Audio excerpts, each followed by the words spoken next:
Before the reading starts, please consider liking and subscribing. It truly helps the channel grow. Along the olive-covered hills of Ithaca, a cloaked traveler moves with purpose, carrying the quiet will of the gods toward a troubled kingdom.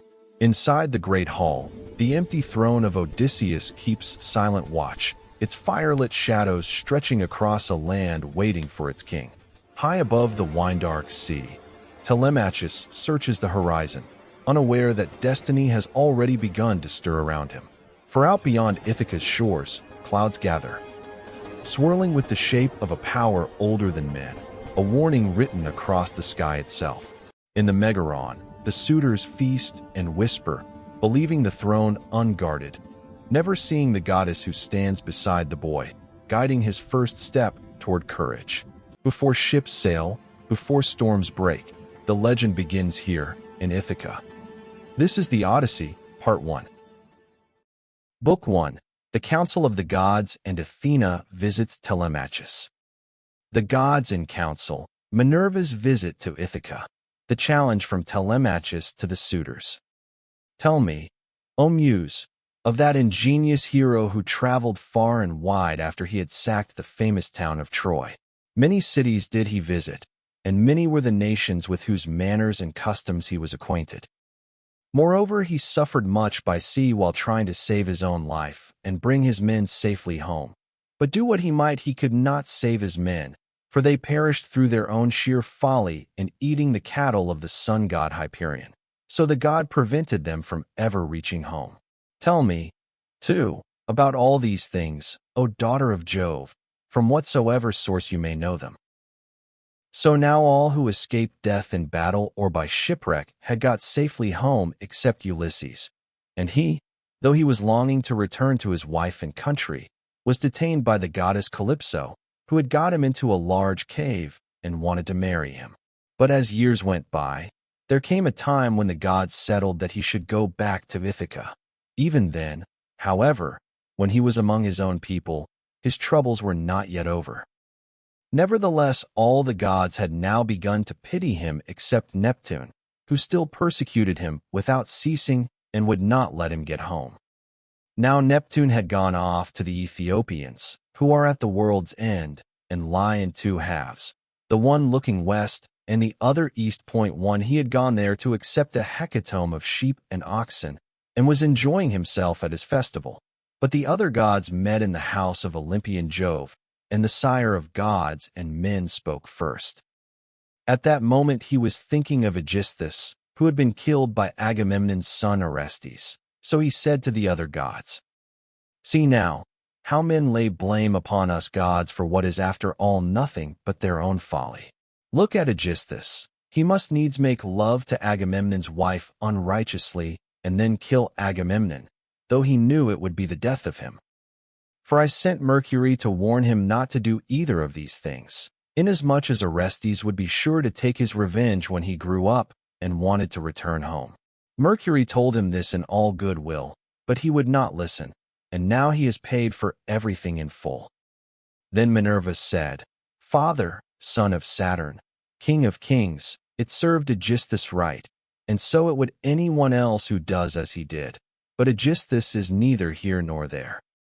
It is for Ulysses that my heart bleeds when I think of his sufferings in that lonely sea-girt island, far away, poor man, from all his friends.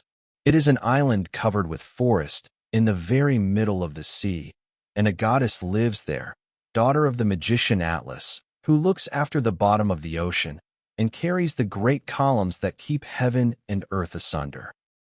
This daughter of Atlas has got hold of poor unhappy Ulysses, and keeps trying by every kind of blandishment to make him forget his home, so that he is tired of life, and thinks of nothing but how he may once more see the smoke of his own chimneys. You, sir, take no heed of this. And yet when Ulysses was before Troy, did he not propitiate you with many a burnt sacrifice? Why then should you keep on being so angry with him? And Jove said, My child, what are you talking about?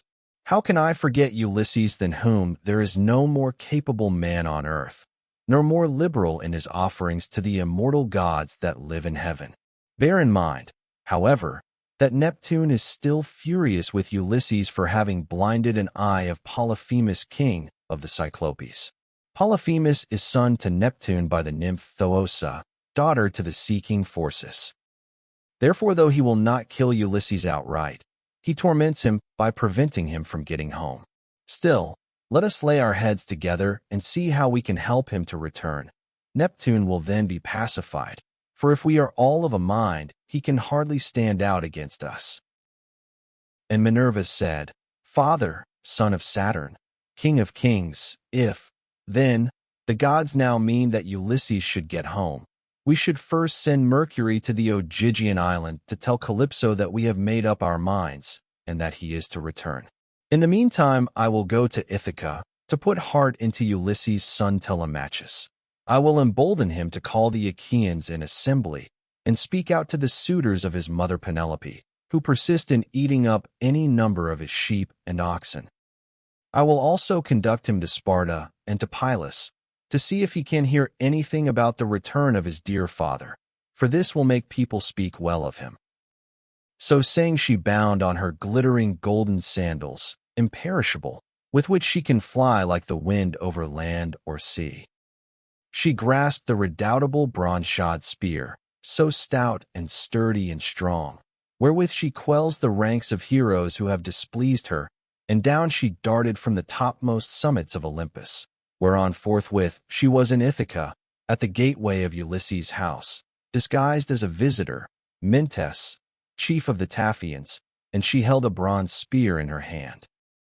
There she found the lordly suitors seated on hides of the oxen which they had killed and eaten, and playing draughts in front of the house. Men servants and pages were bustling about to wait upon them, some mixing wine with water in the mixing bowls, some cleaning down the tables with wet sponges and laying them out again, and some cutting up great quantities of meat. Telemachus saw her long before anyone else did. He was sitting moodily among the suitors, thinking about his brave father, and how he would send them flying out of the house, if he were to come to his own again and be honored as in days gone by. Thus brooding as he sat among them, he caught sight of Minerva and went straight to the gate, for he was vexed that a stranger should be kept waiting for admittance. He took her right hand in his own, and bade her give him her spear. "Welcome," said he, "to our house, and when you have partaken of food you shall tell us what you have come for." He led the way as he spoke, and Minerva followed him. When they were within, he took her spear and set it in the spear stand against a strong bearing post along with the many other spears of his unhappy father, and he conducted her to a richly decorated seat under which he threw a cloth of damask. There was a footstool also for her feet, too, and he set another seat near her for himself, away from the suitors, that she might not be annoyed while eating by their noise and insolence, and that he might ask her more freely about his father. A maid-servant then brought them water in a beautiful golden ewer and poured it into a silver basin for them to wash their hands, and she drew a clean table beside them. An upper servant brought them bread, and offered them many good things of what there was in the house. The carver fetched them plates of all manner of meats, and set cups of gold by their side, and a manservant brought them wine and poured it out for them. Then the suitors came in and took their places on the benches and seats. Forthwith men servants poured water over their hands. Maids went round with the bread baskets. Pages filled the mixing bowls with wine and water, and they laid their hands upon the good things that were before them. As soon as they had had enough to eat and drink, they wanted music and dancing, which are the crowning embellishments of a banquet. So a servant brought a lyre to Phemius, whom they compelled perforce to sing to them. As soon as he touched his lyre and began to sing, Telemachus spoke low to Minerva, with his head close to hers that no man might hear. "I hope, sir," said he, "that you will not be offended with what I am going to say. Singing comes cheap to those who do not pay for it, and all this is done at the cost of one whose bones lie rotting in some wilderness or grinding to powder in the surf. If these men were to see my father come back to Ithaca, they would pray for longer legs rather than a longer purse, for money would not serve them. But he, alas, has fallen on an ill fate, and even when people do sometimes say that he is coming, We no longer heed them. We shall never see him again. And now, sir, tell me and tell me true, who you are and where you come from. Tell me of your town and parents, what manner of ship you came in, how your crew brought you to Ithaca, and of what nation they declared themselves to be, for you cannot have come by land. Tell me also truly, for I want to know, are you a stranger to this house, or have you been here in my father's time? In the old days we had many visitors, for my father went about much himself. And Minerva answered, I will tell you truly and particularly all about it. I am Mentes, son of Anchialus, and I am king of the Taphians. I have come here with my ship and crew, on a voyage to men of a foreign tongue, being bound for Temesa, for with a cargo of iron, and I shall bring back copper. As for my ship, it lies over yonder off the open country away from the town, in the harbor Rhythron 5, under the wooded mountain Neritum. 6 Our fathers were friends before us, as old Laertes will tell you, if you will go and ask him. They say, however, that he never comes to town now, and lives by himself in the country, faring hardly, with an old woman to look after him and get his dinner for him, when he comes in tired from pottering about his vineyard. They told me your father was at home again, and that was why I came. But it seems the gods are still keeping him back, for he is not dead, yet not on the mainland. It is more likely he is on some sea-girt island in mid-ocean, or a prisoner among savages who are detaining him against his will. I am no prophet, and know very little about omens, but I speak as it is borne in upon me from heaven, and assure you that he will not be away much longer. For he is a man of such resource that even though he were in chains of iron, he would find some means of getting home again. But tell me, and tell me true, can Ulysses really have such a fine-looking fellow for a son? You are indeed wonderfully like him about the head and eyes, for we were close friends before he set sail for Troy, where the flower of all the Argives went also. Since that time we have never either of us seen the other. My mother, answered Telemachus, tells me I am son to Ulysses, but it is a wise child that knows his own father. Would that I were son to one who had grown old upon his own estates, for, since you ask me, there is no more ill-starred man under heaven than he who they tell me is my father. And Minerva said, there is no fear of your race dying out yet, while Penelope has such a fine son as you are. But tell me, and tell me true, what is the meaning of all this feasting, and who are these people? What is it all about? Have you some banquet, or is there a wedding in the family? For no one seems to be bringing any provisions of his own, and the guests, how atrociously they are behaving, what riot they make over the whole house. It is enough to disgust any respectable person who comes near them. Sir, said Telemachus, as regards your question, so long as my father was here it was well with us and with the house, but the gods in their displeasure have willed it otherwise, and have hidden him away more closely than mortal man was ever yet hidden.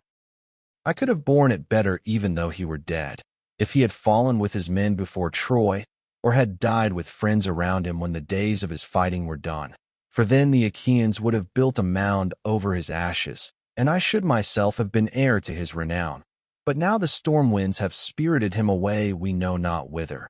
He is gone without leaving so much as a trace behind him, and I inherit nothing but dismay. Nor does the matter end simply with grief for the loss of my father.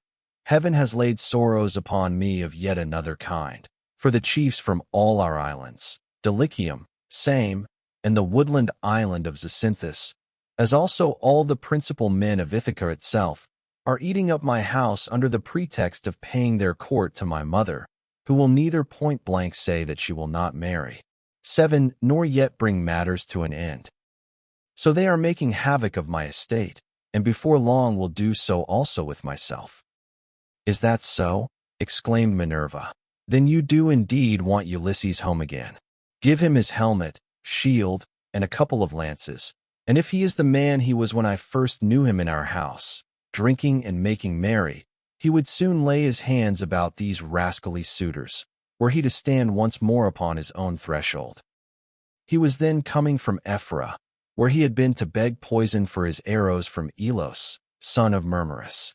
Elos feared the ever-living gods and would not give him any, but my father let him have some, for he was very fond of him. If Ulysses is the man he then was, these suitors will have a short shrift and a sorry wedding. But there, it rests with heaven to determine whether he is to return and take his revenge in his own house or no. I would, however, urge you to set about trying to get rid of these suitors at once.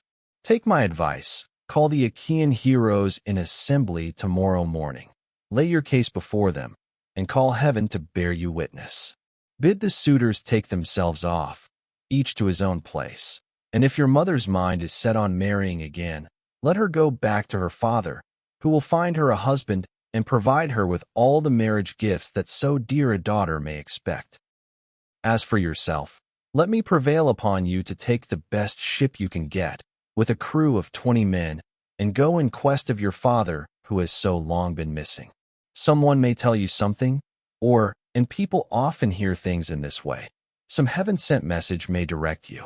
First go to Perilous and ask Nestor. Thence go on to Sparta and visit Menelaus, for he got home last of all the Achaeans. If you hear that your father is alive and on his way home, you can put up with the waste these suitors will make for yet another 12 months. If on the other hand you hear of his death, come home at once, celebrate his funeral rites with all due pomp, build a barrow to his memory, and make your mother marry again. Then, having done all this, think it well over in your mind how, by fair means or foul, you may kill these suitors in your own house. You are too old to plead infancy any longer. Have you not heard how people are singing Orestes' praises for having killed his father's murderer Odysseus? You are a fine, smart-looking fellow. Show your mettle, then, and make yourself a name in story. Now, however, I must go back to my ship and to my crew, who will be impatient if I keep them waiting longer. Think the matter over for yourself, and remember what I have said to you. Sir, answered Telemachus, it has been very kind of you to talk to me in this way, as though I were your own son, and I will do all you tell me. I know you want to be getting on with your voyage, but stay a little longer till you have taken a bath and refreshed yourself. I will then give you a present, and you shall go on your way rejoicing. I will give you one of great beauty and value, a keepsake such as only dear friends give to one another. Minerva answered, do not try to keep me, for I would be on my way at once. As for any present you may be disposed to make me, keep it till I come again, and I will take it home with me. You shall give me a very good one, and I will give you one of no less value in return. With these words she flew away like a bird into the air, but she had given Telemachus courage, and had made him think more than ever about his father. He felt the change, wondered at it, and knew that the stranger had been a god, so he went straight to where the suitors were sitting. Phemius was still singing, and his hearers sat wrapped in silence as he told the sad tale of the return from Troy, and the ills Minerva had laid upon the Achaeans. Penelope, daughter of Irus, heard his song from her room upstairs, and came down by the great staircase, not alone, but attended by 2 of her handmaids. When she reached the suitors, she stood by one of the bearing posts that supported the roof of the cloister's aid, with a staid maiden on either side of her. She held a veil, moreover, before her face, and was weeping bitterly. Phemius, she cried, you know many another feat of gods and heroes, such as poets love to celebrate. Sing the suitors some one of these, and let them drink their wine in silence. But cease this sad tale, for it breaks my sorrowful heart, and reminds me of my lost husband whom I mourn ever without ceasing, and whose name was great over all Hellas and Middle Argos. 9. Mother, answered Telemachus, let the bard sing what he has a mind to. Bards do not make the ills they sing of. It is Jove, not they, who makes them, and who sends weal or woe upon mankind according to his own good pleasure. This fellow means no harm by singing the ill-fated return of the Danaans, for people always applaud the latest songs most warmly. Make up your mind to it, and bear it. Ulysses is not the only man who never came back from Troy, but many another went down as well as he. Go, then, within the house and busy yourself with your daily duties, your loom, your distaff, and the ordering of your servants. For speech is man's matter, and mine above all others 10, for it is I who am master here." She went wondering back into the house, and laid her sons saying in her heart. Then, going upstairs with her handmaids into her room, she mourned her dear husband till Minerva shed sweet sleep over her eyes. But the suitors were clamorous throughout the covered cloisters 11, and prayed each one that he might be her bedfellow. Then Telemachus spoke. "Shameless," he cried, "and insolent suitors, let us feast at our pleasure now, and let there be no brawling, for it is a rare thing to hear a man with such a divine voice as Phemius has. But in the morning meet me in full assembly, that I may give you formal notice to depart, and feast at one another's houses, turn and turn about, at your own cost. If on the other hand you choose to persist in sponging upon one man, heaven help me, but Jove shall reckon with you in full, and when you fall in my father's house there shall be no man to avenge you." The suitors bit their lips as they heard him, and marveled at the boldness of his speech. Then Antinous, son of Eupeithes, said, "The gods seem to have given you lessons in bluster and tall talking. May Jove never grant you to be chief in Ithaca as your father was before you." Telemachus answered, "Antinous, do not chide with me, but, God willing, I will be chief too, if I can. Is this the worst fate you can think of for me? It is no bad thing to be a chief, for it brings both riches and honor. Still, now that Ulysses is dead, there are many great men in Ithaca, both old and young, and some other may take the lead among them. Nevertheless, I will be chief in my own house, and will rule those whom Ulysses has won for me." Then Eurymachus, son of Polybus, answered, "It rests with heaven to decide who shall be chief among us, but you shall be master in your own house, and over your own possessions. No one, while there is a man in Ithaca, shall do you violence, nor rob you. And now, my good fellow, I want to know about this stranger. What country does he come from? Of what family is he, and where is his estate? Has he brought you news about the return of your father, or was he on business of his own?" He seemed a well-to-do man, but he hurried off so suddenly that he was gone in a moment before we could get to know him. "My father is dead and gone," answered Telemachus, "and even if some rumor reaches me, I put no more faith in it now. My mother does indeed sometimes send for a soothsayer and question him, but I give his prophesyings no heed.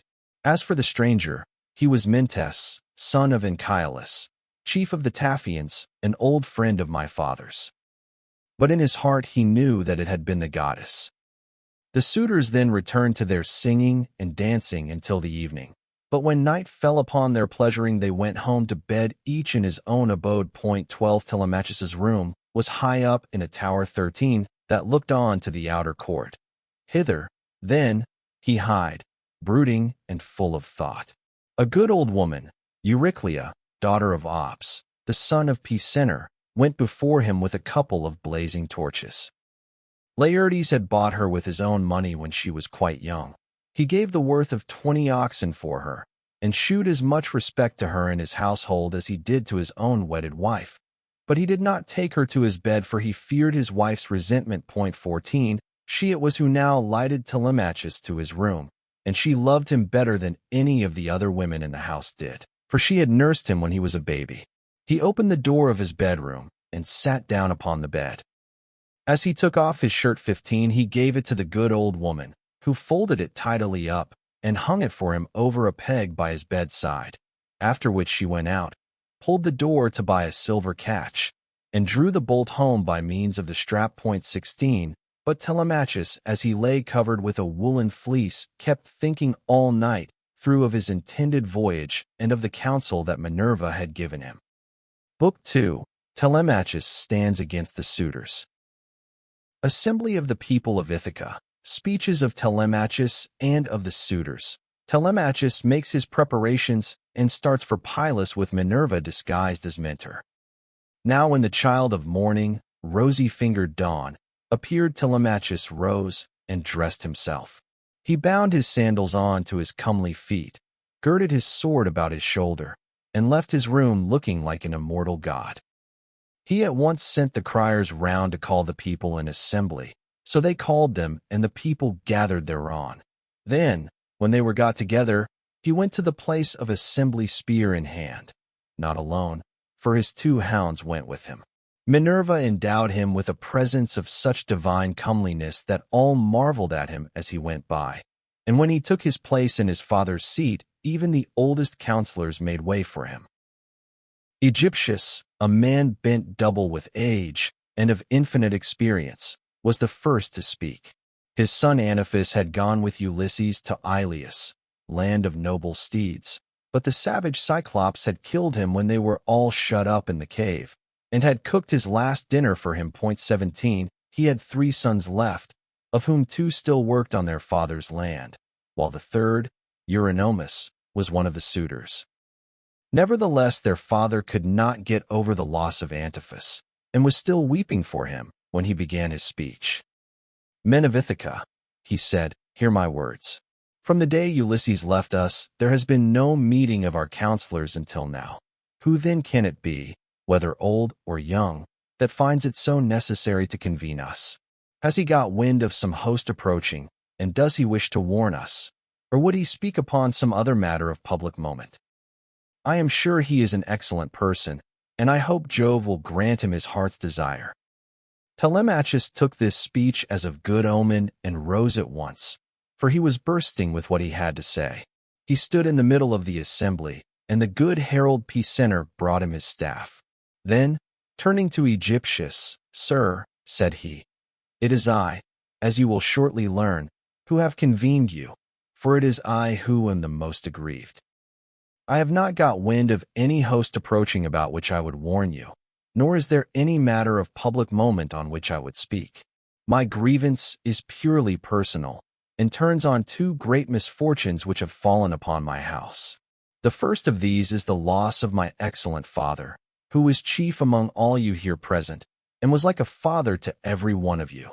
The second is much more serious, and ere long will be the utter ruin of my estate. The sons of all the chief men among you are pestering my mother to marry them against her will. They are afraid to go to her father Icarius, asking him to choose the one he likes best, and to provide marriage gifts for his daughter. But day by day they keep hanging about my father's house, sacrificing our oxen, sheep, and fat goats for their banquets, and never giving so much as a thought to the quantity of wine they drink. No estate can stand such recklessness. We have now no Ulysses to ward off harm from our doors, and I cannot hold my own against them. I shall never all my days be as good a man as he was. Still I would indeed defend myself if I had power to do so, for I cannot stand such treatment any longer. My house is being disgraced and ruined. Have respect, therefore, to your own consciences and to public opinion.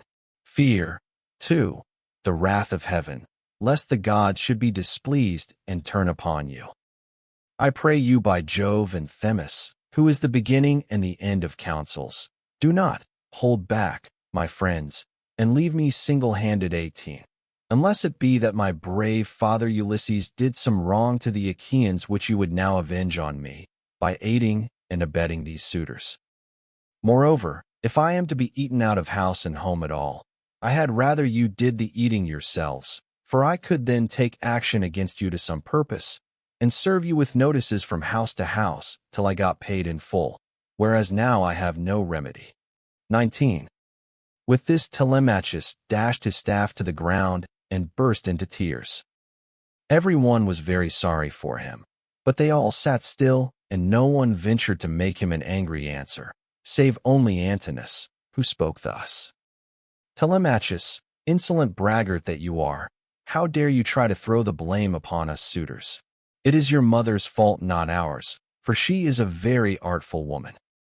This 3 years past, and close on 4, she had been driving us out of our minds, by encouraging each one of us, and sending him messages without meaning one word of what she says. And then there was that other trick she played us. She set up a great tambour frame in her room, and began to work on an enormous piece of fine needlework. Sweethearts, said she, Ulysses is indeed dead, Still do not press me to marry again immediately, wait.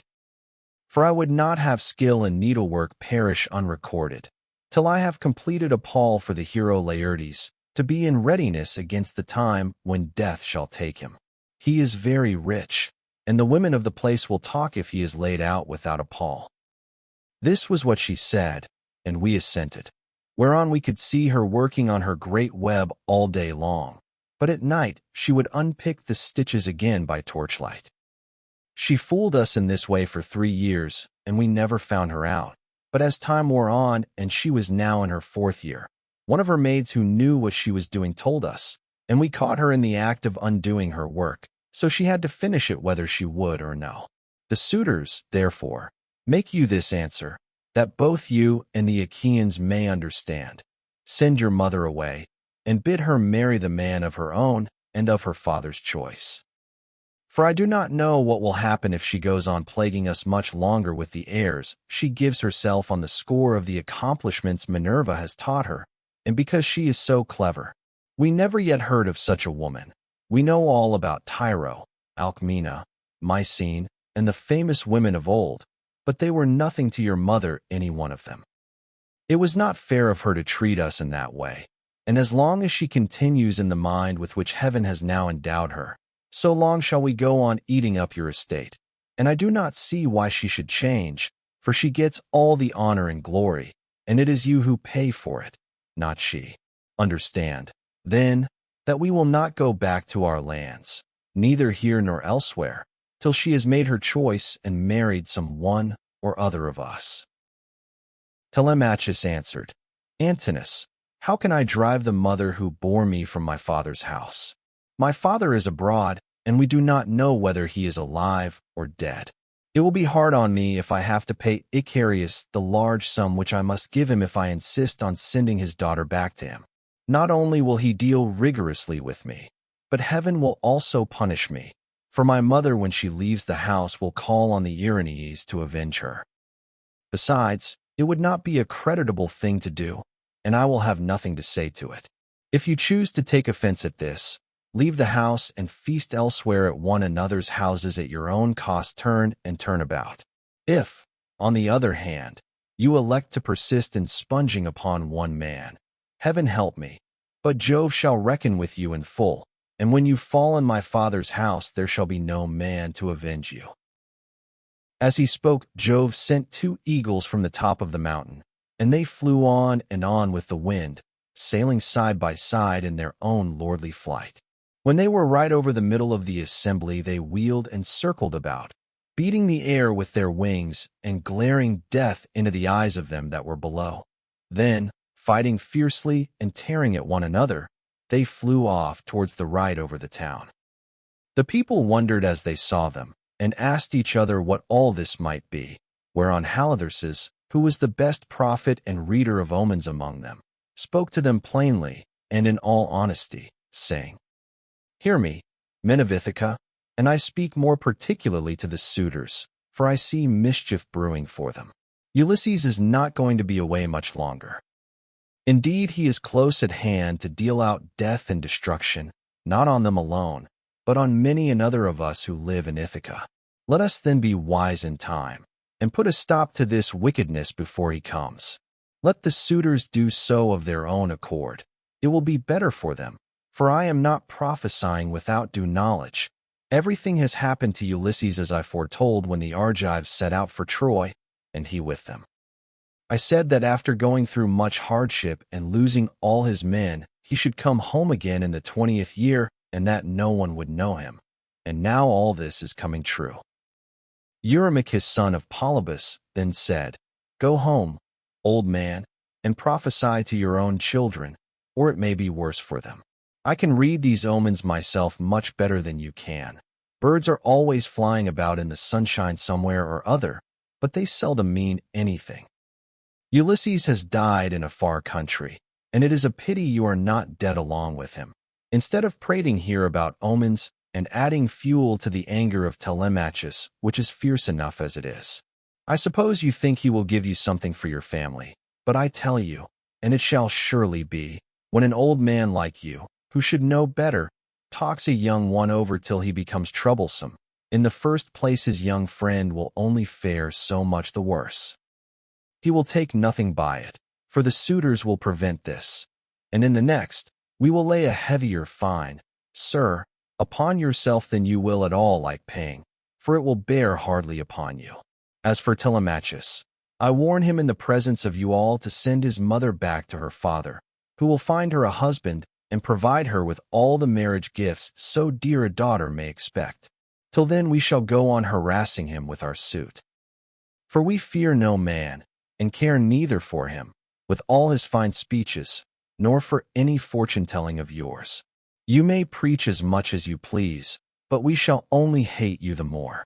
We shall go back and continue to eat up Telemachus's estate without paying him, till such time as his mother leaves off tormenting us by keeping us day after day on the tiptoe of expectation, each vying with the other in his suit for a prize of such rare perfection.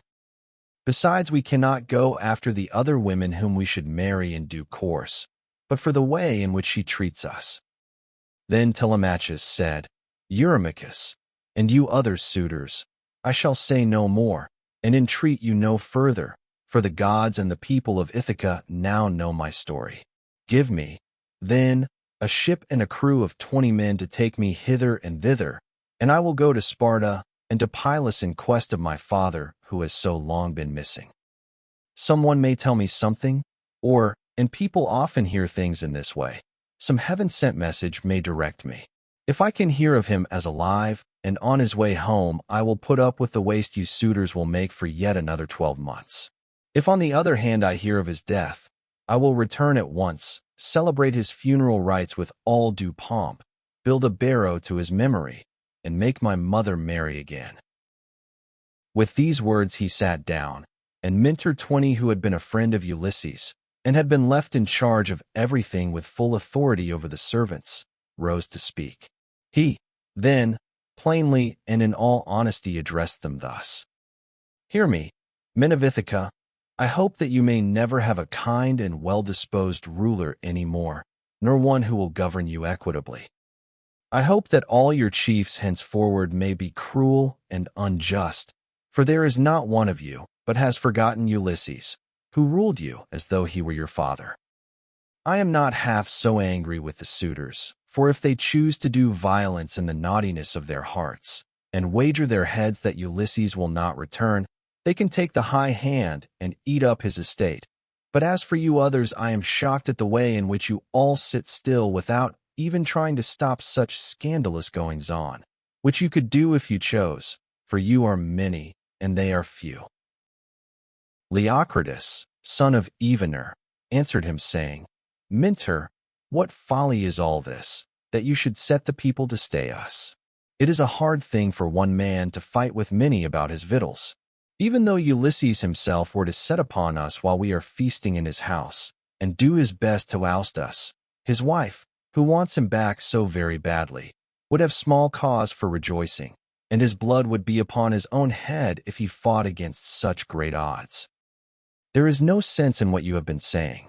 Now, therefore, do you people go about your business, and let his father's old friends, Mentor and Halitherses, speed this boy on his journey, if he goes at all, which I do not think he will, for he is more likely to stay where he is till some one comes and tells him something.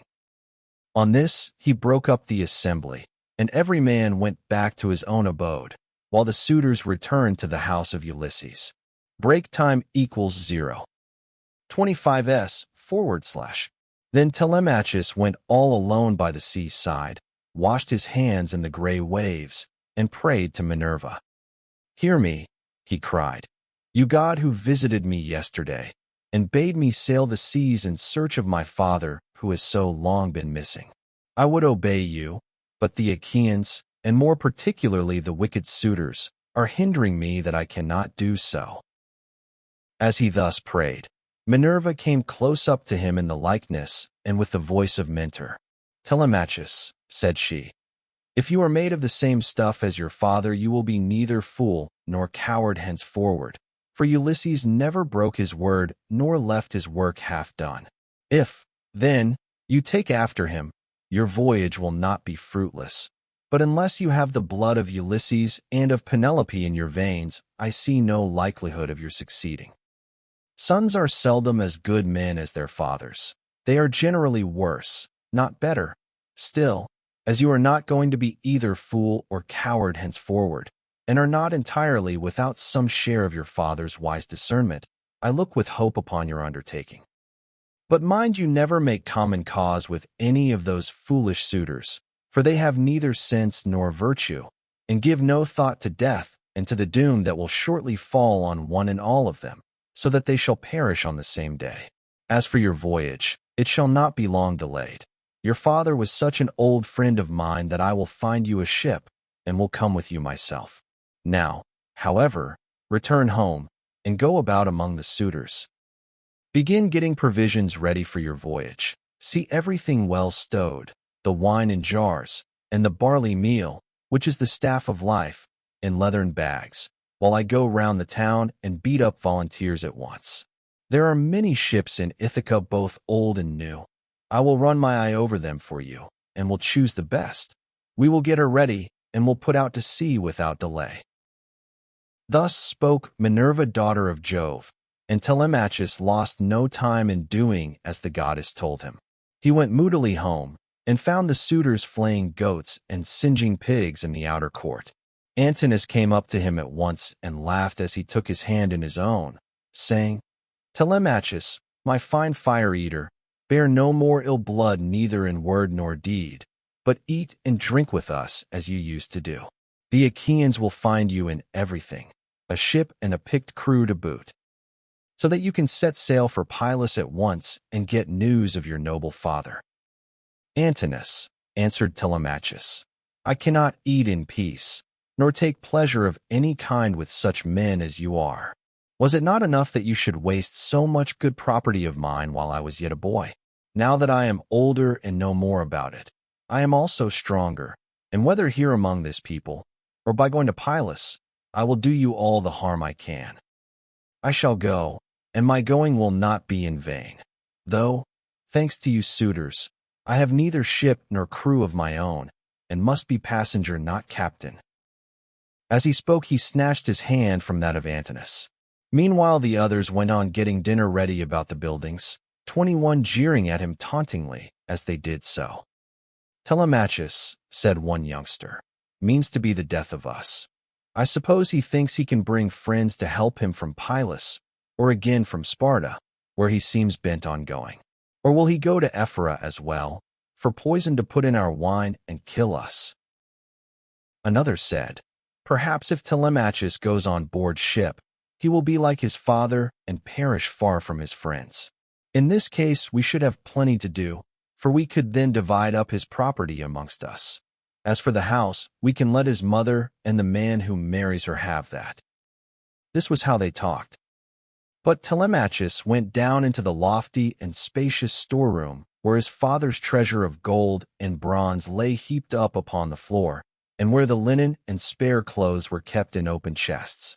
Here, too, there was a store of fragrant olive oil, while casks of old, well-ripened wine, unblended and fit for a god to drink, were ranged against the wall in case Ulysses should come home again after all. The room was closed with well-made doors opening in the middle. Moreover, the faithful old housekeeper Euryclea, daughter of Ops the son of Pisenor, was in charge of everything both night and day. Telemachus called her to the storeroom and said, Nurse, draw me off some of the best wine you have, after what you are keeping for my father's own drinking, in case, poor man, he should escape death and find his way home again after all. Let me have 12 jars, and see that they all have lids. Also fill me some well-sewn leathern bags with barley meal, about 20 measures in all. Get these things put together at once, and say nothing about it. I will take everything away this evening as soon as my mother has gone upstairs for the night. I am going to Sparta and to Perilous to see if I can hear anything about the return of my dear father. When Euryclea heard this, she began to cry, and spoke fondly to him, saying, My dear child, whatever can have put such notion as that into your head? Where in the world do you want to go to? You, who are the one hope of the house. Your poor father is dead and gone in some foreign country, nobody knows where. And as soon as your back is turned, these wicked ones here will be scheming to get you put out of the way, and will share all your possessions among themselves. Stay where you are among your own people, and do not go wandering and worrying your life out on the barren ocean." "Fear not, nurse," answered Telemachus. "My scheme is not without heaven's sanction, but swear that you will say nothing about all this to my mother, till I have been away some 10 or 12 days, unless she hears of my having gone, and asks you, for I do not want her to spoil her beauty by crying."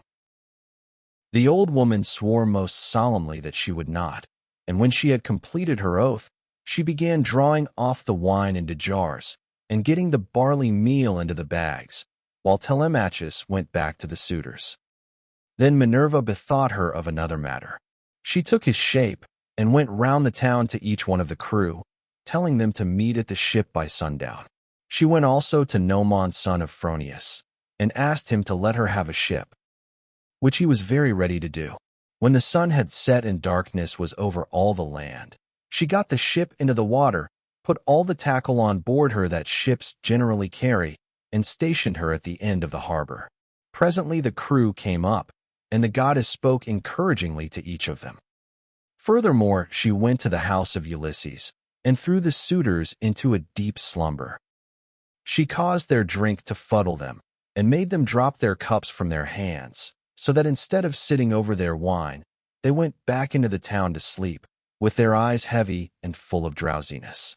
Then she took the form and voice of Mentor, and called Telemachus to come outside. "Telemachus," said she, "the men are on board and at their oars, waiting for you to give your orders. So make haste, and let us be off." On this she led the way, while Telemachus followed in her steps. When they got to the ship, they found the crew waiting by the waterside, and Telemachus said, "Now, my men, help me to get the stores on board. They are all put together in the cloister, and my mother does not know anything about it, nor any of the maid's servants except one." With these words he led the way, and the others followed after. When they had brought the things as he told them, Telemachus went on board, Minerva going before him and taking her seat in the stern of the vessel, while Telemachus sat beside her. Then the men loosed the hawsers and took their places on the benches. Minerva sent them a fair wind from the west, 22, that whistled over the deep blue waves, 23, whereon Telemachus told them to catch hold of the ropes and hoist sail, and they did as he told them. They set the mast in its socket in the cross plank, raised it, and made it fast with the forestays. Then they hoisted their white sails aloft with ropes of twisted ox hide. As the sail bellied out with the wind, the ship flew through the deep blue water, and the foam hissed against her bows as she sped onward. Then they made all fast throughout the ship, filled the mixing bowls to the brim, and made drink offerings to the immortal gods that are from everlasting, but more particularly to the gray-eyed daughter of Jove. Thus, then, the ship sped on her way through the watches of the night from dark till dawn. Book 3. Telemachus seeks his father in Perilous. Telemachus visits Nestor at Perilous. But as the sun was rising from the fair sea 24 into the firmament of heaven to shed light on mortals and immortals, they reached Perilous, the city of Neleus. Now the people of Perilous were gathered on the seashore to offer sacrifice of black bulls to Neptune, lord of the earthquake. There were 9 guilds with 500 men in each, and there were 9 bulls to each guild. As they were eating the inward meats 25 and burning the thigh bones on the embers, in the name of Neptune, Telemachus and his crew arrived, furled their sails, brought their ship to anchor, and went ashore. Minerva led the way, and Telemachus followed her. Presently she said, "Telemachus, you must not be in the least shy or nervous. You have taken this voyage to try and find out where your father is buried and how he came by his end. So go straight up to Nestor that we may see what he has got to tell us. Beg of him to speak the truth, and he will tell no lies, for he is an excellent person." "But how, Mentor," replied Telemachus, "dare I go up to Nestor, and how am I to address him?" I have never yet been used to holding long conversations with people, and am ashamed to begin questioning one who is so much older than myself. Some things, Telemachus, answered Minerva, will be suggested to you by your own instinct, and heaven will prompt you further, for I am assured that the gods have been with you from the time of your birth until now. She then went quickly on, and Telemachus followed in her steps till they reached the place where the guilds of the Pylian people were assembled. There they found Nestor sitting with his sons, while his company round him were busy getting dinner ready, and putting pieces of meat on to the spits 26, while other pieces were cooking. When they saw the strangers, they crowded round them, took them by the hand, and bade them take their places. Nestor's son Pisistratus at once offered his hand to each of them, and seated them on some soft sheepskins that were lying on the sands near his father and his brother Thrasymedes. Then he gave them their portions of the inward meats, and poured wine for them into a golden cup, handing it to Minerva first, and saluting her at the same time. "Offer a prayer, sir," said he, "to King Neptune, for it is his feast that you are joining. When you have duly prayed and made your drink offering, pass the cup to your friend that he may do so also. I doubt not that he too lifts his hands in prayer, for man cannot live without God in the world. Still he is younger than you are, and is much of an age with myself, so I will give you the precedence." As he spoke, he handed her the cup.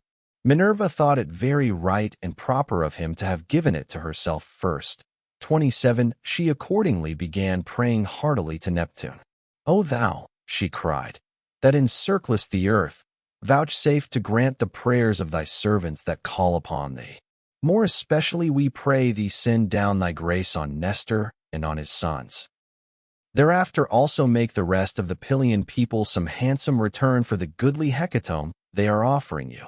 Lastly, grant Telemachus and myself a happy issue, in respect of the matter that has brought us in our ship to Perilous."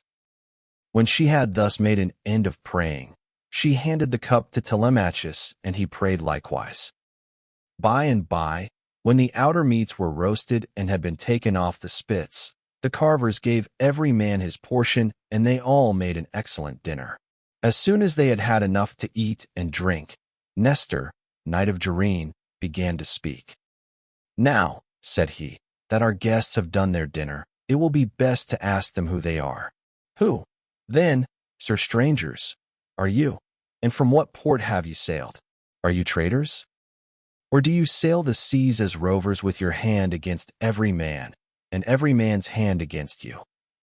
Telemachus answered boldly, for Minerva had given him courage to ask about his father and get himself a good name. "Nestor," said he, "son of Neleus, honor to the Achaean name. You ask whence we come, and I will tell you. We come from Ithaca under Lacedaemon, 28, and the matter about which I would speak is of private, not public import. I seek news of my unhappy father Ulysses, who is said to have sacked the town of Troy in company with yourself.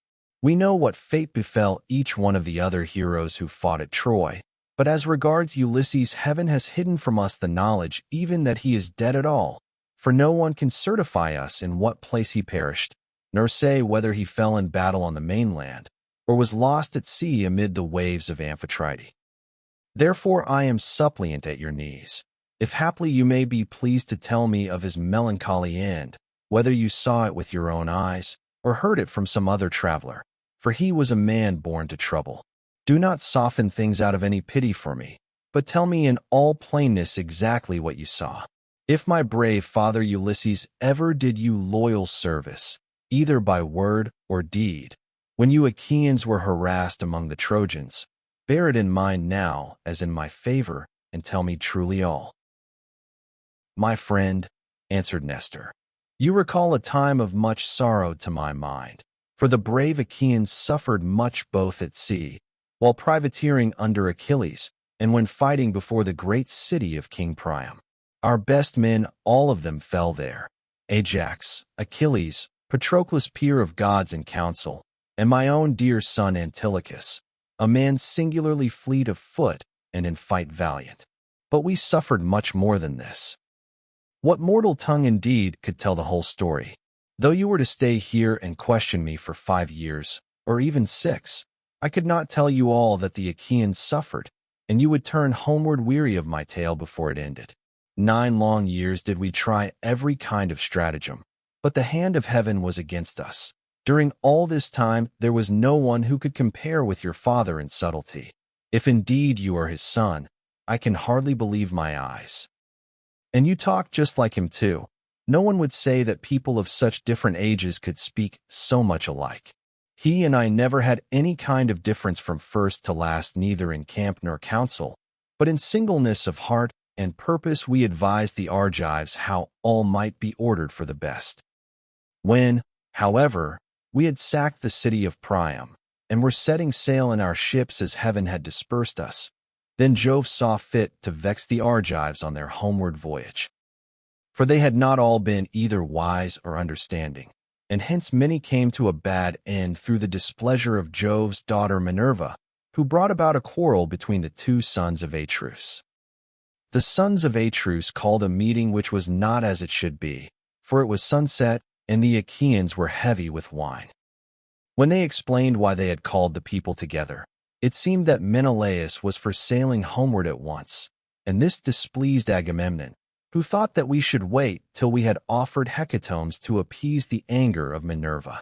Fool that he was! He might have known that he would not prevail with her, for when the gods have made up their minds, they do not change them lightly.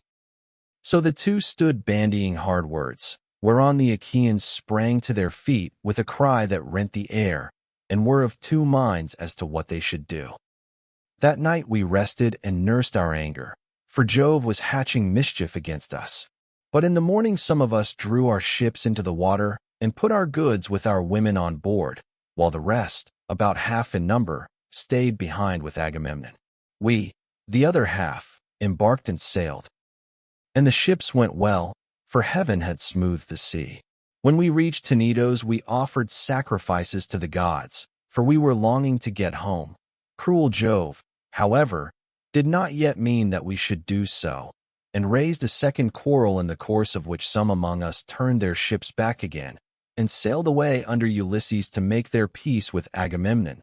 But I, and all the ships that were with me, pressed forward, for I saw that mischief was brewing. The son of Tydeus went on also with me, and his crews with him. Later on Menelaus joined us at Lesbos, and found us making up our minds about our course, for we did not know whether to go outside Chios by the island of Scyria, keeping this to our left, or inside Chios, over against the stormy headland of Mimas. So we asked heaven for a sign, and were shown one to the effect that we should be soonest out of danger if we headed our ships across the open sea to Euboea. This we therefore did, and a fair wind sprang up which gave us a quick passage during the night to Geriestus.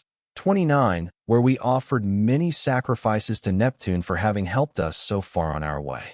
For days later Diomede and his men stationed their ships in Argos, but I held on for Perilous, and the wind never fell light from the day when heaven first made it fair for me. Therefore, my dear young friend, I returned without hearing anything about the others.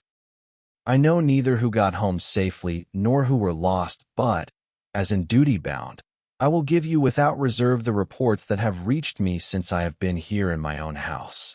They say the Myrmidons returned home safely under Achilles' son Neoptolemus. So also did the valiant son of Poeas, Philoctetes. Idomeneus, again, lost no men at sea, and all his followers who escaped death in the field got safe home with him to Crete.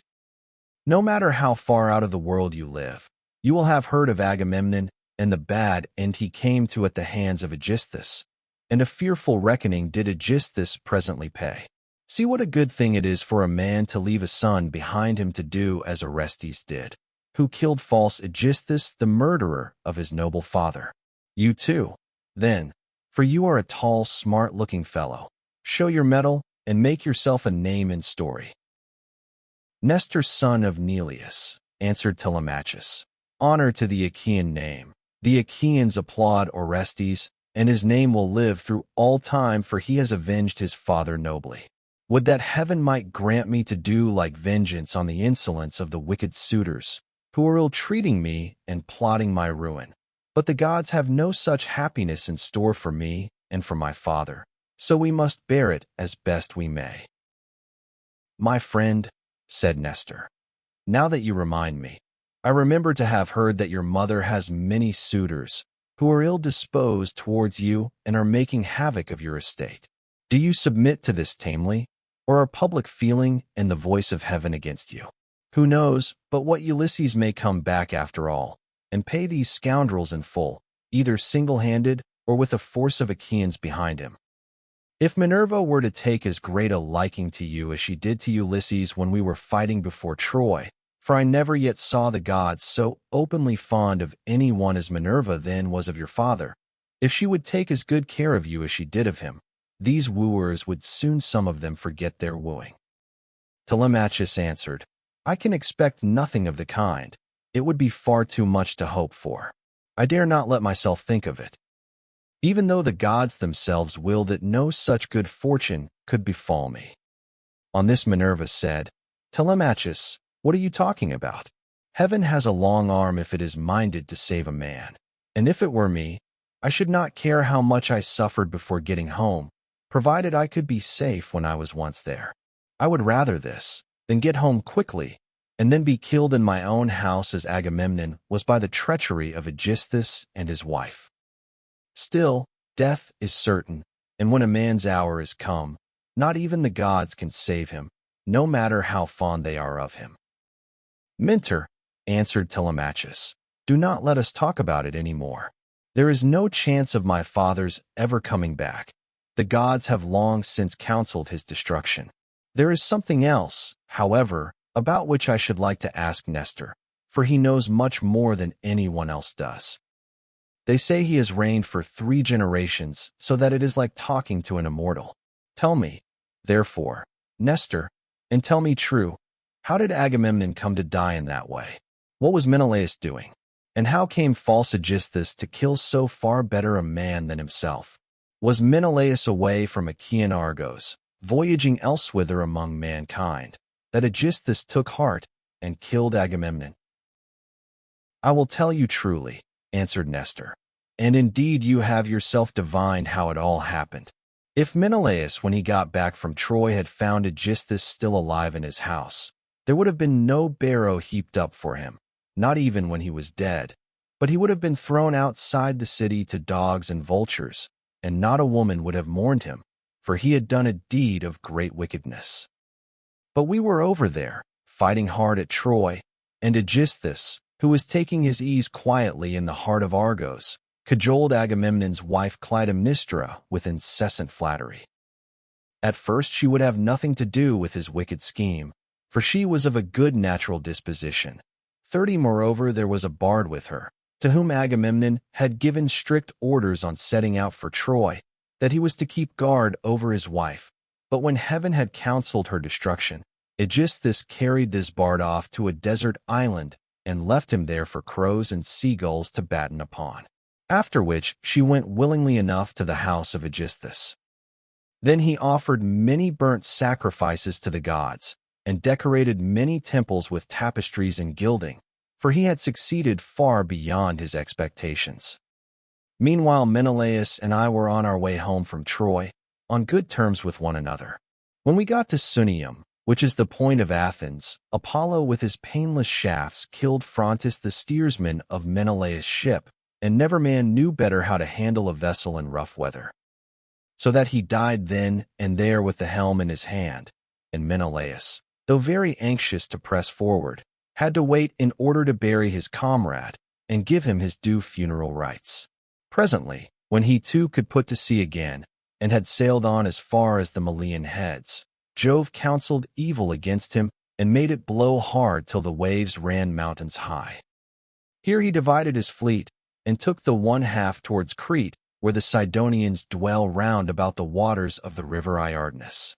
There is a high headland hereabouts stretching out into the sea from a place called Gortyn, and all along this part of the coast as far as Festus the sea runs high, when there is a south wind blowing.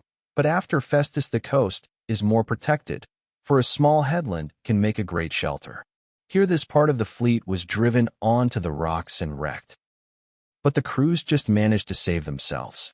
As for the other 5 ships, they were taken by winds and seas to Egypt, where Menelaus gathered much gold and substance among people of an alien speech. Meanwhile, Odysseus here at home plotted his evil deed. For 7 years after he had killed Agamemnon, he ruled in Mycene, and the people were obedient under him. But in the 8th year Orestes came back from Athens to be his bane, and killed the murderer of his father. Then he celebrated the funeral rites of his mother and of false Aegisthus by a banquet to the people of Argos, and on that very day Menelaus came home, 31 with as much treasure as his ships could carry. Take my advice then, and do not go traveling about for long so far from home, nor leave your property with such dangerous people in your house. They will eat up everything you have among them, and you will have been on a fool's errand. Still, I should advise you by all means to go and visit Menelaus, who has lately come off a voyage among such distant peoples as no man could ever hope to get back from, when the winds had once carried him so far out of his reckoning. Even birds cannot fly the distance in a 12-month. So vast and terrible are the seas that they must cross. Go to him, therefore, by sea, and take your own men with you. Or if you would rather travel by land, you can have a chariot, you can have horses, and here are my sons who can escort you to Lacedaemon, where Menelaus lives. Beg of him to speak the truth, and he will tell you no lies, for he is an excellent person. As he spoke, the sun set, and it came on dark, whereon Minerva said, Sir, all that you have said is well. Now, however, order the tongues of the victims to be cut, and mix wine that we may make drink offerings to Neptune and the other immortals, and then go to bed, for it is bedtime. People should go away early and not keep late hours at a religious festival. Thus spoke the daughter of Jove, and they obeyed her, saying, Men's servants poured water over the hands of the guests, while pages filled the mixing bowls with wine and water, and handed it round after giving every man his drink offering. Then they threw the tongues of the victims into the fire, and stood up to make their drink offerings. When they had made their offerings, and had drunk each as much as he was minded, Minerva and Telemachus were for going on board their ship, but Nestor caught them up at once, and stayed them.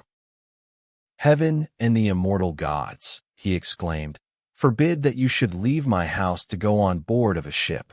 Do you think I am so poor and short of clothes, or that I have so few cloaks, and as to be unable to find comfortable beds both for myself and for my guests? Let me tell you, I have store both of rugs and cloaks, and shall not permit the son of my old friend Ulysses to camp down on the deck of a ship, not while I live. Nor yet will my sons after me, but they will keep open house as I have done. Then Minerva answered, Sir, you have spoken well, and it will be much better that Telemachus should do as you have said. He, therefore, shall return with you and sleep at your house, but I must go back to give orders to my crew and keep them in good heart. I am the only older person among them. The rest are all young men of Telemachus' own age, who have taken this voyage out of friendship. So I must return to the ship and sleep there. Moreover, tomorrow I must go to the Cauconians, where I have a large sum of money long owing to me. As for Telemachus, now that he is your guest, send him to Lacedaemon in a chariot, and let one of your sons go with him. Be pleased to also provide him with your best and fleetest horses. When she had thus spoken, she flew away in the form of an eagle, and all marveled as they beheld it. Nestor was astonished, and took Telemachus by the hand. My friend, said he, I see that you are going to be a great hero some day, since the gods wait upon you thus while you are still so young. This can have been none other of those who dwell in heaven than Jove's redoubtable daughter, the Trito-born, who shewed such favor towards your brave father among the Argives. Holy Queen, he continued, vouchsafe to send down thy grace upon myself, my good wife, and my children. In return, I will offer you in sacrifice a broad-browed heifer of a year old, unbroken, and never yet brought by man under the yoke.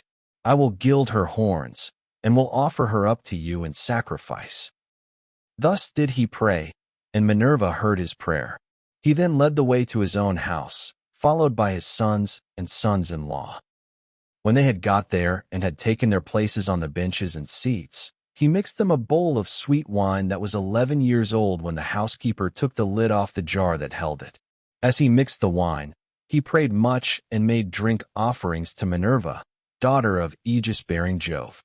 Then, when they had made their drink offerings and had drunk each as much as he was minded, the others went home to bed each in his own abode. But Nestor put Telemachus to sleep in the room that was over the gateway along with Pisistratus, who was the only unmarried son now left him. As for himself, he slept in an inner room of the house, with the queen his wife by his side. Now when the child of morning rosy-fingered dawn appeared, Nestor left his couch and took his seat on the benches of white and polished marble that stood in front of his house. Here aforetime sat Neleus, peer of gods in council, but he was now dead, and had gone to the house of Hades. So Nestor sat in his seat scepter in hand, as guardian of the public weal. His sons as they left their rooms gathered round him, Echephron, Stratius, Perseus, Aretus, and Thrasymedes. The sixth son was Pisistratus, and when Telemachus joined them, they made him sit with them. Nestor then addressed them. "My sons," said he, "make haste to do as I shall bid you. I wish first and foremost to propitiate the great goddess Minerva, who manifested herself visibly to me during yesterday's festivities. Go, then, one or other of you to the plain. Tell the stockman to look me out a heifer, and come on here with it at once. Another must go to Telemachus' ship, and invite all the crew, leaving 2 men only in charge of the vessel. Someone else will run and fetch Lacedaemon the goldsmith to gild the horns of the heifer. The rest, stay all of you where you are. Tell the maids in the house to prepare an excellent dinner, and to fetch seats and logs of wood for a burnt offering. Tell them also to bring me some clear spring water." On this they hurried off on their several errands. The heifer was brought in from the plain, and Telemachus's crew came from the ship. The goldsmith brought the anvil, hammer, and tongs, with which he worked his gold, and Minerva herself came to accept the sacrifice. Nestor gave out the gold, and the smith gilded the horns of the heifer that the goddess might have pleasure in their beauty. Then Stratius and Echephron brought her in by the horns. Aretus fetched water from the house in a ewer that had a flower pattern on it, and in his other hand he held a basket of barley meal. Sturdy Thrasymedes stood by with a sharp axe, ready to strike the heifer, while Perseus held a bucket. Then Nestor began with washing his hands and sprinkling the barley meal, and he offered many a prayer to Minerva as he threw a lock from the heifer's head upon the fire. When they had done praying and sprinkling the barley meal, 32 Thrasymedes dealt his blow, and brought the heifer down with a stroke that cut through the tendons at the base of her neck, whereon the daughters and daughters-in-law of Nestor, and his venerable wife Eurydice, she was eldest daughter to Clymenus, screamed with delight. Then they lifted the heifer's head from off the ground, and Pisistratus cut her throat. When she had done bleeding and was quite dead, they cut her up. They cut out the thigh bones all in due course, wrapped them round in 2 layers of fat, and set some pieces of raw meat on the top of them. Then Nestor laid them upon the wood fire and poured wine over them, while the young men stood near him with 5-pronged spits in their hands. When the thighs were burned and they had tasted the inward meats, they cut the rest of the meat up small, put the pieces on the spits, and toasted them over the fire. Meanwhile lovely Polycaste, Nestor's youngest daughter, washed Telemachus. When she had washed him and anointed him with oil, she brought him a fair mantle and shirt, 33, and he looked like a god as he came from the bath, and took his seat by the side of Nestor. When the outer meats were done, they drew them off the spits and sat down to dinner, where they were waited upon by some worthy henchmen, who kept pouring them out their wine in cups of gold.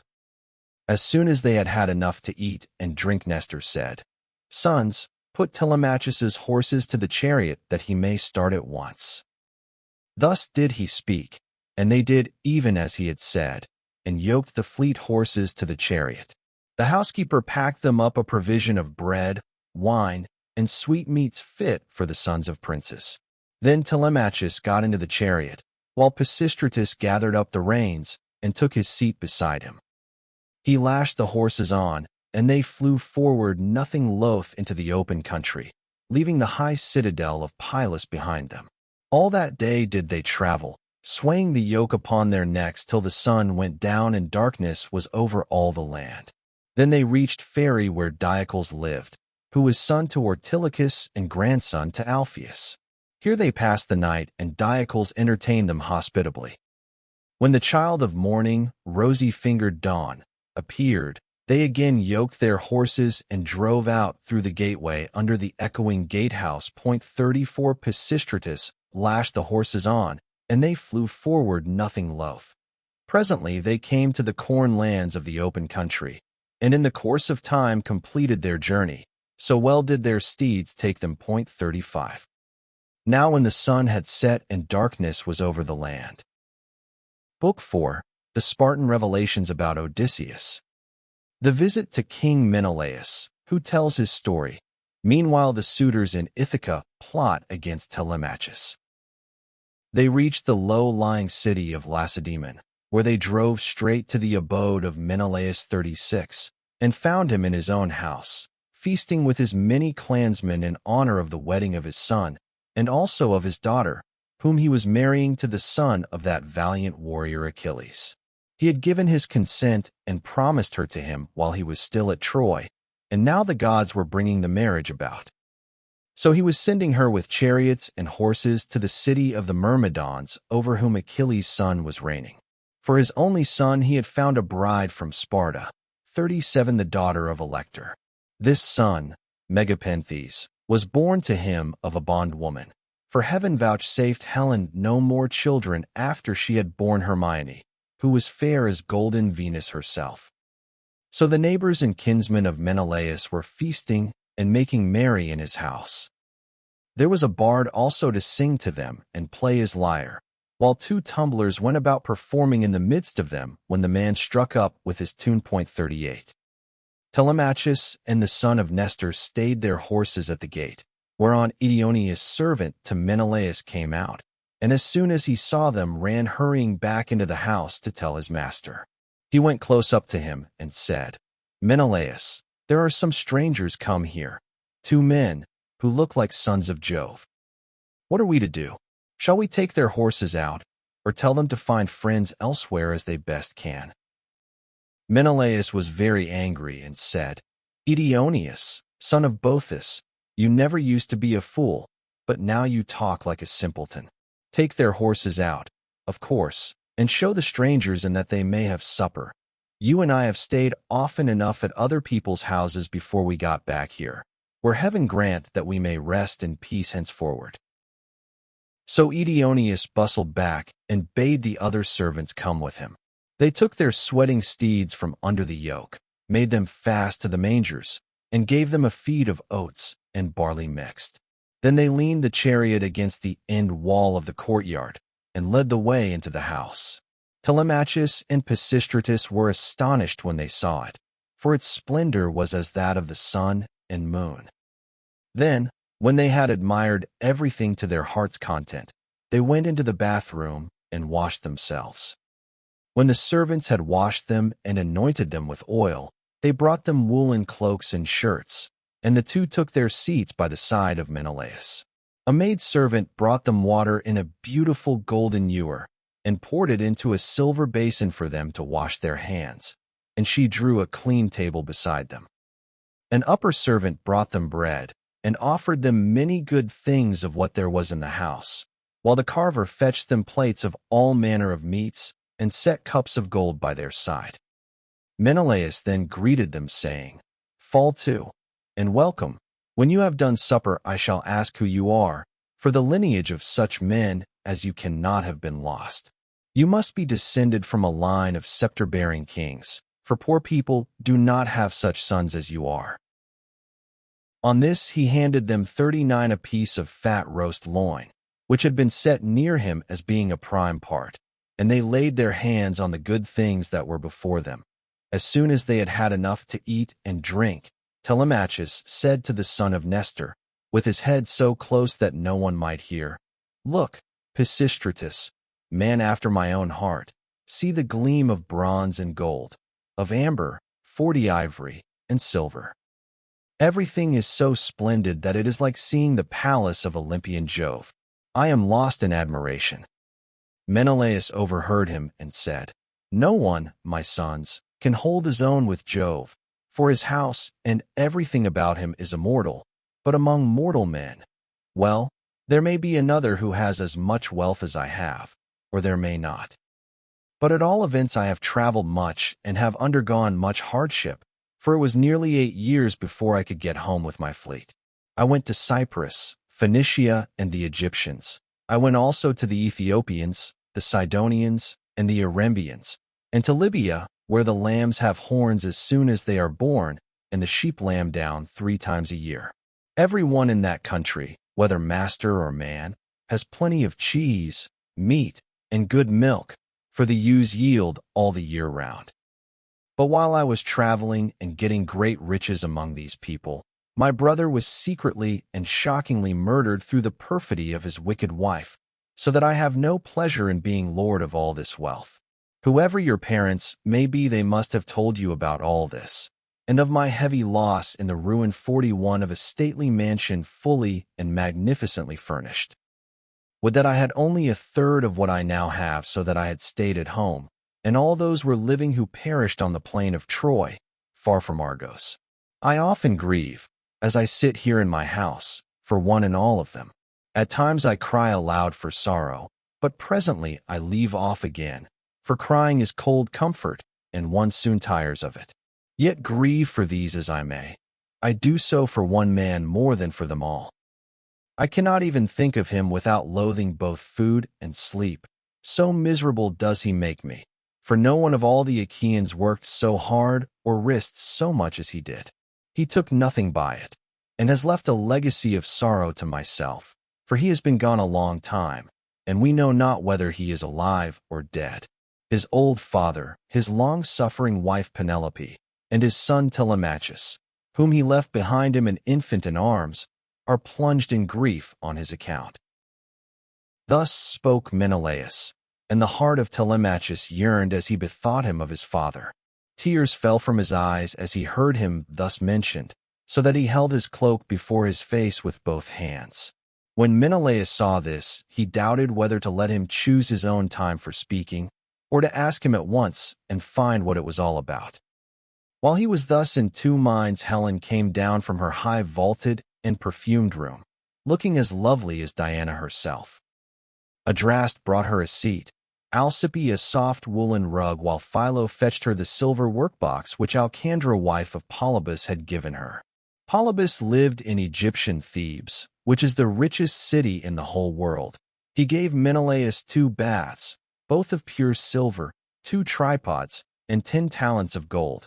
Besides all this, his wife gave Helen some beautiful presents, to wit, a golden distaff, and a silver workbox that ran on wheels, with a gold band round the top of it. Philo now placed this by her side, full of fine spun yarn, and a distaff charged with violet-colored wool was laid upon the top of it. Then Helen took her seat, put her feet upon the footstool, and began to question her husband. "Do we know, Menelaus," said she, "the names of these strangers who have come to visit us? Shall I guess right or wrong? But I cannot help saying what I think.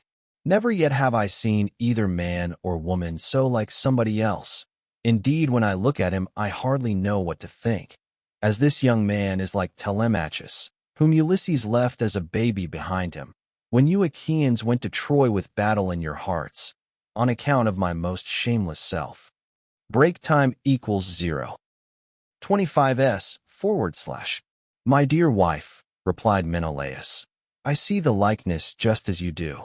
His hands and feet are just like Ulysses. So is his hair, with the shape of his head and the expression of his eyes. Moreover, when I was talking about Ulysses, and saying how much he had suffered on my account, tears fell from his eyes, and he hid his face in his mantle. Then Pisistratus said, Menelaus, son of Atreus, you are right in thinking that this young man is Telemachus, but he is very modest, and is ashamed to come here and begin opening up discourse with one whose conversation is so divinely interesting as your own. My father, Nestor, sent me to escort him hither, for he wanted to know whether you could give him any counsel or suggestion. A son has always trouble at home when his father has gone away, leaving him without supporters. And this is how Telemachus is now placed, for his father is absent, and there is no one among his own people to stand by him. Bless my heart, replied Menelaus. Then I am receiving a visit from the son of a very dear friend, who suffered much hardship for my sake. I had always hoped to entertain him with most marked distinction when heaven had granted us a safe return from beyond the seas. I should have founded a city for him in Argos, and built him a house. I should have made him leave Ithaca with his goods, his son, and all his people, and should have sacked for them some one of the neighboring cities that are subject to me. We should thus have seen one another continually, and nothing but death could have interrupted so close and happy an intercourse. I suppose, however, that heaven grudged us such great good fortune, for it has prevented the poor fellow from ever getting home at all. Thus did he speak, and his words set them all a-weeping. Helen wept, Telemachus wept, and so did Menelaus, nor could Pisistratus keep his eyes from filling, when he remembered his dear brother Antilochus, whom the son of bright dawn had killed. Thereon he said to Menelaus, Sir, my father Nestor, when we used to talk about you at home, told me you were a person of rare and excellent understanding. If, then, it be possible, do as I would urge you. I am not fond of crying while I am getting my supper.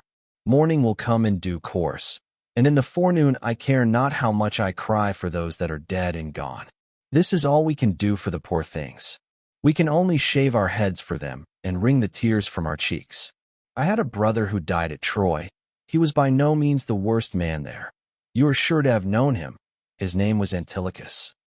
I never set eyes upon him myself, but they say that he was singularly fleet of foot and in fight valiant. Your discretion, my friend, answered Menelaus, is beyond your years. It is plain you take after your father.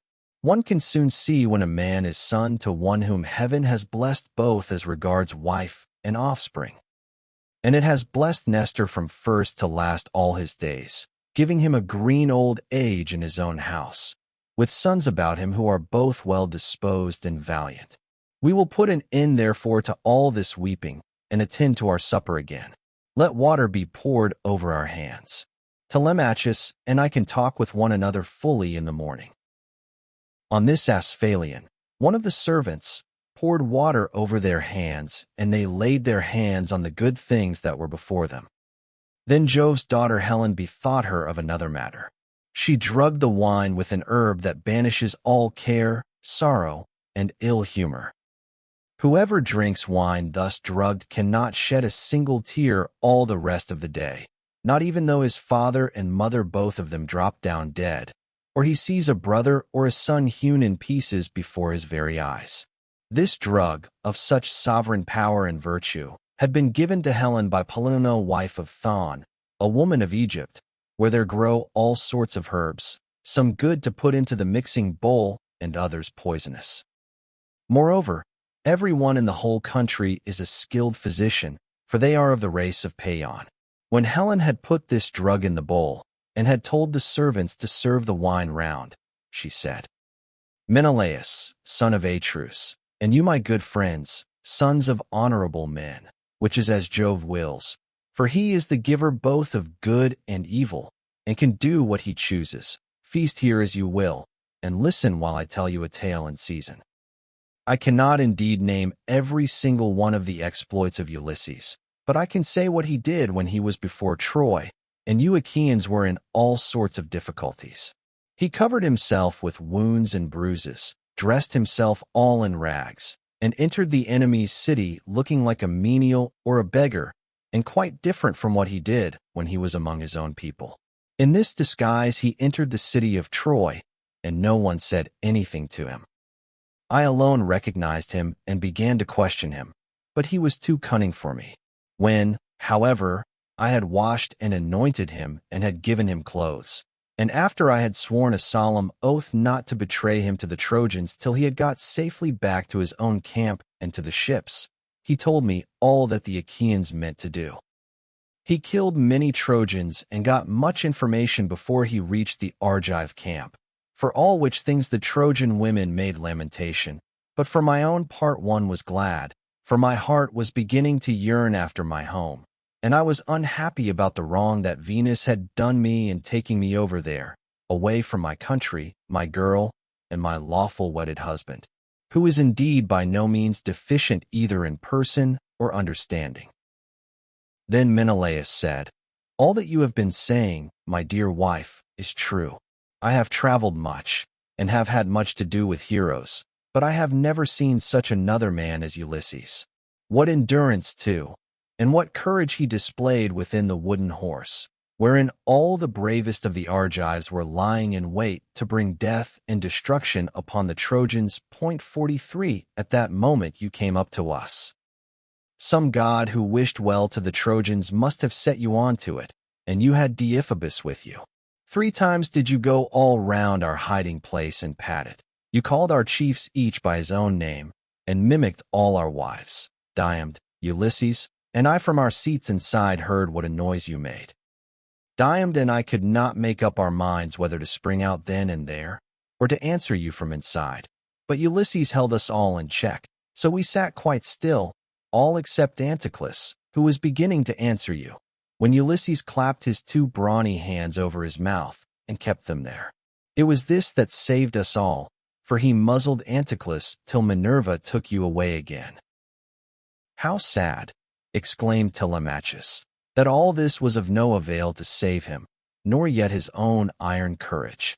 But now, sir, be pleased to send us all to bed, that we may lie down and enjoy the blessed boon of sleep." On this Helen told the maid servants to set beds in the room that was in the gatehouse, and to make them with good red rugs, and spread coverlets on the top of them with woolen cloaks for the guests to wear. So the maids went out, carrying a torch, and made the beds, to which a manservant presently conducted the strangers. Thus, then, did Telemachus and Pisistratus sleep there in the forecourt, while the son of Atreus lay in an inner room with lovely Helen by his side. When the child of morning, rosy-fingered dawn appeared, Menelaus rose and dressed himself. He bound his sandals on to his comely feet, girded his sword about his shoulders, and left his room looking like an immortal god. Then, taking a seat near Telemachus, he said, "And what, Telemachus, has led you to take this long sea voyage to Lacedaemon? Are you on public or private business? Tell me all about it." "I have come, sir," replied Telemachus, "to see if you can tell me anything about my father. I am being eaten out of house and home. My fair estate is being wasted, and my house is full of miscreants who keep killing great numbers of my sheep and oxen, on the pretense of paying their addresses to my mother. Therefore, I am suppliant at your knees if haply you may tell me about my father's melancholy end, whether you saw it with your own eyes, or heard it from some other traveler. For he was a man born to trouble. Do not soften things out of any pity for myself, but tell me in all plainness exactly what you saw. If my brave father Ulysses ever did you loyal service either by word or deed, when you Achaeans were harassed by the Trojans, bear it in mind now as in my favor, and tell me truly all." Menelaus on hearing this was very much shocked. "So," he exclaimed, "these cowards would usurp a brave man's bed? A hind might as well lay her new-born young in the lair of a lion, and then go off to feed in the forest or in some grassy dell. The lion, when he comes back to his lair, will make short work with the pair of them, and so will Ulysses with these suitors. By Father Jove, Minerva, and Apollo, if Ulysses is still the man that he was when he wrestled with Philomelides in Lesbos, and threw him so heavily that all the Achaeans cheered him, if he is still such and were to come near these suitors, they would have a short shrift and a sorry wedding. As regards your questions, however, I will not prevaricate nor deceive you, but will tell you without concealment all that the old man of the sea told me. I was trying to come on here, but the gods detained me in Egypt, for my hecatombs had not given them full satisfaction, and the gods are very strict about having their dues. Now off Egypt, about as far as a ship can sail in a day with a good stiff breeze behind her, there is an island called Pharos. It has a good harbor from which vessels can get out into open sea when they have taken in water, and here the gods becalmed me 20 days without so much as a breath of fair wind to help me forward. We should have run clean out of provisions, and my men would have starved, if a goddess had not taken pity upon me and saved me in the person of Idothea, daughter to Proteus, the old man of the sea, for she had taken a great fancy to me.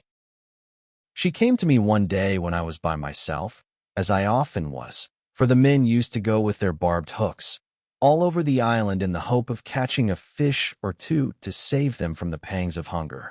"Stranger," said she, "it seems to me that you like starving in this way. At any rate, it does not greatly trouble you, for you stick here day after day, without even trying to get away, though your men are dying by inches."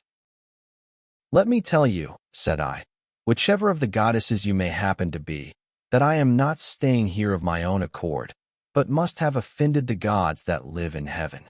Tell me, therefore, for the gods know everything, which of the immortals it is that is hindering me in this way, and tell me also how I may sail the sea so as to reach my home."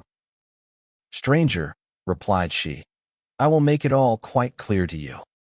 There is an old immortal who lives under the sea hereabouts, and whose name is Proteus. He is an Egyptian, and people say he is my father. He is Neptune's head man and knows every inch of ground all over the bottom of the sea.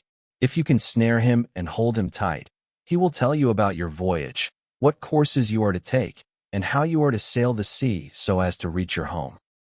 He will also tell you, if you so will, all that has been going on at your house, both good and bad, while you have been away on your long and dangerous journey." "Can you show me," said I, "some stratagem by means of which I may catch this old god without his suspecting it and finding me out? For a god is not easily caught, not by a mortal man." "Stranger," said she, "I will make it all quite clear to you. About the time when the sun shall have reached mid-heaven, the old man of the sea comes up from under the waves, heralded by the west wind that furs the water over his head. As soon as he has come up, he lies down and goes to sleep in a great sea cave, where the seals, Halison's chickens as they call them, come up also from the gray sea, and go to sleep in shoals all round him, and a very strong and fish-like smell do they bring with them. 44 early tomorrow morning I will take you to this place, and will lay you in ambush. Pick out, therefore, the 3 best men you have in your fleet, and I will tell you all the tricks that the old man will play you. First he will look over all his seals and count them. Then, when he has seen them and tallied them on his 5 fingers, he will go to sleep among them, as a shepherd among his sheep. The moment you see that he is asleep, seize him. Put forth all your strength and hold him fast, for he will do his very utmost to get away from you. He will turn himself into every kind of creature that goes upon the earth, and will become also both fire and water. But you must hold him fast and grip him tighter and tighter till he begins to talk to you and comes back to what he was when you saw him go to sleep. Then you may slacken your hold and let him go. And you can ask him which of the gods it is that is angry with you, and what you must do to reach your home over the seas." Having so said, she dived under the waves, whereon I turned back to the place where my ships were ranged upon the shore, and my heart was clouded with care as I went along. When I reached my ship, we got supper ready, for night was falling, and camped down upon the beach. When the child of morning, rosy-fingered dawn, appeared, I took the 3 men on whose prowess of all kinds I could most rely, and went along by the seaside, praying heartily to heaven. Meanwhile the goddess fetched me up 4 seal skins from the bottom of the sea, all of them just skinned, for she meant playing a trick upon her father. Then she dug 4 pits for us to lie in, and sat down to wait till we should come up. When we were close to her, she made us lie down in the pits one after the other, and threw a seal skin over each of us. Our ambuscade would have been intolerable, for the stench of the fishy seals was most distressing. 45. who would go to bed with a sea monster if he could help it. But here, too, the goddess helped us, and thought of something that gave us great relief, for she put some ambrosia under each man's nostrils, which was so fragrant that it killed the smell of the seals. 46. We waited the whole morning and made the best of it, watching the seals come up in hundreds to bask upon the seashore, till at noon the old man of the sea came up too, and when he had found his fat seals he went over them and counted them. We were among the first he counted, and he never suspected any guile, but laid himself down to sleep as soon as he had done counting. Then we rushed upon him with a shout and seized him. On which he began at once with his old tricks, and changed himself first into a lion with a great mane. Then all of a sudden he became a dragon, a leopard, a wild boar. The next moment he was running water, and then again directly he was a tree, but we stuck to him and never lost hold, till at last the cunning old creature became distressed, and said, "Which of the gods was it, son of Atreus, that hatched this plot with you for snaring me and seizing me against my will? What do you want?" "You know that yourself, old man," I answered. "You will gain nothing by trying to put me off.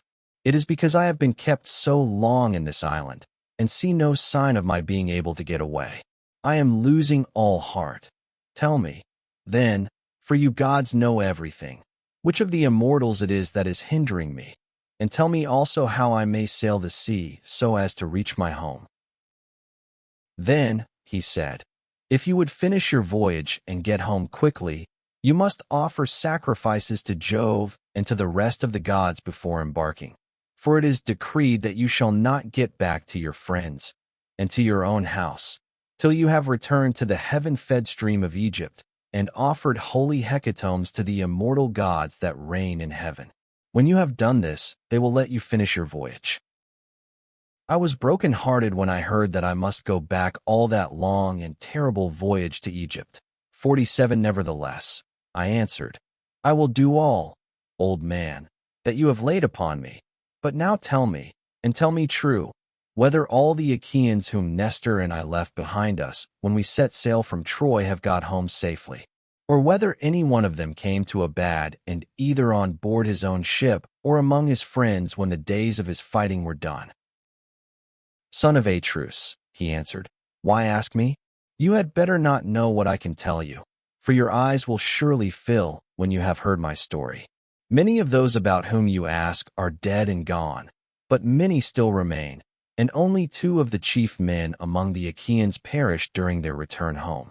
As for what happened on the field of battle, you were there yourself. A 3rd Achaean leader is still at sea, alive, but hindered from returning. Ajax was wrecked, for Neptune drove him on to the great rocks of Gyre. Nevertheless, he let him get safe out of the water, and in spite of all Minerva's hatred, he would have escaped death if he had not ruined himself by boasting. He said the gods could not drown him even though they had tried to do so, and when Neptune heard this large talk, he seized his trident in his 2 brawny hands and split the rock of Gyre in 2 pieces. The base remained where it was, but the part on which Ajax was sitting fell headlong into the sea and carried Ajax with it. So he drank salt water and was drowned. Your brother and his ships escaped, for Juno protected him, but when he was just about to reach the high promontory of Malea, he was caught by a heavy gale which carried him out to sea again sorely against his will, and drove him to the foreland where Thyestes used to dwell, but where Aegisthus was then living. By and by, however, it seemed as though he was to return safely after all, for the gods backed the wind into its old quarter, and they reached home. Whereon Agamemnon kissed his native soil, and shed tears of joy at finding himself in his own country.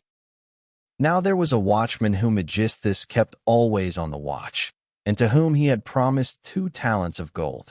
This man had been looking out for a whole year to make sure that Agamemnon did not give him the slip and prepare war. When, therefore, this man saw Agamemnon go by, he went and told Aegisthus, who at once began to lay a plot for him. He picked 20 of his bravest warriors and placed them in ambuscade on one side the cloister, while on the opposite side he prepared a banquet. Then he sent his chariots and horsemen to Agamemnon and invited him to the feast, but he meant foul play. He got him there, all unsuspicious of the doom that was awaiting him, and killed him when the banquet was over as though he were butchering an ox in the shambles. Not one of Agamemnon's followers was left alive, nor yet one of Aegisthus, but they were all killed there in the cloisters. Thus spoke Proteus, and I was broken-hearted as I heard him. I sat down upon the sands and wept. I felt as though I could no longer bear to live nor look upon the light of the sun.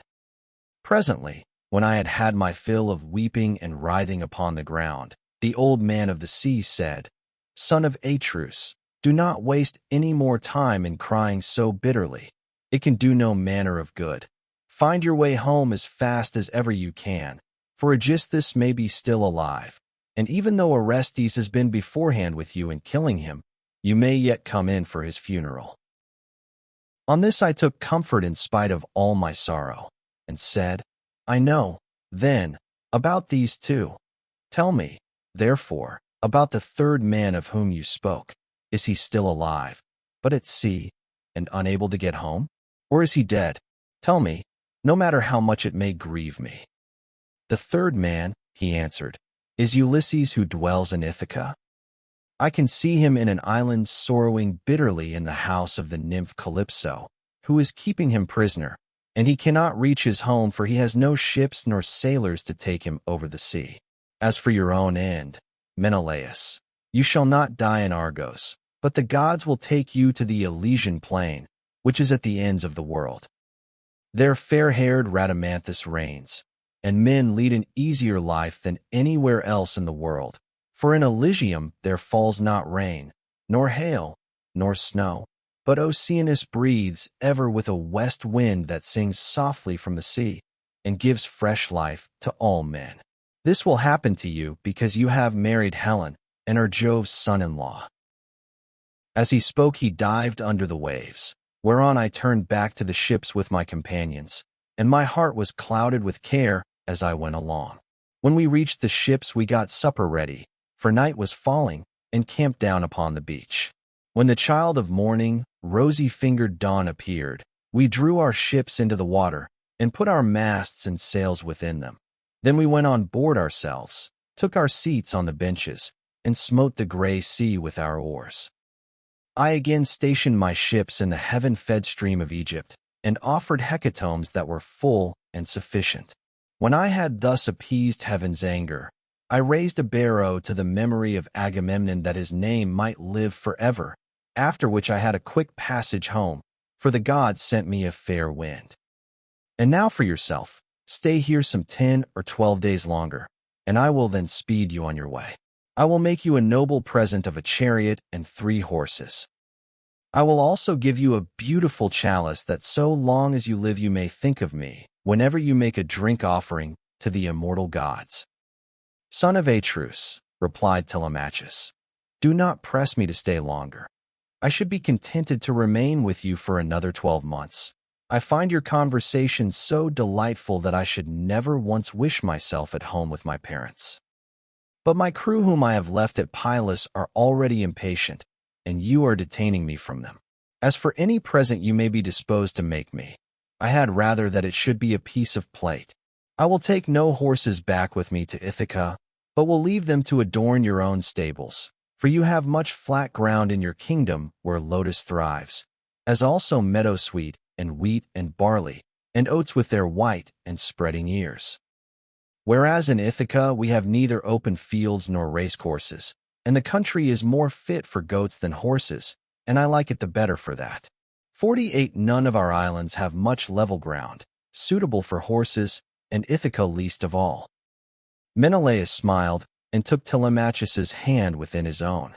"What you say," said he, "shows that you come of good family. I both can, and will, make this exchange for you, by giving you the finest and most precious piece of plate in all my house. It is a mixing bowl by Vulcan's own hand, of pure silver, except the rim, which is inlaid with gold. Phaedimus, king of the Sidonians, gave it me in the course of a visit which I paid him when I returned thither on my homeward journey. I will make you a present of it." Thus did they converse, and guests kept coming to the king's house. They brought sheep and wine, while their wives had put up bread for them to take with them. So they were busy cooking their dinners in the courts. Point 49. Meanwhile, the suitors were throwing discs or aiming with spears at a mark on the leveled ground in front of Ulysses' house, and were behaving with all their old insolence. Antinous and Eurymachus, who were their ringleaders and much the foremost among them all, were sitting together when Nomon son of Phronius came up and said to Antinous, "Have we any idea, Antinous, on what day Telemachus returns from Perilous? He has a ship of mine, and I want it, to cross over to Elis. I have 12 brood mares there with yearling mule foals by their side not yet broken in, and I want to bring one of them over here and break him." They were astounded when they heard this, for they had made sure that Telemachus had not gone to the city of Neleus. They thought he was only away somewhere on the farms, and was with the sheep, or with the swineherd. So Antinous said, "When did he go? Tell me truly, and what young men did he take with him? Were they freemen or his own bondsmen, for he might manage that too? Tell me also, did you let him have the ship of your own free will because he asked you, or did he take it without your leave?" "I lent it him," answered Nomon. "What else could I do when a man of his position said he was in a difficulty and asked me to oblige him? I could not possibly refuse. As for those who went with him, they were the best young men we have, and I saw Mentor go on board as captain, or some god who was exactly like him. I cannot understand it, for I saw Mentor here myself yesterday morning, and yet he was then setting out for Perilous." Nomon then went back to his father's house, but Antinous and Eurymachus were very angry. They told the others to leave off playing, and to come and sit down along with themselves. When they came, Antinous son of Eupedes spoke in anger. His heart was black with rage, and his eyes flashed fire as he said, "Good heavens! This voyage of Telemachus is a very serious matter. We had made sure that it would come to nothing, but the young fellow has got away in spite of us, and with a picked crew too. He will be giving us trouble presently. May Jove take him before he is full grown. Find me a ship, therefore, with a crew of 20 men, and I will lie in wait for him in the straits between Ithaca and Samos. He will then rue the day that he set out to try and get news of his father. Break time equals 0. 25s /. Thus did he speak, and the others applauded his saying. They then all of them went inside the buildings. It was not long ere Penelope came to know what the suitors were plotting, for a man's servant, Medon, overheard them from outside the outer court as they were laying their schemes within, and went to tell his mistress. As he crossed the threshold of her room, Penelope said, "Medon, what have the suitors sent you here for? Is it to tell the maids to leave their master's business and cook dinner for them? I wish they may neither woo nor dine henceforward, neither here nor anywhere else. But let this be the very last time, for the waste you all make of my son's estate. Did not your fathers tell you when you were children how good Ulysses had been to them, never doing anything high-handed, nor speaking harshly to anybody? Kings may say things sometimes, and they may take a fancy to one man and dislike another, but Ulysses never did an unjust thing by anybody, which shows what bad hearts you have, and that there is no such thing as gratitude left in this world." Then Medon said, "I wish, madam, that this were all, but they are plotting something much more dreadful now. May heaven frustrate their design. They are going to try and murder Telemachus as he is coming home from Perilous and Lacedaemon, where he has been to get news of his father." Then Penelope's heart sank within her, and for a long time she was speechless. Her eyes filled with tears, and she could find no utterance. At last, however, she said, "Why did my son leave me? What business had he to go sailing off in ships that make long voyages over the ocean like seahorses? Does he want to die without leaving anyone behind him to keep up his name?" "I do not know," answered Medon, "whether some god set him on to it, or whether he went on his own impulse to see if he could find out if his father was dead or alive and on his way home." Then he went downstairs again, leaving Penelope in an agony of grief. There were plenty of seats in the house, but she had no heart for sitting on any one of them. She could only fling herself on the floor of her own room and cry, whereon all the maids in the house, both old and young, gathered round her and began to cry too, till at last in a transport of sorrow she exclaimed, "My dears, heaven has been pleased to try me with more affliction than any other woman of my age and country. First I lost my brave and lion-hearted husband, who had every good quality under heaven, and whose name was great over all Hellas and Middle Argos.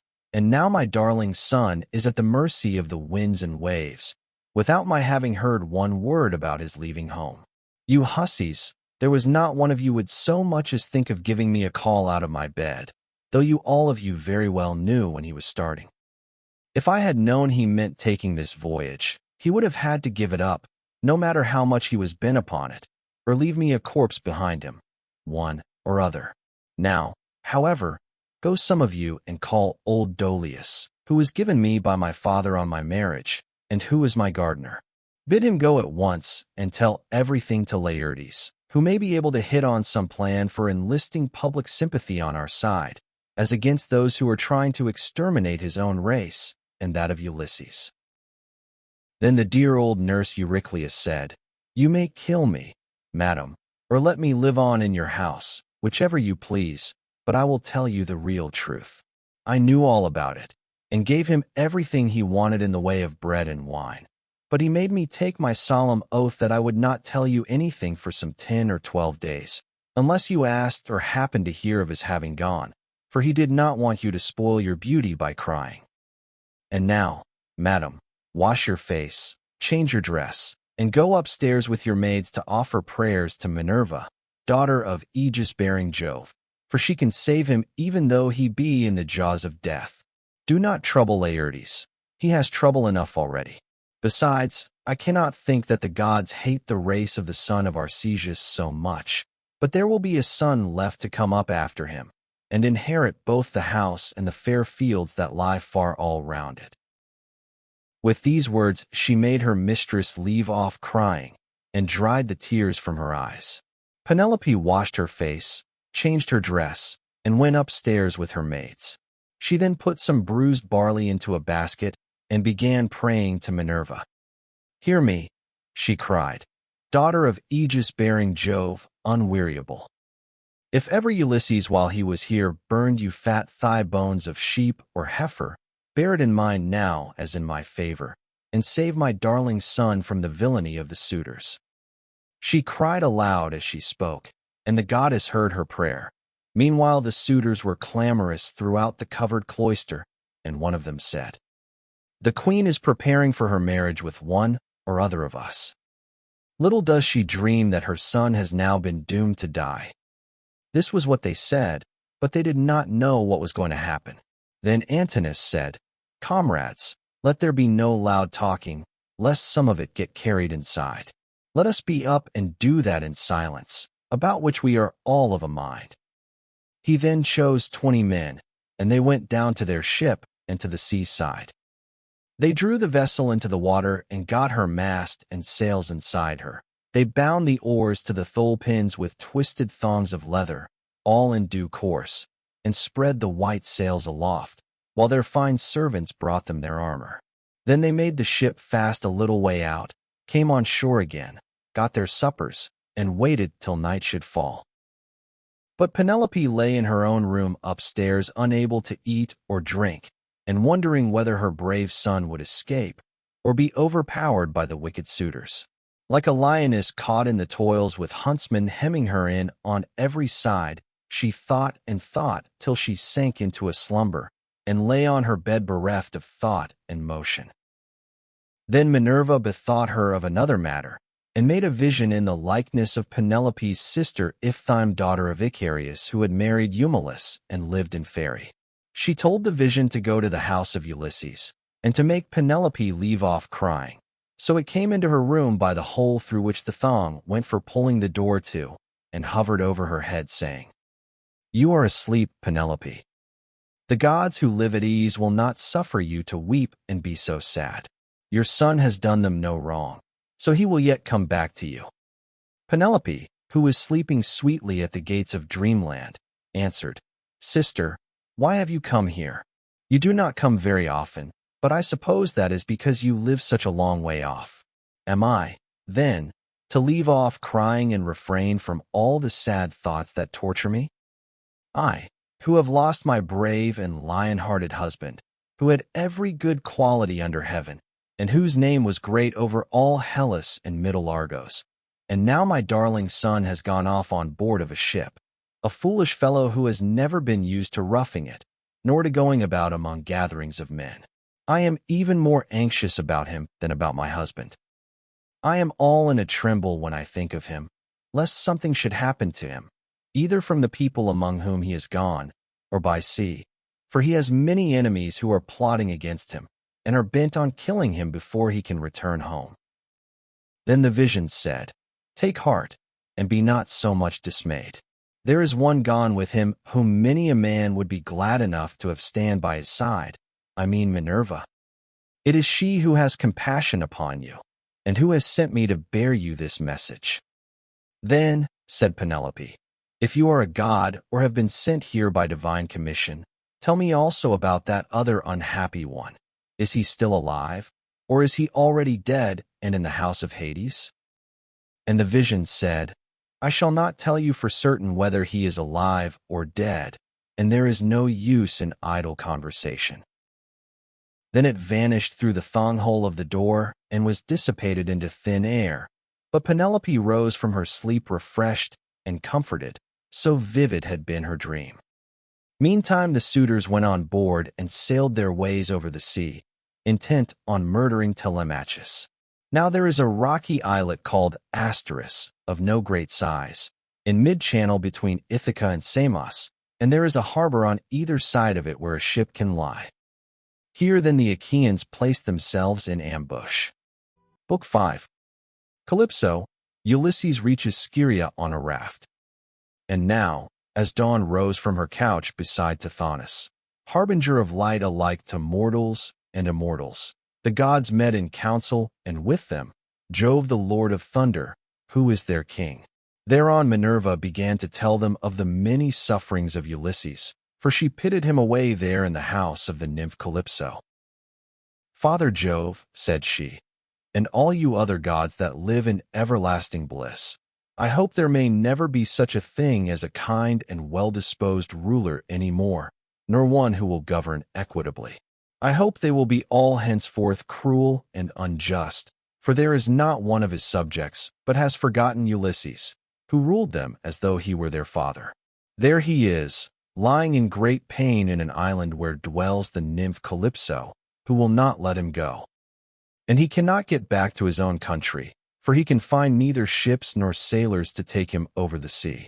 Furthermore, wicked people are now trying to murder his only son Telemachus, who is coming home from Perilous and Lacedaemon, where he has been to see if he can get news of his father." "What, my dear, are you talking about?" replied her father. "Did you not send him there yourself, because you thought it would help Ulysses to get home and punish the suitors? Besides, you are perfectly able to protect Telemachus, and to see him safely home again, while the suitors have to come hurry-scurrying back without having killed him." When he had thus spoken, he said to his son Mercury, "Mercury, you are our messenger. Go therefore and tell Calypso we have decreed that poor Ulysses is to return home. He is to be convoyed neither by gods nor men, but after a perilous voyage of 20 days upon a raft he is to reach fertile Scyria, 50 the land of the Phaeacians, who are near of kin to the gods, and will honor him as though he were one of ourselves. They will send him in a ship to his own country, and will give him more bronze and gold and raiment than he would have brought back from Troy, if he had had all his prize money and had got home without disaster. This is how we have settled that he shall return to his country and his friends." Thus he spoke, and Mercury, guide and guardian, slayer of Argus, did as he was told. Forthwith he bound on his glittering golden sandals with which he could fly like the wind over land and sea. He took the wand with which he seals men's eyes in sleep or wakes them just as he pleases, and flew holding it in his hand over Pieria. Then he swooped down through the firmament till he reached the level of the sea, whose waves he skimmed like a cormorant that flies, fishing every hole and corner of the ocean, and drenching its thick plumage in the spray. He flew and flew over many a weary wave. But when at last he got to the island which was his journey's end, he left the sea and went on by land till he came to the cave where the nymph Calypso lived. He found her at home. There was a large fire burning on the hearth, and one could smell from far the fragrant reek of burning cedar and sandalwood. As for herself, she was busy at her loom, shooting her golden shuttle through the warp and singing beautifully.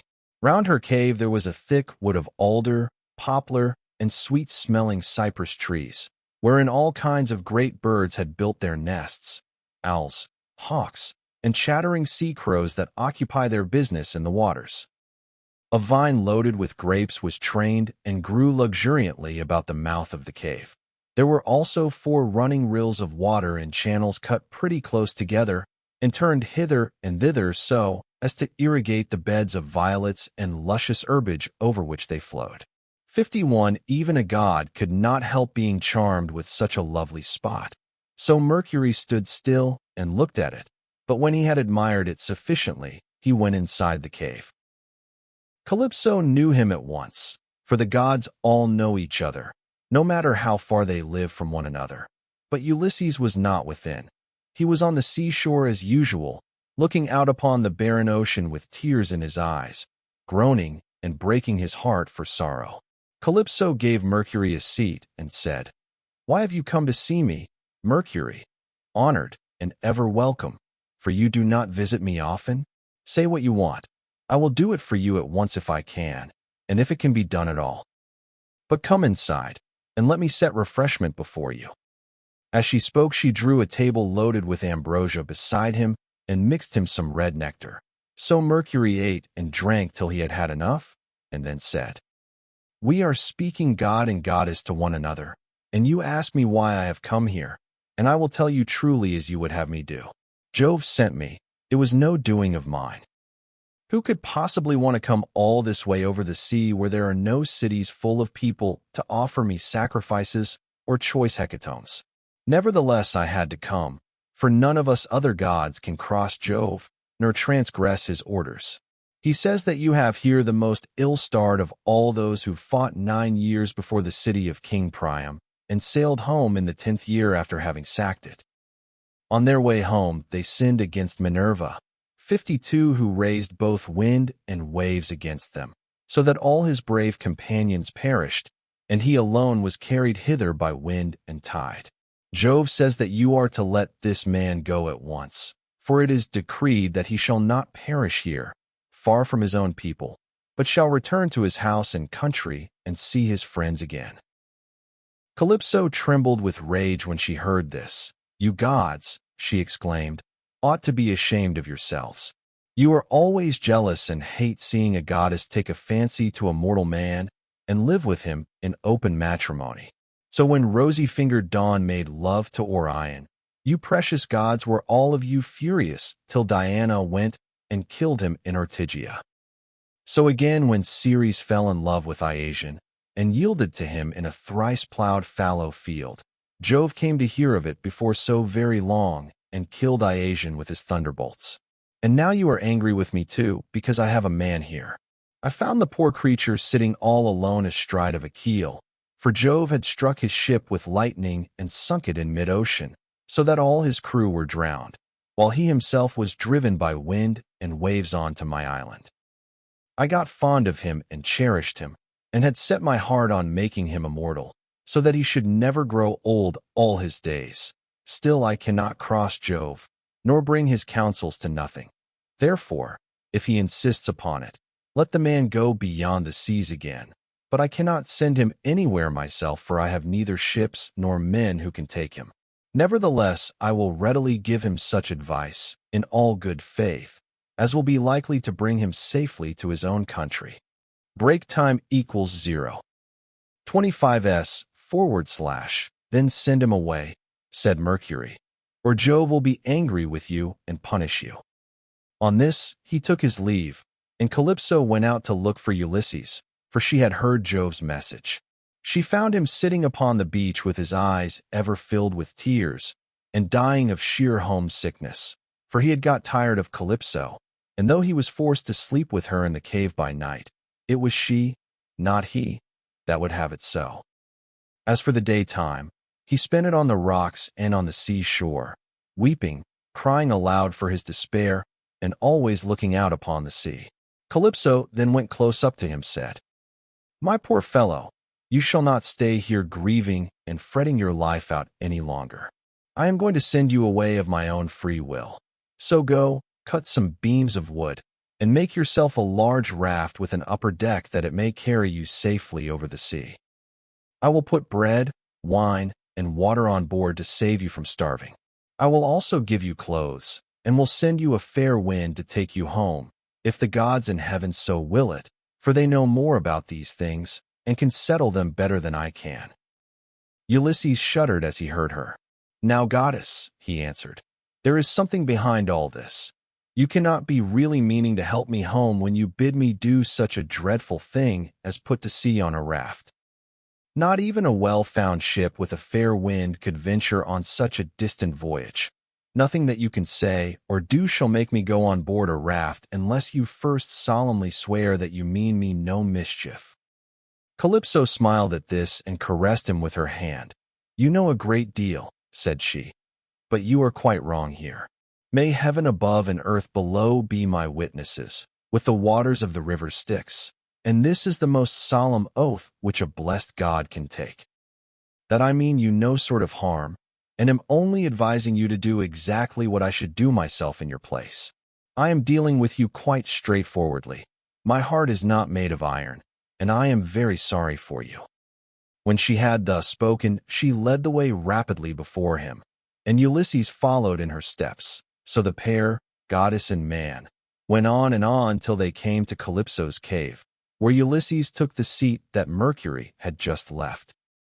Calypso set meat and drink before him of the food that mortals eat, but her maids brought ambrosia and nectar for herself, and they laid their hands on the good things that were before them. When they had satisfied themselves with meat and drink, Calypso spoke, saying, "Ulysses, noble son of Laertes, so you would start home to your own land at once? Good luck go with you. But if you could only know how much suffering is in store for you before you get back to your own country, you would stay where you are, keep house along with me, and let me make you immortal, no matter how anxious you may be to see this wife of yours, of whom you are thinking all the time day after day. Yet I flatter myself that I am no whit less tall or well-looking than she is, for it is not to be expected that a mortal woman should compare in beauty with an immortal." "Goddess," replied Ulysses, "do not be angry with me about this. I am quite aware that my wife Penelope is nothing like so tall or so beautiful as yourself. She is only a woman, whereas you are an immortal. Nevertheless, I want to get home, and can think of nothing else. If some god wrecks me when I am on the sea, I will bear it and make the best of it. I have had infinite trouble both by land and sea already, so let this go with the rest." Presently the sun set, and it became dark, whereon the pair retired into the inner part of the cave and went to bed. When the child of morning rosy-fingered dawn appeared, Ulysses put on his shirt and cloak, while the goddess wore a dress of a light gossamer fabric, very fine and graceful, with a beautiful golden girdle about her waist and a veil to cover her head. She at once set herself to think how she could speed Ulysses on his way. So she gave him a great bronze axe that suited his hands. It was sharpened on both sides, and had a beautiful olive wood handle fitted firmly onto it. She also gave him a sharp adze, and then led the way to the far end of the island where the largest trees grew, alder, poplar, and pine, that reached the sky, very dry and well seasoned, so as to sail light for him in the water. 53 Then, when she had shown him where the best trees grew, Calypso went home, leaving him to cut them, which he soon finished doing. He cut down 20 trees in all and adzed them smooth, squaring them by rule in good workmanlike fashion. Meanwhile Calypso came back with some augers, so he bored holes with them and fitted the timbers together with bolts and rivets. He made the raft as broad as a skilled shipwright makes the beam of a large vessel, and he fixed a deck on top of the ribs and ran a gunwale all round it. He also made a mast with a yard arm and a rudder to steer with. He fenced the raft all round with wicker hurdles as a protection against the waves, and then he threw on a quantity of wood. By and by Calypso brought him some linen to make the sails, and he made these too, excellently, making them fast with braces and sheets. Last of all, with the help of levers, he drew the raft down into the water. In 4 days he had completed the whole work, and on the 5th Calypso sent him from the island after washing him and giving him some clean clothes. She gave him a goat skin full of black wine, and another larger one of water. She also gave him a wallet full of provisions, and found him in much good meat. Moreover, she made the wind fair and warm for him, and gladly did Ulysses spread his sail before it, while he sat and guided the raft skillfully by means of the rudder. He never closed his eyes, but kept them fixed on the Pleiades, on late-setting Boötes, and on the Bear, which men also call the Wain, and which turns round and round where it is, facing Orion, and alone never dipping into the stream of Oceanus, for Calypso had told him to keep this to his left. Days 7 and 10 did he sail over the sea, and on the 18th the dim outlines of the mountains on the nearest part of the Phaeacian coast appeared, rising like a shield on the horizon. But King Neptune, who was returning from the Ethiopians, caught sight of Ulysses a long way off, from the mountains of the Solymi. He could see him sailing upon the sea, and it made him very angry. So he wagged his head and muttered to himself, saying, "Good heavens! So the gods have been changing their minds about Ulysses while I was away in Ethiopia, and now he is close to the land of the Phaeacians, where it is decreed that he shall escape from the calamities that have befallen him. Still, he shall have plenty of hardship yet before he is done with it." Thereon he gathered his clouds together, grasped his trident, stirred it round in the sea, and roused the rage of every wind that blows till earth, sea, and sky were hidden in cloud, and night sprang forth out of the heavens. Winds from east, south, north, and west fell upon him all at the same time, and a tremendous sea got up, so that Ulysses' heart began to fail him. "Alas," he said to himself in his dismay, "whatever will become of me? I am afraid Calypso was right when she said I should have trouble by sea before I got back home. It is all coming true. How black is Jove making heaven with his clouds, and what a sea the winds are raising from every quarter at once. I am now safe to perish. Blessed and thrice blessed were those Danaans who fell before Troy in the cause of the sons of Atreus. Would that I had been killed on the day when the Trojans were pressing me so sorely about the dead body of Achilles, for then I should have had due burial, and the Achaeans would have honored my name. But now it seems that I shall come to a most pitiable end." As he spoke, a sea broke over him with such terrific fury that the raft reeled again, and he was carried overboard a long way off. He let go the helm, and the force of the hurricane was so great that it broke the mast halfway up, and both sail and yard went over into the sea. For a long time Ulysses was under water, and it was all he could do to rise to the surface again, for the clothes Calypso had given him weighed him down. But at last he got his head above water and spat out the bitter brine that was running down his face in streams. In spite of all this, however, he did not lose sight of his raft, but swam as fast as he could towards it, got hold of it, and climbed on board again so as to escape drowning. The sea took the raft and tossed it about as autumn winds whirl thistledown round and round upon a road. It was as though the south, north, east, and west winds were all playing battledore and shuttlecock with it at once. When he was in this plight, Ino, daughter of Cadmus, also called Leucothea, saw him. She had formerly been a mere mortal, but had been since raised to the rank of a marine goddess. Seeing in what great distress Ulysses now was, she had compassion upon him, and, rising like a seagull from the waves, took her seat upon the raft. "My poor good man," said she, "why is Neptune so furiously angry with you? He is giving you a great deal of trouble, but for all his bluster he will not kill you. You seem to be a sensible person. Do then as I bid you. Strip, leave your raft to drive before the wind, and swim to the Phaeacian coast where better luck awaits you. And here, take my veil and put it round your chest. It is enchanted, and you can come to no harm so long as you wear it. As soon as you touch land, take it off, throw it back as far as you can into the sea, and then go away again." With these words she took off her veil and gave it him. Then she dived down again like a seagull and vanished beneath the dark blue waters. But Ulysses did not know what to think. "Alas," he said to himself in his dismay, "this is only some one or other of the gods who is luring me to ruin by advising me to quit my raft. At any rate, I will not do so at present, for the land where she said I should be quit of all troubles seemed to be still a good way off. I know what I will do. I am sure it will be best. No matter what happens, I will stick to the raft as long as her timbers hold together, but when the sea breaks her up, I will swim for it. I do not see how I can do any better than this." While he was thus in two minds, Neptune sent a terrible great wave that seemed to rear itself above his head till it broke right over the raft, which then went to pieces as though it were a heap of dry chaff tossed about by a whirlwind. Ulysses got astride of one plank and rode upon it, as if he were on horseback. He then took off the clothes Calypso had given him, bound Ino's veil under his arms, and plunged into the sea, meaning to swim on shore. King Neptune watched him as he did so, and wagged his head, muttering to himself and saying, "There now, swim up and down as you best can till you fall in with well-to-do people. I do not think you will be able to say that I have let you off too lightly."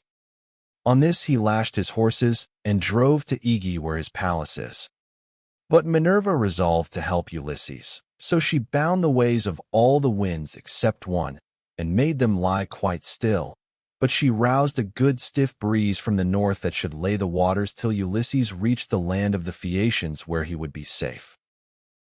Thereon he floated about for 2 nights and 2 days in the water, with a heavy swell on the sea and death staring him in the face. But when the 3rd day broke, the wind fell, and there was a dead calm, without so much as a breath of air stirring. As he rose on the swell, he looked eagerly ahead, and could see land quite near.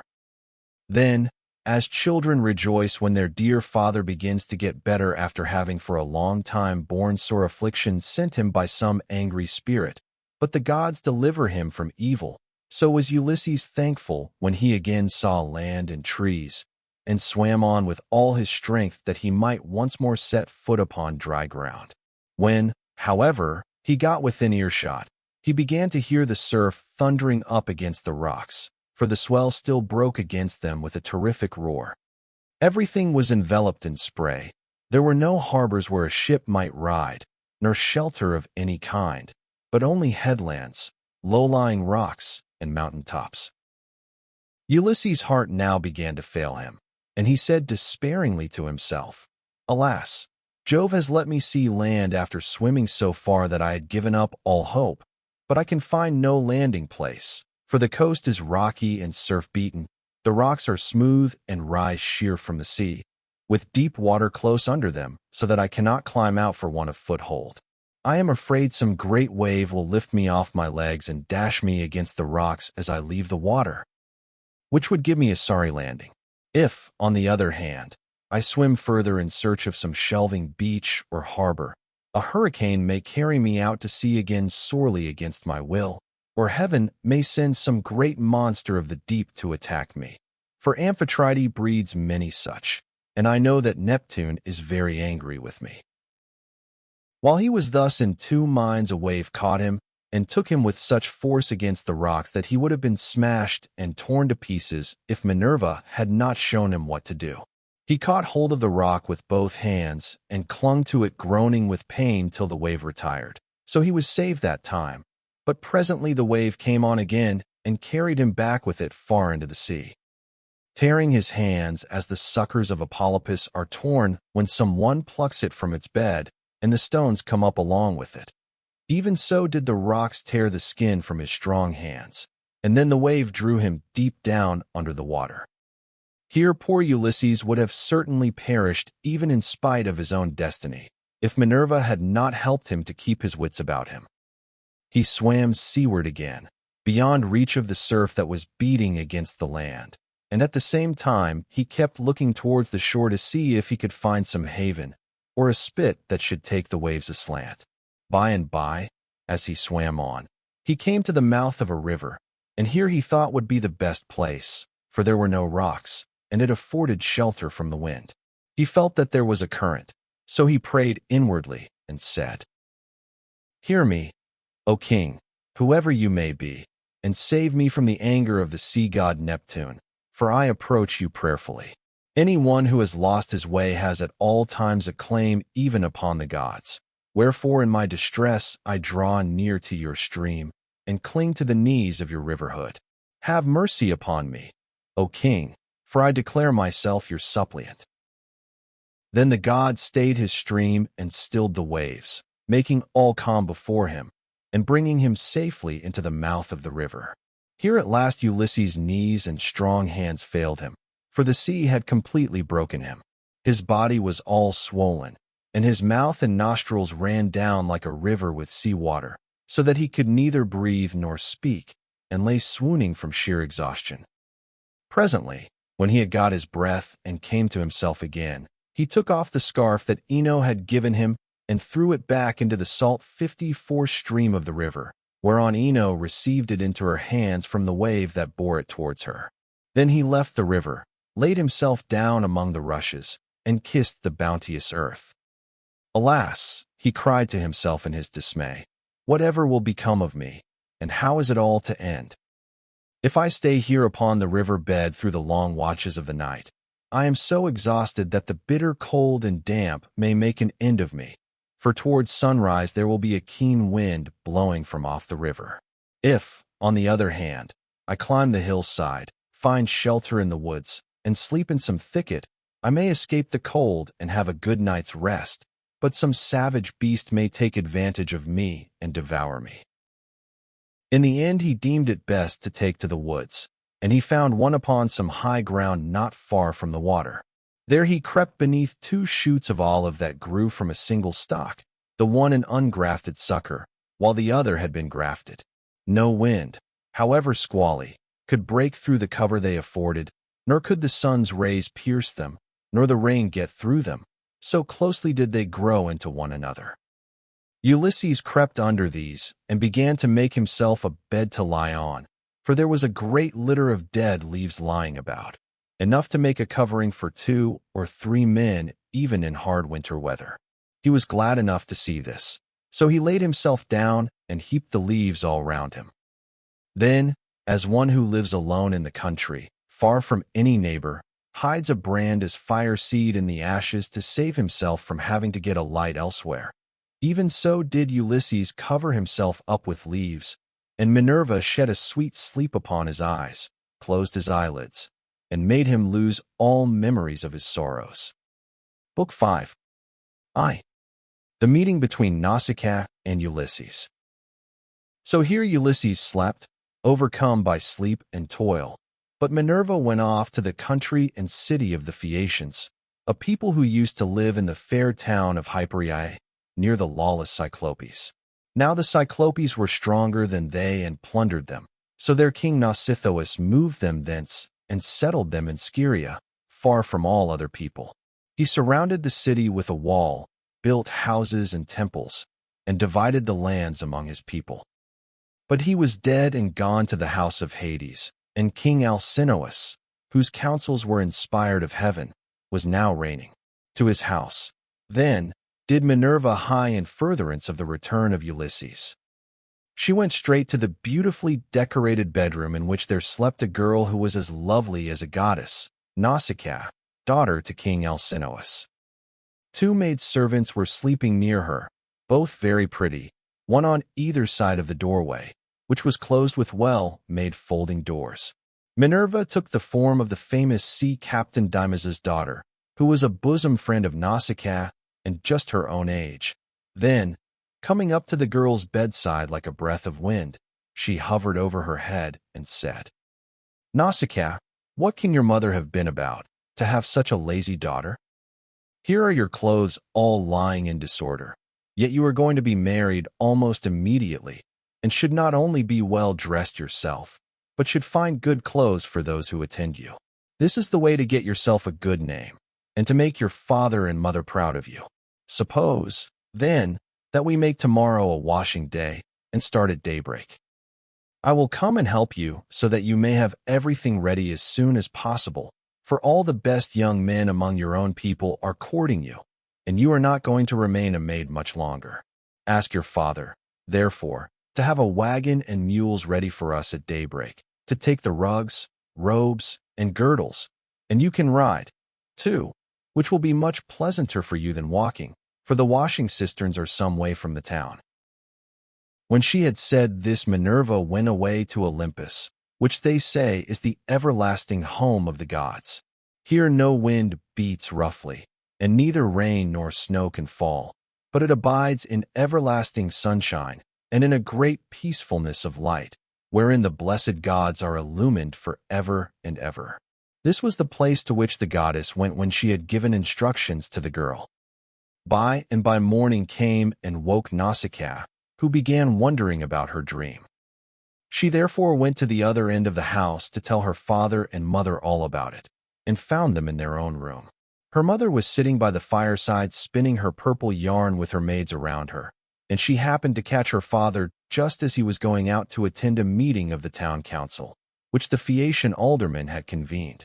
She stopped him and said, "Papa dear, could you manage to let me have a good big wagon? I want to take all our dirty clothes to the river and wash them. You are the chief man here, so it is only right that you should have a clean shirt when you attend meetings of the council. Moreover, you have 5 sons at home, 2 of them married, while the other 3 are good-looking bachelors. You know they always like to have clean linen when they go to a dance, and I have been thinking about all this." She did not say a word about her own wedding, for she did not like to, but her father knew and said, "You shall have the mules, my love, and whatever else you have a mind for. Be off with you, and the men shall get you a good strong wagon with a body to it that will hold all your clothes." On this he gave his orders to the servants, who got the wagon out, harnessed the mules, and put them to, while the girl brought the clothes down from the linen room and placed them on the wagon. Her mother prepared her a basket of provisions with all sorts of good things, and a goat's skin full of wine. The girl now got into the wagon, and her mother gave her also a golden cruse of oil, that she and her women might anoint themselves. Then she took the whip and reins and lashed the mules on, whereon they set off, and their hoofs clattered on the road. They pulled without flagging, and carried not only Nausicaa and her wash of clothes, but the maids also who were with her. When they reached the waterside, they went to the washing cisterns, through which there ran at all times enough pure water to wash any quantity of linen, no matter how dirty. Here they unharnessed the mules and turned them out to feed on the sweet, juicy herbage that grew by the waterside. They took the clothes out of the wagon, put them in the water, and vied with one another in treading them in the pits to get the dirt out. After they had washed them and got them quite clean, they laid them out by the seaside, where the waves had raised a high beach of shingle, and set about washing themselves and anointing themselves with olive oil. Then they got their dinner by the side of the stream, and waited for the sun to finish drying the clothes. When they had done dinner, they threw off the veils that covered their heads, and began to play at ball, while Nausicaa sang for them. As the huntress Diana goes forth upon the mountains of Taygetus or Erymanthus to hunt wild boars or deer, and the wood nymphs, daughters of aegis-bearing Jove, take their sport along with her, then is Leto proud at seeing her daughter stand a full head taller than the others, and eclipse the loveliest amid a whole bevy of beauties. Even so did the girl outshine her handmaids. When it was time for them to start home, and they were folding the clothes and putting them into the wagon, Minerva began to consider how Ulysses should wake up and see the handsome girl who was to conduct him to the city of the Phaeacians. The girl, therefore, threw a ball at one of the maids, which missed her and fell into deep water.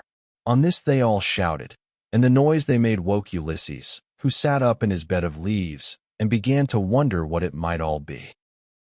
"Alas," said he to himself, "what kind of people have I come amongst? Are they cruel, savage, and uncivilized, or hospitable and humane. I seem to hear the voices of young women, and they sound like those of the nymphs that haunt mountain tops, or springs of rivers and meadows of green grass. At any rate, I am among a race of men and women. Let me try if I cannot manage to get a look at them." As he said this, he crept from under his bush and broke off a bough covered with thick leaves to hide his nakedness. He looked like some lion of the wilderness that stalks about exulting in his strength and defying both wind and rain. His eyes glare as he prowls in quest of oxen, sheep, or deer, for he is famished and will dare break even into a well-fenced homestead, trying to get at the sheep. Even such did Ulysses seem to the young women, as he drew near to them all naked as he was, for he was in great want. On seeing one so unkempt and so begrimed with salt water, the others scampered off along the spits that jutted out into the sea. But the daughter of Alcinous stood firm, for Minerva put courage into her heart and took away all fear from her. She stood right in front of Ulysses, and he doubted whether he should go up to her, throw himself at her feet, and embrace her knees as a suppliant, or stay where he was and entreat her to give him some clothes and show him the way to the town. In the end, he deemed it best to entreat her from a distance in case the girl should take offense at his coming near enough to clasp her knees. So he addressed her in honeyed and persuasive language. "O Queen," he said, "I implore your aid. But tell me, are you a goddess or are you a mortal woman? If you are a goddess and dwell in heaven, I can only conjecture that you are Jove's daughter Diana, for your face and figure resemble none but hers. If on the other hand you are a mortal and live on earth, thrice happy are your father and mother. Thrice happy, too, are your brothers and sisters. How proud and delighted they must feel when they see so fair a scion as yourself going out to a dance. Most happy, however, of all will he be whose wedding gifts have been the richest, and who takes you to his own home. I never yet saw any one so beautiful, neither man nor woman, and am lost in admiration as I behold you. I can only compare you to a young palm tree which I saw when I was at Delos growing near the altar of Apollo, for I was there, too, with much people after me, when I was on that journey which has been the source of all my troubles.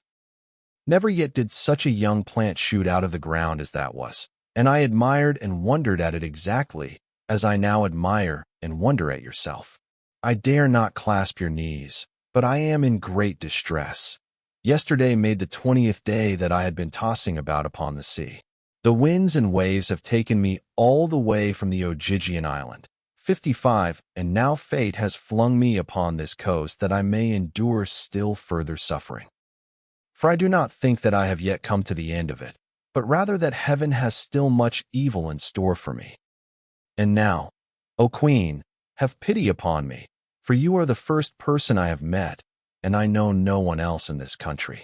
Show me the way to your town, and let me have anything that you may have brought hither to wrap your clothes in. May heaven grant you in all things your heart's desire, husband, house, and a happy, peaceful home. For there is nothing better in this world than that man and wife should be of one mind in a house. It discomfits their enemies, makes the hearts of their friends glad, and they themselves know more about it than any one." To this Nausicaa answered, "Stranger, you appear to be a sensible, well-disposed person. There is no accounting for luck. Jove gives prosperity to rich and poor just as he chooses, so you must take what he has seen fit to send you, and make the best of it. Now, however, that you have come to this our country, you shall not want for clothes nor for anything else that a foreigner in distress may reasonably look for. I will show you the way to the town, and will tell you the name of our people. We are called Phaeacians, and I am daughter to Alcinous, in whom the whole power of the state is vested." Then she called her maids and said, "Stay where you are, you girls. Can you not see a man without running away from him? Do you take him for a robber or a murderer? Neither he nor anyone else can come here to do us Phaeacians any harm, for we are dear to the gods, and live apart on a land's end that juts into the sounding sea, and have nothing to do with any other people. This is only some poor man who has lost his way, and we must be kind to him, for strangers and foreigners in distress are under Jove's protection and will take what they can get and be thankful. So, girls, give the poor fellow something to eat and drink, and wash him in the stream at some place that is sheltered from the wind." On this the maids left off running away and began calling one another back. They made Ulysses sit down in the shelter as Nausicaa had told them, and brought him a shirt and cloak. They also brought him the little golden cruse of oil, and told him to go and wash in the stream. But Ulysses said, "Young women, please to stand a little on one side that I may wash the brine from my shoulders and anoint myself with oil, for it is long enough since my skin has had a drop of oil upon it. I cannot wash as long as you all keep standing there. I am ashamed to strip 56 before a number of good-looking young women." Then they stood on one side and went to tell the girl, while Ulysses washed himself in the stream and scrubbed the brine from his back and from his broad shoulders. When he had thoroughly washed himself and had got the brine out of his hair, he anointed himself with oil and put on the clothes which the girl had given him. Minerva then made him look taller and stronger than before. She also made the hair grow thick on the top of his head and flowed down in curls like hyacinth blossoms. She glorified him about the head and shoulders as a skillful workman who has studied art of all kinds under Vulcan, and Minerva enriches a piece of silver plate by gilding it, and his work is full of beauty. Then he went and sat down a little way off upon the beach, looking quite young and handsome, and the girl gazed on him with admiration. Then she said to her maids, "Hush, my dears, for I want to say something. I believe the gods who live in heaven have sent this man to the Phaeacians. When I first saw him, I thought him plain, but now his appearance is like that of the gods who dwell in heaven. I should like my future husband to be just such another as he is, if he would only stay here and not want to go away. However, give him something to eat and drink." They did as they were told, and set food before Ulysses, who ate and drank ravenously, for it was long since he had had food of any kind. Meanwhile, Nausicaa bethought her of another matter. She got the linen folded and placed in the wagon. She then yoked the mules, and, as she took her seat, she called Ulysses. "Stranger," said she, "rise and let us be going back to the town. I will introduce you at the house of my excellent father, where I can tell you that you will meet all the best people among the Phaeacians. But be sure and do as I bid you, for you seem to be a sensible person. As long as we are going past the fields and farmlands, follow briskly behind the wagon along with the maids, and I will lead the way myself. Presently, however, we shall come to the town, where you will find a high wall running all round it, and a good harbor on either side with a narrow entrance into the city, and the ships will be drawn up by the roadside, for everyone has a place where his own ship can lie. You will see the marketplace with a temple of Neptune in the middle of it, and paved with large stones bedded in the earth. Here people deal in ship's gear of all kinds, such as cables and sails, and here, too, are the places where oars are made, for the Phaeacians are not a nation of archers.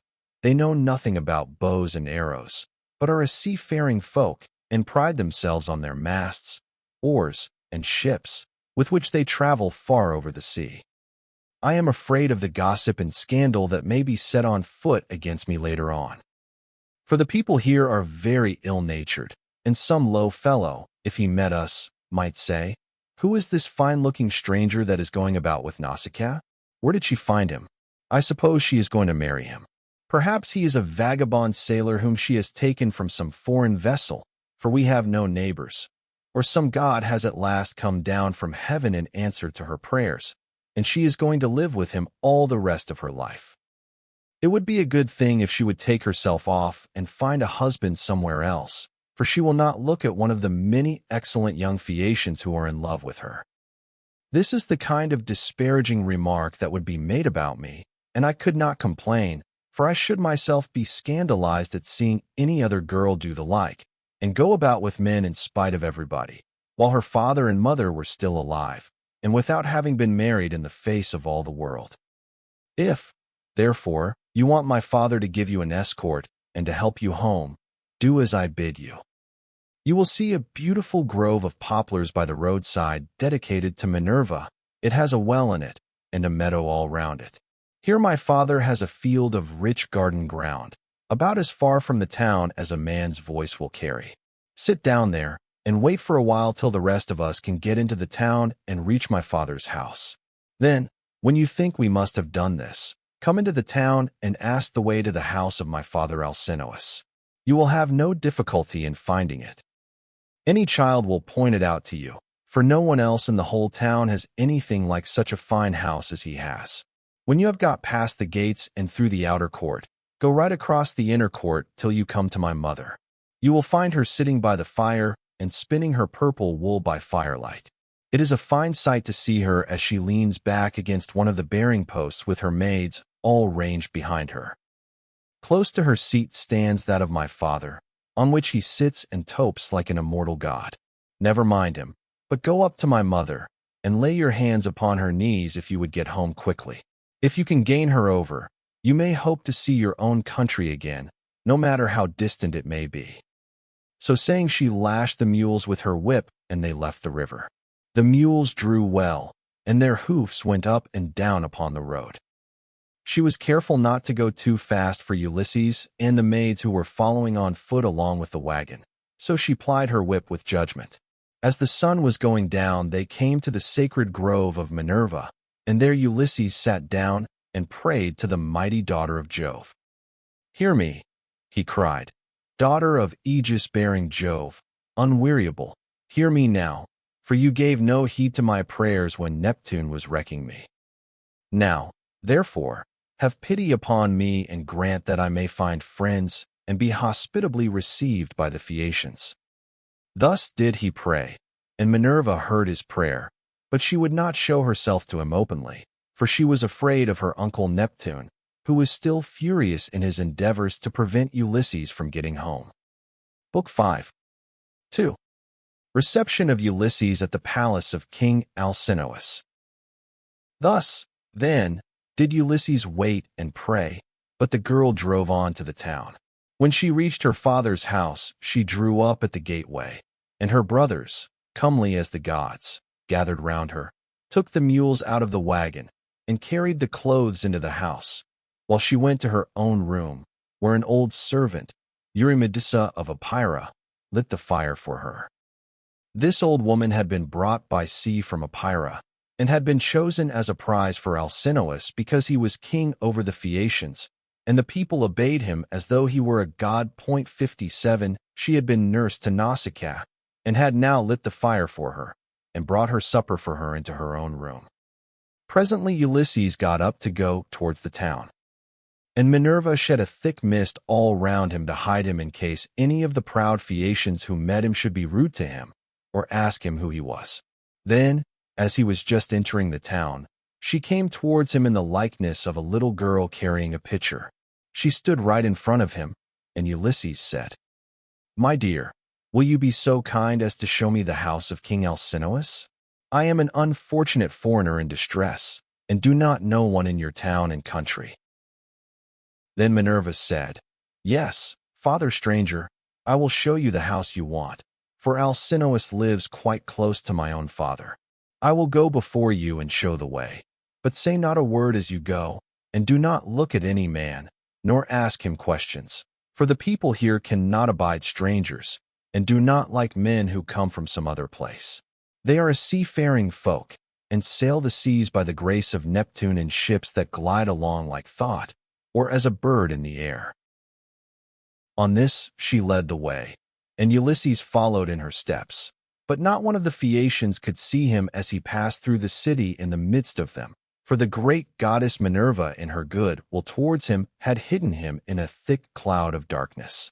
He admired their harbors, ships, places of assembly, and the lofty walls of the city, which, with the palisade on top of them, were very striking, and when they reached the king's house Minerva said break time equals 0.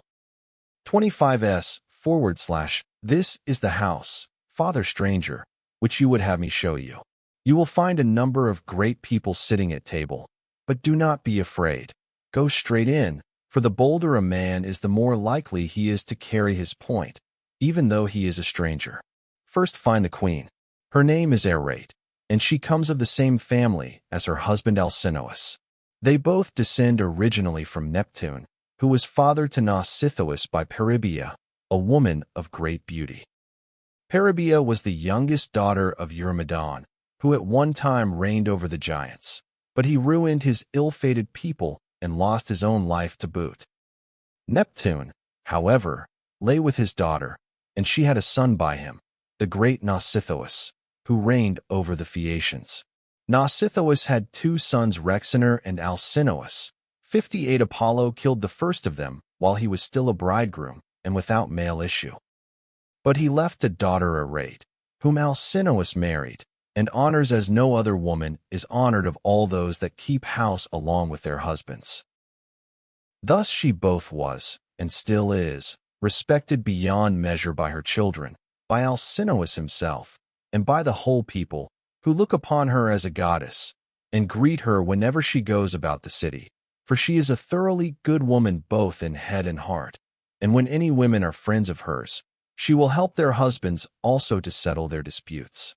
If you can gain her goodwill, you may have every hope of seeing your friends again, and getting safely back to your home and country. Then Minerva left Scyria and went away over the sea. She went to Marathon 59 and to the spacious streets of Athens, where she entered the abode of Erechtheus. But Ulysses went on to the house of Alcinous, and he pondered much as he paused a while before reaching the threshold of bronze, for the splendor of the palace was like that of the sun or moon. The walls on either side were of bronze from end to end, and the cornice was of blue enamel. The doors were gold, and hung on pillars of silver that rose from a floor of bronze, while the lintel was silver and the hook of the door was of gold. On either side there stood gold and silver mastiffs which Vulcan, with his consummate skill, had fashioned expressly to keep watch over the palace of King Alcinous, so they were immortal and could never grow old. Seats were ranged all along the wall, here and there from one end to the other, with coverings of fine woven work which the women of the house had made. Here the chief persons of the Phaeacians used to sit and eat and drink, for there was abundance at all seasons, and there were golden figures of young men with lighted torches in their hands, raised on pedestals, to give light by night to those who were at table. There are 50 maid servants in the house, some of whom are always grinding rich yellow grain at the mill, while others work at the loom, or sit and spin, and their shuttles go backwards and forwards like the fluttering of aspen leaves, while the linen is so closely woven that it will turn oil. As the Phaeacians are the best sailors in the world, so their women excel all others in weaving, for Minerva has taught them all manner of useful arts, and they are very intelligent. Break time equals 0. 25s / outside the gate of the outer court there is a large garden of about 4 acres with a wall all round it. It is full of beautiful trees, pears, pomegranates, and the most delicious apples. There are luscious figs also, and olives in full growth. The fruits never rot nor fail all the year round, neither winter nor summer, for the air is so soft that a new crop ripens before the old has dropped. Pear grows on pear, apple on apple, and fig on fig, and so also with the grapes, for there is an excellent vineyard. On the level ground of a part of this, the grapes are being made into raisins. In another part they are being gathered, some are being trodden in the wine tubs, others further on have shed their blossom and are beginning to show fruit, others again are just changing color. In the furthest part of the ground there are beautifully arranged beds of flowers that are in bloom all the year round. 2 streams go through it, the one turned in ducts throughout the whole garden, while the other is carried under the ground of the outer court to the house itself, and the town's people draw water from it. Such, then, were the splendors with which the gods had endowed the house of King Alcinous. So here Ulysses stood for a while and looked about him, but when he had looked long enough he crossed the threshold and went within the precincts of the house. There he found all the chief people among the Phaeacians making their drink offerings to Mercury, which they always did the last thing before going away for the night. 61 He went straight through the court, still hidden by the cloak of darkness in which Minerva had enveloped him, till he reached Arete and King Alcinous. Then he laid his hands upon the knees of the queen, and at that moment the miraculous darkness fell away from him, and he became visible. Everyone was speechless with surprise at seeing a man there, but Ulysses began at once with his petition. "Queen Irate," he exclaimed, "daughter of great Rhexener, in my distress I humbly pray you, as also your husband, and these your guests, whom may heaven prosper with long life and happiness, and may they leave their possessions to their children, and all the honors conferred upon them by the state, to help me home to my own country as soon as possible, for I have been long in trouble and away from my friends." Then he sat down on the hearth among the ashes, and they all held their peace, till presently the old hero Aeneas, who was an excellent speaker and an elder among the Phaeacians, plainly and in all honesty addressed them thus. "Alcinous," said he, "it is not creditable to you that a stranger should be seen sitting among the ashes of your hearth. Everyone is waiting to hear what you are about to say. Tell him, then, to rise and take a seat on a stool inlaid with silver, and bid your servants mix some wine and water that we may make a drink offering to Jove the Lord of Thunder, who takes all well-disposed suppliants under his protection, and let the housekeeper give him some supper of whatever there may be in the house." When Alcinous heard this, he took Ulysses by the hand, raised him from the hearth, and bade him take the seat of Lamus, who had been sitting beside him, and was his favorite son. A maidservant then brought him water in a beautiful golden ewer, and poured it into a silver basin for him to wash his hands, and she drew a clean table beside him. An upper servant brought him bread, and offered him many good things of what there was in the house, and Ulysses ate and drank. Then Alcinous said to one of the servants, "Pontonous, mix a cup of wine and hand it round that we may make drink offerings to Jove the Lord of Thunder, who is the protector of all well-disposed suppliants." Pontonous then mixed wine and water, and handed it round after giving every man his drink offering. When they had made their offerings, and had drunk each as much as he was minded, Alcinous said, "Aldermen and town councillors of the Phaeacians, hear my words. You have had your supper, so now go home to bed. Tomorrow morning I shall invite a still larger number of aldermen, and will give a sacrificial banquet in honor of our guest. We can then discuss the question of his escort, and consider how we may at once send him back rejoicing to his own country without trouble or inconvenience to himself, no matter how distant it may be. We must see that he comes to no harm while on his homeward journey, but when he is once at home, he will have to take the luck he was born with for better or worse like other people. It is possible, however, that the stranger is one of the immortals who has come down from heaven to visit us. But in this case the gods are departing from their usual practice, for hitherto they have made themselves perfectly clear to us when we have been offering them hecatombs. They come and sit at our feasts just like one of ourselves, and if any solitary wayfarer happens to stumble upon some one or other of them, they affect no concealment, for we are as near of kin to the gods as the Cyclopes and the savage giants are." 62. Then Ulysses said, "Pray, Alcinous, do not take any such notion into your head. I have nothing of the immortal about me, neither in body nor mind, and most resemble those among you who are the most afflicted. Indeed, were I to tell you all that heaven has seen fit to lay upon me, you would say that I was still worse off than they are. Nevertheless, let me sup in spite of sorrow, for an empty stomach is a very importunate thing, and thrusts itself on a man's notice no matter how dire is his distress. I am in great trouble, yet it insists that I shall eat and drink, bids me lay aside all memory of my sorrows, and dwell only on the due replenishing of itself. As for yourselves, do as you propose, and at break of day set about helping me to get home. I shall be content to die if I may first once more behold my property, my bondsmen, and all the greatness of my house." 63. Thus did he speak. Every one approved his saying, and agreed that he should have his escort inasmuch as he had spoken reasonably.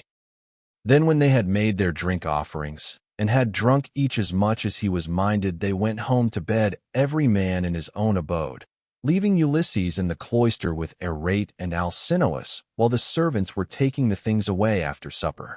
Arete was the first to speak, for she recognized the shirt, cloak, and good clothes that Ulysses was wearing as the work of herself and of her maids. So she said, "Stranger, before we go any further, there is a question I should like to ask you. Who and whence are you? And who gave you those clothes? Did you not say you had come here from beyond the sea?"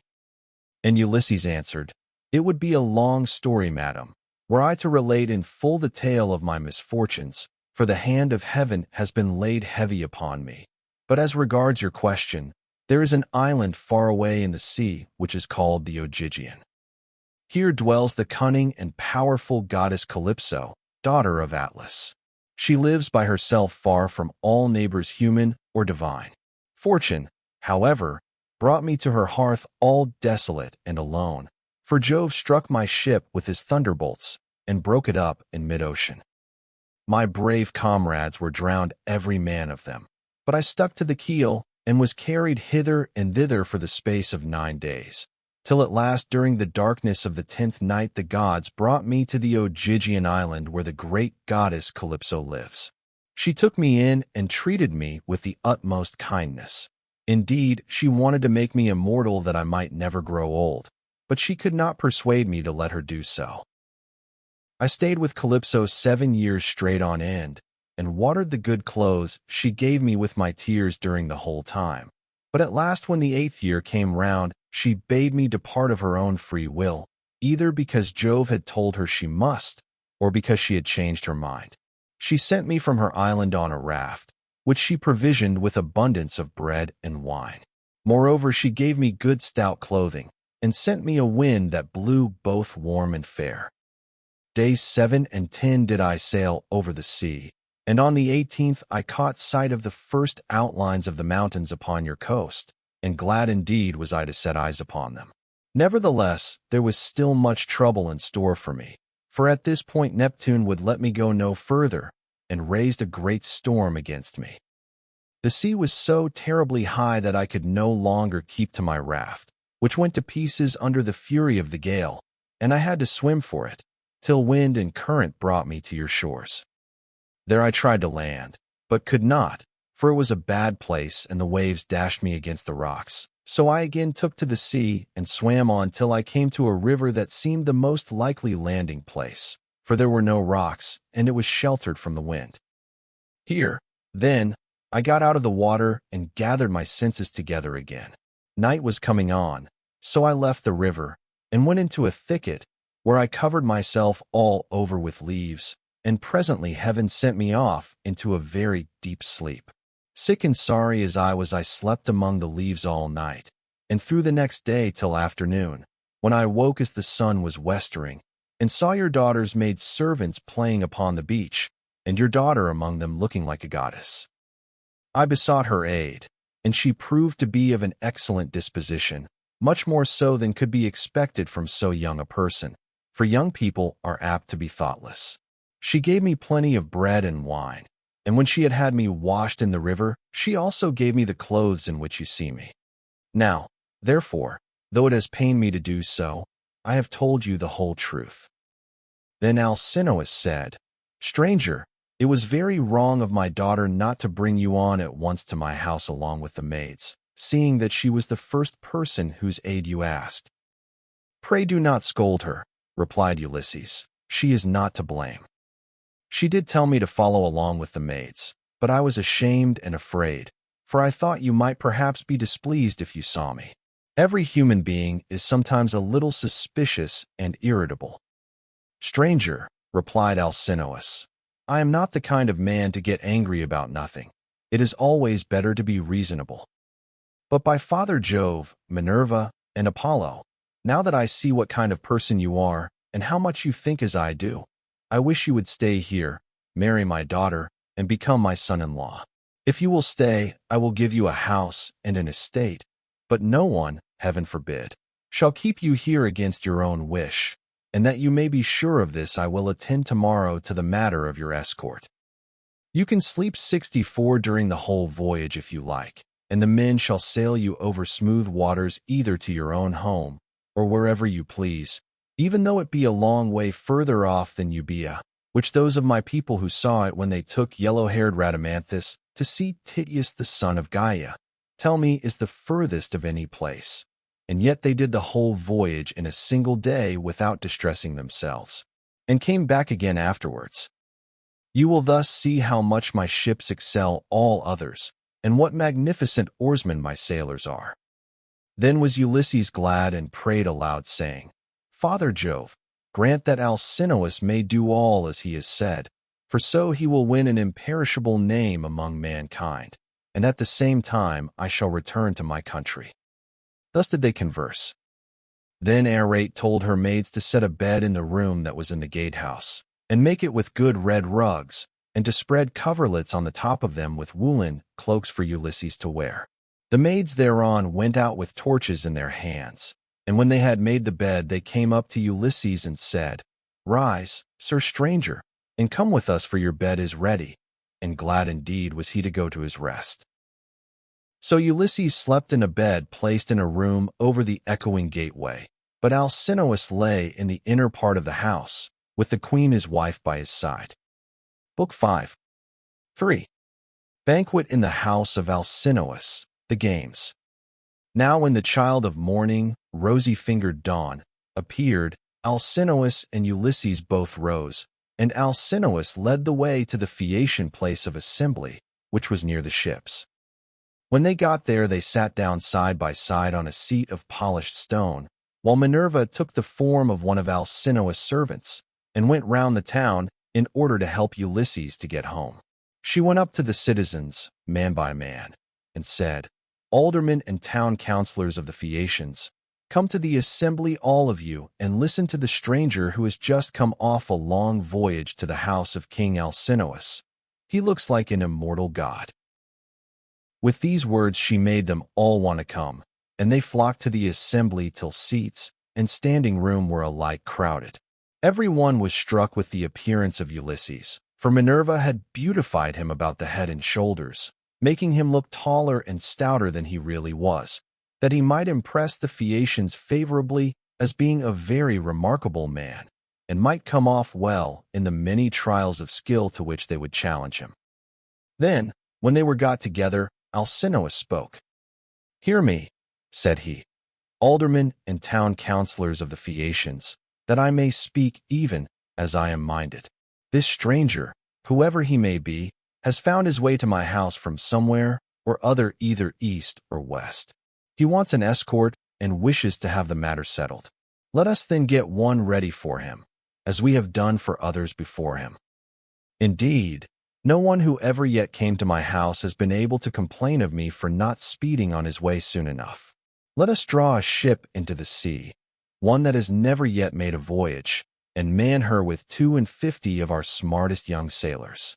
Then when you have made fast your oars each by his own seat, leave the ship and come to my house to prepare a feast. 65 I will find you in everything.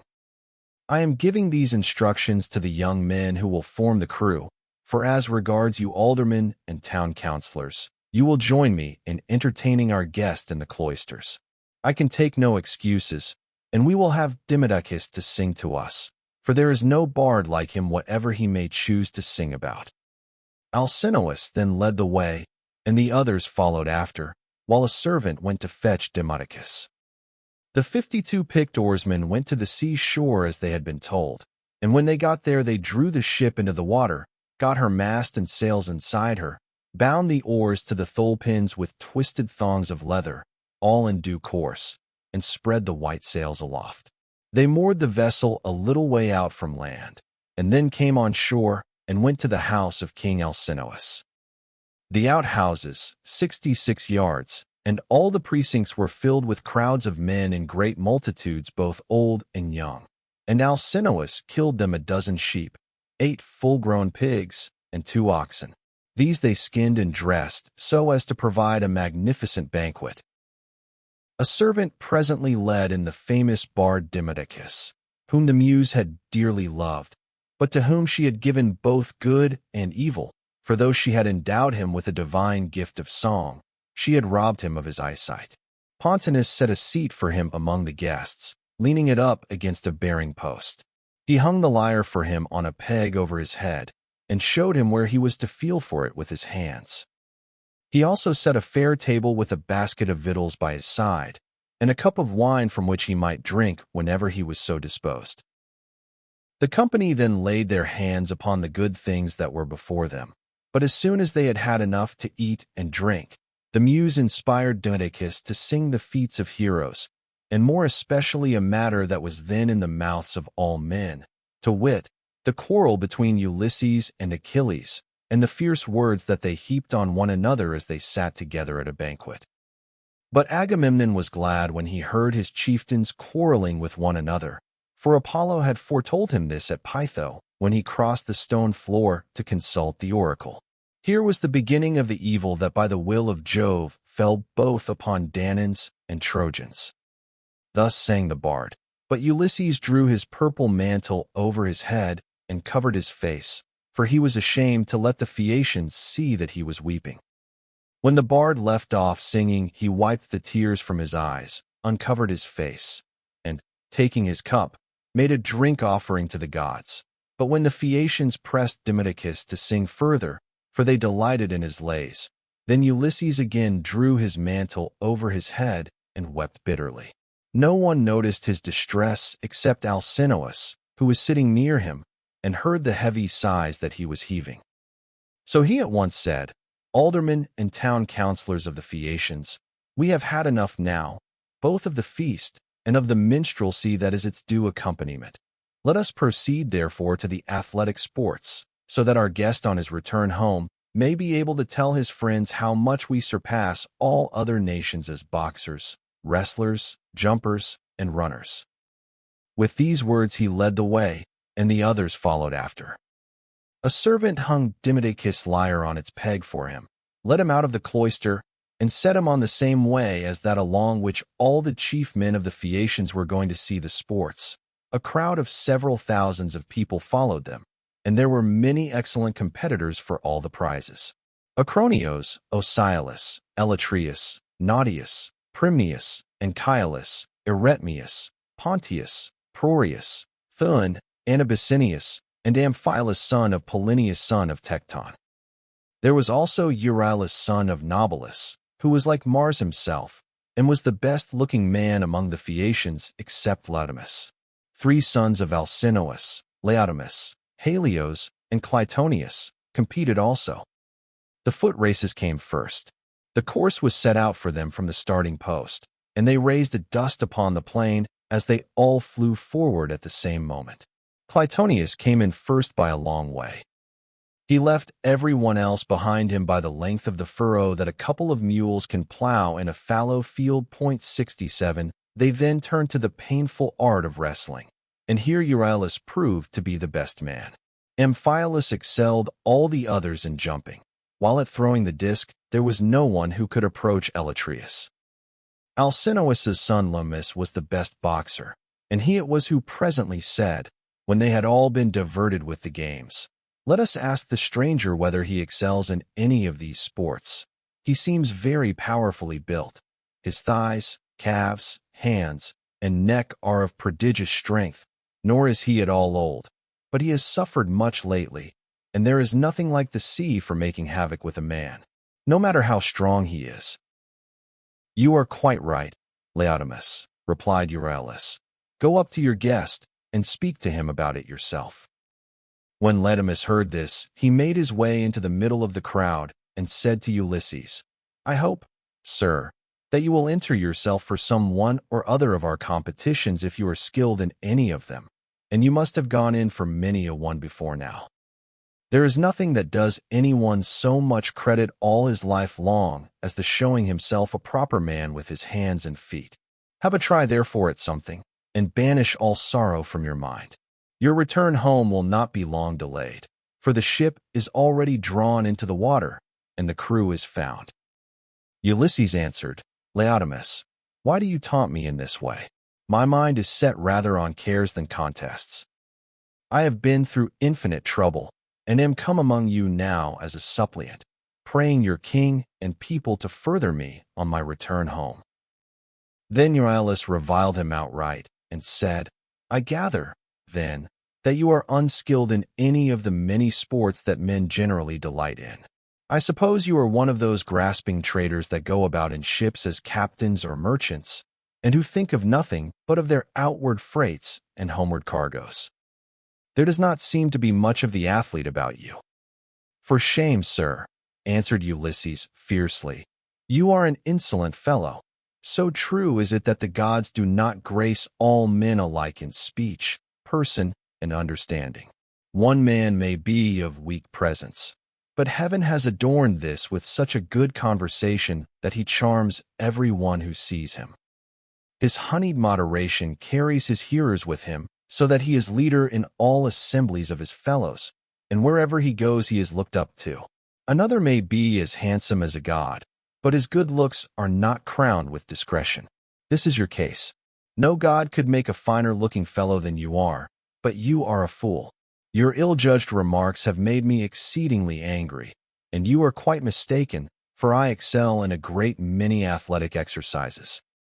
Indeed, so long as I had youth and strength, I was among the first athletes of the age. Now, however, I am worn out by labor and sorrow, for I have gone through much both on the field of battle and by the waves of the weary sea. Still, in spite of all this I will compete, for your taunts have stung me to the quick." So he hurried up without even taking his cloak off, and seized a disc, larger, more massive and much heavier than those used by the Phaeacians when disc-throwing among themselves. 68 Then, swinging it back, he threw it from his brawny hand, and it made a humming sound in the air as he did so. The Phaeacians quailed beneath the rushing of its flight as it sped gracefully from his hand and flew beyond any mark that had been made yet. Minerva, in the form of a man, came and marked the place where it had fallen.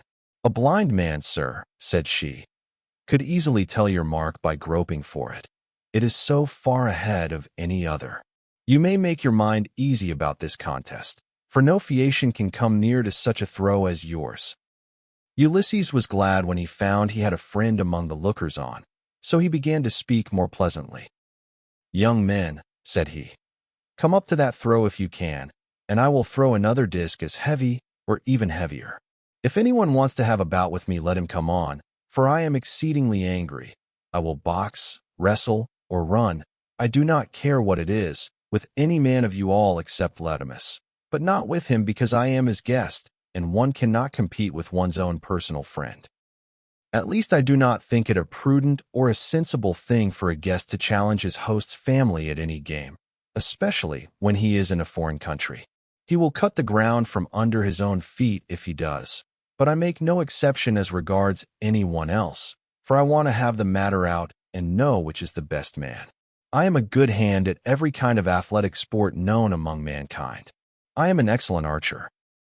In battle, I am always the first to bring a man down with my arrow, no matter how many more are taking aim at him alongside of me. Philoctetes was the only man who could shoot better than I could when we Achaeans were before Troy and in practice. I far excel everyone else in the whole world, of those who still eat bread upon the face of the earth, but I should not like to shoot against the mighty dead, such as Hercules or Irus the Ecolion, men who could shoot against the gods themselves. This, in fact, was how Eurytus came prematurely by his end, for Apollo was angry with him and killed him because he challenged him as an archer. I can throw a dart farther than anyone else can shoot an arrow.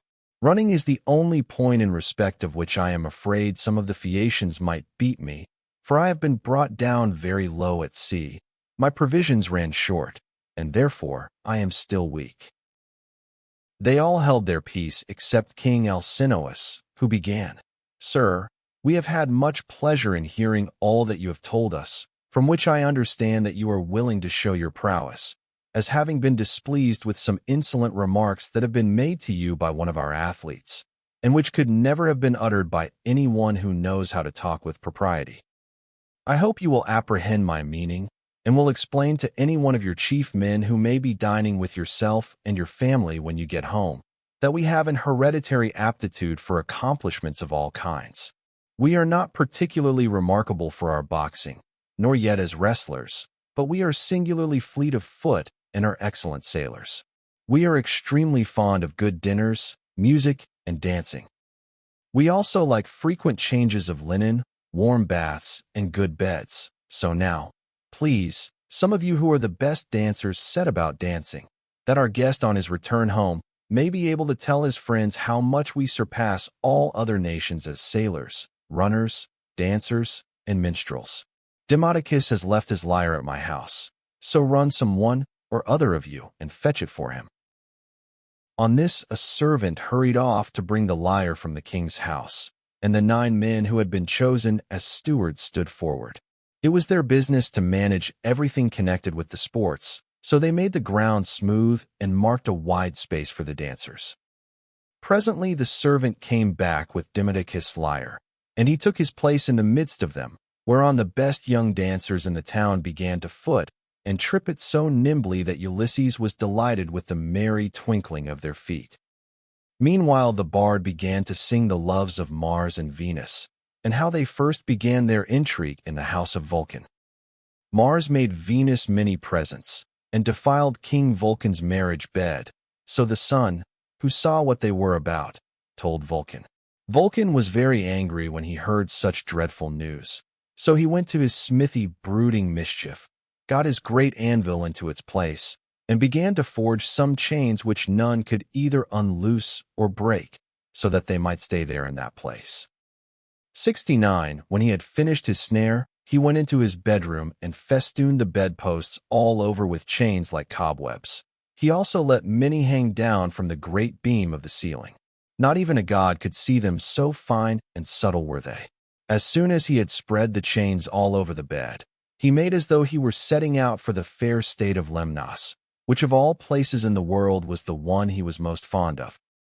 But Mars kept no blind lookout, and as soon as he saw him start, hurried off to his house, burning with love for Venus. Now Venus was just come in from a visit to her father Jove, and was about sitting down when Mars came inside the house, and said as he took her hand in his own, "Let us go to the couch of Vulcan. He is not at home, but is gone off to Lemnos among the Sintians, whose speech is barbarous." She was nothing loath, so they went to the couch to take their rest, whereon they were caught in the toils which cunning Vulcan had spread for them, and could neither get up nor stir hand or foot, but found too late that they were in a trap. Then Vulcan came up to them, for he had turned back before reaching Lemnos, when his scout the sun told him what was going on. He was in a furious passion, and stood in the vestibule making a dreadful noise as he shouted to all the gods. "Father Jove," he cried, "and all you other blessed gods who live forever, come here and see the ridiculous and disgraceful sight that I will show you. Jove's daughter Venus is always dishonoring me because I am lame. She is in love with Mars, who is handsome and clean built, whereas I am a cripple, but my parents are to blame for that, not I. They ought never to have begotten me. Come and see the pair together asleep on my bed. It makes me furious to look at them. They are very fond of one another, but I do not think they will lie there longer than they can help, nor do I think that they will sleep much. There, however, they shall stay till her father has repaid me the sum I gave him for his baggage of a daughter, who is fair but not honest." On this the gods gathered to the house of Vulcan. Earth encircling Neptune came, and Mercury the bringer of luck, and King Apollo, but the goddesses stayed at home, all of them for shame. Then the givers of all good things stood in the doorway, and the blessed gods roared with inextinguishable laughter as they saw how cunning Vulcan had been, whereon one would turn towards his neighbor saying, "Ill deeds do not prosper, and the weak confound the strong. See how limping Vulcan, lame as he is, has caught Mars, who is the fleetest god in heaven, and now Mars will be cast in heavy damages." Thus did they converse, but King Apollo said to Mercury, "Messenger Mercury, giver of good things, you would not care how strong the chains were, would you, if you could sleep with Venus?" "King Apollo," answered Mercury, "I only wish I might get the chance, though there were 3 times as many chains. And you might look on, all of you, gods and goddesses, but I would sleep with her if I could." The immortal gods burst out laughing as they heard him, but Neptune took it all seriously and kept on imploring Vulcan to set Mars free again. "Let him go," he cried, "and I will undertake, as you require, that he shall pay you all the damages that are held reasonable among the immortal gods." "Do not," replied Vulcan, "ask me to do this. A bad man's bond is bad security. What remedy could I enforce against you if Mars should go away and leave his debts behind him along with his chains?" "Vulcan," said Neptune, "if Mars goes away without paying his damages, I will pay you myself." So Vulcan answered, "In this case I cannot and must not refuse you." Thereon he loosed the bonds that bound them, and as soon as they were free they scampered off, Mars to Thrace and laughter-loving Venus to Cyprus and to Paphos, where is her grove and her altar fragrant with burnt offerings. Here the Graces bathed her and anointed her with oil of ambrosia such as the immortal gods make use of, and they clothed her in raiment of the most enchanting beauty. Thus sang the bard, and both Ulysses and the seafaring Phaeacians were charmed as they heard him. Then Alcinous told Laodamas and Helios to dance alone, for there was no one to compete with them. So they took a red ball which Polybus had made for them, and one of them bent himself backwards and threw it up towards the clouds, while the other jumped from off the ground and caught it with ease before it came down again. When they had done throwing the ball straight up into the air, they began to dance, and at the same time kept on throwing it backwards and forwards to one another, while all the young men in the ring applauded and made a great stamping with their feet. Then Ulysses said, "King Alcinous, you said your people were the nimblest dancers in the world, and indeed they have proved themselves to be so. I was astonished as I saw them." The king was delighted at this, and exclaimed to the Phaeacians, "Aldermen and town councilors, our guest seems to be a person of singular judgment. Let us give him such proof of our hospitality as he may reasonably expect. There are 12 chief men among you, and counting myself there are 13. Contribute, each of you, a clean cloak, a shirt, and a talent of fine gold. Let us give him all this in a lump down at once, so that when he gets his supper he may do so with a light heart. As for Euryalus, he will have to make a formal apology and a present too, for he has been rude." Thus did he speak. The others, all of them, applauded his saying, and sent their servants to fetch the presents. Then Euryalus said, "King Alcinous, I will give the stranger all the satisfaction you require. He shall have my sword, which is of bronze, all but the hilt, which is of silver. I will also give him the scabbard of newly sawn ivory into which it fits. It will be worth a great deal to him." As he spoke, he placed the sword in the hands of Ulysses and said, "Good luck to you, father stranger. If anything has been said amiss, may the winds blow it away with them, and may heaven grant you a safe return, for I understand you have been long away from home and have gone through much hardship." To which Ulysses answered, "Good luck to you too, my friend, and may the gods grant you every happiness. I hope you will not miss the sword you have given me along with your apology." With these words he girded the sword about his shoulders, and towards sundown the presents began to make their appearance, as the servants of the donors kept bringing them to the house of King Alcinous. Here his sons received them, and placed them under their mother's charge. Then Alcinous led the way to the house, and bade his guests take their seats. "Wife," said he, turning to Queen Arete, "go, fetch the best chest we have, and put a clean cloak and shirt in it. Also, set a copper on the fire and heat some water. Our guest will take a warm bath. See also to the careful packing of the presents that the noble Phaeacians have made him. He will thus better enjoy both his supper and the singing that will follow. I shall myself give him this golden goblet, which is of exquisite workmanship, that he may be reminded of me for the rest of his life whenever he makes a drink offering to Jove, or to any of the gods." 70. Then Arete told her maids to set a large tripod upon the fire as fast as they could, whereon they set a tripod full of bath water onto a clear fire.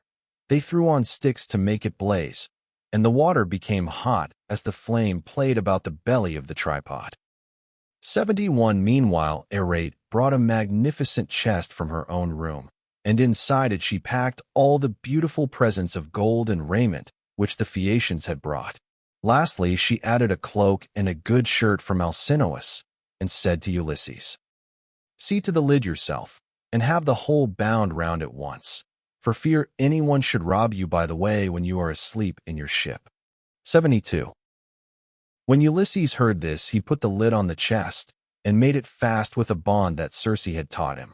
He had done so before an upper servant told him to come to the bath and wash himself. He was very glad of a warm bath, for he had had no one to wait upon him ever since he left the house of Calypso, who as long as he remained with her had taken as good care of him as though he had been a god. When the servants had done washing and anointing him with oil, and had given him a clean cloak and shirt, he left the bathroom and joined the guests who were sitting over their wine. Lovely Nausicaa stood by one of the bearing posts supporting the roof of the cloister, and admired him as she saw him pass. "Farewell, stranger," said she. "Do not forget me when you are safe at home again, for it is to me first that you owe a ransom for having saved your life." And Ulysses said, "Nausicaa, daughter of great Alcinous, may Jove, the mighty husband of Juno, grant that I may reach my home. So shall I bless you as my guardian angel all my days, for it was you who saved me." When he had said this, he seated himself beside Alcinous. Supper was then served, and the wine was mixed for drinking. A servant led in the favorite bard Demodocus, and set him in the midst of the company, near one of the bearing posts supporting the cloister, that he might lean against it. Then Ulysses cut off a piece of roast pork with plenty of fat, for there was abundance left on the joint, and said to his servant, "Take this piece of pork over to Demodocus and tell him to eat it. For all the pain his lays may cause me, I will salute him none the less." Bards are honored and respected throughout the world, for the muse teaches them their songs and loves them. The servant carried the pork in his fingers over to Demodocus, who took it and was very much pleased. They then laid their hands on the good things that were before them, and as soon as they had had to eat and drink, Ulysses said to Demodocus, "Demodocus, there is no one in the world whom I admire more than I do you. You must have studied under the Muse, Jove's daughter, and under Apollo. So accurately do you sing the return of the Achaeans with all their sufferings and adventures. If you were not there yourself, you must have heard it all from someone who was. Now, however, change your song and tell us of the wooden horse which Epeus made with the assistance of Minerva, and which Ulysses got by stratagem into the fort of Troy after freighting it with the men who afterwards sacked the city. If you will sing this tale aright, I will tell all the world how magnificently heaven has endowed you." The bard inspired of heaven took up the story at the point where some of the Argives set fire to their tents and sailed away, while others, hidden within the horse, 73, were waiting with Ulysses in the Trojan place of assembly. For the Trojans themselves had drawn the horse into their fortress, and it stood there while they sat in council round it, and were in 3 minds as to what they should do. Some were for breaking it up then and there. Others would have it dragged to the top of the rock on which the fortress stood, and then thrown down the precipice, while yet others were for letting it remain as an offering and propitiation for the gods. And this was how they settled it in the end, for the city was doomed when it took in that horse, within which were all the bravest of the Argives waiting to bring death and destruction on the Trojans. Anon he sang how the sons of the Achaeans issued from the horse, and sacked the town, breaking out from their ambuscade. He sang how they overran the city hither and thither and ravaged it, and how Ulysses went raging like Mars along with Menelaus to the house of Deiphobus. It was there that the fight raged most furiously. Nevertheless, by Minerva's help he was victorious. All this he told, but Ulysses was overcome as he heard him, and his cheeks were wet with tears. He wept as a woman weeps when she throws herself on the body of her husband, who has fallen before his own city and people, fighting bravely in defense of his home and children. She screams aloud and flings her arms about him as he lies gasping for breath and dying. but her enemies beat her from behind about the back and shoulders, and carry her off into slavery, to a life of labor and sorrow, and the beauty fades from her cheeks. Even so piteously did Ulysses weep, but none of those present perceived his tears except Alcinous, who was sitting near him, and could hear the sobs and sighs that he was heaving. The king, therefore, at once rose and said break time equals 0. 25s / aldermen and town councillors of the Phaeacians, let Demodocus cease his song, for there are those present who do not seem to like it. From the moment that we had done supper and Demodocus began to sing, our guest has been all the time groaning and lamenting. He is evidently in great trouble, so let the bard leave off, that we may all enjoy ourselves, hosts and guests alike.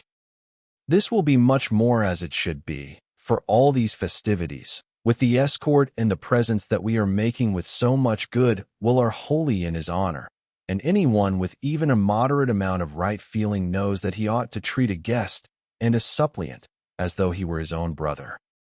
Therefore, sir, do you on your part affect no more concealment nor reserve in the matter about which I shall ask you. It will be more polite in you to give me a plain answer. Tell me the name by which your father and mother over yonder used to call you, and by which you were known among your neighbors and fellow citizens. There is no one, neither rich nor poor, who is absolutely without any name whatever, for people's fathers and mothers give them names as soon as they are born. Tell me also your country, nation, and city, that our ships may shape their purpose accordingly and take you there. For the Phaeacians have no pilots. Their vessels have no rudders as those of other nations have, but the ships themselves understand what it is that we are thinking about and want. They know all the cities and countries in the whole world, and can traverse the sea just as well even when it is covered with mist and cloud, so that there is no danger of being wrecked or coming to any harm. Still, I do remember hearing my father say that Neptune was angry with us for being too easygoing in the matter of giving people escorts. He said that one of these days he should wreck a ship of ours as it was returning from having escorted someone, 74, and bury our city under a high mountain.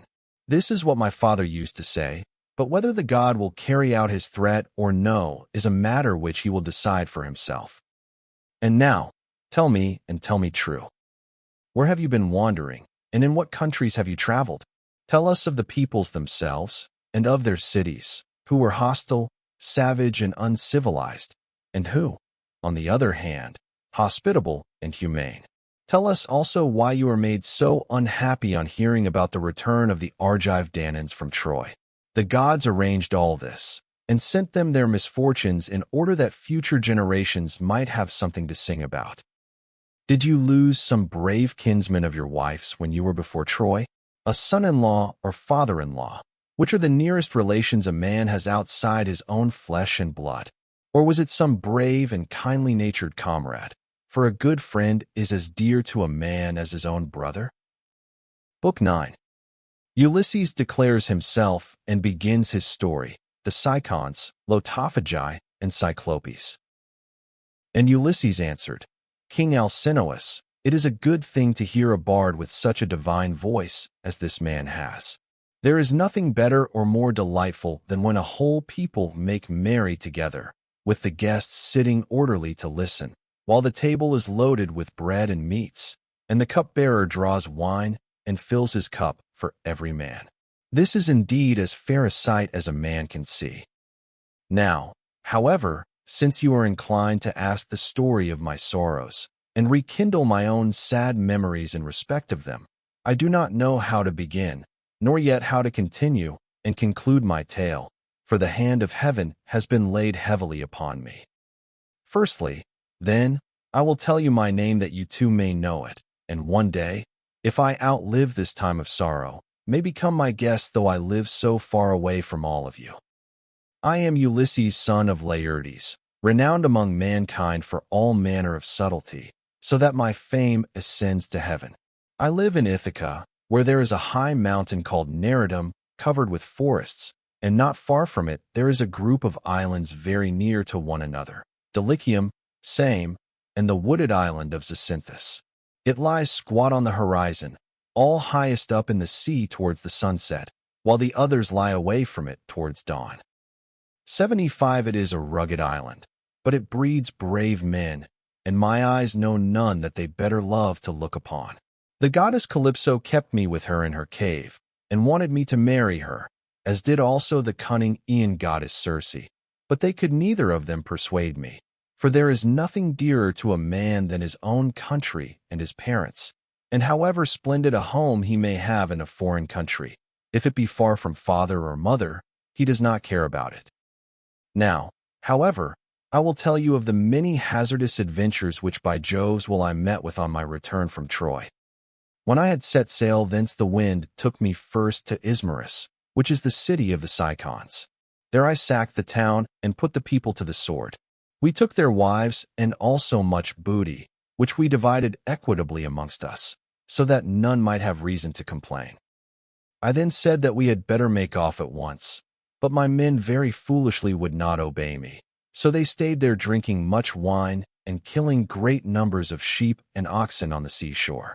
Meanwhile the Cicons cried out for help to other Cicons who lived inland. These were more in number and stronger, and they were more skilled in the art of war, for they could fight, either from chariots or on foot as the occasion served.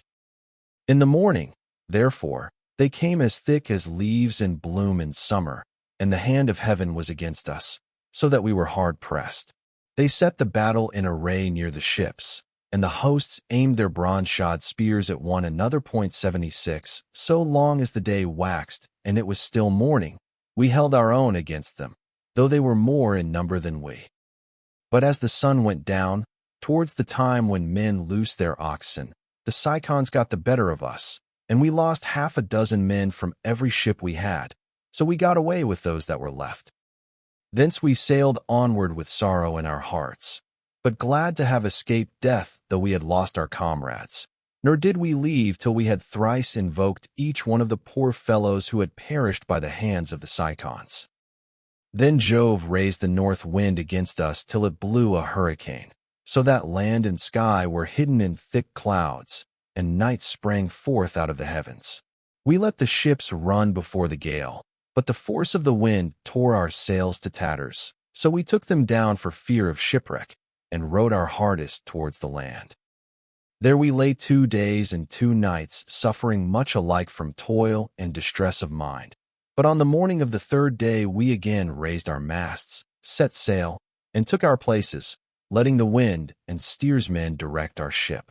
I should have got home at that time unharmed had not the north wind and the currents been against me as I was doubling Cape Malea, and set me off my course hard by the island of Scyria.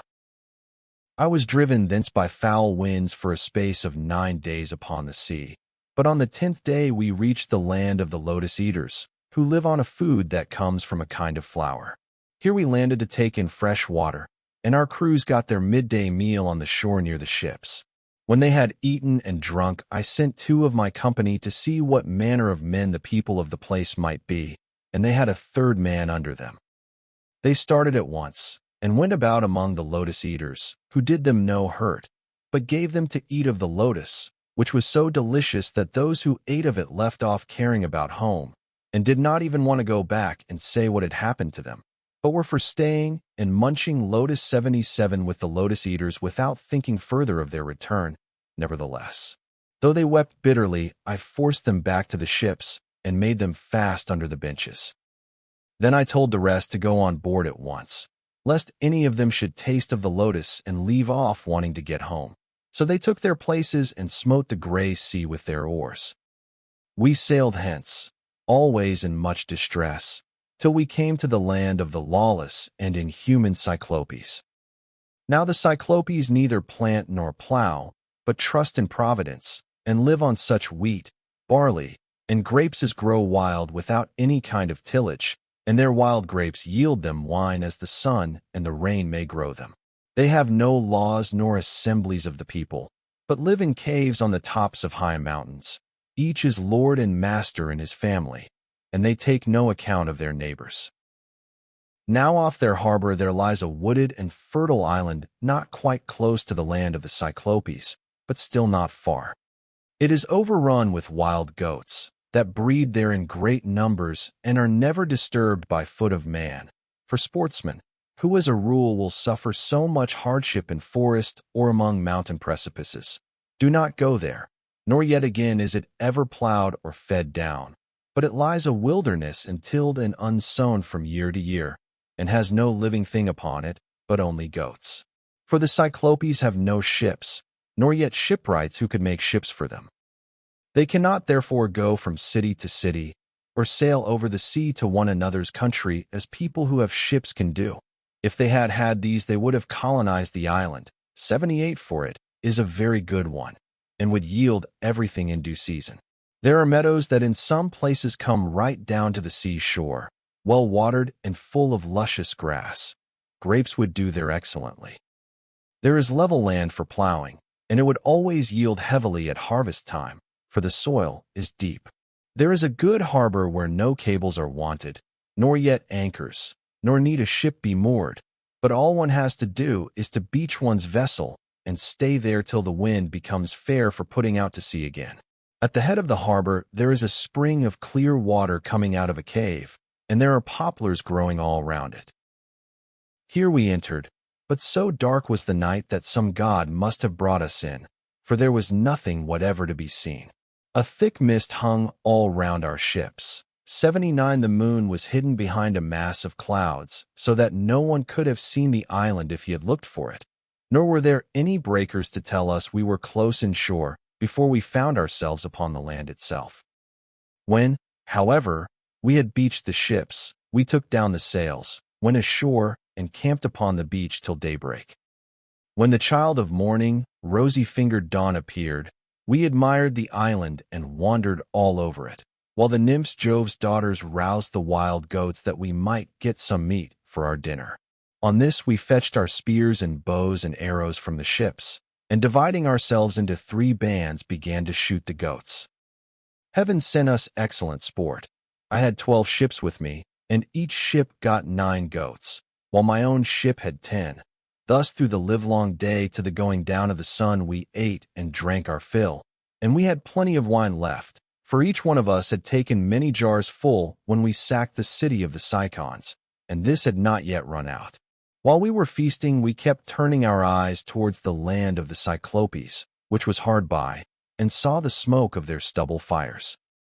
We could almost fancy we heard their voices and the bleating of their sheep and goats. But when the sun went down and it came on dark, we camped down upon the beach, and next morning I called a council.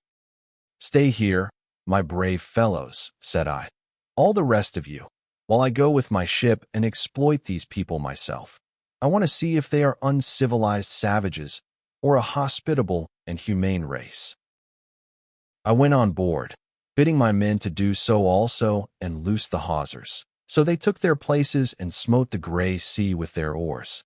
When we got to the land, which was not far, there, on the face of a cliff near the sea, we saw a great cave overhung with laurels. It was a station for a great many sheep and goats, and outside there was a large yard, with a high wall round it made of stones built into the ground, and of trees both pine and oak. This was the abode of a huge monster who was then away from home, shepherding his flocks. He would have nothing to do with other people, but led the life of an outlaw. He was a horrid creature, not like a human being at all, but resembling rather some crag that stands out boldly against the sky on the top of a high mountain. I told my men to draw the ship ashore, and stay where they were, all but the 12 best among them, who were to go along with myself. I also took a goat skin of sweet black wine which had been given me by Marin, son of Euanthes, who was priest of Apollo the patron god of Ismarus, and lived within the wooded precincts of the temple. When we were sacking the city we respected him, and spared his life, as also his wife and child. So he made me some presents of great value, 7 talents of fine gold, and a bowl of silver, with 12 jars of sweet wine, unblended, and of the most exquisite flavor. Not a man nor maid in the house knew about it, but only himself, his wife, and 1 housekeeper. When he drank it, he mixed 20 parts of water to 1 of wine, and yet the fragrance from the mixing bowl was so exquisite that it was impossible to refrain from drinking. I filled a large skin with this wine, and took a wallet full of provisions with me, for my mind misgave me that I might have to deal with some savage who would be of great strength and would respect neither right nor law. We soon reached his cave, but he was out shepherding, so we went inside and took stock of all that we could see. His cheese racks were loaded with cheeses, and he had more lambs and kids than his pens could hold. They were kept in separate flocks. First there were the hoggets, then the oldest of the younger lambs, and lastly the very young ones, 80, all kept apart from one another. As for his dairy, all the vessels, bowls, and milk pails into which he milked were swimming with whey. When they saw all this, my men begged me to let them first steal some cheeses and make off with them to the ship. They would then return, drive down the lambs and kids, put them on board and sail away with them. It would have been indeed better if we had done so, but I would not listen to them, for I wanted to see the owner himself, in the hope that he might give me a present. When, however, we saw him, my poor men found him ill to deal with. We lit a fire, offered some of the cheeses in sacrifice, ate others of them, and then sat waiting till the Cyclops should come in with his sheep. When he came, he brought in with him a huge load of dry firewood to light the fire for his supper, and this he flung with such a noise on to the floor of his cave that we hid ourselves for fear at the far end of the cavern. Meanwhile he drove all the ewes inside, as well as the she-goats that he was going to milk, leaving the males, both rams and he-goats, outside in the yards. Then he rolled a huge stone to the mouth of the cave, so huge that 22 strong four-wheeled wagons would not be enough to draw it from its place against the doorway. When he had so done, he sat down and milked his ewes and goats, all in due course, and then let each of them have her own young. He curdled half the milk and set it aside in wicker strainers, but the other half he poured into bowls that he might drink it for his supper. When he had got through with all his work, he lit the fire, and then caught sight of us, whereon he said, "Strangers, who are you? Where do you sail from? Are you traders, or do you sail the sea as rovers, with your hands against every man, and every man's hand against you?" We were frightened out of our senses by his loud voice and monstrous form, but I managed to say, "We are Achaeans on our way home from Troy, but by the will of Jove and stress of weather, we have been driven far out of our course.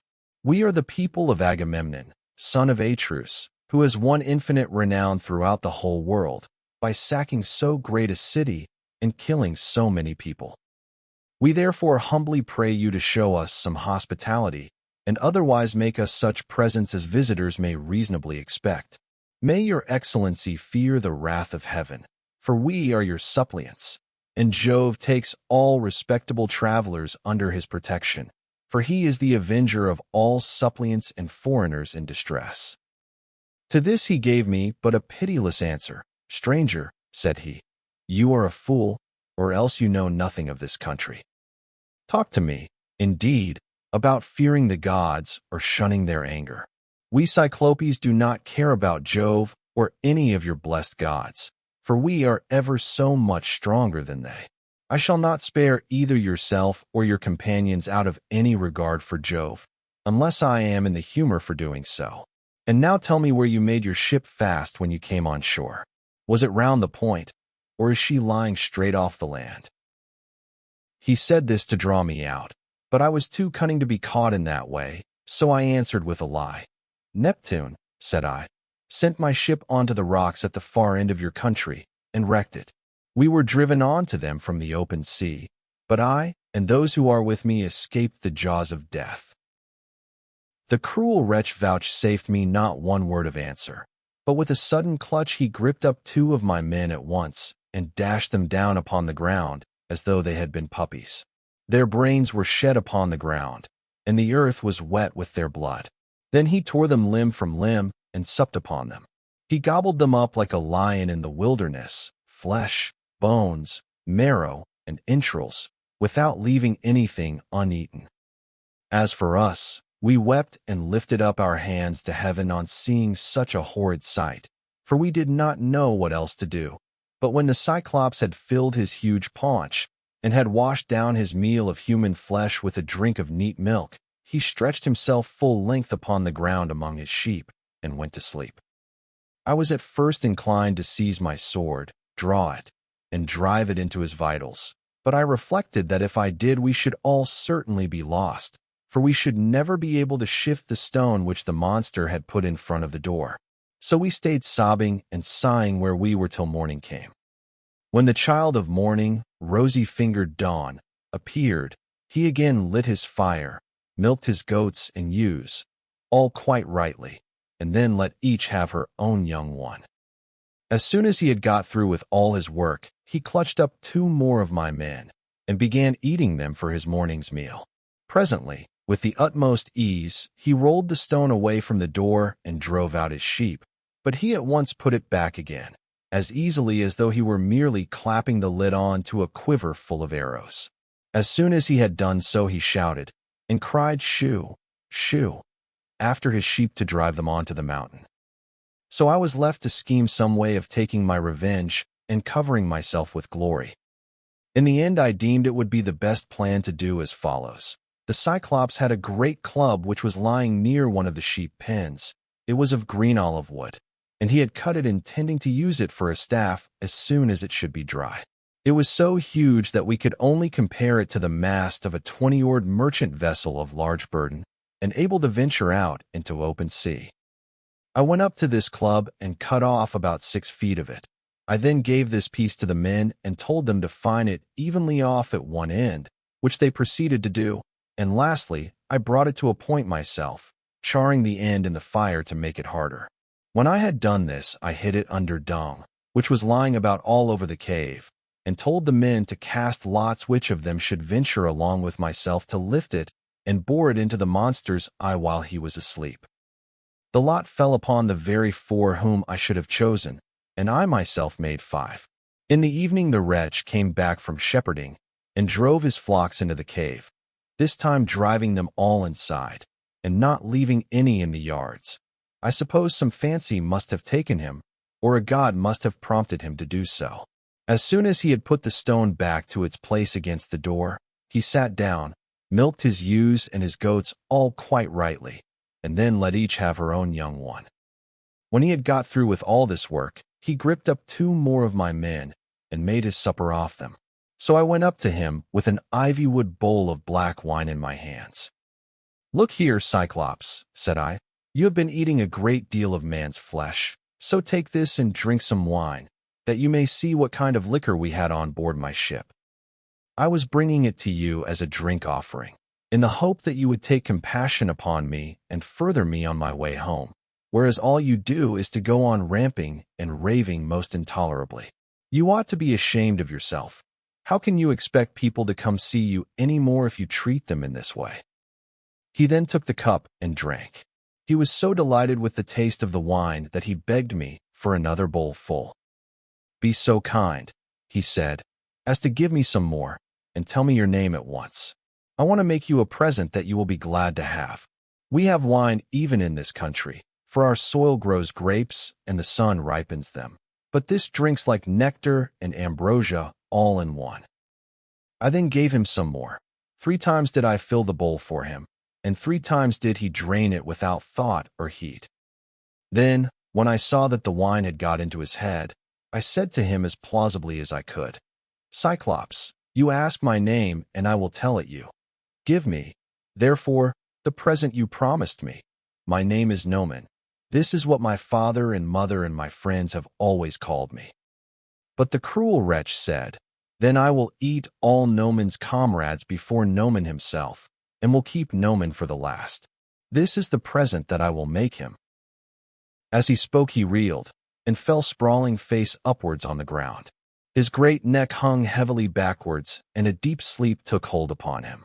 Presently he turned sick, and threw up both wine and the gobbets of human flesh on which he had been gorging, for he was very drunk. Then I thrust the beam of wood far into the embers to heat it, and encouraged my men lest any of them should turn faint-hearted. When the wood, green though it was about to blaze, I drew it out of the fire glowing with heat, and my men gathered round me, for heaven had filled their hearts with courage. We drove the sharp end of the beam into the monster's eye, and bearing upon it with all my weight, I kept turning it round and round as though I were boring a hole in a ship's plank with an auger, which two men with a wheel and strap can keep on turning as long as they choose. Even thus did we bore the red-hot beam into his eye, till the boiling blood bubbled all over it as we worked it round and round, so that the steam from the burning eyeball scalded his eyelids and eyebrows, and the roots of the eye sputtered in the fire, as a blacksmith plunges an axe or hatchet into cold water to temper it, for it is this that gives strength to the iron. And it makes a great hiss as he does so. Even thus did the Cyclops' eye hiss round the beam of olive wood, and his hideous yells made the cave ring again. We ran away in a fright, but he plucked the beam all besmirched with gore from his eye, and hurled it from him in a frenzy of rage and pain, shouting as he did so to the other Cyclopes who lived on the bleak headlands near him. So they gathered from all quarters round his cave when they heard him crying, and asked what was the matter with him. "What ails you, Polyphemus," said they, "that you make such a noise, breaking the stillness of the night, and preventing us from being able to sleep? Surely no man is carrying off your sheep? Surely no man is trying to kill you either by fraud or by force?" But Polyphemus shouted to them from inside the cave, "No man is killing me by fraud. No man is killing me by force." "Then," said they, "if no man is attacking you, you must be ill. When Jove makes people ill, there is no help for it, and you had better pray to your father Neptune." Then they went away, and I laughed inwardly at the success of my clever stratagem. But the Cyclops, groaning and in an agony of pain, felt about with his hands till he found the stone and took it from the door. Then he sat in the doorway and stretched his hands in front of it to catch anyone going out with the sheep, for he thought I might be foolish enough to attempt this. As for myself, I kept on puzzling to think how I could best save my own life and those of my companions. I schemed and schemed, as one who knows that his life depends upon it, for the danger was very great. In the end I deemed that this plan would be the best. The male sheep were well grown, and carried a heavy black fleece, so I bound them noiselessly in threes together, with some of the withies on which the wicked monster used to sleep. There was to be a man under the middle sheep, and the two on either side were to cover him, so that there were 3 sheep to each man.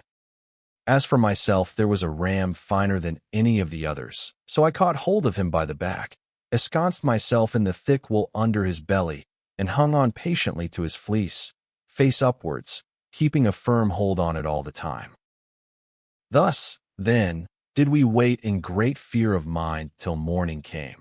But when the child of morning, rosy-fingered dawn, appeared, the male sheep hurried out to feed, while the ewes remained bleating about the pens waiting to be milked, for their udders were full to bursting. But their master, in spite of all his pain, felt the backs of all the sheep as they stood upright, without being sharp enough to find out that the men were underneath their bellies. As the ram was going out, last of all, heavy with its fleece and with the weight of my crafty self, Polyphemus laid hold of it and said, "My good ram, what is it that makes you the last to leave my cave this morning? You are not wont to let the ewes go before you, but lead the mob with a run whether to flowery mead or bubbling fountain, and are the first to come home again at night. But now you lag last of all. Is it because you know your master has lost his eye, and are sorry because that wicked Noman and his horrid crew has got him down in his drink and blinded him? But I will have his life yet. If you could understand and talk, you would tell me where the wretch is hiding, and I would dash his brains upon the ground till they flew all over the cave. I should thus have some satisfaction for the harm this no-good Noman has done me." As he spoke, he drove the ram outside. But when we were a little way out from the cave and yards, I first got from under the ram's belly, and then freed my comrades. As for the sheep, which were very fat, by constantly heading them in the right direction, we managed to drive them down to the ship. The crew rejoiced greatly at seeing those of us who had escaped death, but wept for the others whom the Cyclops had killed. However, I made signs to them by nodding and frowning that they were to hush their crying, and told them to get all the sheep on board at once and put out to sea. So they went aboard, took their places, and smote the grey sea with their oars. Then, when I had got as far out as my voice would reach, I began to jeer at the Cyclops. "Cyclops," said I, "you should have taken better measure of your man before eating up his comrades in your cave. You wretch, eat up your visitors in your own house. You might have known that your sin would find you out, and now Jove and the other gods have punished you." He got more and more furious as he heard me. So he tore the top from off a high mountain and flung it just in front of my ship so that it was within a little of hitting the end of the rudder point. 81 The sea quaked as the rock fell into it, and the wash of the wave it raised carried us back towards the mainland and forced us towards the shore. But I snatched up a long pole and kept the ship off, making signs to my men by nodding my head that they must row for their lives, whereon they laid out with a will. When we had got twice as far as we were before, I was for jeering at the Cyclops again, but the men begged and prayed of me to hold my tongue. "Do not," they exclaimed, "be mad enough to provoke this savage creature further. He has thrown one rock at us already which drove us back again to the mainland, and we made sure it had been the death of us. If he had then heard any further sound of voices, he would have pounded our heads and our ship's timbers into a jelly with the rugged rocks he would have heaved at us, for he can throw them a long way." But I would not listen to them, and shouted out to him in my rage, "Cyclops, if anyone asks you who it was that put your eye out and spoiled your beauty, say it was the valiant warrior Ulysses, son of Laertes, who lives in Ithaca." On this he groaned and cried out, "Alas, alas, then the old prophecy about me is coming true. There was a prophet here at one time, a man both brave and of great stature, Telemachus son of Irus, who was an excellent seer, and did all the prophesying for the Cyclopes till he grew old. He told me that all this would happen to me some day, and said I should lose my sight by the hand of Ulysses. I have been all along expecting someone of imposing presence and superhuman strength, whereas he turns out to be a little insignificant weakling, who has managed to blind my eye by taking advantage of me in my drink. Come here, then, Ulysses, that I may make you presents to show my hospitality, and urge Neptune to help you forward on your journey, for Neptune and I are father and son. He, if he so will, shall heal me, which no one else, neither god nor man, can do." Then I said, "I wish I could be as sure of killing you outright and sending you down to the house of Hades, as I am that it will take more than Neptune to cure that eye of yours." On this he lifted up his hands to the firmament of heaven and prayed, saying, "Hear me, great Neptune. If I am indeed your own true-begotten son, grant that Ulysses may never reach his home alive. Or if he must get back to his friends at last, let him do so late, and in sore plight after losing all his men. Let him reach his home in another man's ship and find trouble in his house." 82. Thus did he pray, and Neptune heard his prayer. Then he picked up a rock much larger than the first, swung it aloft, and hurled it with prodigious force. It fell just short of the ship, but was within a little of hitting the end of the rudder. The sea quaked as the rock fell into it, and the wash of the wave it raised drove us onwards on our way towards the shore of the island. When at last we got to the island where we had left the rest of our ships, we found our comrades lamenting us and anxiously awaiting our return. We ran our vessel upon the sands and got out of her onto the seashore.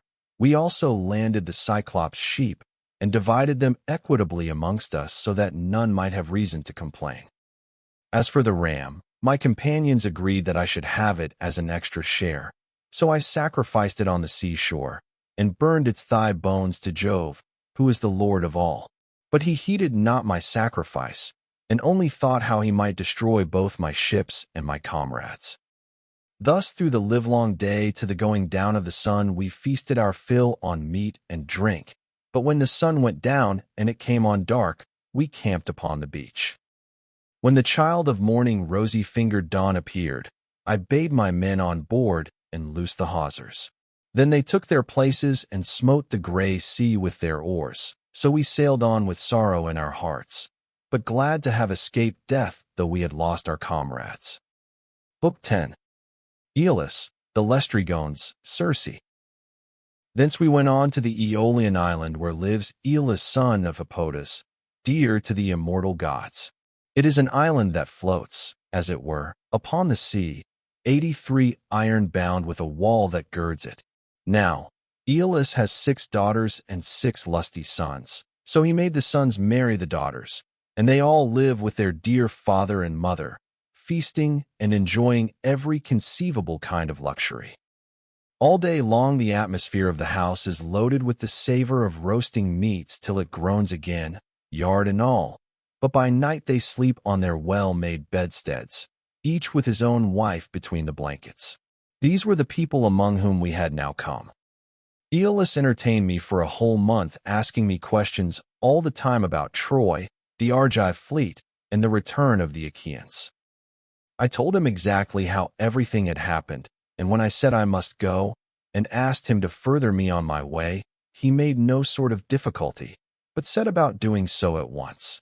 Moreover, he flayed me a prime ox hide to hold the ways of the roaring winds, which he shut up in the hide as in a sack. For Jove had made him captain over the winds, and he could stir or still each one of them according to his own pleasure.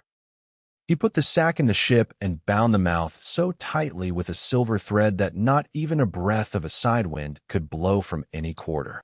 The west wind, which was fair for us, did he alone let blow as it chose. But it all came to nothing, for we were lost through our own folly. 9 days and 9 nights did we sail, and on the 10th day our native land showed on the horizon. We got so close in that we could see the stubble fires burning, and I, being then dead beat, fell into a light sleep, for I had never let the rudder out of my own hands, that we might get home the faster. On this the men fell to talking among themselves, and said I was bringing back gold and silver in the sack that Aeolus had given me. Bless my heart, would one turn to his neighbor, saying, how this man gets honored and makes friends to whatever city or country he may go. See what fine prizes he is taking home from Troy, while we, who have traveled just as far as he has, come back with hands as empty as we set out with. And now Aeolus has given him ever so much more.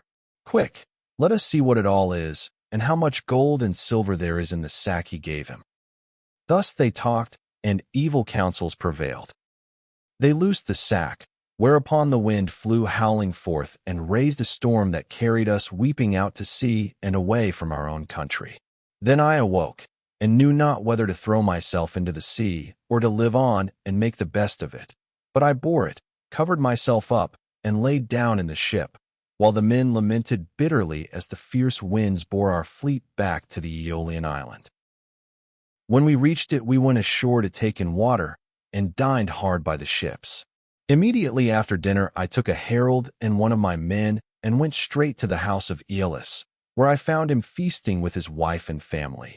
So we sat down as suppliants on the threshold. They were astounded when they saw us, and said, Ulysses, what brings you here? What god has been ill-treating you? We took great pains to further you on your way home to Ithaca, or wherever it was that you wanted to go to. Thus did they speak, but I answered sorrowfully, my men have undone me. They, in cruel sleep, have ruined me. My friends, mend me this mischief, for you can if you will.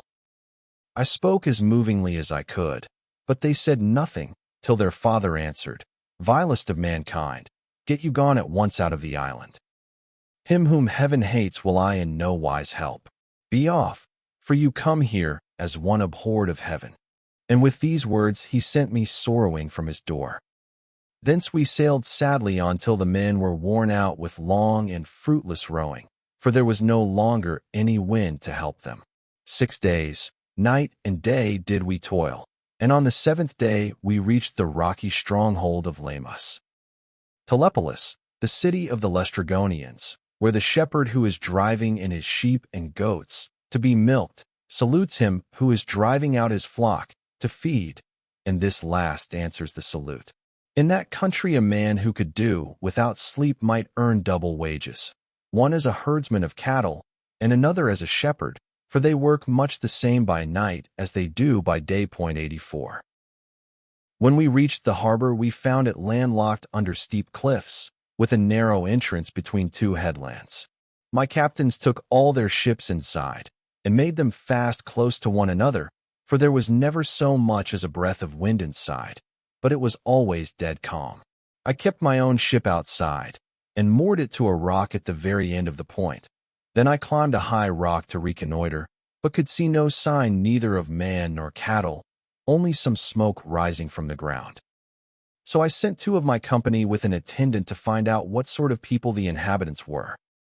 The men, when they got on shore, followed a level road by which the people draw their firewood from the mountains into the town, till presently they met a young woman who had come outside to fetch water, and who was daughter to a Lacedaemonian named Antiphates.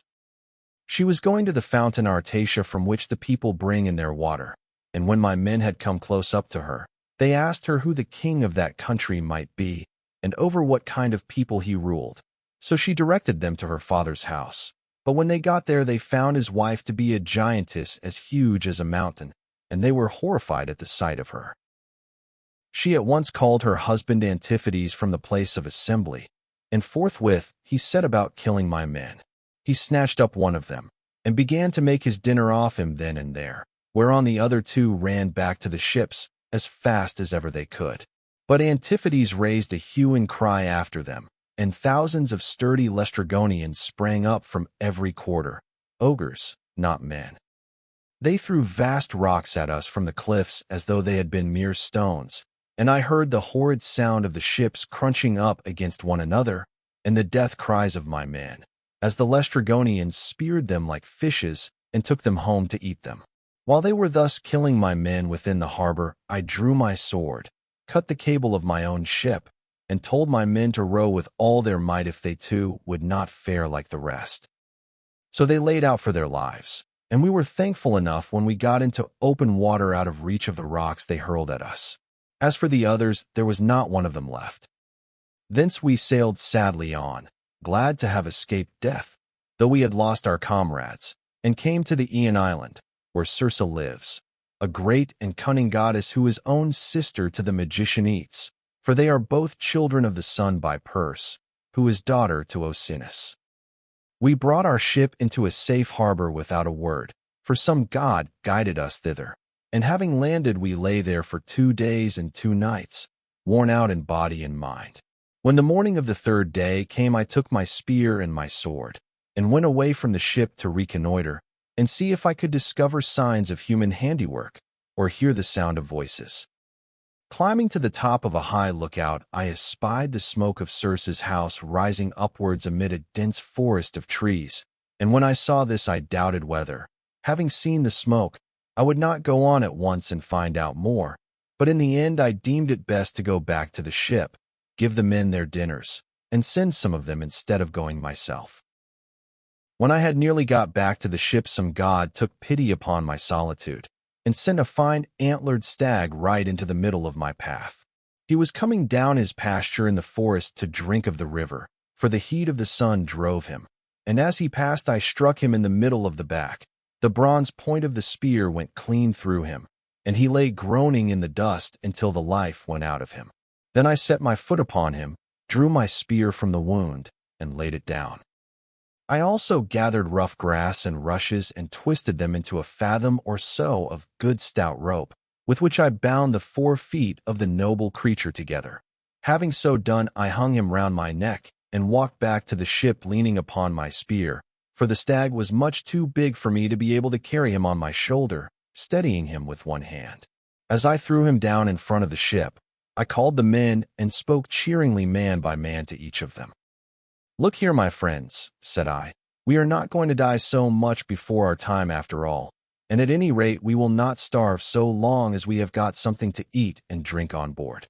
On this they uncovered their heads upon the seashore and admired the stag, for he was indeed a splendid fellow. Then, when they had feasted their eyes upon him sufficiently, they washed their hands and began to cook him for dinner.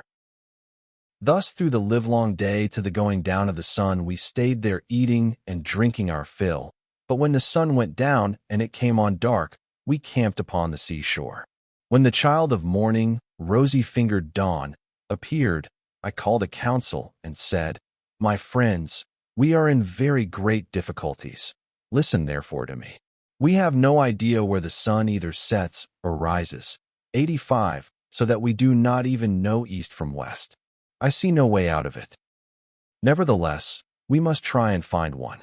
We are certainly on an island, for I went as high as I could this morning, and saw the sea reaching all round it to the horizon. It lies low, but towards the middle I saw smoke rising from out of a thick forest of trees. Their hearts sank as they heard me, for they remembered how they had been treated by the Lacedaemonian Antiphates and by the savage ogre Polyphemus. They wept bitterly in their dismay, but there was nothing to be got by crying, so I divided them into 2 companies and set a captain over each. I gave one company to Eurylochus, while I took command of the other myself. Then we cast lots in a helmet, and the lot fell upon Eurylochus. So he set out with his 22 men, and they wept, as also did we who were left behind. When they reached Circe's house, they found it built of cut stones, on a site that could be seen from far, in the middle of the forest. There were wild mountain wolves and lions prowling all round it, poor bewitched creatures whom she had tamed by her enchantments and drugged into subjection. They did not attack my men, but wagged their great tails, fawned upon them, and rubbed their noses lovingly against them. 86 as hounds crowd round their master when they see him coming from dinner, for they know he will bring them something. Even so did these wolves and lions with their great claws fawn upon my men, but the men were terribly frightened at seeing such strange creatures. Presently they reached the gates of the goddess's house, and as they stood there they could hear Circe within, singing most beautifully as she worked at her loom, making a web so fine, so soft, and of such dazzling colors as no one but a goddess could weave. On this Polites, whom I valued and trusted more than any other of my men, said, "There is some one inside working at a loom and singing most beautifully. The whole place resounds with it. Let us call her and see whether she is woman or goddess." They called her, and she came down, unfastened the door, and bade them enter. They, thinking no evil, followed her, all except Eurylochus, who suspected mischief and stayed outside. When she had got them into her house, she set them upon benches and seats and mixed them a mess with cheese, honey, meal, and Pramnian wine, but she drugged it with wicked poisons to make them forget their homes, and when they had drunk she turned them into pigs by a stroke of her wand, and shut them up in her pigsties. They were like pigs, head, hair, and all, and they grunted just as pigs do, but their senses were the same as before, and they remembered everything. Thus then were they shut up squealing, and Circe threw them some acorns and beech masts such as pigs eat. But Eurylochus hurried back to tell me about the sad fate of our comrades. He was so overcome with dismay that though he tried to speak, he could find no words to do so. His eyes filled with tears, and he could only sob and sigh, till at last we forced his story out of him, and he told us what had happened to the others. "We went," said he, "as you told us, through the forest, and in the middle of it there was a fine house built with cut stones in a place that could be seen from far. There we found a woman, or else she was a goddess, working at her loom and singing sweetly. So the men shouted to her and called her, whereon she at once came down, opened the door, and invited us in. The others did not suspect any mischief, so they followed her into the house, but I stayed where I was, for I thought there might be some treachery. From that moment I saw them no more, for not one of them ever came out, though I sat a long time watching for them.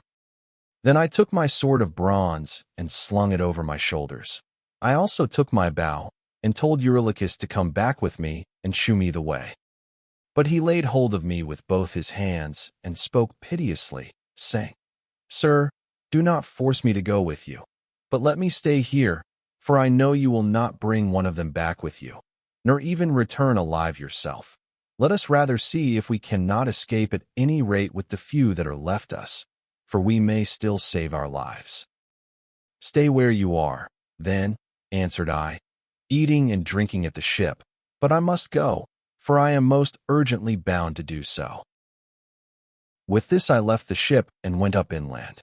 When I got through the charmed grove, and was near the great house of the enchantress Circe, I met Mercury with his golden wand, disguised as a young man in the heyday of his youth and beauty with the down just coming upon his face. He came up to me and took my hand within his own, saying, "My poor unhappy man, whither are you going over this mountain top, alone and without knowing the way? Your men are shut up in Circe's pigsties, like so many wild boars in their lairs. You surely do not fancy that you can set them free? I can tell you that you will never get back and will have to stay there with the rest of them. But never mind, I will protect you and get you out of your difficulty. Take this herb, which is one of great virtue, and keep it about you when you go to Circe's house. It will be a talisman to you against every kind of mischief. And I will tell you of all the wicked witchcraft that Circe will try to practice upon you. She will mix a mess for you to drink, and she will drug the meal with which she makes it.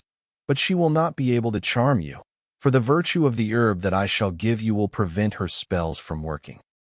I will tell you all about it. When Circe strikes you with her wand, draw your sword and spring upon her as though you were going to kill her. She will then be frightened and will desire you to go to bed with her. On this you must not point-blank refuse her, for you want her to set your companions free and to take good care also of yourself. But you must make her swear solemnly by all the blessed gods that she will plot no further mischief against you, or else when she has got you naked she will unman you and make you fit for nothing." As he spoke, he pulled the herb out of the ground and shewed me what it was like. The root was black, while the flower was as white as milk.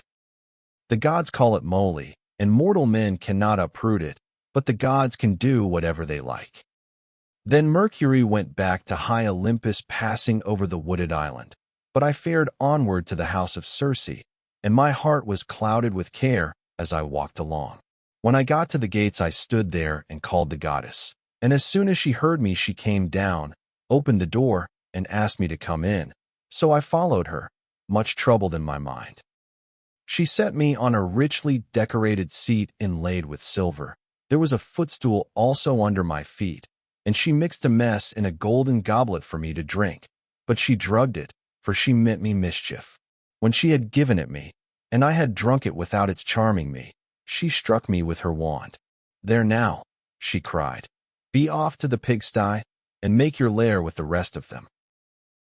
But I rushed at her with my sword drawn as though I would kill her, whereon she fell with a loud scream, clasped my knees, and spoke piteously, saying, "Who and whence are you? From what place and people have you come? How can it be that my drugs have no power to charm you? Never yet was any man able to stand so much as a taste of the herb I gave you. You must be spell-proof.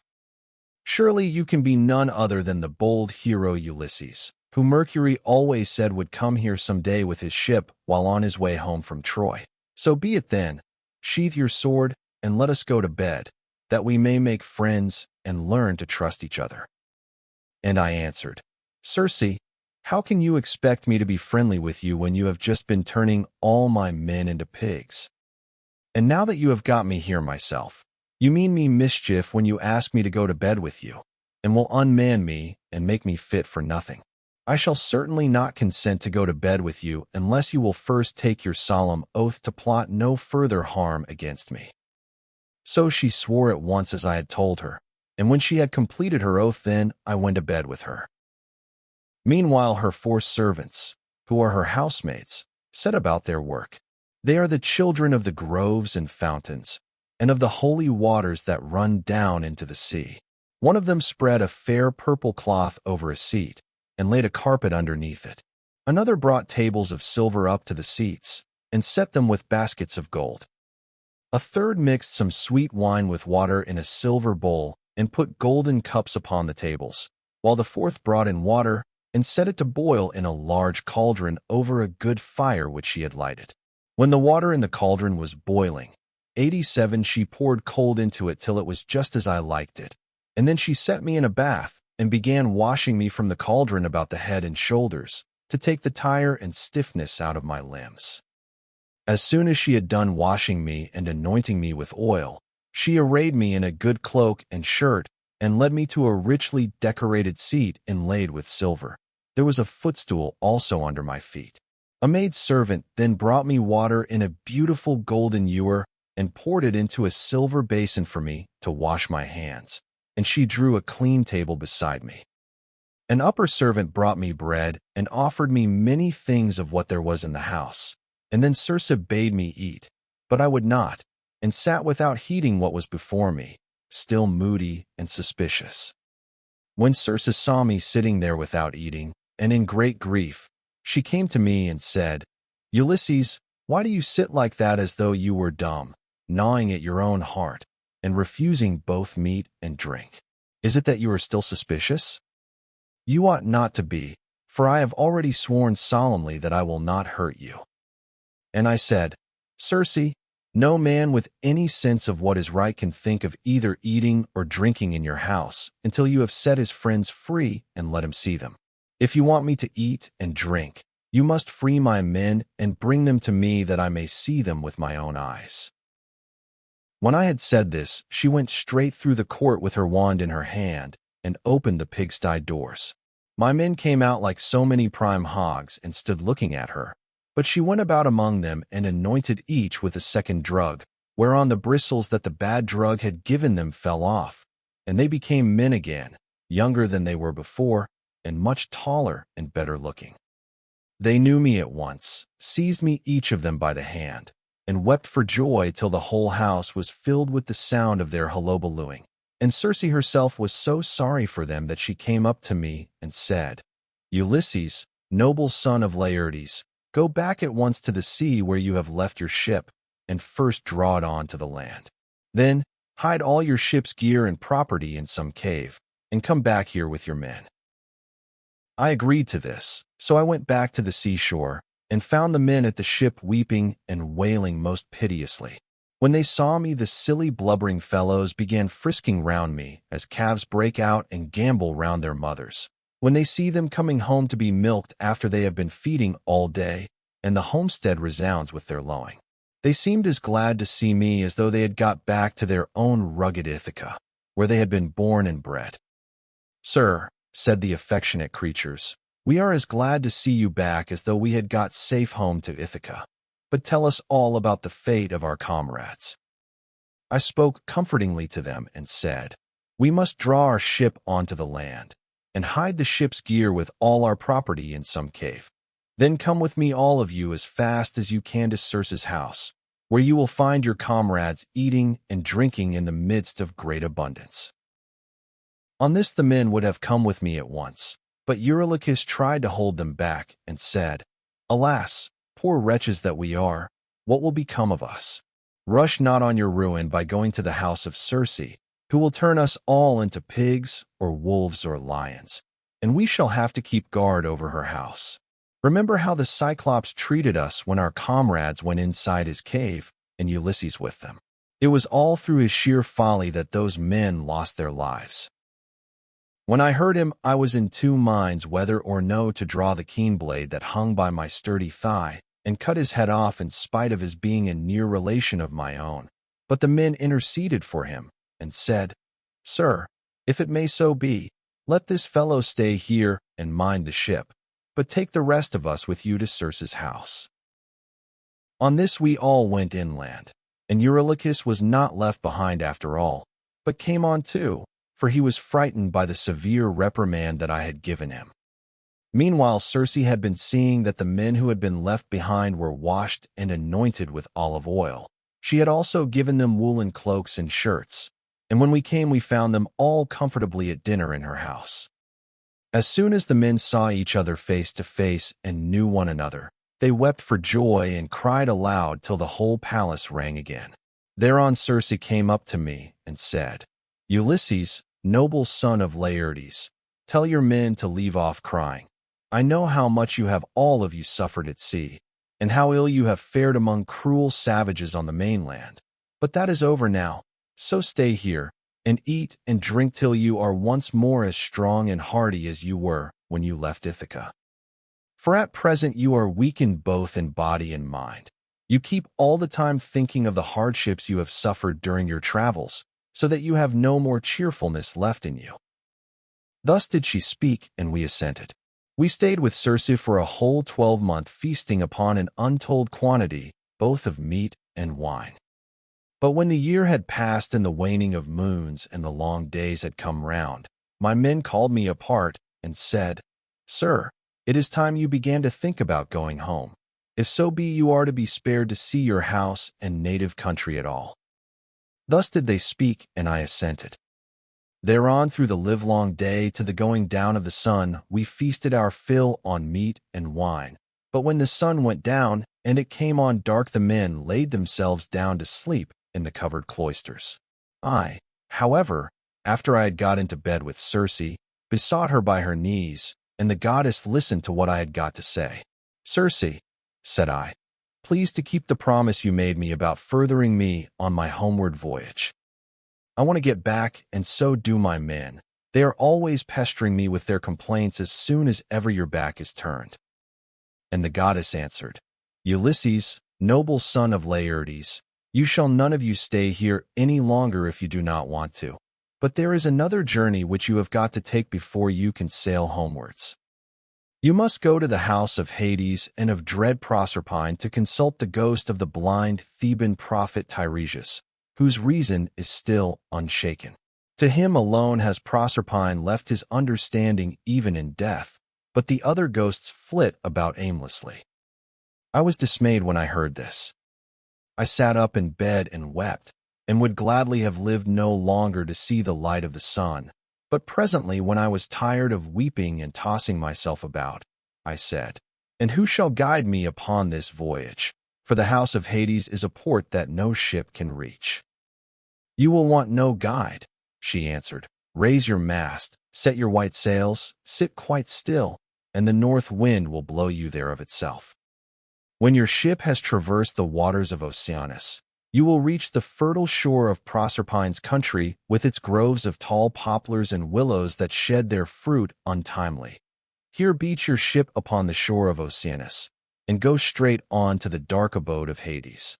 You will find it near the place where the rivers Pyriphlegethon and Cocytus, which is a branch of the river Styx, flow into Acheron, and you will see a rock near it, just where the two roaring rivers run into one another. When you have reached this spot, as I now tell you, dig a trench a cubit or so in length, breadth, and depth, and pour into it as a drink offering to all the dead, first, honey mixed with milk, then wine, and in the third place water, sprinkling white barley meal over the whole. Moreover, you must offer many prayers to the poor feeble ghosts, and promise them that when you get back to Ithaca, you will sacrifice a barren heifer to them, the best you have, and will load the pyre with good things. More particularly, you must promise that Tiresias shall have a black sheep all to himself, the finest in all your flocks.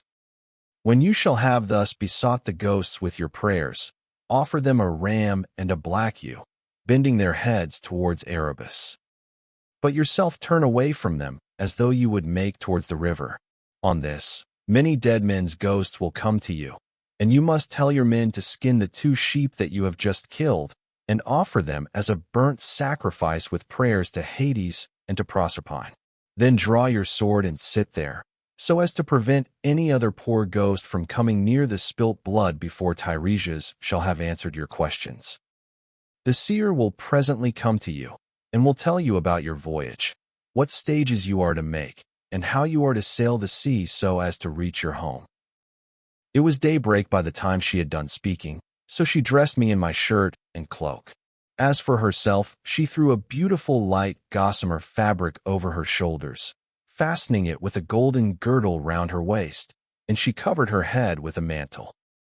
Then I went about among the men everywhere all over the house, and spoke kindly to each of them man by man. "You must not lie sleeping here any longer," said I to them. "We must be going, for Circe has told me all about it." And on this they did as I bade them. Even so, however, I did not get them away without misadventure. We had with us a certain youth named Elpenor, not very remarkable for sense or courage, who had got drunk and was lying on the housetop away from the rest of the men, to sleep off his liquor in the cool. When he heard the noise of the men bustling about, he jumped up on a sudden and forgot all about coming down by the main staircase. So he tumbled right off the roof and broke his neck, and his soul went down to the house of Hades. When I had got the men together, I said to them, "You think you are about to start home again, but Circe has explained to me that instead of this, we have got to go to the house of Hades and Proserpine to consult the ghost of the Theban prophet Tiresias." The men were broken-hearted as they heard me, and threw themselves on the ground groaning and tearing their hair, but they did not mend matters by crying. When we reached the seashore, weeping and lamenting our fate, Circe brought the ram and the ewe, and we made them fast hard by the ship. She passed through the midst of us without our knowing it. For who can see the comings and goings of a god, if the god does not wish to be seen? Book 10. The Visit to the Dead. 88. Then, when we had got down to the seashore, we drew our ship into the water and got her mast and sails into her. We also put the sheep on board and took our places, weeping and in great distress of mind. Circe, that great and cunning goddess, sent us a fair wind that blew dead aft and stayed steadily with us, keeping our sails all the time well filled. So we did whatever wanted doing to the ship's gear, and let her go as the wind and helmsman headed her. All day long her sails were full as she held her course over the sea, but when the sun went down and darkness was over all the earth, we got into the deep waters of the river Oceanus, where lie the land and city of the Cimmerians, who live enshrouded in mist and darkness, which the rays of the sun never pierce, neither at his rising, nor as he goes down again out of the heavens. But the poor wretches live in one long melancholy night. When we got there, we beached the ship, took the sheep out of her, and went along by the waters of Oceanus till we came to the place of which Circe had told us. Here Perimedes and Eurylochus held the victims, while I drew my sword and dug the trench a cubit each way. I made a drink offering to all the dead, first with honey and milk, then with wine, and thirdly with water, and I sprinkled white barley meal over the whole, praying earnestly to the poor feckless ghosts, and promising them that when I got back to Ithaca, I would sacrifice a barren heifer for them, the best I had, and would load the pyre with good things. I also particularly promised that Tiresias should have a black sheep to himself, the best in all my flocks.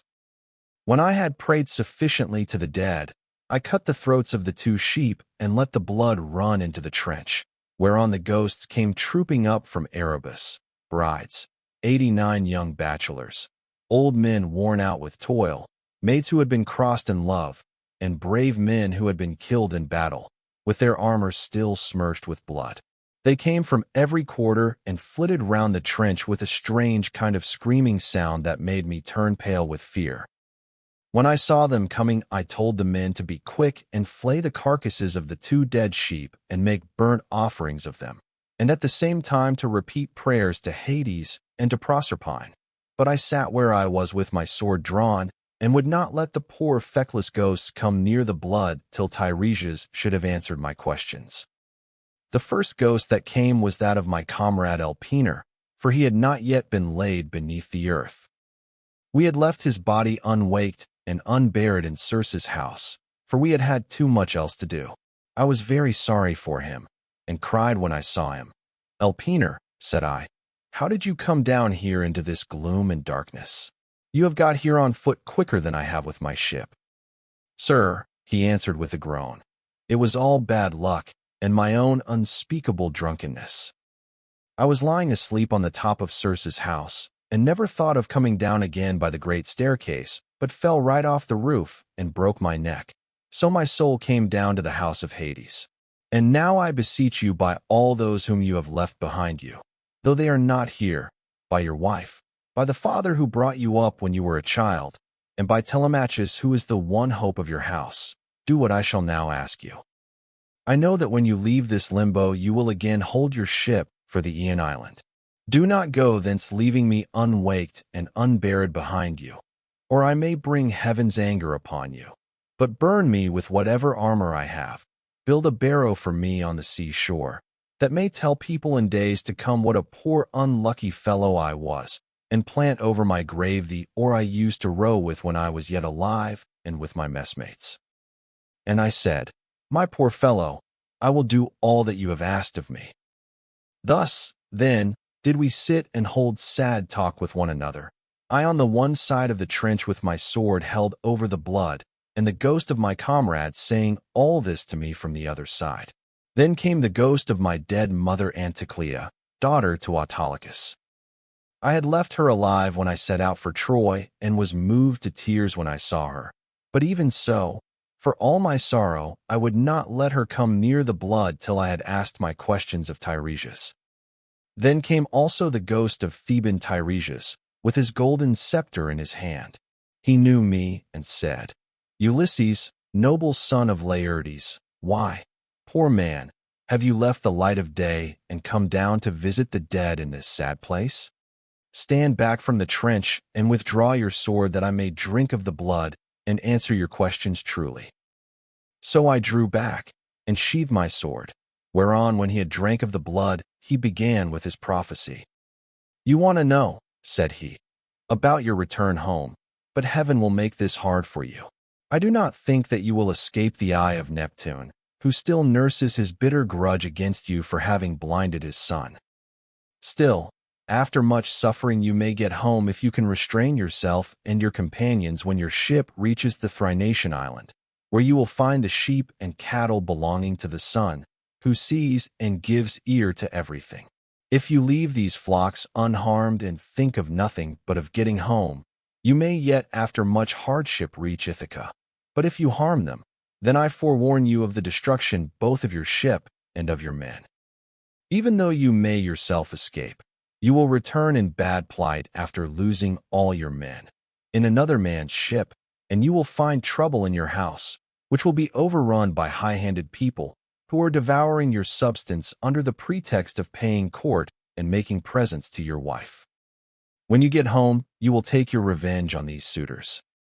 And after you have killed them by force or fraud in your own house, you must take a well-made oar and carry it on, till you come to a country where the people have never heard of the sea and do not even mix salt with their food, nor do they know anything about ships, and oars that are as the wings of a ship.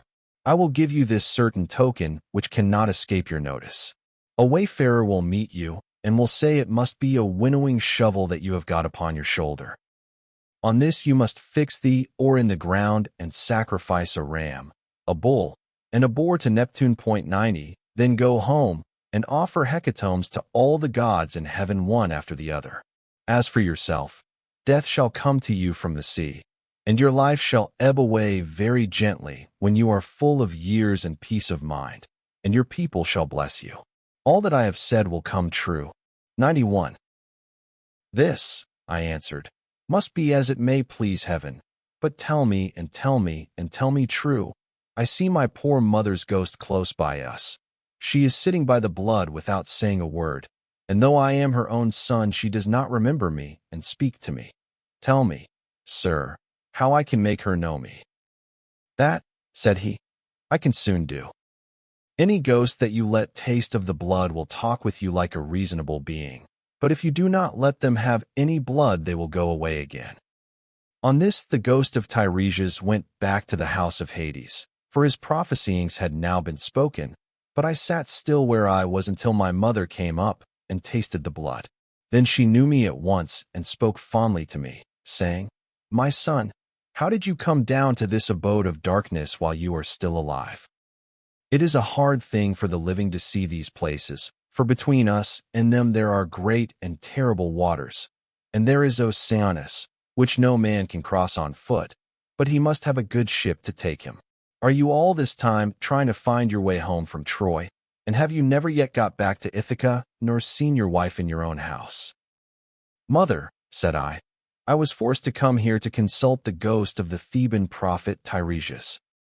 I have never yet been near the Achaean land, nor set foot on my native country, and I have had nothing but one long series of misfortunes from the very first day that I set out with Agamemnon for Ilius, the land of noble steeds, to fight the Trojans. But tell me, and tell me true, in what way did you die? Did you have a long illness, or did heaven vouchsafe you a gentle, easy passage to eternity? Tell me also about my father and the son whom I left behind me. Is my property still in their hands, or has someone else got hold of it, who thinks that I shall not return to claim it? Tell me again what my wife intends doing, and in what mind she is. Does she live with my son and guard my estate securely, or has she made the best match she could and married again?" My mother answered, "Your wife still remains in your house, but she is in great distress of mind and spends her whole time in tears both night and day. No one as yet has got possession of your fine property, and Telemachus still holds your lands undisturbed. He has to entertain largely, as of course he must, considering his position as a magistrate, 92, and how everyone invites him. Your father remains at his old place in the country and never goes near the town. He has no comfortable bed nor bedding.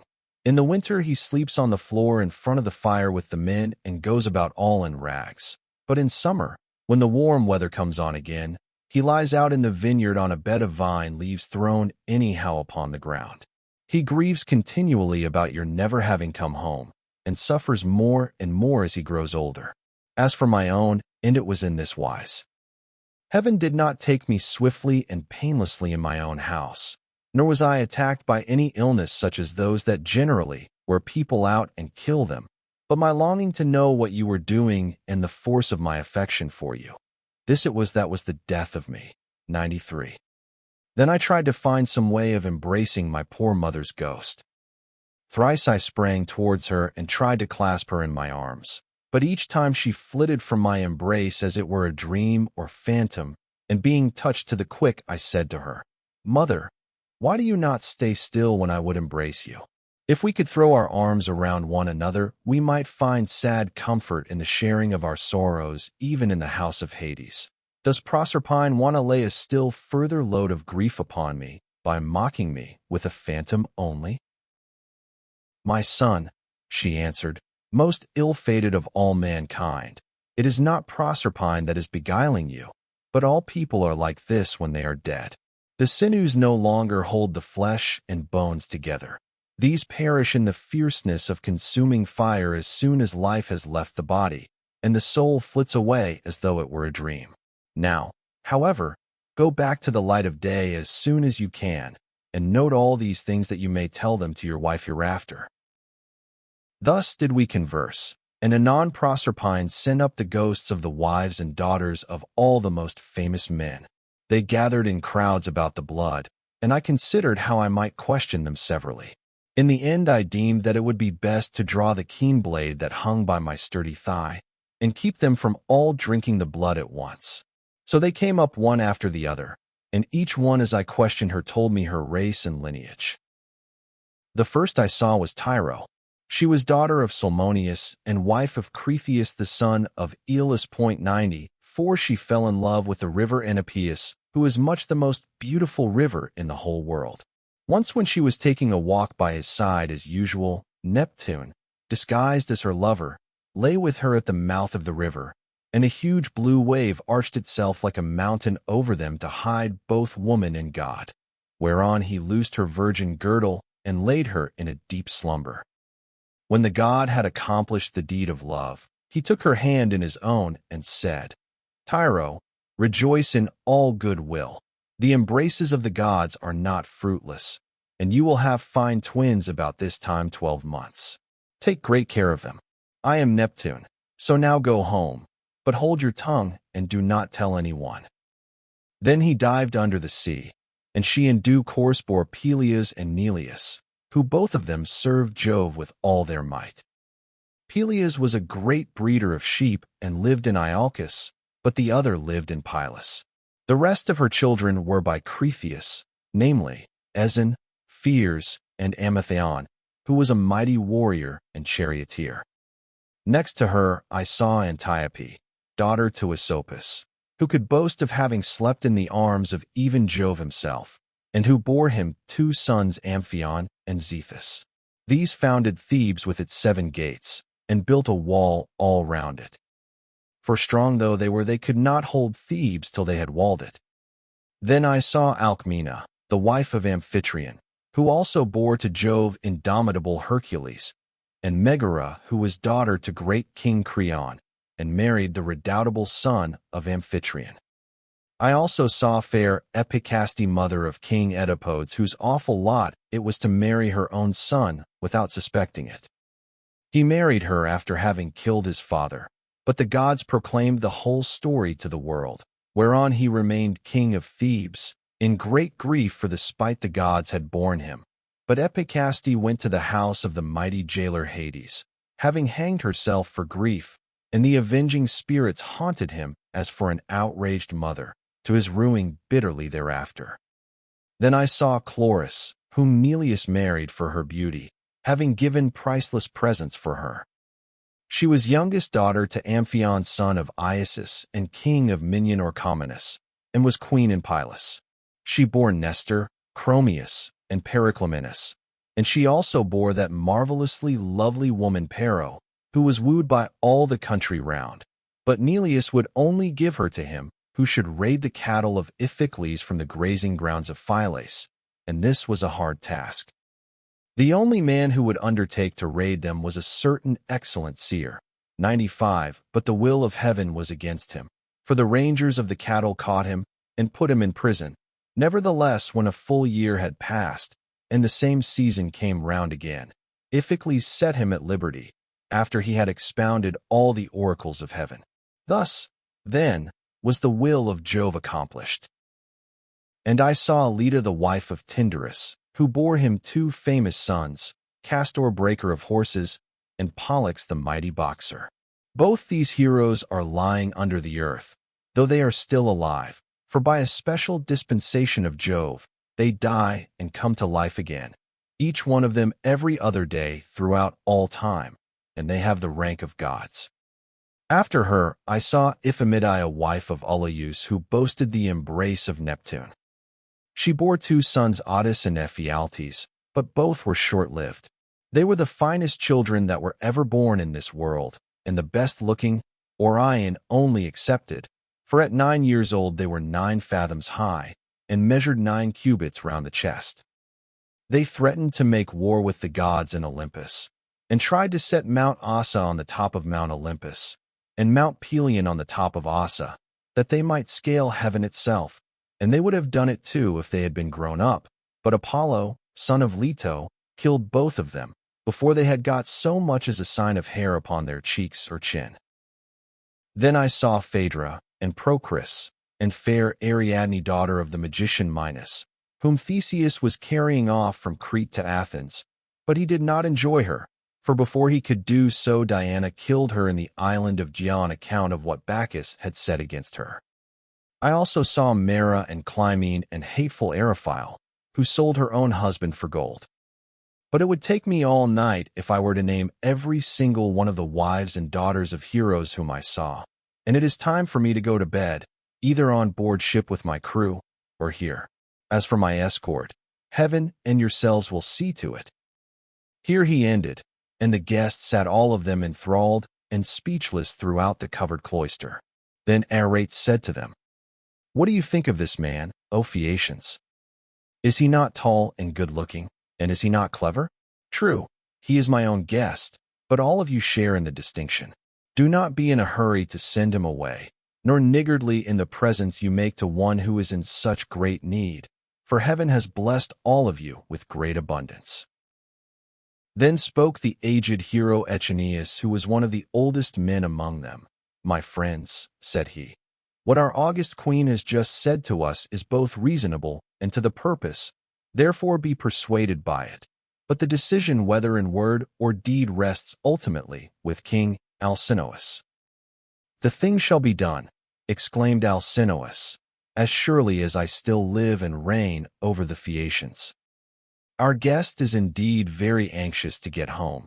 Still we must persuade him to remain with us until tomorrow, by which time I shall be able to get together the whole sum that I mean to give him.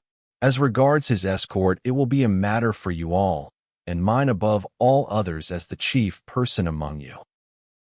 And Ulysses answered, "King Alcinous, if you were to bid me to stay here for a whole 12 months, and then speed me on my way, loaded with your noble gifts, I should obey you gladly, and it would redound greatly to my advantage, for I should return fuller-handed to my own people, and should thus be more respected and beloved by all who see me when I get back to Ithaca."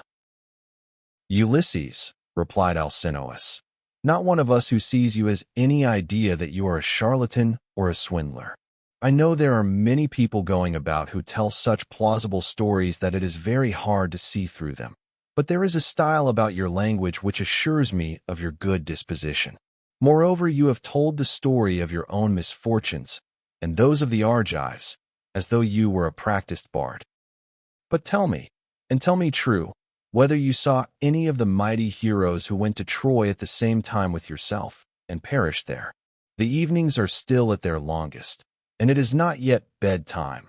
Go on, therefore, with your divine story, for I could stay here listening till tomorrow morning, so long as you will continue to tell us of your adventures. Alcinous, answered Ulysses, there is a time for making speeches, and a time for going to bed. Nevertheless, since you so desire, I will not refrain from telling you the still sadder tale of those of my comrades who did not fall fighting with the Trojans, but perished on their return through the treachery of a wicked woman. When Proserpine had dismissed the female ghosts in all directions, the ghost of Agamemnon son of Atreus came sadly up to me, surrounded by those who had perished with him in the house of Aegisthus. As soon as he had tasted the blood, he knew me, and weeping bitterly stretched out his arms towards me to embrace me. But he had no strength nor substance any more, and I too wept, and pitied him as I beheld him. How did you come by your death? Said I, King Agamemnon. Did Neptune raise his winds and waves against you when you were at sea? Or did your enemies make an end of you on the main land when you were cattle lifting or sheep stealing, or while they were fighting in defense of their wives and city? Ulysses, he answered, noble son of Laertes, I was not lost at sea in any storm of Neptune's raising, nor did my foes dispatch me upon the mainland, but Aegisthus and my wicked wife were the death of me between them. He asked me to his house, feasted me, and then butchered me most miserably as though I were a fat beast in a slaughterhouse, while all around me my comrades were slain like sheep or pigs for the wedding breakfast, or picnic, or gorgeous banquet of some great nobleman. You must have seen numbers of men killed either in a general engagement or in single combat, but you never saw anything so truly pitiable as the way in which we fell in that cloister, with the mixing bowl and the loaded tables lying all about, and the ground reeking with our blood. I heard Priam's daughter Cassandra scream as Clytemnestra killed her close beside me. I lay dying upon the earth with the sword in my body, and raised my hands to kill the slut of a murderess, but she slipped away from me. She would not even close my lips nor my eyes when I was dying, for there is nothing in this world so cruel and so shameless as a woman when she has fallen into such guilt as hers was. Fancy murdering her own husband. I thought I was going to be welcomed home by my children and my servants, but her abominable crime has brought disgrace on herself and all women who shall come after, even on the good ones. And I said, in truth, Jove has hated the house of Atreus from first to last in the matter of their women's counsels. See how many of us fell for Helen's sake, and now it seems that Clytemnestra hatched mischief against you too during your absence. Be sure, therefore, continued Agamemnon, and not be too friendly even with your own wife. Do not tell her all that you know perfectly well yourself. Tell her a part only, and keep your own counsel about the rest. Not that your wife, Ulysses, is likely to murder you, for Penelope is a very admirable woman, and has an excellent nature. We left her a young bride with an infant at her breast when we set out for Troy. This child no doubt is now grown up happily to man's estate, 96, and he and his father will have a joyful meeting and embrace one another as it is right they should do, whereas my wicked wife did not even allow me the happiness of looking upon my son, but killed me ere I could do so. Furthermore I say, and lay my saying to your heart, do not tell people when you are bringing your ship to Ithaca, but steal a march upon them, for after all this there is no trusting women. But now tell me, and tell me true, can you give me any news of my son Orestes? Is he in Orchomenus, or at Perilous, or is he at Sparta with Menelaus? For I presume that he is still living. And I said, Agamemnon, why do you ask me? I do not know whether your son is alive or dead, and it is not right to talk when one does not know. As we two sat weeping and talking thus sadly with one another, the ghost of Achilles came up to us with Patroclus, Antilochus, and Ajax, who was the finest and goodliest man of all the Danaans after the son of Peleus. The fleet descendant of Aeacus knew me and spoke piteously, saying, Ulysses, noble son of Laertes, what deed of daring will you undertake next, that you venture down to the house of Hades among us silly dead, who are but the ghosts of them that can labor no more?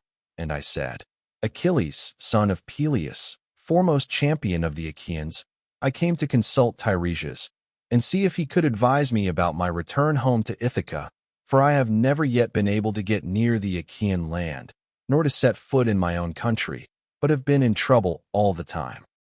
As for you, Achilles, no one was ever yet so fortunate as you have been, nor ever will be, for you were adored by all us Argives as long as you were alive, and now that you are here you are a great prince among the dead. Do not, therefore, take it so much to heart even if you are dead. Say not a word, he answered. In death's favor, I would rather be a paid servant in a poor man's house and be above ground than king of kings among the dead. But give me news about my son. Is he gone to the wars, and will he be a great soldier, or is this not so? Tell me also if you have heard anything about my father Peleus. Does he still rule among the Myrmidons, or do they show him no respect throughout Hellas and Phthia, now that he is old and his limbs fail him? Could I but stand by his side, in the light of day, with the same strength that I had when I killed the bravest of our foes upon the plain of Troy. Could I but be as I then was, and go even for a short time to my father's house, anyone who tried to do him violence or supersede him would soon rue it. I have heard nothing, I answered, of Peleus, but I can tell you all about your son Neoptolemus, for I took him in my own ship from Syrus with the Achaeans. In our councils of war before Troy, he was always first to speak, and his judgment was unerring. Nestor and I were the only two who could surpass him.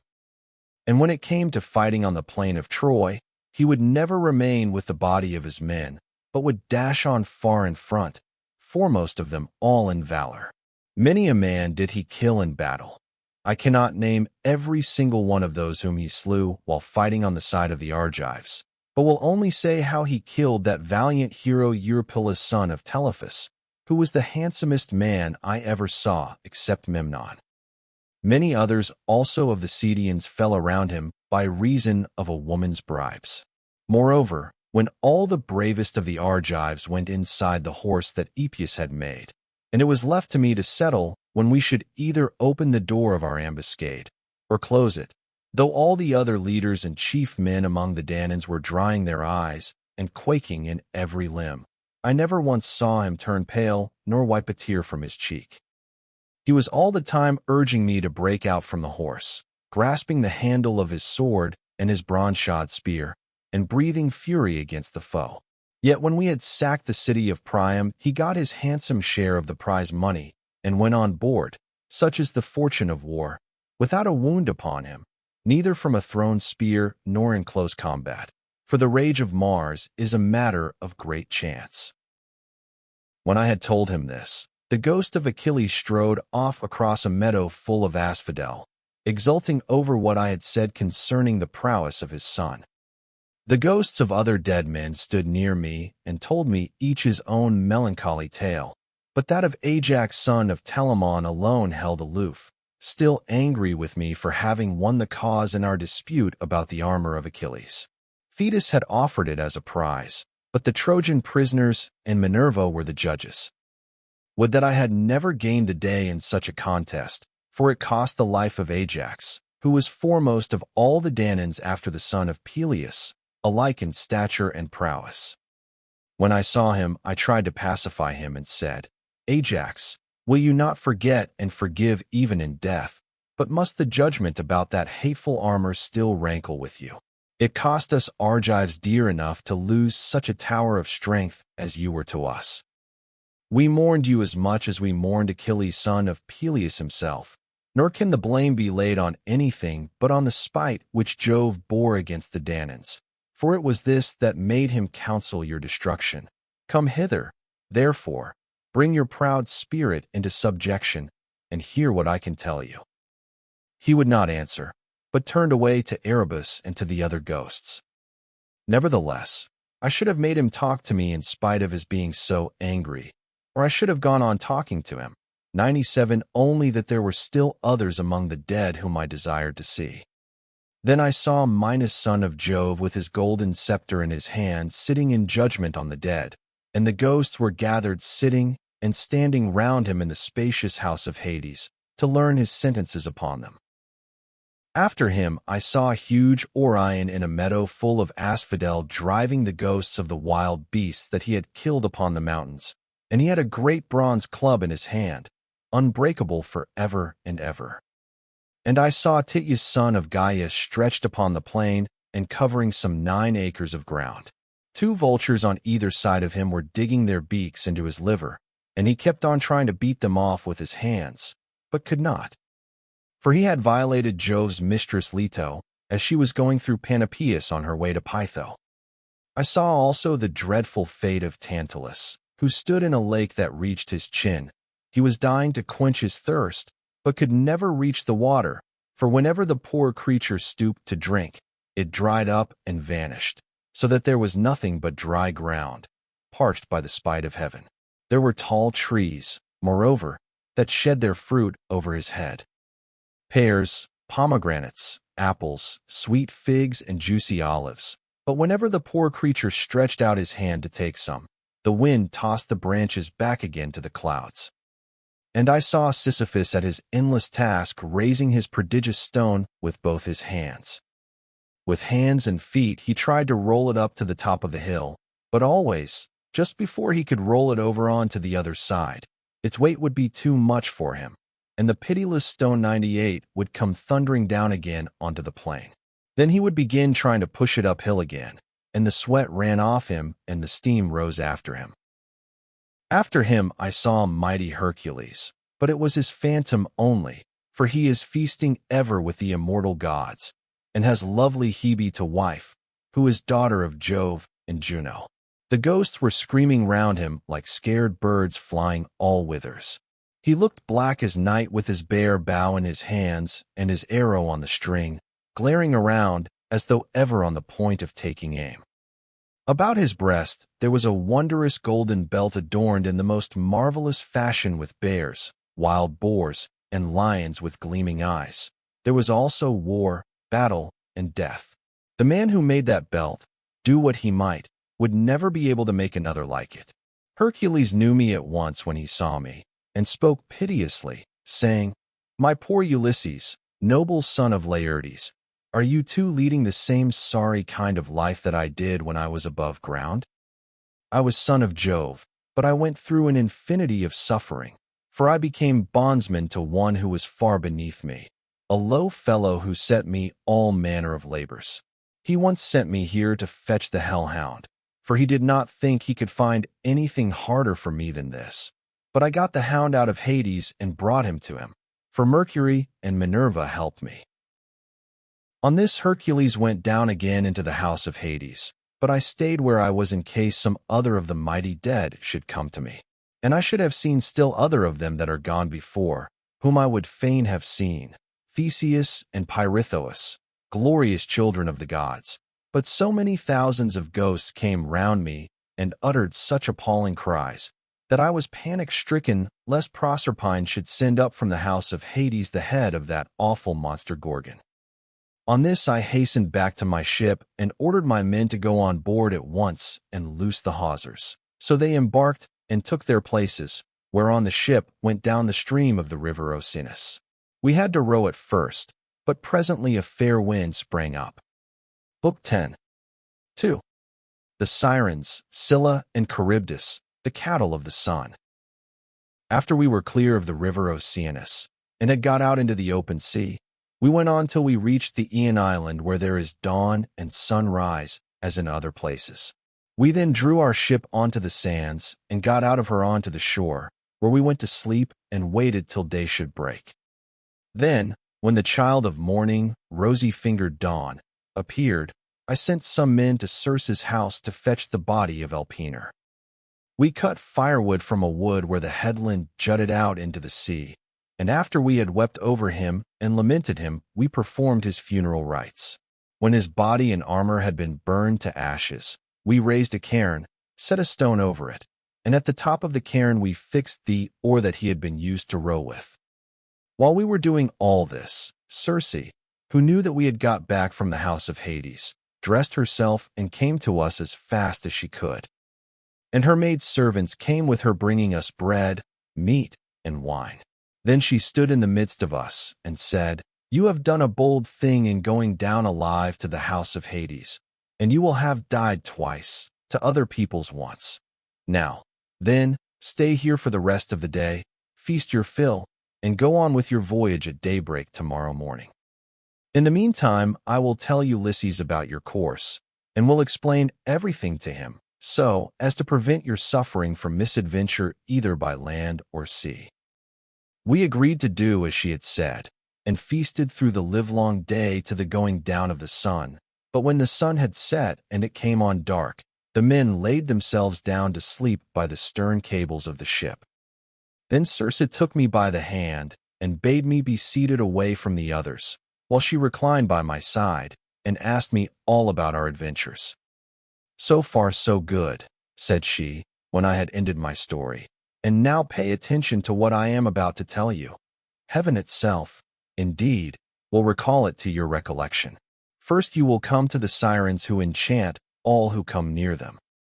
If anyone unwarily draws in too close and hears the singing of the Sirens, his wife and children will never welcome him home again, for they sit in a green field and warble him to death with the sweetness of their song. There is a great heap of dead men's bones lying all around, with the flesh still rotting off them. Therefore pass these Sirens by, and stop your men's ears with wax that none of them may hear. But if you like you can listen yourself, for you may get the men to bind you as you stand upright on a cross piece halfway up the mast, 99, and they must lash the ropes into the mast itself, that you may have the pleasure of listening. If you beg and pray the men to unloose you, then they must bind you faster. When your crew have taken you past these Sirens, I cannot give you coherent directions 100 as to which of two courses you are to take. I will lay the two alternatives before you, and you must consider them for yourself. On the one hand, there are some overhanging rocks against which the deep blue waves of Amphitrite beat with terrific fury. The blessed gods call these rocks the Wanderers. Here not even a bird may pass. No, not even the timid doves that bring ambrosia to Father Jove.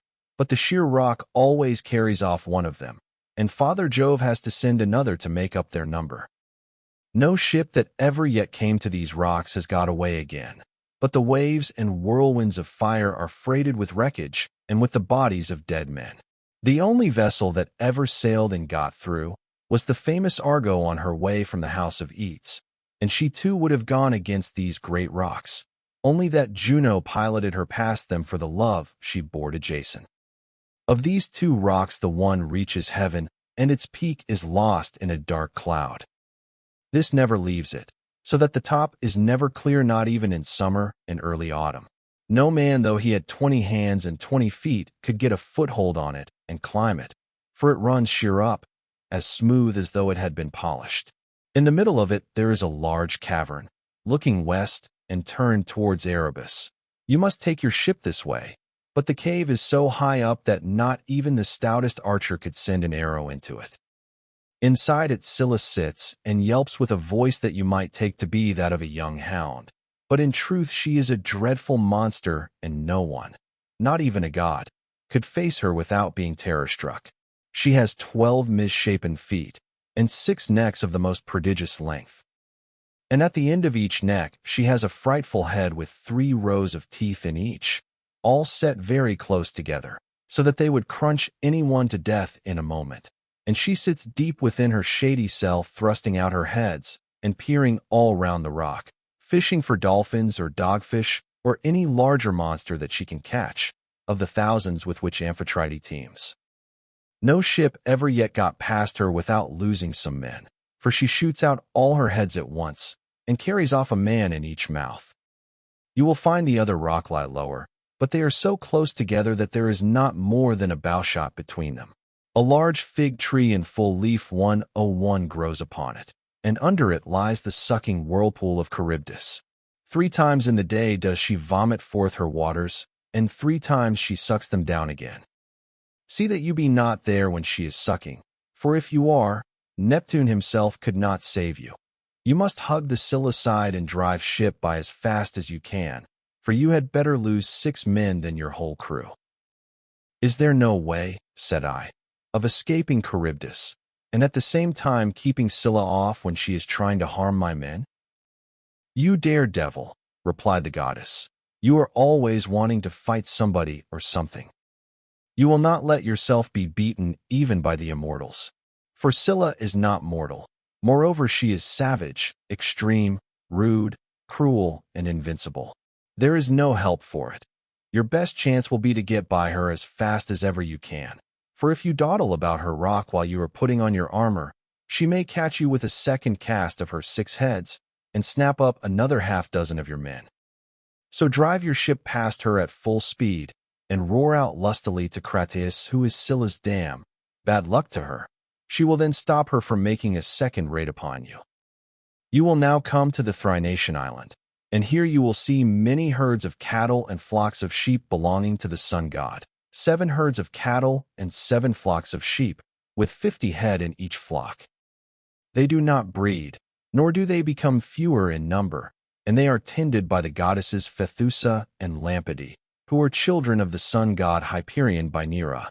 Their mother, when she had borne them and had done suckling them, sent them to the Thrinacian island, which was a long way off, to live there and look after their father's flocks and herds. If you leave these flocks unharmed, and think of nothing but getting home, you may yet after much hardship reach Ithaca. But if you harm them, then I forewarn you of the destruction both of your ship and of your comrades, and even though you may yourself escape, you will return late, in bad plight, after losing all your men. Here she ended, and dawn enthroned in gold began to show in heaven, whereon she returned inland. I then went on board and told my men to loose the ship from her moorings. So they at once got into her, took their places, and began to smite the grey sea with their oars. Presently the great and cunning goddess Circe befriended us with a fair wind that blew dead aft, and stayed steadily with us, keeping our sails well filled, so we did whatever wanted doing to the ship's gear, and let her go as wind and helmsman headed her. Then, being much troubled in mind, I said to my men, my friends, it is not right that 1 or 2 of us alone should know the prophecies that Circe has made me. I will therefore tell you about them, so that whether we live or die we may do so with our eyes open. First she said we were to keep clear of the Sirens, who sit and sing most beautifully in a field of flowers, but she said I might hear them myself, so long as no one else did. Therefore, take me and bind me to the crosspiece halfway up the mast. Bind me as I stand upright, with a bond so fast that I cannot possibly break away, and lash the ropes into the mast itself. If I beg and pray you to set me free, then bind me more tightly still.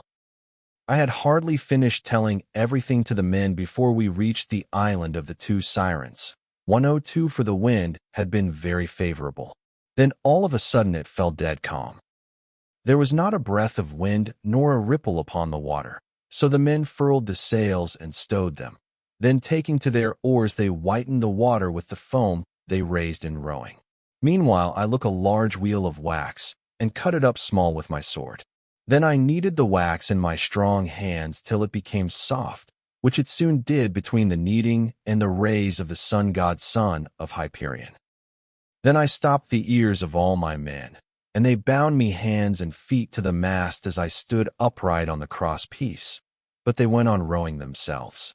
When we had got within earshot of the land, and the ship was going at a good rate, the Sirens saw that we were getting in shore and began with their singing. Come here, they sang, renowned Ulysses, honor to the Achaean name, and listen to our 2 voices. No one ever sailed past us without staying to hear the enchanting sweetness of our song. And he who listens will go on his way not only charmed, but wiser. For we know all the ills that the gods laid upon the Argives and Trojans before Troy, and can tell you everything that is going to happen over the whole world." They sang these words most musically, and as I longed to hear them further, I made signs by frowning to my men that they should set me free. But they quickened their stroke, and Eurylochus and Perimedes bound me with still stronger bonds till we had got out of hearing of the Sirens' voices. Then my men took the wax from their ears and unbound me. Immediately after we had got past the island, I saw a great wave from which spray was rising, and I heard a loud roaring sound. The men were so frightened that they loosed hold of their oars, for the whole sea resounded with the rushing of the waters. 103, but the ship stayed where it was, for the men had left off rowing. I went round, therefore, and exhorted them man by man not to lose heart. "My friends," said I, "this is not the first time that we have been in danger, and we are in nothing like so bad a case as when the Cyclops shut us up in his cave. Nevertheless, my courage and wise counsel saved us then, and we shall live to look back on all this as well. Now, therefore, let us all do as I say, trust in Jove and row on with might and main. As for you, coxswain, these are your orders. Attend to them, for the ship is in your hands. Turn her head away from these steaming rapids and hug the rock, or she will give you the slip and be over yonder before you know where you are, and you will be the death of us." So they did as I told them, but I said nothing about the awful monster Scylla, for I knew the men would not go on rowing if I did, but would huddle together in the hold.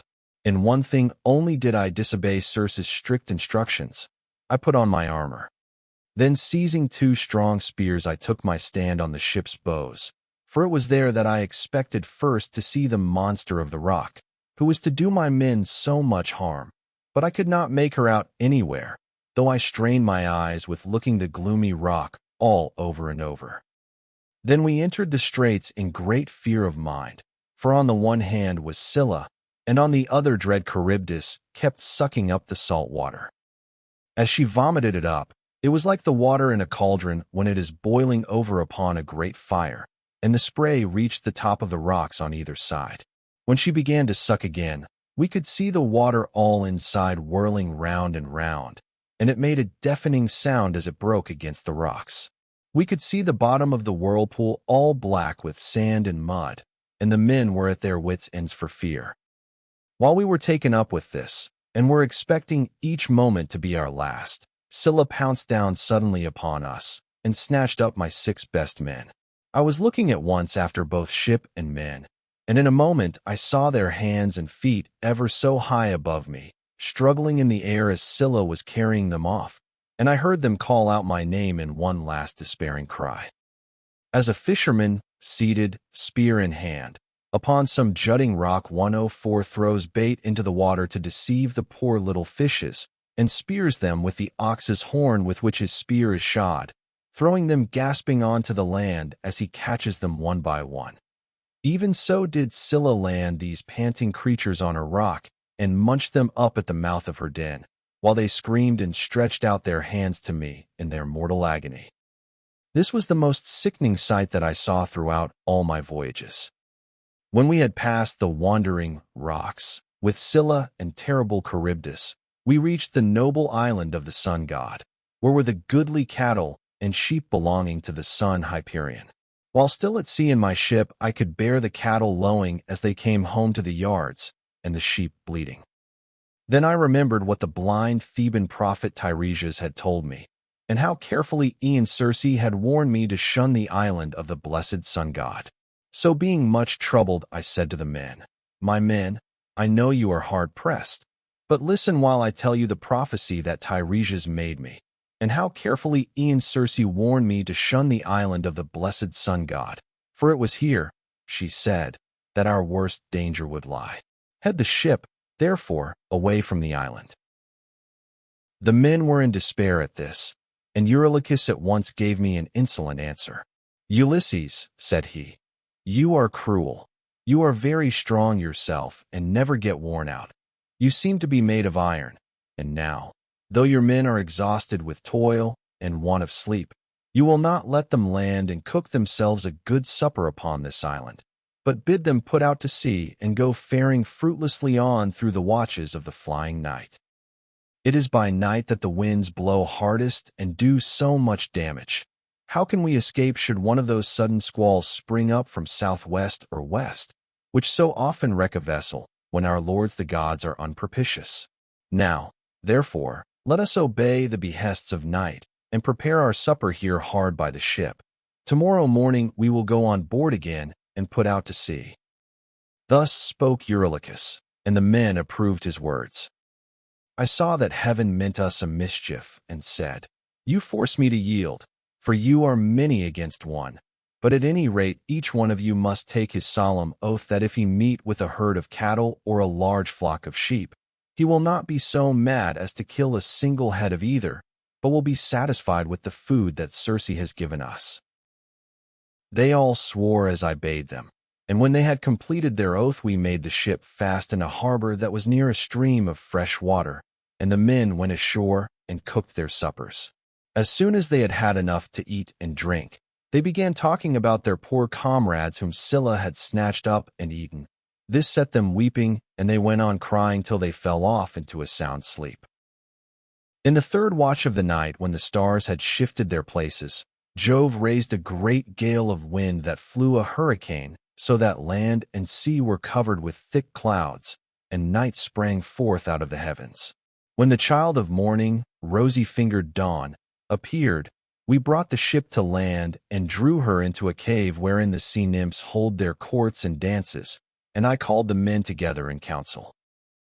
"My friends," said I, "we have meat and drink in the ship. Let us mind, therefore, and not touch the cattle, or we shall suffer for it. For these cattle and sheep belong to the mighty sun, who sees and gives ear to everything." And again they promised that they would obey. For a whole month the wind blew steadily from the south, and there was no other wind, but only south and east. 105 as long as corn and wine held out, the men did not touch the cattle when they were hungry. When, however, they had eaten all there was in the ship, they were forced to go further afield, with hook and line, catching birds, and taking whatever they could lay their hands on, for they were starving. One day, therefore, I went up inland that I might pray heaven to show me some means of getting away. When I had gone far enough to be clear of all my men, and had found a place that was well sheltered from the wind, I washed my hands and prayed to all the gods in Olympus till by and by they sent me off into a sweet sleep. Meanwhile Eurylochus had been giving evil counsel to the men. "Listen to me," said he, "my poor comrades. All deaths are bad enough, but there is none so bad as famine. Why should not we drive in the best of these cows and offer them in sacrifice to the immortal gods? If we ever get back to Ithaca, we can build a fine temple to the sun god and enrich it with every kind of ornament. If, however, he is determined to sink our ship out of revenge for these horned cattle, and the other gods are of the same mind, I for one would rather drink salt water once for all and have done with it, than be starved to death by inches in such a desert island as this is." Thus spoke Eurylochus, and the men approved his words. Now the cattle, so fair and goodly, were feeding not far from the ship.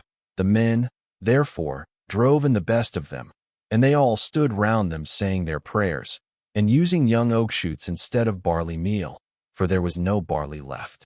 When they had done praying, they killed the cows and dressed their carcasses. They cut out the thigh bones, wrapped them round in 2 layers of fat, and set some pieces of raw meat on top of them. They had no wine with which to make drink offerings over the sacrifice while it was cooking, so they kept pouring on a little water from time to time while the inward meats were being grilled. Then, when the thigh bones were burned and they had tasted the inward meats, they cut the rest up small and put the pieces upon the spits. By this time my deep sleep had left me, and I turned back to the ship and to the seashore. As I drew near, I began to smell hot roast meat, so I groaned out a prayer to the immortal gods. "Father Jove," I exclaimed, "and all you other gods who live in everlasting bliss, you have done me a cruel mischief by the sleep into which you have sent me, See what fine work these men of mine have been making in my absence." Meanwhile, Lampede went straight off to the sun and told him we had been killing his cows, whereon he flew into a great rage and said to the immortals, "Father Jove, and all you other gods who live in everlasting bliss, I must have vengeance on the crew of Ulysses' ship. They have had the insolence to kill my cows, which were the one thing I loved to look upon, whether I was going up heaven or down again. If they do not square accounts with me about my cows, I will go down to Hades and shine there among the dead." "Sun," said Jove, "go on shining upon us gods and upon mankind over the fruitful earth. I will shiver their ship into little pieces with a bolt of white lightning as soon as they get out to sea." I was told all this by Calypso, who said she had heard it from the mouth of Mercury. As soon as I got down to my ship and to the seashore, I rebuked each one of the men separately, but we could see no way out of it, for the cows were dead already. And indeed the gods began at once to show signs and wonders among us, for the hides of the cattle crawled about, and the joints upon the spits began to low like cows, and the meat, whether cooked or raw, kept on making a noise just as cows do. For 6 days my men kept driving in the best cows and feasting upon them.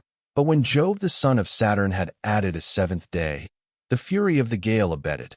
We therefore went on board, raised our masts, spread sail, and put out to sea. As soon as we were well away from the island, and could see nothing but sky and sea, the son of Saturn raised a black cloud over our ship, and the sea grew dark beneath it.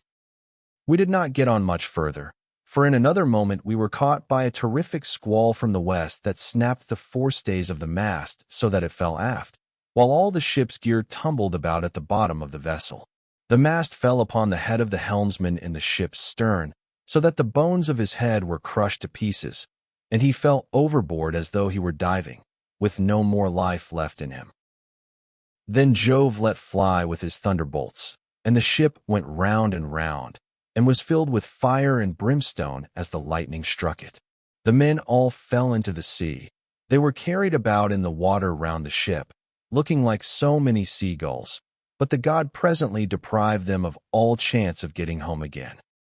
I stuck to the ship till the sea knocked her sides from her keel, which drifted about by itself, and struck the mast out of her in the direction of the keel. But there was a backstay of stout ox thongs still hanging about it, and with this I lashed the mast and keel together, and getting astride of them was carried wherever the winds chose to take me. The gale from the west had now spent its force, and the wind got into the south again, which frightened me lest I should be taken back to the terrible whirlpool of Charybdis. This indeed was what actually happened, for I was borne along by the waves all night, and by sunrise had reached the rock of Scylla and the whirlpool.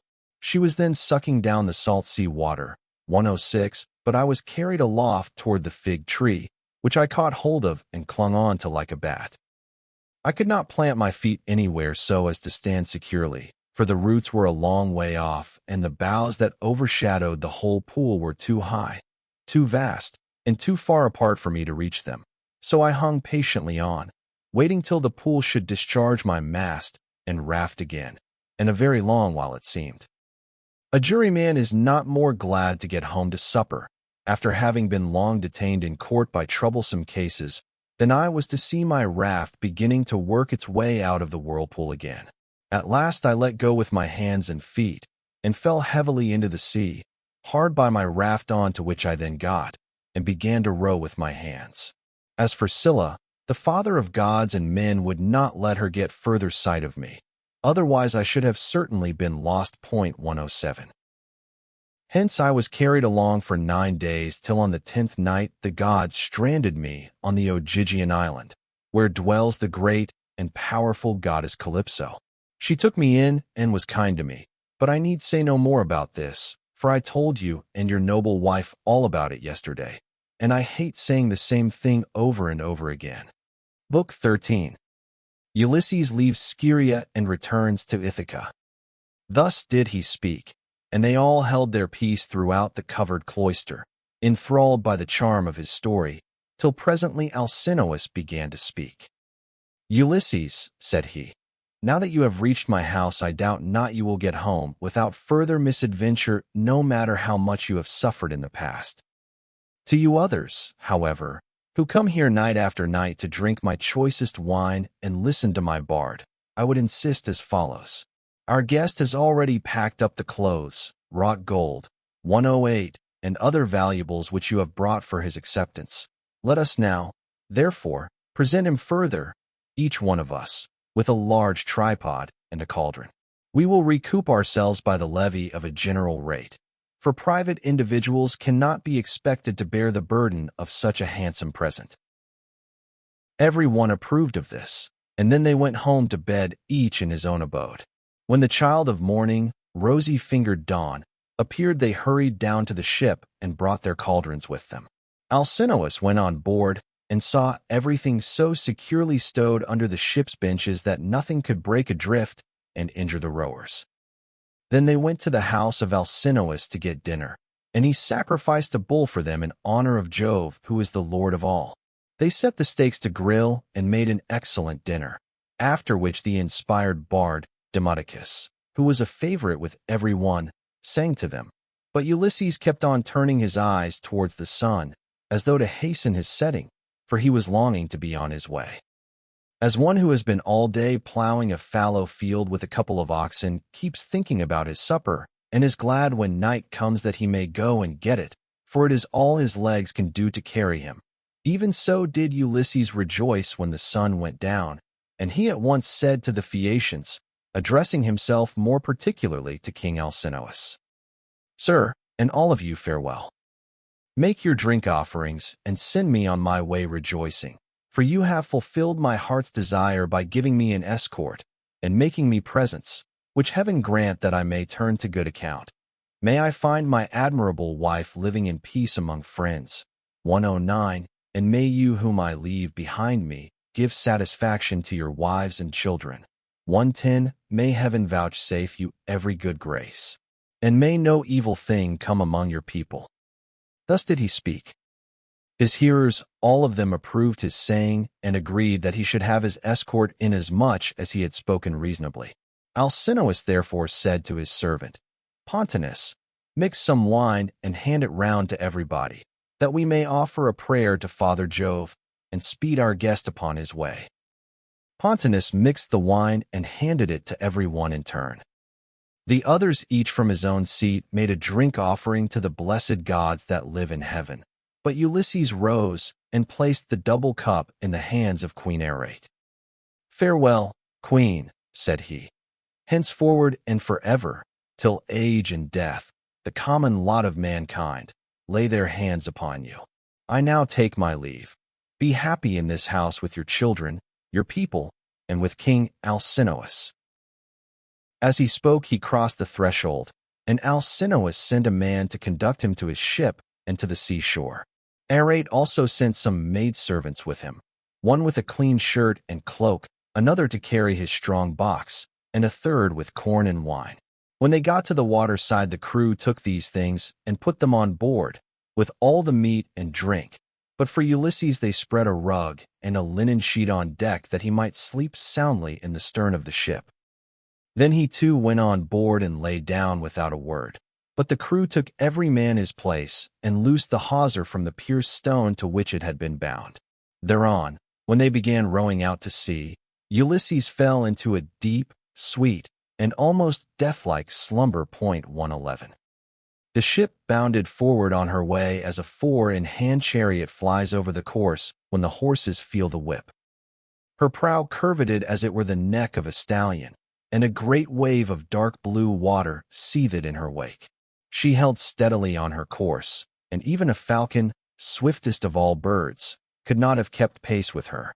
Thus, then, she cut her way through the water, carrying one who was as cunning as the gods, but who was now sleeping peacefully, forgetful of all that he had suffered both on the field of battle and by the waves of the weary sea. When the bright star that heralds the approach of dawn began to show, the ship drew near to land. 112 Now, there is in Ithaca a haven of the old Merman forces, which lies between 2 points that break the line of the sea and shut the harbor in. These shelter it from the storms of wind and sea that rage outside, so that, when once within it, a ship may lie without being even moored. At the head of this harbor there is a large olive tree, and at no great distance a fine overarching cavern sacred to the nymphs who are called naiads. 113 There are mixing bowls within it, and wine jars of stone, and the bees hive there. Moreover, there are great looms of stone on which the nymphs weave their robes of sea purple, very curious to see, and at all times there is water within it. It has 2 entrances, one facing north by which mortals can go down into the cave, while the other comes from the south, and is more mysterious. Mortals cannot possibly get in by it. It is the way taken by the gods. Into this harbor, then, they took their ship, for they knew the place. 114 She had so much way upon her that she ran half her own length on to the shore. 115 When, however, they had landed, the first thing they did was to lift Ulysses with his rug and linen sheet out of the ship, and lay him down upon the sand still fast asleep. Then they took out the presents which Minerva had persuaded the Phaeacians to give him when he was setting out on his voyage homewards. They put these all together by the root of the olive tree, away from the road, for fear some passer by 116 might come and steal them before Ulysses awoke. And then they made the best of their way home again. But Neptune did not forget the threats with which he had already threatened Ulysses, so he took counsel with Jove. "Father Jove," said he, "I shall no longer be held in any sort of respect among you gods, if mortals like the Phaeacians, who are my own flesh and blood, show such small regard for me. I said I would let Ulysses get home when he had suffered sufficiently. I did not say that he should never get home at all, for I knew you had already nodded your head about it, and promised that he should do so. But now they have brought him in a ship fast asleep, and have landed him in Ithaca after loading him with more magnificent presents of bronze, gold, and raiment than he would ever have brought back from Troy, if he had had his share of the spoil and got home without misadventure." And Jove answered, "What, O Lord of the earthquake, are you talking about? The gods are by no means wanting in respect for you. It would be monstrous were they to insult one so old and honored as you are. As regards mortals, however, if any of them is indulging in insolence and treating you disrespectfully, it will always rest with yourself to deal with him as you may think proper, so do just as you please." "I should have done so at once," replied Neptune, "if I were not anxious to avoid anything that might displease you. Now, therefore, I should like to wreck the Phaeacian ship as it is returning from its escort. This will stop them from escorting people in future, and I should also like to bury their city under a huge mountain." "My good friend," answered Jove, "I should recommend you at the very moment when the people from the city are watching the ship on her way, to turn it into a rock near the land and looking like a ship. This will astonish everybody, and you can then bury their city under the mountain." When earth-encircling Neptune heard this, he went to Scyria where the Phaeacians live, and stayed there till the ship, which was making rapid way, had got close in. Then he went up to it, turned it into stone, and drove it down with the flat of his hand, so as to root it in the ground. After this he went away. The Phaeacians then began talking among themselves, and one would turn towards his neighbor, saying, "Bless my heart, who is it that can have rooted the ship in the sea just as she was getting into port? We could see the whole of her only a moment ago." This was how they talked, but they knew nothing about it. And Alcinous said, "I remember now the old prophecy of my father. He said that Neptune would be angry with us for taking every one so safely over the sea, and would one day wreck a Phaeacian ship as it was returning from an escort, and bury our city under a high mountain. This was what my old father used to say, and now it is all coming true. 117 Now, therefore let us all do as I say.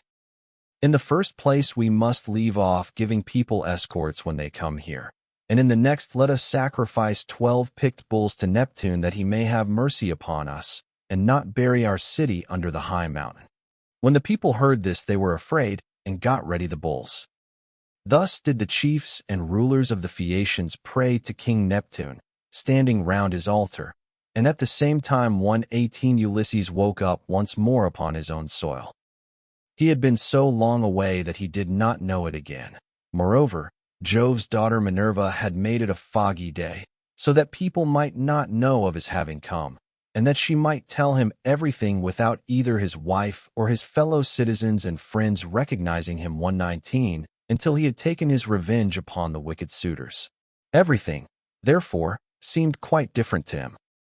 The long straight tracks, the harbors, the precipices, and the goodly trees appeared all changed as he started up and looked upon his native land. So he smote his thighs with the flat of his hands and cried aloud despairingly. "Alas," he exclaimed, "among what manner of people am I fallen? Are they savage and uncivilized or hospitable and humane? Where shall I put all this treasure, and which way shall I go? I wish I had stayed over there with the Phaeacians. Or I could have gone to some other great chief who would have been good to me and given me an escort. As it is, I do not know where to put my treasure, and I cannot leave it here for fear somebody else should get hold of it. In good truth, the chiefs and rulers of the Phaeacians have not been dealing fairly by me, and have left me in the wrong country. They said they would take me back to Ithaca, and they have not done so. May Jove, the protector of suppliants, chastise them, for he watches over everybody and punishes those who do wrong. Still, I suppose I must count my goods and see if the crew have gone off with any of them." He counted his goodly coppers and cauldrons, his gold, and all his clothes, but there was nothing missing. Still he kept grieving about not being in his own country, and wandered up and down by the shore of the sounding sea, bewailing his hard fate. Then Minerva came up to him disguised as a young shepherd of delicate and princely mien, with a good cloak folded double about her shoulders. She had sandals on her comely feet and held a javelin in her hand. Ulysses was glad when he saw her, and went straight up to her. "My friend," said he, "you are the first person whom I have met with in this country. I salute you, therefore, and beg you to be well disposed towards me. Protect these my goods, and myself too, for I embrace your knees and pray to you as though you were a god. Tell me, then, and tell me truly, what land and country is this? Who are its inhabitants? Am I on an island, or is this the sea-board of some continent?" Minerva answered, "Stranger, you must be very simple, or must have come from somewhere a long way off, not to know what country this is. It is a very celebrated place, and everybody knows it east and west. It is rugged and not a good driving country, but it is by no means a bad island for what there is of it. It grows any quantity of corn and also wine, for it is watered both by rain and dew. It breeds cattle also and goats. All kinds of timber grow here, and there are watering places where the water never runs dry. So, sir, the name of Ithaca is known even as far as Troy, which I understand to be a long way off from this Achaean country." Ulysses was glad at finding himself, as Minerva told him, in his own country, and he began to answer, but he did not speak the truth, and made up a lying story in the instinctive weariness of his heart. "I heard of Ithaca," said he, "when I was in Crete beyond the seas, and now it seems I have reached it with all these treasures. I have left as much more behind me for my children, but am flying because I killed Orsilochus, son of Idomeneus, the fleetest runner in Crete. I killed him because he wanted to rob me of the spoils I had got from Troy with so much trouble and danger, both on the field of battle and by the waves of the weary sea. He said I had not served his father loyally at Troy as vassal, but had set myself up as an independent ruler. So I lay in wait for him with one of my followers by the roadside, and speared him as he was coming into town from the country. It was a very dark night, and nobody saw us. It was not known, therefore, that I had killed him, but as soon as I had done so, I went to a ship and besought the owners, who were Phoenicians, to take me on board and set me in Perilous or in Elis where the Epeans rule, giving them as much spoil as satisfied them. They meant no guile, but the wind drove them off their course, and we sailed on till we came hither by night. It was all we could do to get inside the harbor, and none of us said a word about supper, though we wanted it badly, but we all went on shore and lay down just as we were. I was very tired and fell asleep directly. So they took my goods out of the ship, and placed them beside me where I was lying upon the sand. Then they sailed away to Cydonia, and I was left here in great distress of mind." Such was his story, but Minerva smiled and caressed him with her hand. Then she took the form of a woman, fair, stately, and wise. "He must be indeed a shifty, lying fellow," said she, "who could surpass you in all manner of craft, even though you had a god for your antagonist. Daredevil that you are, full of guile, unwearying in deceit. Can you not drop your tricks and your instinctive falsehood, even now that you are in your own country again? We will say no more, however, about this, for we can both of us deceive upon occasion. You are the most accomplished counselor and orator among all mankind, while I for diplomacy and subtlety have no equal among the gods. Did you not know Jove's daughter Minerva, me, who have been ever with you, who kept watch over you in all your troubles, and who made the Phaeacians take so great a liking to you? And now, again, I am come here to talk things over with you, and help you to hide the treasure I made the Phaeacians give you. I want to tell you about the troubles that await you in your own house. You have got to face them, but tell no one, neither man nor woman, that you have come home again. Bear everything, and put up with every man's insolence, without a word." And Ulysses answered, "A man, goddess, may know a great deal, but you are so constantly changing your appearance that when he meets you it is a hard matter for him to know whether it is you or not. This much, however, I know exceedingly well. You were very kind to me as long as we Achaeans were fighting before Troy, but from the day on which we went on board ship after having sacked the city of Priam, and heaven dispersed us, from that day, Minerva, I saw no more of you, and cannot ever remember your coming to my ship to help me in a difficulty. I had to wander on sick and sorry till the gods delivered me from evil, and I reached the city of the Phaeacians, where you encouraged me and took me into the town. 120. And now, I beseech you in your father's name, tell me the truth, for I do not believe I am really back in Ithaca. I am in some other country, and you are mocking me and deceiving me in all you have been saying. Tell me then truly, have I really got back to my own country?" "You are always taking something of that sort in your head," replied Minerva, "and that is why I cannot desert you in your afflictions. You are so plausible, shrewd, and shifty.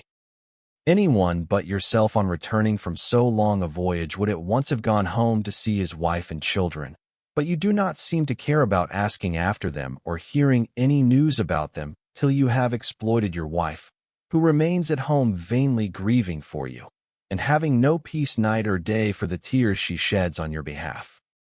As for my not coming near you, I was never uneasy about you, for I was certain you would get back safely though you would lose all your men, and I did not wish to quarrel with my uncle Neptune, who never forgave you for having blinded his son. 121. I will now, however, point out to you the lie of the land, and you will then perhaps believe me.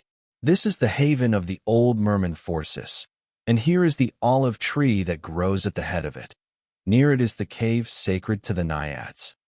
122. Here, too, is the overarching cavern in which you have offered many an acceptable hecatomb to the nymphs, and this is the wooded mountain Neritum. As she spoke, the goddess dispersed the mist, and the land appeared. Then Ulysses rejoiced at finding himself again in his own land, and kissed the bounteous soil.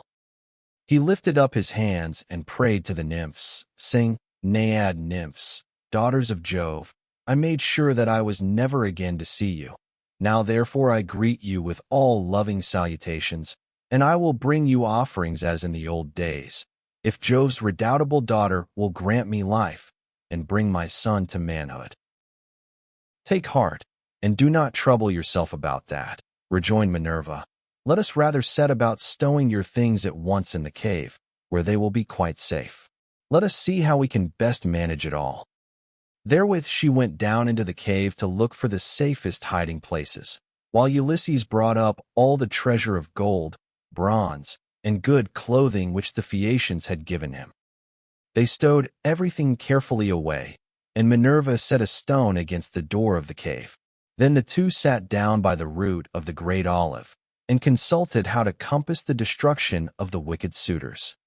"Ulysses," said Minerva, "noble son of Laertes, think how you can lay hands on these disreputable people who have been lording it in your house these 3 years, courting your wife and making wedding presents to her, while she does nothing but lament your absence, giving hope and sending encouraging messages 123 to every one of them, but meaning the very opposite of all she says." And Ulysses answered, "In good truth, goddess, it seems I should have come to much the same bad end in my own house as Agamemnon did, if you had not given me such timely information. Advise me how I shall best avenge myself. Stand by my side and put your courage into my heart as on the day when we loosed Troy's fair diadem from her brow. Help me now as you did then, and I will fight 300 men, if you, goddess, will be with me." "Trust me for that," said she. "I will not lose sight of you when once we set about it, and I imagine that some of those who are devouring your substance will then bespatter the pavement with their blood and brains. I will begin by disguising you so that no human being shall know you. I will cover your body with wrinkles. You shall lose all your yellow hair. I will clothe you in a garment that shall fill all who see it with loathing.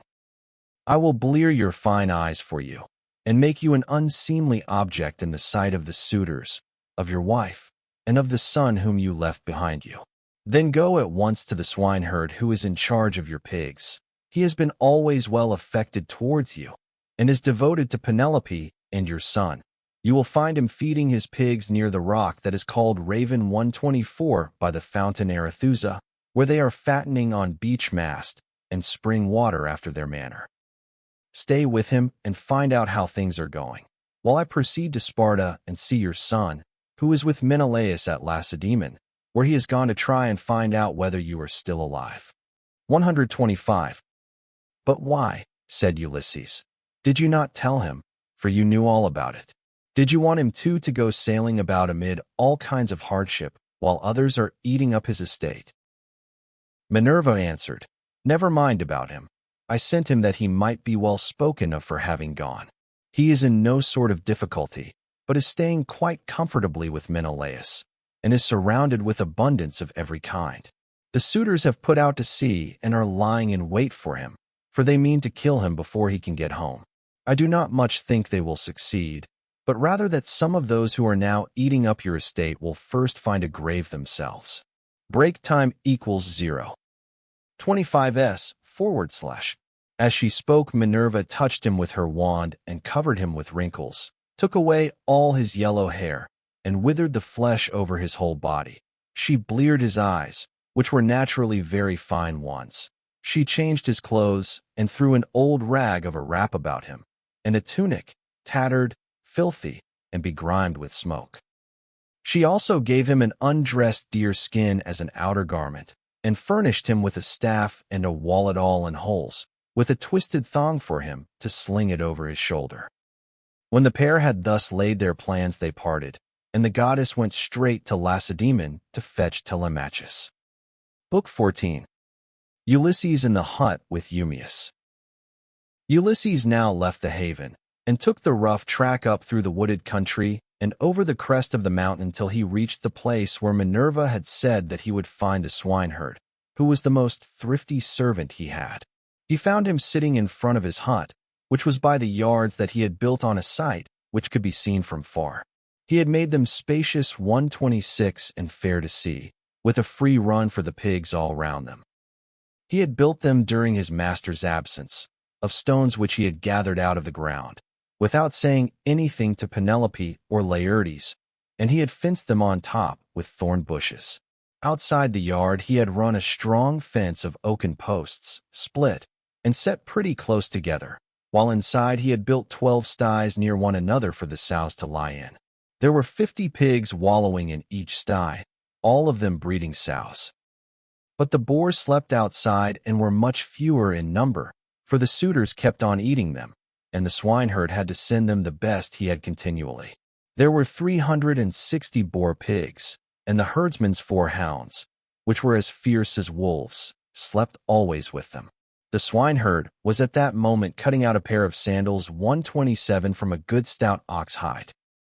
3 of his men were out herding the pigs in one place or another, and he had sent the 4th to town with a boar that he had been forced to send the suitors that they might sacrifice it and have their fill of meat. When the hounds saw Ulysses, they set up a furious barking and flew at him. But Ulysses was cunning enough to sit down and loose his hold of the stick that he had in his hand. Still, he would have been torn by them in his own homestead had not the swineherd dropped his ox hide, rushed full speed through the gate of the yard, and driven the dogs off by shouting and throwing stones at them. Then he said to Ulysses, "Old man, the dogs were likely to have made short work of you, and then you would have got me into trouble. The gods have given me quite enough worries without that, for I have lost the best of masters, and am in continual grief on his account. I have to attend swine for other people to eat, while he, if he yet lives to see the light of day, is starving in some distant land. But come inside, and when you have had your fill of bread and wine, tell me where you come from, and all about your misfortunes." On this the swineherd led the way into the hut and bade him sit down.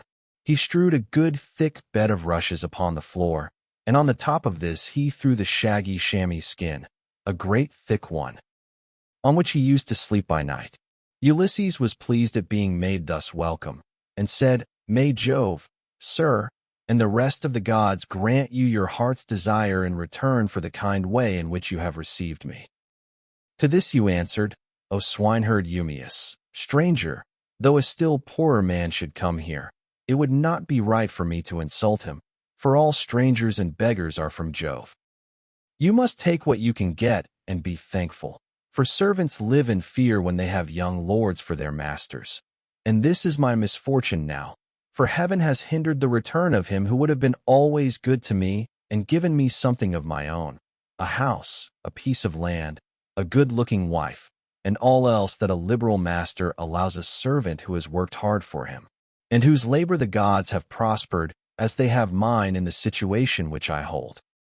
If my master had grown old here, he would have done great things by me, but he is gone, and I wish that Helen's whole race were utterly destroyed, for she has been the death of many a good man. It was this matter that took my master to Ilius, the land of noble steeds, to fight the Trojans in the cause of King Agamemnon." As he spoke, he bound his girdle round him and went to the sties where the young sucking pigs were penned. He picked out 2 which he brought back with him and sacrificed. He singed them, cut them up, and spitted them. When the meat was cooked, he brought it all in and set it before Ulysses, hot and still on the spit, whereon Ulysses sprinkled it over with white barley meal. The swineherd then mixed wine in a bowl of ivy wood, and taking a seat opposite Ulysses told him to begin. "Fall to, stranger," said he, "on a dish of servant's pork. The fat pigs have to go to the suitors, who eat them up without shame or scruple, but the blessed gods love not such shameful doings, and respect those who do what is lawful and right. Even the fierce freebooters who go raiding on other people's land, and Jove gives them their spoil, even they, when they have filled their ships and got home again, live conscience-stricken, and look fearfully for judgment. But some god seems to have told these people that Ulysses is dead and gone. They will not, therefore, go back to their own homes and make their offers of marriage in the usual way, but waste his estate by force, without fear or stint.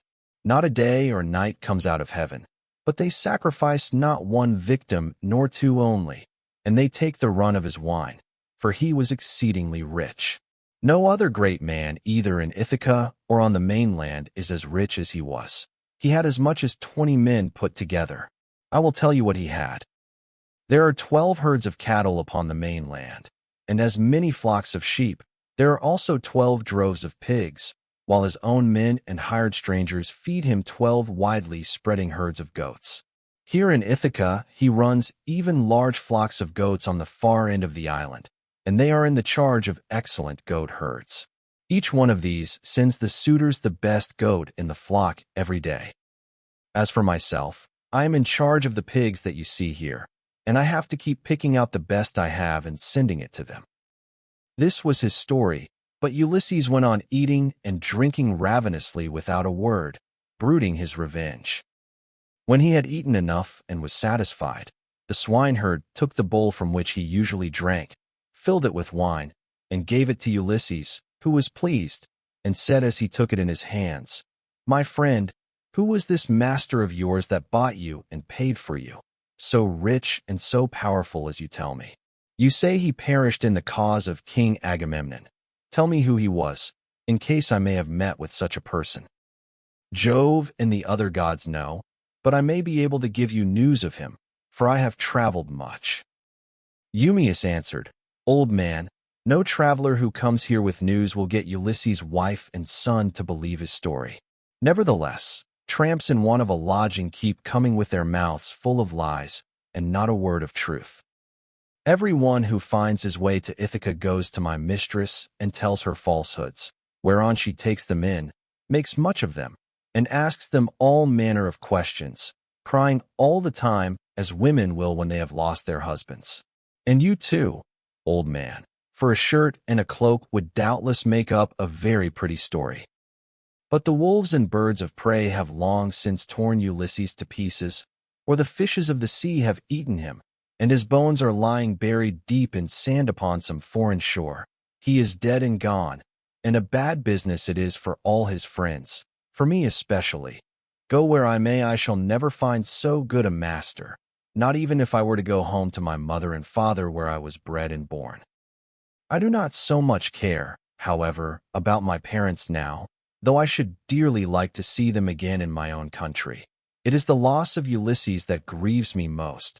I cannot speak of him without reverence, though he is here no longer, for he was very fond of me, and took such care of me that wherever he may be, I shall always honor his memory." "My friend," replied Ulysses, "you are very positive and very hard of belief about your master's coming home again.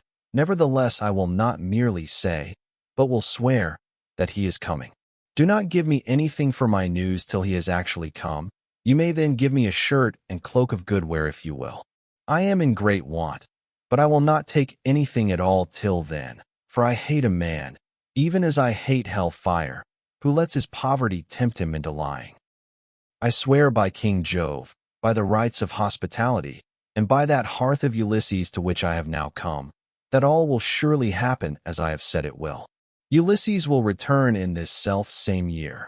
With the end of this moon and the beginning of the next, he will be here to do vengeance on all those who are ill-treating his wife and son."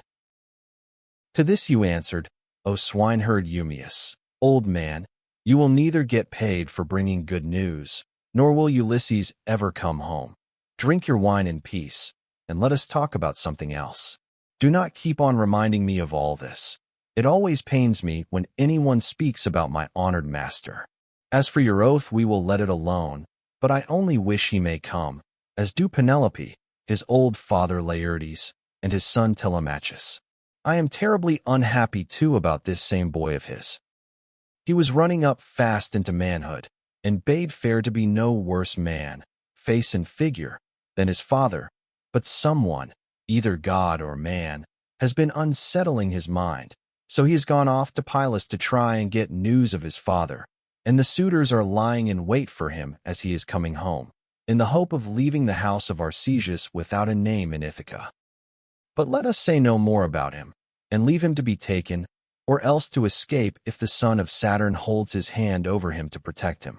And now, old man, tell me your own story. Tell me also, for I want to know, who you are and where you come from. Tell me of your town and parents, what manner of ship you came in, how crew brought you to Ithaca, and from what country they profess to come, for you cannot have come by land." And Ulysses answered, "I will tell you all about it. If there were meat and wine enough, and we could stay here in the hut with nothing to do but to eat and drink while the others go to their work, I could easily talk on for a whole 12 months without ever finishing the story of the sorrows with which it has pleased heaven to visit me. I am by birth a Cretan. My father was a well-to-do man, who had many sons born in marriage, whereas I was the son of a slave whom he had purchased for a concubine. Nevertheless, my father Castor, son of Hylax, whose lineage I claim, and who was held in the highest honor among the Cretans for his wealth, prosperity, and the valor of his sons, put me on the same level with my brothers who had been born in wedlock. When, however, death took him to the house of Hades, his sons divided his estate and cast lots for their shares, but to me they gave a holding and little else. Nevertheless, my valor enabled me to marry into a rich family, for I was not given to bragging or shirking on the field of battle. It is all over now. Still, if you look at the straw you can see what the ear was, for I have had trouble enough and despair.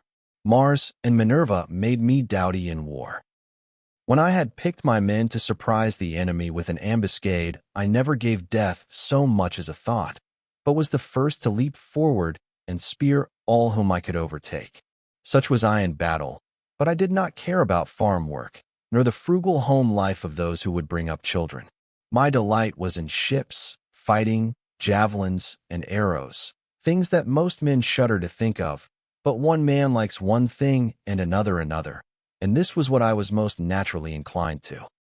Before the Achaeans went to Troy, 9 times was I in command of men and ships on foreign service, and I amassed much wealth. I had my pick of the spoil in the first instance, and much more was allotted to me later on. My house grew apace, and I became a great man among the Cretans. But when Jove counseled that terrible expedition, in which so many perished, the people required me and Idomeneus to lead their ships to Troy, and there was no way out of it, for they insisted on our doing so. There we fought for 9 whole years, but in the 10th we sacked the city of Priam and sailed home again as heaven dispersed us. Then it was that Jove devised evil against me. I spent but 1 month happily with my children, wife, and property, and then I conceived the idea of making a descent on Egypt, so I fitted out a fine fleet and manned it. I had 9 ships, and the people flocked to fill them. For 6 days I and my men made feast, and I found them many victims both for sacrifice to the gods and for themselves. But on the 7th day we went on board and set sail from Crete with a fair north wind behind us, though we were going down a river. Nothing went ill with any of our ships, and we had no sickness on board, but sat where we were and let the ships go as the wind and steersmen took them. On the 5th day we reached the river Aegyptus. There I stationed my ships in the river, bidding my men stay by them and keep guard over them, while I sent out scouts to reconnoiter from every point of vantage. But the men disobeyed my orders, took to their own devices, and ravaged the land of the Egyptians, killing the men and taking their wives and children captive. The alarm was soon carried to the city, and when they heard the war cry, the people came out at daybreak till the plain was filled with horsemen and foot soldiers and with the gleam of armor. Then Jove spread panic among my men, and they would no longer face the enemy, for they found themselves surrounded.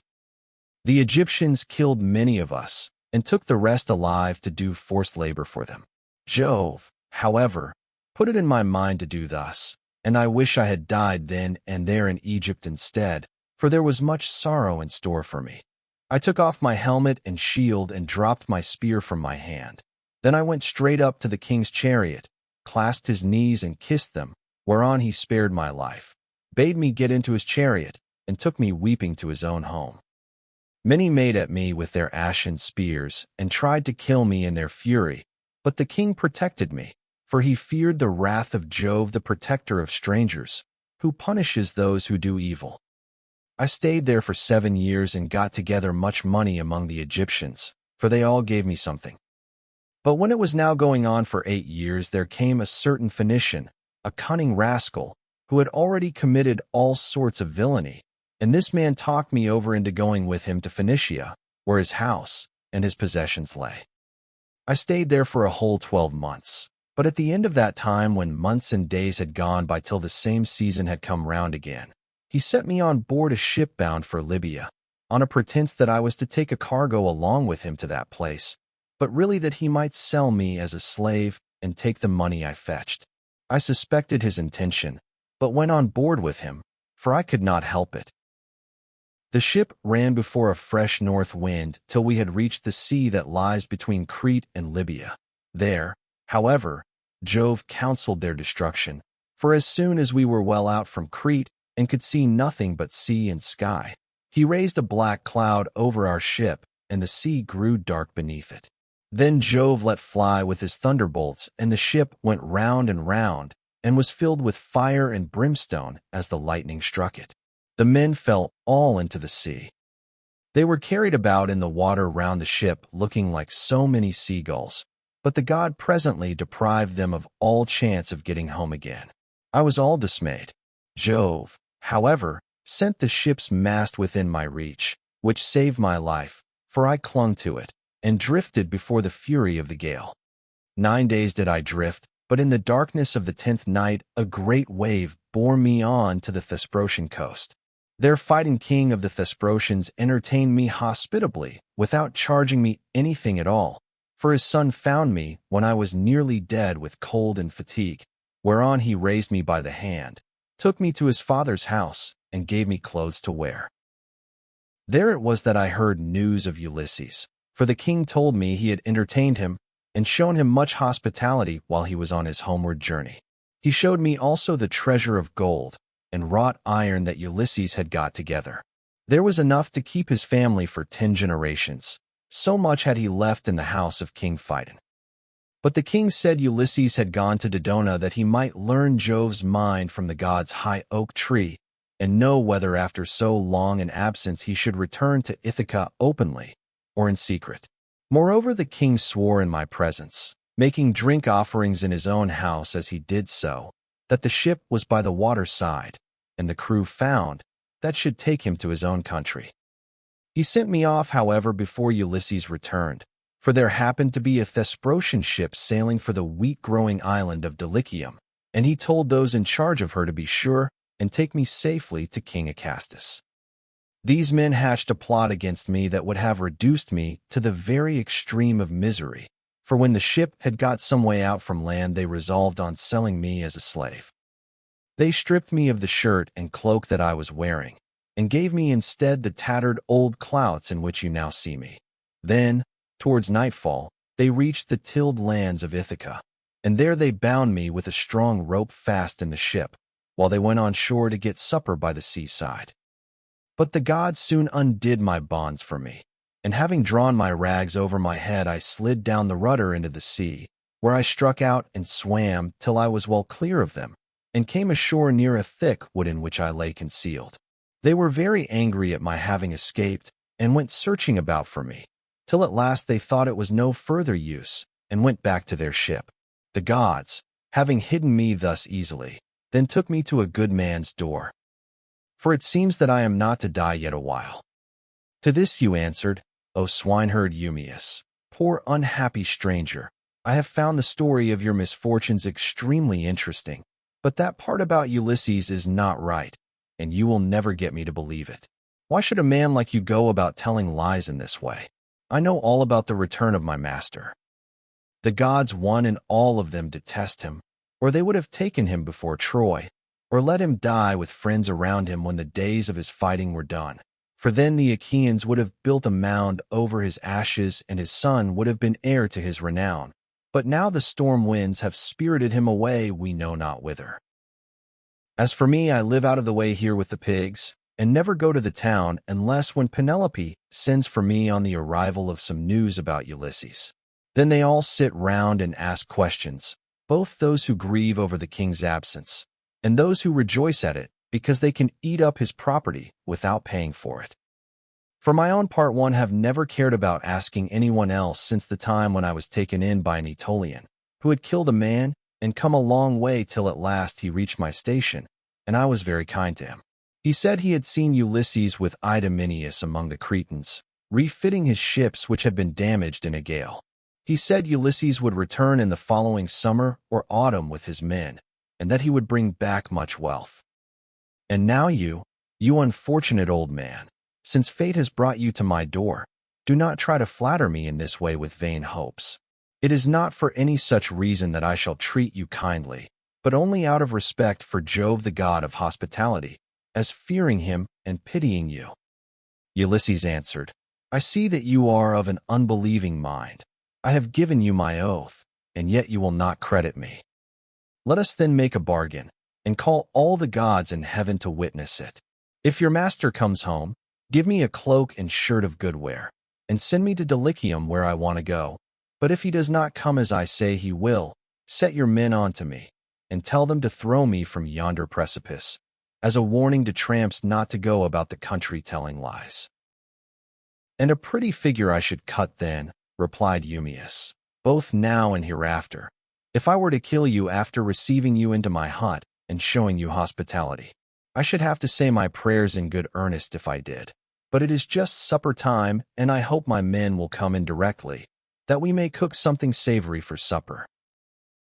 Thus did they converse, and presently the swineherds came up with the pigs, which were then shut up for the night in their sties, and a tremendous squealing they made as they were being driven into them.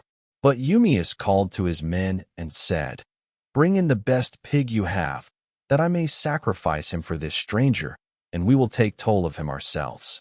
We have had trouble enough this long time feeding pigs, while others reap the fruit of our labor." On this he began chopping firewood, while the others brought in a fine fat 5-year-old boar pig, and set it at the altar. Eumaeus did not forget the gods, for he was a man of good principles. So the first thing he did was to cut bristles from the pig's face and throw them into the fire, praying to all the gods as he did, so that Ulysses might return home again. Then he clubbed the pig with a billet of oak which he had kept back when he was chopping the firewood, and stunned it, while the others slaughtered and singed it. Then they cut it up, and Eumaeus began by putting raw pieces from each joint on to some of the fat. These he sprinkled with barley meal, and laid upon the embers. They cut the rest of the meat up small, put the pieces upon the spits, and roasted them till they were done. When they had taken them off the spits, they threw them on to the dresser in a heap. The swineherd, who was a most equitable man, then stood up to give every one his share. He made 7 portions. One of these he set apart for Mercury the son of Maia and the nymphs, praying to them as he did so. The others he dealt out to the men man by man. He gave Ulysses some slices cut lengthways down the loin as a mark of especial honor, and Ulysses was much pleased. "I hope, Eumaeus," said he, "that Jove will be as well disposed towards you as I am, for the respect you are showing to an outcast like myself." To this you answered, "O swineherd Eumaeus, eat, my good fellow, and enjoy your supper, such as it is. God grants this, and withholds that, just as he thinks right, for he can do whatever he chooses." As he spoke, he cut off the first piece and offered it as a burnt sacrifice to the immortal gods. Then he made them a drink offering, put the cup in the hands of Ulysses, and sat down to his own portion. Messalius brought them their bread. The swineherd had brought this man on his own account from among the Taphians during his master's absence, and had paid for him with his own money without saying anything either to his mistress or Laertes. They then laid their hands upon the good things that were before them, and when they had had enough to eat and drink, Messalius took away what was left of the bread, and they all went to bed after having made a hearty supper. Now the night came on stormy and very dark, for there was no moon. It poured without ceasing, and the wind blew strong from the west, which is a wet quarter. So Ulysses thought he would see whether Eumaeus, in the excellent care he took of him, would take off his own cloak and give it him, or make one of his men give him one. "Listen to me," said he, "Eumaeus and the rest of you. When I have said a prayer, I will tell you something. It is the wine that makes me talk in this way. Wine will make even a wise man fall to singing. It will make him chuckle and dance and say many a word that he had better leave unspoken. Still, as I have begun, I will go on. Would that I were still young and strong, as when we got up an ambuscade before Troy. Menelaus and Ulysses were the leaders, but I was in command also, for the other 2 would have it so. When we had come up to the wall of the city, we crouched down beneath our armor, and lay there under cover of the reeds and thick brushwood that grew about the swamp. It came on to freeze with a north wind blowing. The snow fell small and fine like hoar frost, and our shields were coated thick with rime. The others had all got cloaks and shirts, and slept comfortably enough with their shields about their shoulders. But I had carelessly left my cloak behind me, not thinking that I should be too cold, and had gone off in nothing but my shirt and shield. When the night was 2/3 through and the stars had shifted their places, I nudged Ulysses, who was close to me, with my elbow, and he at once gave me his ear. "Ulysses," said I, "this cold will be the death of me, for I have no cloak. Some god fooled me into setting off with nothing on but my shirt, and I do not know what to do." Ulysses, who was as crafty as he was valiant, hit upon the following plan. "Keep still," said he in a low voice, "or the others will hear you." Then he raised his head on his elbow. "My friends," said he, "I have had a dream from heaven in my sleep. We are a long way from the ships. I wish someone would go down and tell Agamemnon to send us up more men at once." On this Thoas, son of Andremon, threw off his cloak and set out running to the ships, whereon I took the cloak and lay in it comfortably enough till morning. Would that I were still young and strong as I was in those days, for then some one of you swineherds would give me a cloak both out of goodwill and for the respect due to a brave soldier. But now people look down upon me, because my clothes are shabby. And Eumaeus answered, "Old man, you have told us an excellent story, and have said nothing so far but what is quite satisfactory. For the present, therefore, you shall want neither clothing nor anything else that a stranger in distress may reasonably expect. But tomorrow morning you have to shake your own old rags about your body again, for we have not many spare cloaks nor shirts up here, but every man has only one. When Ulysses' son comes home again, he will give you both cloak and shirt, and send you wherever you may want to go." With this he got up and made a bed for Ulysses by throwing some goatskins and sheepskins on the ground in front of the fire. Here Ulysses lay down, and Eumaeus covered him over with a great heavy cloak that he kept for a change in case of extraordinarily bad weather. Thus did Ulysses sleep, and the young men slept beside him. But the swineherd did not like sleeping away from his pigs, so he got ready to go outside, and Ulysses was glad to see that he looked after his property during his master's absence. First he slung his sword over his brawny shoulders and put on a thick cloak to keep out the wind. He also took the skin of a large and well-fed goat, and a javelin in case of attack from men or dogs. Thus equipped, he went to his rest where the pigs were camping under an overhanging rock that gave them shelter from the north wind. Book 15. Minerva summons Telemachus from Lacedaemon. He meets with Theoclymenus at Perilous and brings him to Ithaca. On landing, he goes to the hut of Eumaeus. But Minerva went to the fair city of Lacedaemon to tell Ulysses' son that he was to return at once. She found him and Pisistratus sleeping in the forecourt of Menelaus's house. Pisistratus was fast asleep, but Telemachus could get no rest all night for thinking of his unhappy father. So Minerva went close up to him and said, "Telemachus, you should not remain so far away from home any longer, nor leave your property with such dangerous people in your house. They will eat up everything you have among them, and you will have been on a fool's errand. Ask Menelaus to send you home at once if you wish to find your excellent mother still there when you get back. Her father and brothers are already urging her to marry Eurymachus, who has given her more than any of the others, and has been greatly increasing his wedding presents. I hope nothing valuable may have been taken from the house in spite of you. But you know what women are? They always want to do the best they can for the man who marries them, and never give another thought to the children of their first husband, nor to their father either when he is dead and done with. Go home, therefore, and put everything in charge of the most respectable woman servant that you have, until it shall please heaven to send you a wife of your own. Let me tell you also of another matter which you had better attend to. The chief men among the suitors are lying in wait for you in the strait 128 between Ithaca and Samos, and they mean to kill you before you can reach home.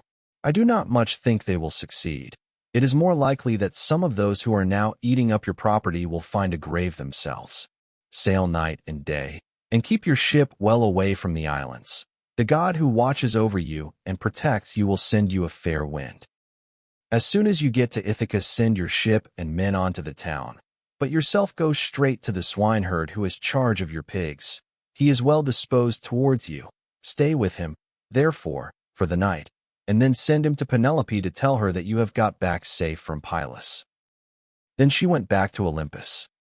But Telemachus stirred Pisistratus with his heel to rouse him, and said, "Wake up, Pisistratus, and yoke the horses to the chariot, for we must set off home." 129. But Pisistratus said, "No matter what hurry we are in, we cannot drive in the dark. It will be morning soon. Wait till Menelaus has brought his presents and put them in the chariot for us, and let him say goodbye to us in the usual way. So long as he lives, a guest should never forget a host who has shown him kindness." As he spoke, day began to break, and Menelaus, who had already risen, leaving Helen in bed, came towards them. When Telemachus saw him, he put on his shirt as fast as he could, threw a great cloak over his shoulders, and went out to meet him. "Menelaus," said he, "let me go back now to my own country, for I want to get home." And Menelaus answered, "Telemachus, if you insist on going, I will not detain you. I do not like to see a host either too fond of his guest or too rude to him. Moderation is best in all things, and not letting a man go when he wants to do so is as bad as telling him to go if he would like to stay. One should treat a guest well as long as he is in the house, and speed him when he wants to leave it. Wait, then, till I can get your beautiful presents into your chariot, until you have yourself seen them. I will tell the women to prepare a sufficient dinner for you of what there may be in the house. It will be at once more proper and cheaper for you to get your dinner before setting out on such a long journey. If, moreover, you have a fancy for making a tour in Hellas or in the Peloponnese, I will yoke my horses and will conduct you myself through all our principal cities. No one will send us away empty-handed. Every one will give us something: a bronze tripod, a couple of mules, or a gold cup." "Menelaus," replied Telemachus, "I want to go home at once, for when I came away, I left my property without protection, and fear that while looking for my father I shall come to ruin myself, or find that something valuable has been stolen during my absence." When Menelaus heard this, he immediately told his wife and servants to prepare a sufficient dinner from what there might be in the house. At this moment Idomeneus joined him, for he lived close by and had just got up. So Menelaus told him to light the fire and cook some meat, which he at once did. Then Menelaus went down into his fragrant storeroom, 130 not alone, but Helen went too, with Megapenthes. When he reached the place where the treasures of his house were kept, he selected a double cup and told his son Megapenthes to bring also a silver mixing bowl. Meanwhile Helen went to the chest where she kept the lovely dresses which she had made with her own hands, and took out one that was largest and most beautifully enriched with embroidery. It glittered like a star, and lay at the very bottom of the chest. 131. Then they all came back through the house again till they got to Telemachus, and Menelaus said, "Telemachus, may Jove, the mighty husband of Juno, bring you safely home according to your desire. I will now present you with the finest and most precious piece of plate in all my house. It is a mixing bowl of pure silver, except the rim, which is inlaid with gold, and it is the work of Vulcan. Phaedimus, king of the Sidonians, made me a present of it in the course of a visit that I paid him while I was on my return home. I should like to give it to you." With these words he placed the double cup in the hands of Telemachus, while Megapenthes brought the beautiful mixing bowl and set it before him. Hard by stood lovely Helen with the robe ready in her hand. "I too, my son," said she, "have something for you as a keepsake from the hand of Helen. It is for your bride to wear upon her wedding day. Till then, get your dear mother to keep it for you. Thus may you go back rejoicing to your own country and to your home." So saying, she gave the robe over to him, and he received it gladly. Then Pisistratus put the presents into the chariot, and admired them all as he did so. Presently Menelaus took Telemachus and Pisistratus into the house, and they both of them sat down to table. A maid-servant brought them water in a beautiful golden ewer, and poured it into a silver basin for them to wash their hands, and she drew a clean table beside them. An upper servant brought them bread, and offered them many good things of what there was in the house. Idomeneus carved the meat, and gave them each their portions, while Megapenthes poured out the wine. Then they laid their hands upon the good things that were before them. But as soon as they had had enough to eat and drink, Telemachus and Pisistratus yoked the horses and took their places in the chariot.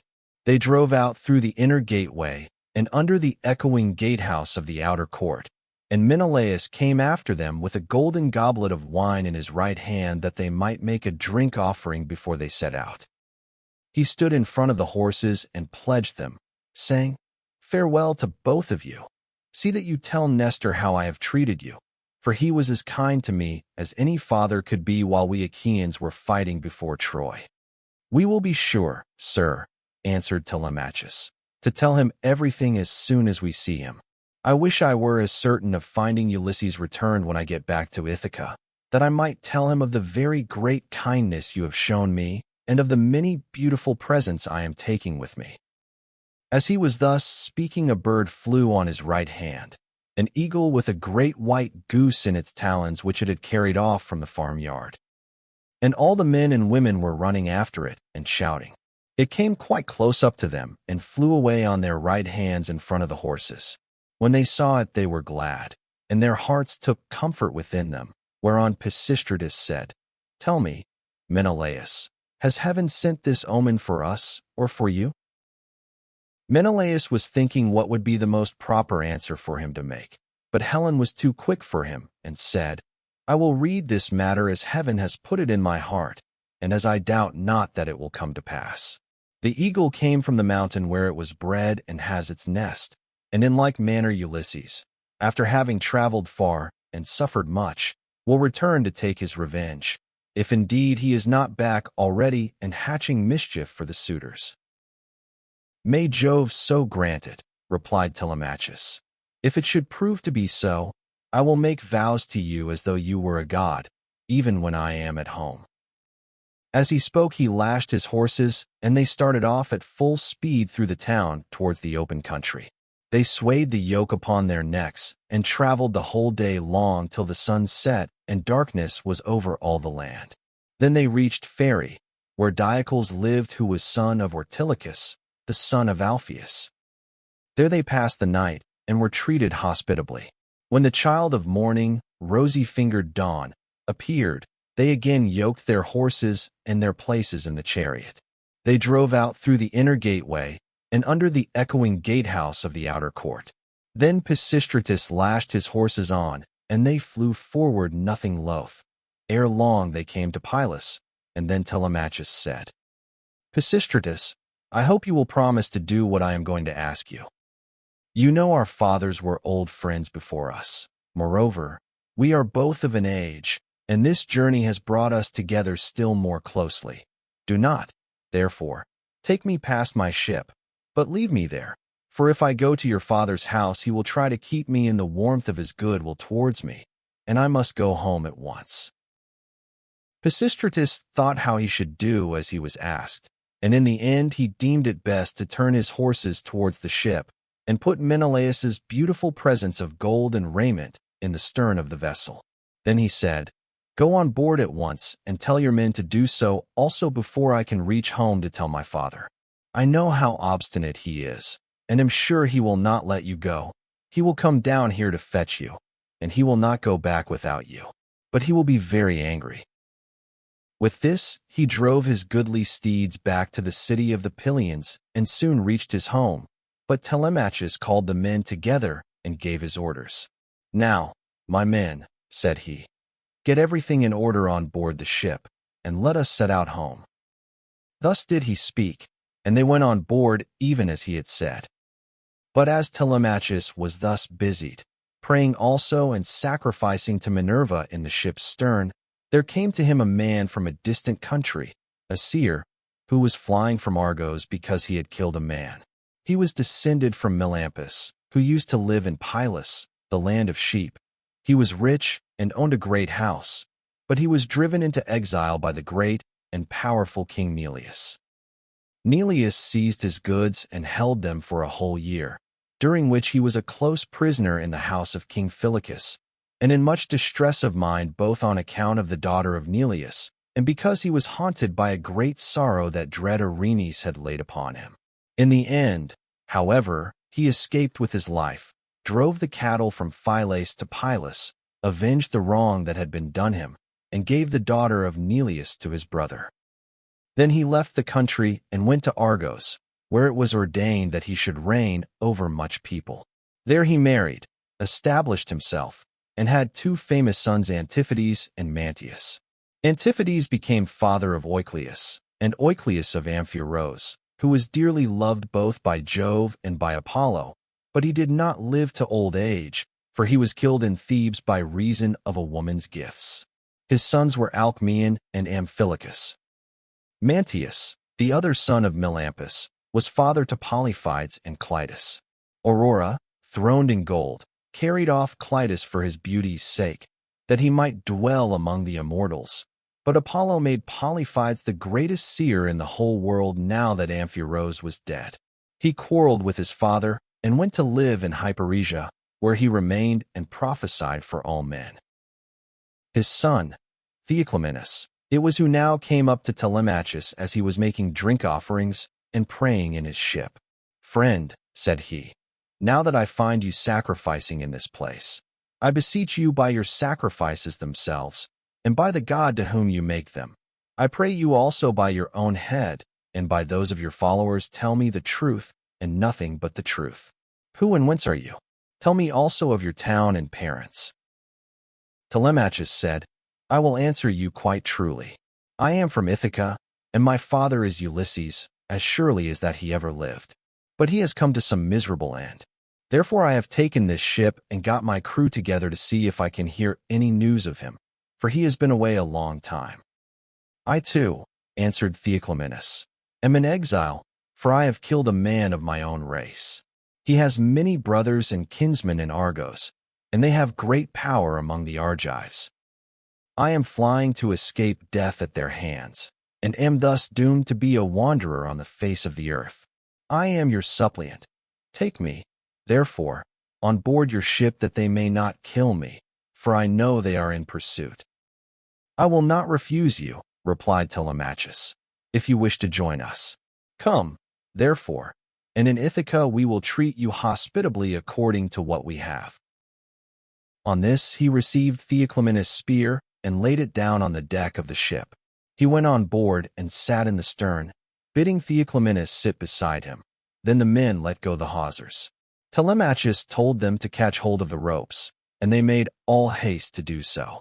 They set the mast in its socket in the cross plank, raised it and made it fast with the forestays, and they hoisted their white sails with sheets of twisted ox hide. Minerva sent them a fair wind that blew fresh and strong to take the ship on her course as fast as possible. Thus then they passed by Crowne and Chalcis. Presently the sun set and darkness was over all the land. The vessel made a quick passage to Phi and thence on to Elis, where the Epeans rule.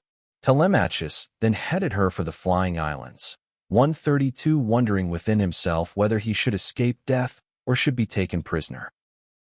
Meanwhile Ulysses and the swineherd were eating their supper in the hut, and the men supped with them. As soon as they had had to eat and drink, Ulysses began trying to prove the swineherd and see whether he would continue to treat him kindly, and ask him to stay on at the station or pack him off to the city. So he said, "Eumaeus, and all of you, tomorrow I want to go away and begin begging about the town, so as to be no more trouble to you or to your men. Give me your advice, therefore, and let me have a good guide to go with me and show me the way. I will go the round of the city begging as I needs must, to see if anyone will give me a drink and a piece of bread. I should like also to go to the house of Ulysses and bring news of her husband to Queen Penelope. I could then go about among the suitors and see if out of all their abundance they will give me a dinner. I should soon make them an excellent servant in all sorts of ways. Listen and believe when I tell you that by the blessing of Mercury, who gives grace and good name to the works of all men, there is no one living who would make a more handy servant than I should, to put fresh wood on the fire, chop fuel, carve, cook, pour out wine, and do all those services that poor men have to do for their betters." The swineherd was very much disturbed when he heard this. "Heaven help me," he exclaimed. Whatever can have put such a notion as that into your head? If you go near the suitors, you will be undone to a certainty, for their pride and insolence reached the very heavens. They would never think of taking a man like you for a servant. Their servants are all young men, well-dressed, wearing good cloaks and shirts, with well-looking faces and their hair always tidy. The tables are kept quite clean and are loaded with bread, meat, and wine. Stay where you are. Then, you are not in anybody's way. I do not mind your being here. No more do any of the others. And when Telemachus comes home, he will give you a shirt and cloak and will send you wherever you want to go.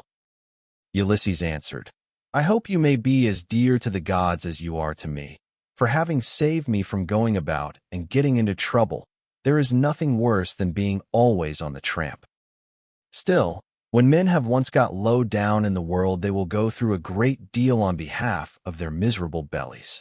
Since, however, you press me to stay here and await the return of Telemachus, tell me about Ulysses' mother and his father, whom he left on the threshold of old age when he set out for Troy. Are they still living, or are they already dead and in the house of Hades? I will tell you all about them, replied Eumaeus. Laertes is still living, and prays heaven to let him depart peacefully in his own house, for he is terribly distressed about the absence of his son, and also about the death of his wife, which grieved him greatly and aged him more than anything else did. She came to an unhappy and 133 through sorrow for her son. May no friend or neighbor who has dealt kindly by me come to such an end as she did. As long as she was still living, though she was always grieving, I used to like seeing her and asking her how she did, for she brought me up along with her daughter Timony, the youngest of her children. We were boy and girl together, and she made little difference between us. When, however, we both grew up, they sent Timony to Same and received a splendid dowry for her. As for me, my mistress gave me a good shirt and cloak with a pair of sandals for my feet, and sent me off into the country, but she was just as fond of me as ever. This is all over now. Still, it has pleased heaven to prosper my work in the situation which I now hold. I have enough to eat and drink, and can find something for any respectable stranger who comes here. But there is no getting a kind word or deed out of my mistress, for the house has fallen into the hands of wicked people. Servants want sometimes to see their mistress and have a talk with her. They like to have something to eat and drink at the house, and something too to take back with them into the country. This is what will keep servants in a good humor. Ulysses answered, Then you must have been a very little fellow, Eumaeus, when you were taken so far away from your home and parents. Tell me, and tell me true, was the city in which your father and mother lived sacked and pillaged, or did some enemies carry you off when you were alone tending sheep or cattle, ship you off here, and sell you for whatever your master gave them? Stranger, replied Eumaeus, as regards your question, sit still, make yourself comfortable, drink your wine, and listen to me. The nights are now at their longest. There is plenty of time both for sleeping and sitting up talking together. You ought not to go to bed till bedtime. Too much sleep is as bad as too little. If any one of the others wishes to go to bed, let him leave us, and do so. He can then take my master's pigs out when he has done breakfast in the morning. We two will sit here eating and drinking in the hut, and telling one another stories about our misfortunes. For when a man has suffered much and been buffeted about in the world, he takes pleasure in recalling the memory of sorrows that have long gone by. As regards your question, then, my tale is as follows. You may have heard of an island called Scyria that lies over above Ortygia, 134, where the land begins to turn round and look in another direction. 135, it is not very thickly peopled, but the soil is good, with much pasture fit for cattle and sheep, and it abounds with wine and wheat. Dearth never comes there, nor are the people plagued by any sickness, but when they grow old, Apollo comes with Diana and kills them with his painless shafts. It contains 2 communities, and the whole country is divided between these 2. My father, Theseus, son of Ormenus, a man comparable to the gods, reigned over both. Now to this place there came some cunning traders from Phoenicia, for the Phoenicians are great mariners. in a ship which they had freighted with gewgaws of all kinds. There happened to be a Phoenician woman in my father's house, very tall and comely, and an excellent servant. These scoundrels got hold of her one day, when she was washing near their ship, seduced her, and cajoled her in ways that no woman can resist, no matter how good she may be by nature. The man who had seduced her asked her who she was and where she came from, and on this she told him her father's name. "I come from Sidon," said she, "and am daughter to Irus, a man rolling in wealth. One day as I was coming into the town from the country, some Taphian pirates seized me and took me here over the sea, where they sold me to the man who owns this house, and he gave them their price for me." The man who had seduced her then said, "Would you like to come along with us to see the house of your parents and your parents themselves? They are both alive and are said to be well off." "I will do so gladly," answered she, "if you men will first swear me a solemn oath that you will do me no harm by the way." They all swore as she told them, and when they had completed their oath the woman said, "Hush! And if any of your men meets me in the street or at the well, do not let him speak to me, for fear someone should go and tell my master, in which case he would suspect something. He would put me in prison and would have all of you murdered. Keep your own counsel, therefore. Buy your merchandise as fast as you can, and send me word when you have done loading. I will bring as much gold as I can lay my hands on, and there is something else also that I can do towards paying my fare. I am nurse to the son of the good man of the house, a funny little fellow just able to run about. I will carry him off in your ship, and you will get a great deal of money for him if you take him and sell him in foreign parts." On this she went back to the house. The Phoenicians stayed a whole year till they had loaded their ship with much precious merchandise, and then, when they had got freight enough, they sent to tell the woman. Their messenger, a very cunning fellow, came to my father's house bringing a necklace of gold with amber beads strung among it. And while my mother and the servants had it in their hands admiring it and bargaining about it, he made a sign quietly to the woman and then went back to the ship, whereon she took me by the hand and led me out of the house. In the forepart of the house she saw the tables set with the cups of guests who had been feasting with my father, as being in attendance on him. These were now all gone to a meeting of the public assembly, so she snatched up 3 cups and carried them off in the bosom of her dress, while I followed her, for I knew no better. The sun was now set, and darkness was over all the land, so we hurried on as fast as we could till we reached the harbor, where the Phoenician ship was lying. When they had got on board they sailed their ways over the sea, taking us with them, and Jove sent then a fair wind. 6 days did we sail both night and day, but on the 7th day Diana struck the woman, and she fell heavily down into the ship's hold, as though she were a sea gull alighting on the water. So they threw her overboard to the seals and fishes, and I was left all sorrowful and alone. Presently the winds and waves took the ship to Ithaca, where Laertes gave sundry of his chattels for me, and thus it was that ever I came to set eyes upon this country. Ulysses answered, "Eumaeus, I have heard the story of your misfortunes with the most lively interest and pity, but Jove has given you good as well as evil, for in spite of everything you have a good master, who sees that you always have enough to eat and drink, and you lead a good life, whereas I am still going about begging my way from city to city." Thus did they converse, and they had only a very little time left for sleep, for it was soon daybreak. In the meantime Telemachus and his crew were nearing land, so they loosed the sails, took down the mast, and rowed the ship into the harbor. 136 They cast out their mooring stones and made fast the hawsers. They then got out upon the seashore, mixed their wine, and got dinner ready. As soon as they had had enough to eat and drink, Telemachus said, "Take the ship onto the town, but leave me here, for I want to look after the herdsmen on one of my farms. In the evening, when I have seen all I want, I will come down to the city, and tomorrow morning in return for your trouble, I will give you all a good dinner with meat and wine." 137. Then Theoclymenus said, "And what, my dear young friend, is to become of me? To whose house, among all your chief men, am I to repair? Or shall I go straight to your own house and to your mother." "At any other time," replied Telemachus, "I should have bidden you go to my own house, for you would find no one of hospitality.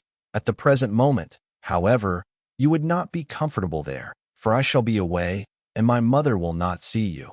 She does not often show herself even to the suitors, but sits at her loom weaving in an upper chamber, out of their way. But I can tell you a man whose house you can go to. I mean Eurymachus the son of Polybus, who is held in the highest estimation by every one in Ithaca. He is much the best man and the most persistent wooer of all those who are paying court to my mother and trying to take Ulysses' place. Jove, however, in heaven alone knows whether or no they will come to a bad end before the marriage takes place." As he was speaking, a bird flew by upon his right hand, a hawk, Apollo's messenger. It held a dove in its talons, and the feathers, as it tore them off, 138 fell to the ground midway between Telemachus and the ship. On this Theoclymenus called him apart and caught him by the hand. "Telemachus," said he, "that bird did not fly on your right hand without having been sent there by some god. As soon as I saw it, I knew it was an omen. It means that you will remain powerful and that there will be no house in Ithaca more royal than your own." "I wish it may prove so," answered Telemachus. "If it does, I will show you so much goodwill and give you so many presents that all who meet you will congratulate you." Then he said to his friend Pireus, "Pireus, son of Clitius, you have throughout shown yourself the most willing to serve me of all those who have accompanied me to Perilous. I wish you would take this stranger to your own house and entertain him hospitably till I can come for him." And Pireus answered, "Telemachus, you may stay away as long as you please, but I will look after him for you, and he shall find no lack of hospitality." As he spoke, he went on board, and bade the others do so also, and loosed the hawsers. So they took their places in the ship. But Telemachus bound on his sandals, and took a long and doughty spear with a head of sharpened bronze from the deck of the ship. Then they loosed the hawsers, thrust the ship off from land, and made on towards the city as they had been told to do, while Telemachus strode on as fast as he could, till he reached the homestead where his countless herds of swine were feeding, and where dwelt the excellent swineherd, who was so devoted a servant to his master. Book 16. Ulysses reveals himself to Telemachus. Meanwhile, Ulysses and the swineherd had lit a fire in the hut, and were getting breakfast ready at daybreak, for they had sent the men out with the pigs. When Telemachus came up, the dogs did not bark but fawned upon him. So Ulysses, hearing the sound of feet, and noticing that the dogs did not bark, said to Eumaeus, "Eumaeus, I hear footsteps. I suppose one of your men or some one of your acquaintances coming here, for the dogs are fawning upon him and not barking." The words were hardly out of his mouth before his son stood at the door. Eumaeus sprang to his feet, and the bowls in which he was mixing wine fell from his hands, as he made towards his master. He kissed his head and both his beautiful eyes, and wept for joy. A father could not be more delighted at the return of an only son, the child of his old age, after 10 years' absence in a foreign country, and after having gone through much hardship. He embraced him, kissed him all over as though he had come back from the dead, and spoke fondly to him, saying, "So you are come, Telemachus, light of my eyes that you are. When I heard you had gone to Perilous, I made sure I was never going to see you any more. Come in, my dear child, and sit down, that I may have a good look at you now you are home again. It is not very often you come into the country to see us herdsmen. You stick pretty close to the town generally. I suppose you think it better to keep an eye on what the suitors are doing." "So be it, old friend," answered Telemachus. "But I am come now because I want to see you, and to learn whether my mother is still at her old home or whether someone else has married her, so that the bed of Ulysses is without bedding and covered with cobwebs." "She is still at the house," replied Eumaeus, grieving and breaking her heart, and doing nothing but weep, both night and day continually. As he spoke, he took Telemachus' spear, whereon he crossed the stone threshold and came inside. Ulysses rose from his seat to give him place as he entered, but Telemachus checked him. "Sit down, stranger," said he. "I can easily find another seat, and there is one here who will lay it for me." Ulysses went back to his own place, and Eumaeus strewed some green brushwood on the floor and threw a sheepskin on top of it for Telemachus to sit upon. Then the swineherd brought them platters of cold meat, the remains from what they had eaten the day before, and he filled the bread baskets with bread as fast as he could. He mixed wine also in bowls of ivy wood, and took his seat facing Ulysses. Then they laid their hands on the good things that were before them, and as soon as they had had enough to eat and drink, Telemachus said to Eumaeus, "Old friend, where does this stranger come from? How did his crew bring him to Ithaca? And who were they? For assuredly he did not come here by land." To this you answered, "O swineherd Eumaeus, my son, I will tell you the real truth. He says he is a Cretan, and that he has been a great traveler. At this moment he is running away from a Thesprotian ship, and has taken refuge at my station, so I will put him into your hands. Do whatever you like with him. Only remember that he is your suppliant." "I am very much distressed," said Telemachus, "by what you have just told me. How can I take this stranger into my house? I am as yet young, and am not strong enough to hold my own if any man attacks me.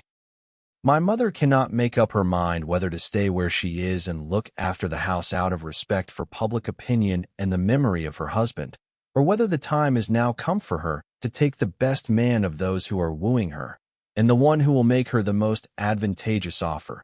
Still, as the stranger has come to your station, I will find him a cloak and shirt of good wear, with a sword and sandals, and will send him wherever he wants to go. Or if you like, you can keep him here at the station, and I will send him clothes and food that he may be no burden on you and on your men. But I will not have him go near the suitors, for they are very insolent, and are sure to ill-treat him in a way that would greatly grieve me. No matter how valiant a man may be, he can do nothing against numbers, for they will be too strong for him." Then Ulysses said, "Sir, it is right that I should say something myself. I am much shocked about what you have said about the insolent way in which the suitors are behaving in despite of such a man as you are. Tell me, do you submit to such treatment tamely, or has some god set your people against you? May you not complain of your brothers, for it is to these that a man may look for support, however great his quarrel may be. I wish I were as young as you are, and in my present mind. If I were son to Ulysses, or, indeed, Ulysses himself, I would rather someone came and cut my head off, but I would go to the house and be the bane of every one of these men. 139 if they were too many for me, I being single-handed. I would rather die fighting in my own house than see such disgraceful sights day after day, strangers grossly maltreated, and men dragging the women's servants about the house in an unseemly way, wine drawn recklessly, and bread wasted all to no purpose for an end that shall never be accomplished." And Telemachus answered, "I will tell you truly everything. There is no enmity between me and my people, nor can I complain of brothers, to whom a man may look for support however great his quarrel may be. Jove has made us a race of only sons. Laertes was the only son of Arcesius, and Ulysses only son of Laertes. I am myself the only son of Ulysses who left me behind him when he went away, so that I have never been of any use to him. Hence it comes that my house is in the hands of numberless marauders.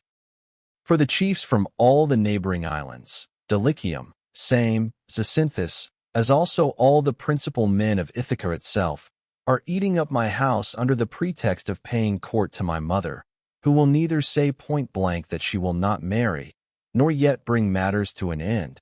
So they are making havoc of my estate, and before long will do so with myself into the bargain.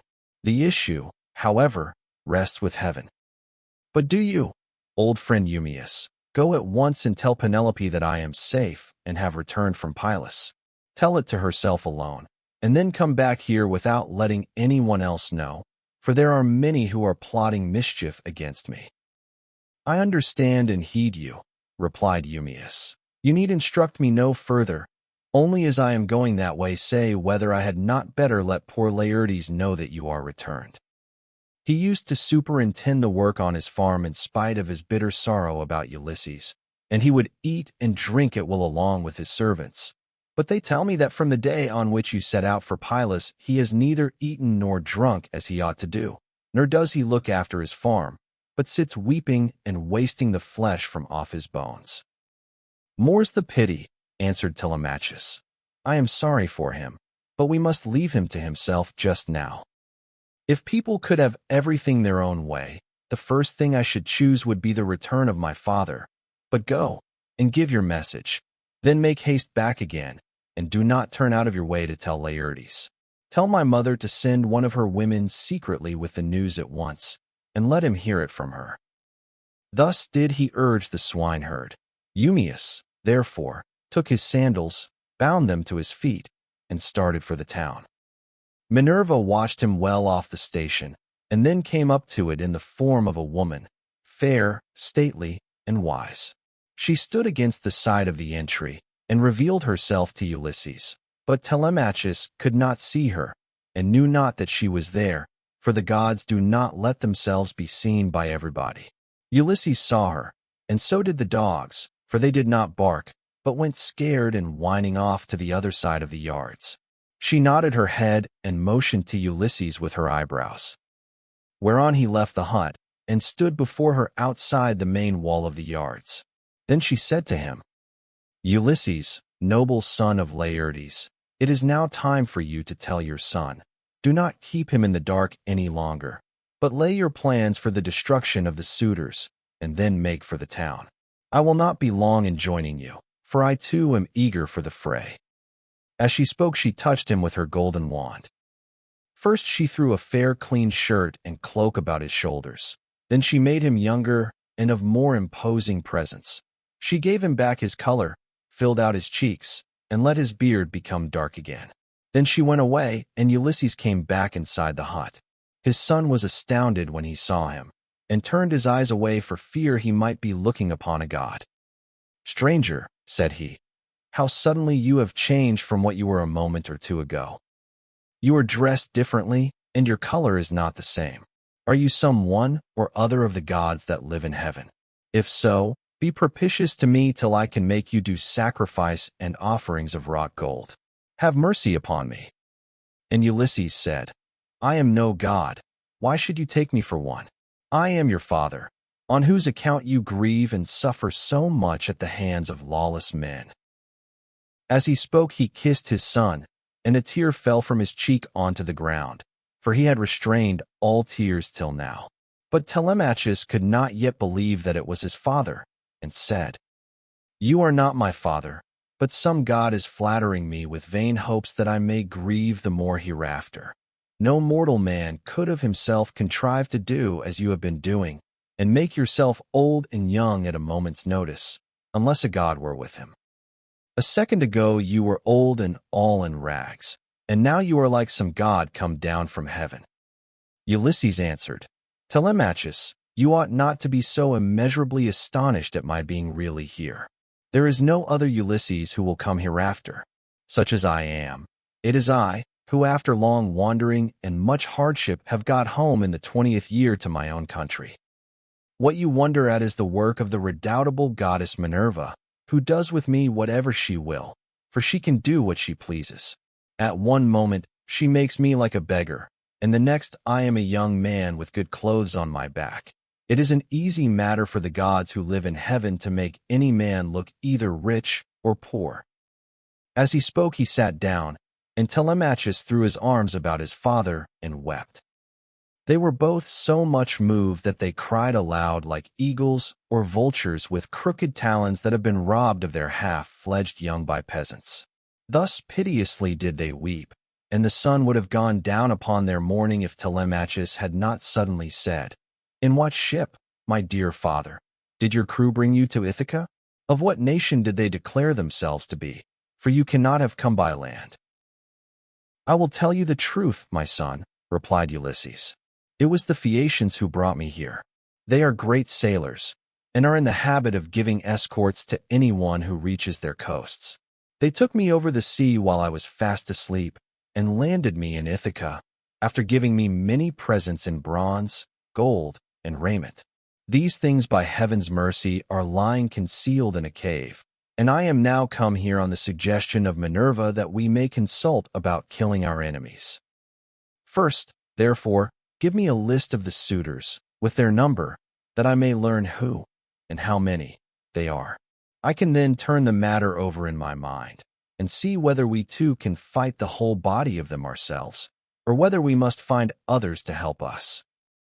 To this Telemachus answered, Father, I have always heard of your renown both in the field and in council, but the task you talk of is a very great one. I am awed at the mere thought of it. 2 men cannot stand against many and brave ones. There are not 10 suitors only, nor twice 10, but 10 many times over. You shall learn their number at once. There are 52 chosen youths from Dulichium, and they have 6 servants. From Same there are 24, 20 young Achaeans from Zacynthus, and 12 from Ithaca itself, all of them well-born. They have with them a servant maiden, a bard, and 2 men who can carve at table. If we face such numbers as this, you may have bitter cause to rue your coming and your revenge. See whether you cannot think of someone who would be willing to come and help us. Listen to me, replied Ulysses, and think whether Minerva and her father Jove may seem sufficient, or whether I am to try and find someone else as well. Those whom you have named, answered Telemachus, are a couple of good allies, for though they dwell high up among the clouds, they have power over both gods and men. These 2, continued Ulysses, will not keep long out of the fray, when the suitors and we join fight in my house. Now, therefore, return home early tomorrow morning, and go about among the suitors as before. Later on the swineherd will bring me to the city disguised as a miserable old beggar.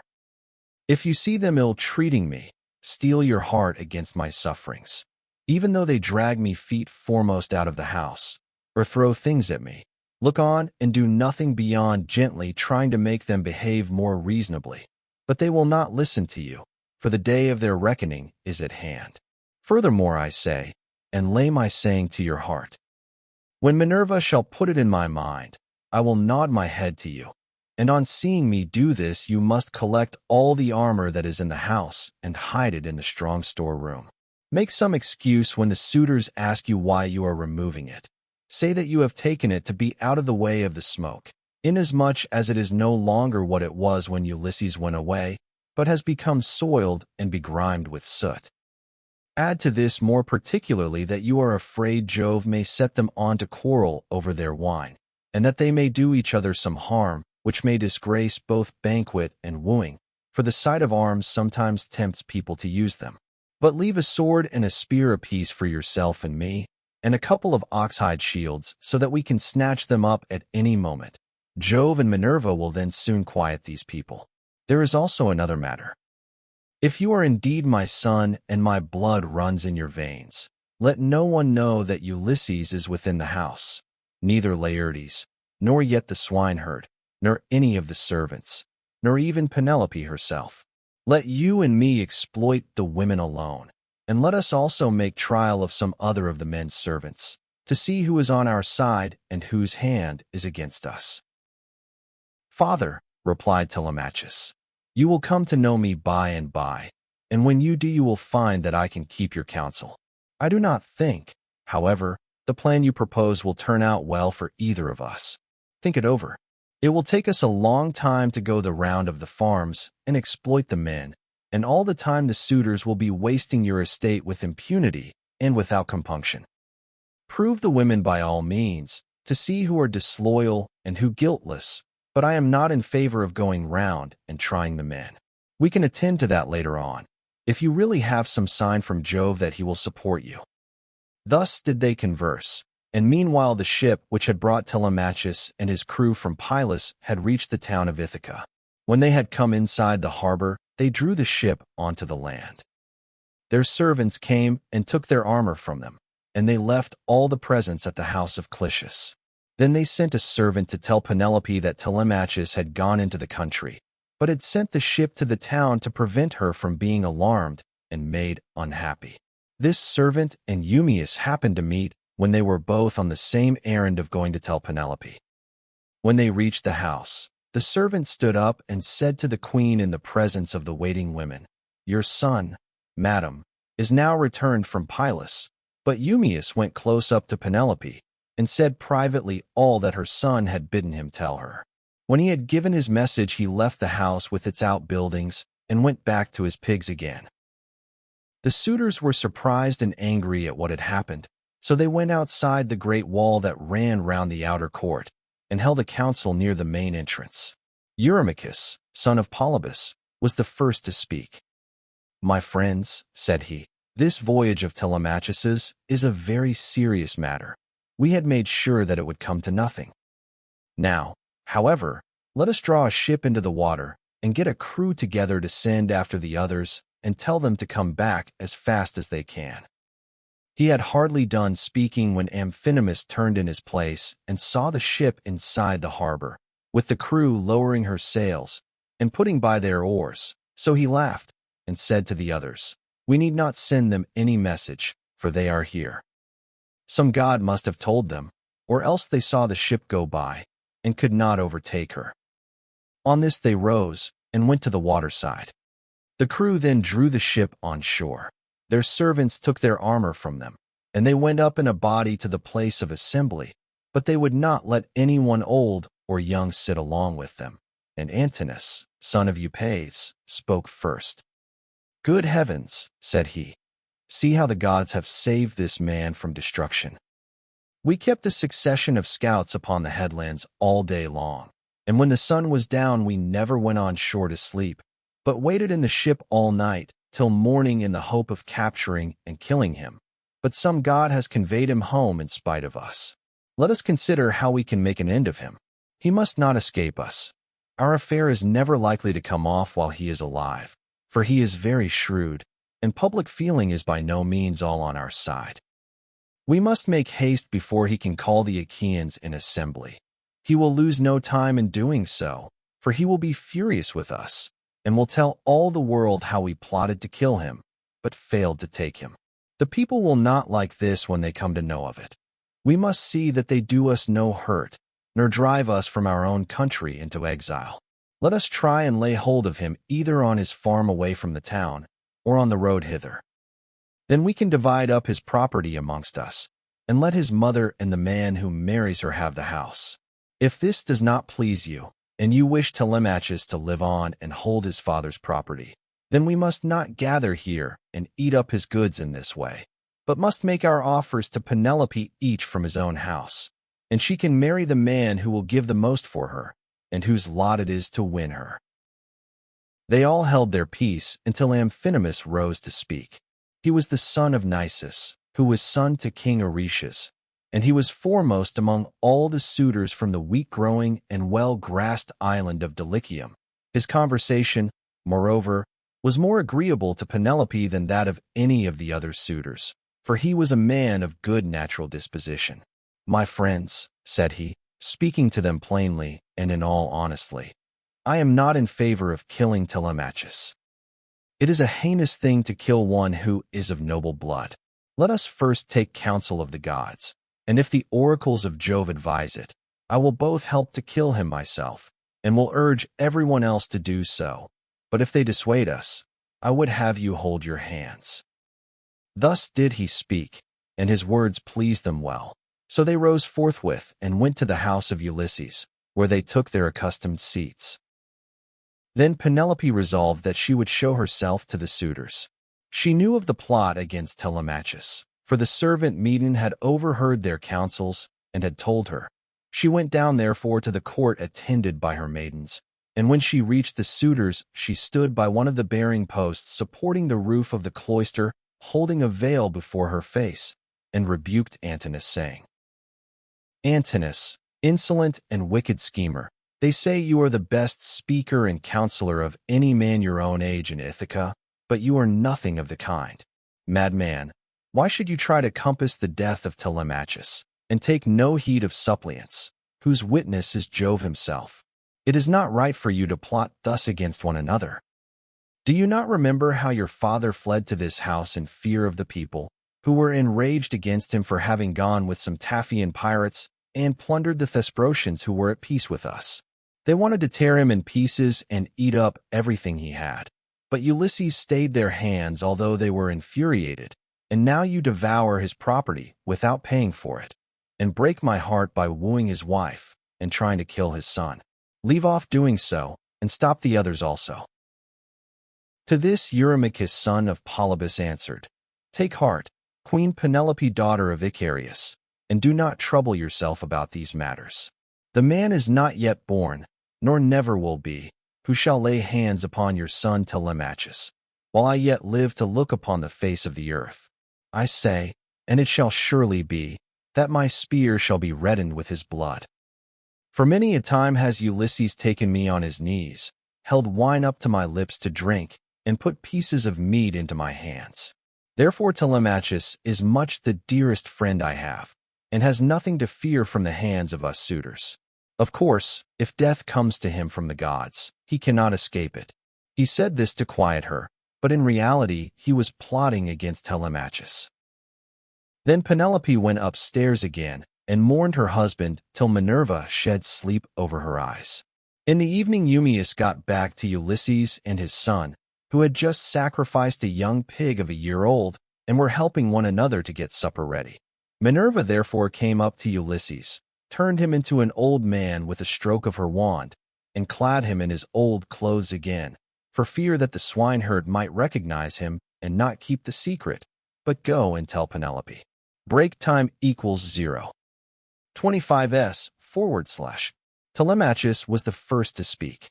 "So you have got back, Eumaeus," said he. "What is the news of the town? Have the suitors returned, or are they still waiting over yonder to take me on my way home?" "I did not think of asking about that," replied Eumaeus, "when I was in the town. I thought I would give my message and come back as soon as I could. I met a man sent by those who had gone with you to Perilous, and he was the first to tell the news to your mother, but I can say what I saw with my own eyes. I had just got on to the crest of the hill of Mercury above the town when I saw a ship coming into harbor with a number of men in her. They had many shields and spears, and I thought it was the suitors, but I cannot be sure." On hearing this Telemachus smiled to his father, but so that Eumaeus could not see him. Then, when they had finished their work and the meal was ready, they ate it, and every man had his full share so that all were satisfied. As soon as they had had enough to eat and drink, they laid down to rest and enjoyed the boon of sleep. Book 17. Telemachus and his mother meet. Ulysses and Eumaeus come down to the town, and Ulysses is insulted by Melanthius. He is recognized by the dog Argos. He is insulted and presently struck by Antinous with a stool. Penelope desires that he shall be sent to her. When the child of morning, rosy-fingered Dawn, appeared, Telemachus bound on his sandals and took a strong spear that suited his hands, for he wanted to go into the city. "Old friend," said he to the swineherd, "I will now go to the town and show myself to my mother, for she will never leave off grieving till she has seen me. As for this unfortunate stranger, take him to the town and let him beg there of any one who will give him a drink and a piece of bread. I have trouble enough of my own, and cannot be burdened with other people. If this makes him angry, so much the worse for him, but I like to say what I mean." Then Ulysses said, "Sir, I do not want to stay here. A beggar can always do better in town than country, for anyone who likes can give him something. I am too old to care about remaining here at the beck and call of a master. Therefore let this man do as you have just told him, and take me to the town as soon as I have had a warm by the fire, and the day has got a little heat in it. My clothes are wretchedly thin, and this frosty morning I shall be perished with cold, for you say the city is some way off." On this Telemachus strode off through the yards, brooding his revenge upon the suitors. When he reached home, he stood his spear against a bearing post of the cloister, crossed the stone floor of the cloister itself, and went inside. Nurse Eurycleia saw him long before anyone else did. She was putting the fleeces onto the seats, and she burst out crying as she ran up to him. All the other maids came up too, and covered his head and shoulders with their kisses. Penelope came out of her room looking like Diana or Venus, and wept as she flung her arms about her son. She kissed his forehead and both his beautiful eyes. "Light of my eyes," she cried as she spoke fondly to him. "So you are come home again. I made sure I was never going to see you any more. To think of your having gone off to Perilous without saying anything about it or obtaining my consent. But come, tell me what you saw." "Do not scold me, mother," answered Telemachus, "nor vex me, seeing what a narrow escape I have had. But wash your face, change your dress, go upstairs with your maids, and promise full and sufficient hecatombs to all the gods if Jove will only grant us our revenge upon the suitors. I must now go to the place of assembly to invite a stranger who has come back with me from Perilous. I sent him on with my crew, and told Irus to take him home and look after him till I could come for him myself." She heeded her son's words, washed her face, changed her dress, and vowed full and sufficient hecatombs to all the gods if they would only vouchsafe her revenge upon the suitors. Telemachus went through and out of the cloisters spear in hand, not alone, for his 2 fleet dogs went with him. Minerva endowed him with a presence of such divine comeliness that all marveled at him as he went by, and the suitors gathered round him with fair words in their mouths and malice in their hearts. But he avoided them, and went to sit with Mentor, Antiphus, and Halitherses, old friends of his father's house, and they made him tell them all that had happened to him. Then Irus came up with Cyclops, whom he had escorted through the town to the place of assembly, whereon Telemachus at once joined them. Irus was first to speak. "Telemachus," said he, "I wish you would send some of your women to my house to take away the presents Menelaus gave you." "We do not know, Irus," answered Telemachus, "what may happen. If the suitors kill me in my own house and divide my property among them, I would rather you had the presents than that any of those people should get hold of them. If on the other hand I manage to kill them, I shall be much obliged if you will kindly bring me my presents." With these words he took Theoclymenus to his own house. When they got there they laid their cloaks on the benches and seats, went into the baths, and washed themselves. When the maids had washed and anointed them, and had given them cloaks and shirts, they took their seats at table. A maid-servant then brought them water in a beautiful golden ewer, and poured it into a silver basin for them to wash their hands, and she drew a clean table beside them. An upper servant brought them bread, and offered them many good things of what there was in the house. Opposite them sat Penelope, reclining on a couch by one of the bearing posts of the cloister, and spinning. Then they laid their hands on the good things that were before them, and as soon as they had had enough to eat and drink, Penelope said, "Telemachus, I shall go upstairs and lie down on that sad couch, which I have not ceased to water with my tears, from the day Ulysses set out for Troy with the sons of Atreus. You failed, however, to make it clear to me before the suitors came back to the house, whether or no you had been able to hear anything about the return of your father." "I will tell you then truth," replied her son. "We went to Perilous and saw Nestor, who took me to his house and treated me as hospitably as though I were a son of his own who had just returned after a long absence. So also did his sons. But he said he had not heard a word from any human being about Ulysses, whether he was alive or dead. He sent me, therefore, with a chariot and horses to Menelaus. There I saw Helen, for whose sake so many, both Argives and Trojans, were in heaven's wisdom doomed to suffer. Menelaus asked me what it was that had brought me to Lacedaemon, and I told him the whole truth, whereon he said, 'So, then, these cowards would usurp a brave man's bed? A hind might as well lay her newborn young in the lair of a lion, and then go off to feed in the forest or in some grassy dell. The lion, when he comes back to his lair, will make short work with the pair of them, and so will Ulysses with these suitors. By Father Jove, Minerva, and Apollo, if Ulysses is still the man that he was when he wrestled with Philomelides in Lesbos, and threw him so heavily that all the Greeks cheered him. If he is still such, and were to come near these suitors, they would have a short shrift and a sorry wedding. As regards your question, however, I will not prevaricate nor deceive you, but what the old man of the sea told me, so much will I tell you in full. He said he could see Ulysses on an island sorrowing bitterly in the house of the nymph Calypso, who was keeping him prisoner, and he could not reach his home, for he had no ships nor sailors to take him over the sea. This was what Menelaus told me, and when I had heard his story, I came away. The gods then gave me a fair wind and soon brought me safe home again. With these words he moved the heart of Penelope. Then Theoclymenus said to her, Madam, wife of Ulysses, Telemachus does not understand these things. Listen therefore to me, for I can divine them surely, and will hide nothing from you. May Jove the king of heaven be my witness, and the rites of hospitality, with that hearth of Ulysses to which I now come, that Ulysses himself is even now in Ithaca, and, either going about the country or staying in one place, is inquiring into all these evil deeds and preparing a day of reckoning for the suitors. I saw an omen when I was on the ship which meant this, and I told Telemachus about it. May it be even so, answered Penelope. If your words come true, you shall have such gifts and such goodwill from me that all who see you shall congratulate you. Thus did they converse.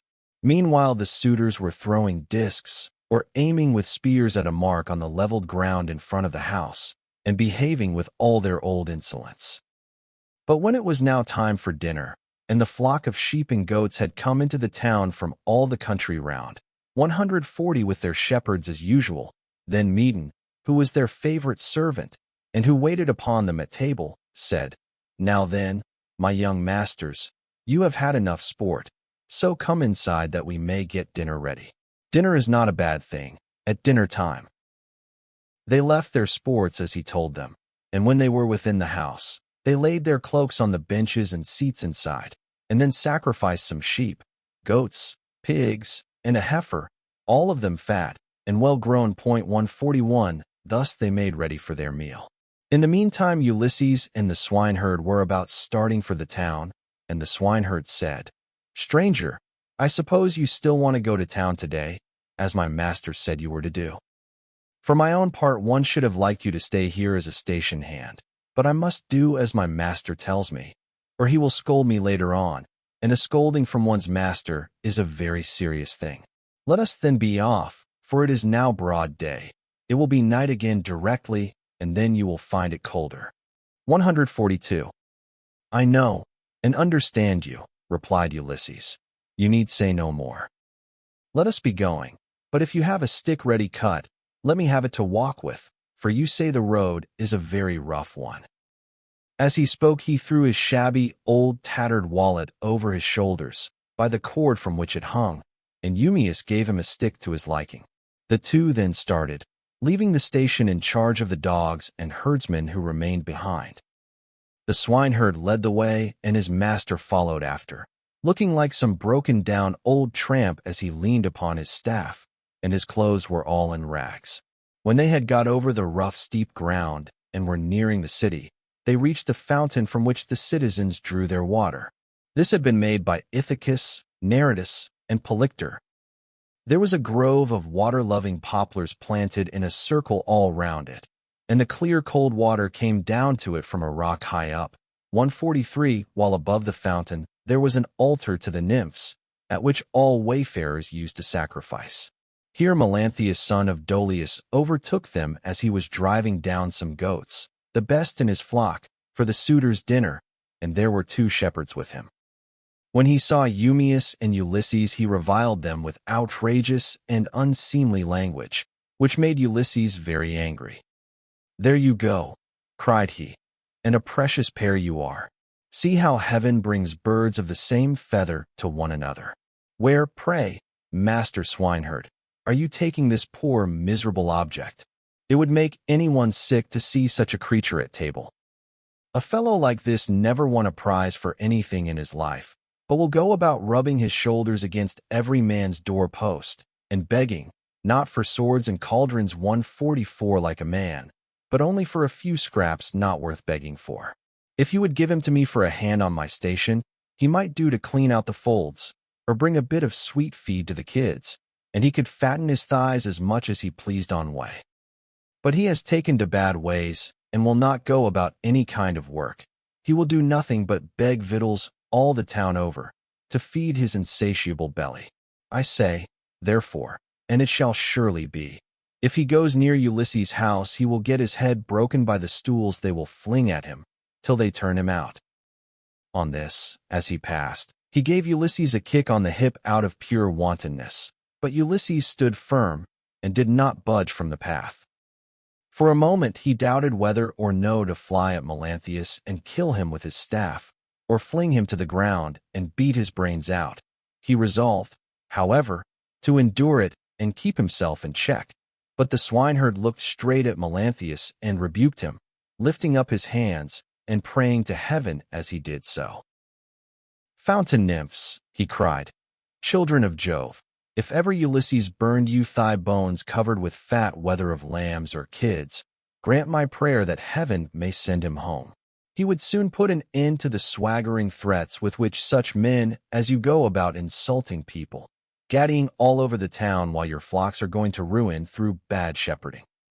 Then Melanthius the goatherd answered, "You ill-conditioned cur, what are you talking about? Some day or other I will put you on board ship and take you to a foreign country, where I can sell you and pocket the money you will fetch. I wish I were as sure that Apollo would strike Telemachus dead this very day, or that the suitors would kill him, as I am that Ulysses will never come home again." With this he left them to come on at their leisure, while he went quickly forward and soon reached the house of his master. When he got there, he went in and took his seat among the suitors opposite Eurymachus, who liked him better than any of the others. The servants brought him a portion of meat, and an upper woman's servant set bread before him that he might eat. Presently Ulysses and the swineherd came up to the house and stood by it, amid a sound of music, for Phemius was just beginning to sing to the suitors. Then Ulysses took hold of the swineherd's hand and said, "Eumaeus, this house of Ulysses is a very fine place. No matter how far you go, you will find few like it. One building keeps following on after another. The outer court has a wall with battlements all round it. The doors are double folding, and of good workmanship. It would be a hard matter to take it by force of arms. I perceive, too, that there are many people banqueting within it, for there is a smell of roast meat, and I hear a sound of music, which the gods have made to go along with feasting."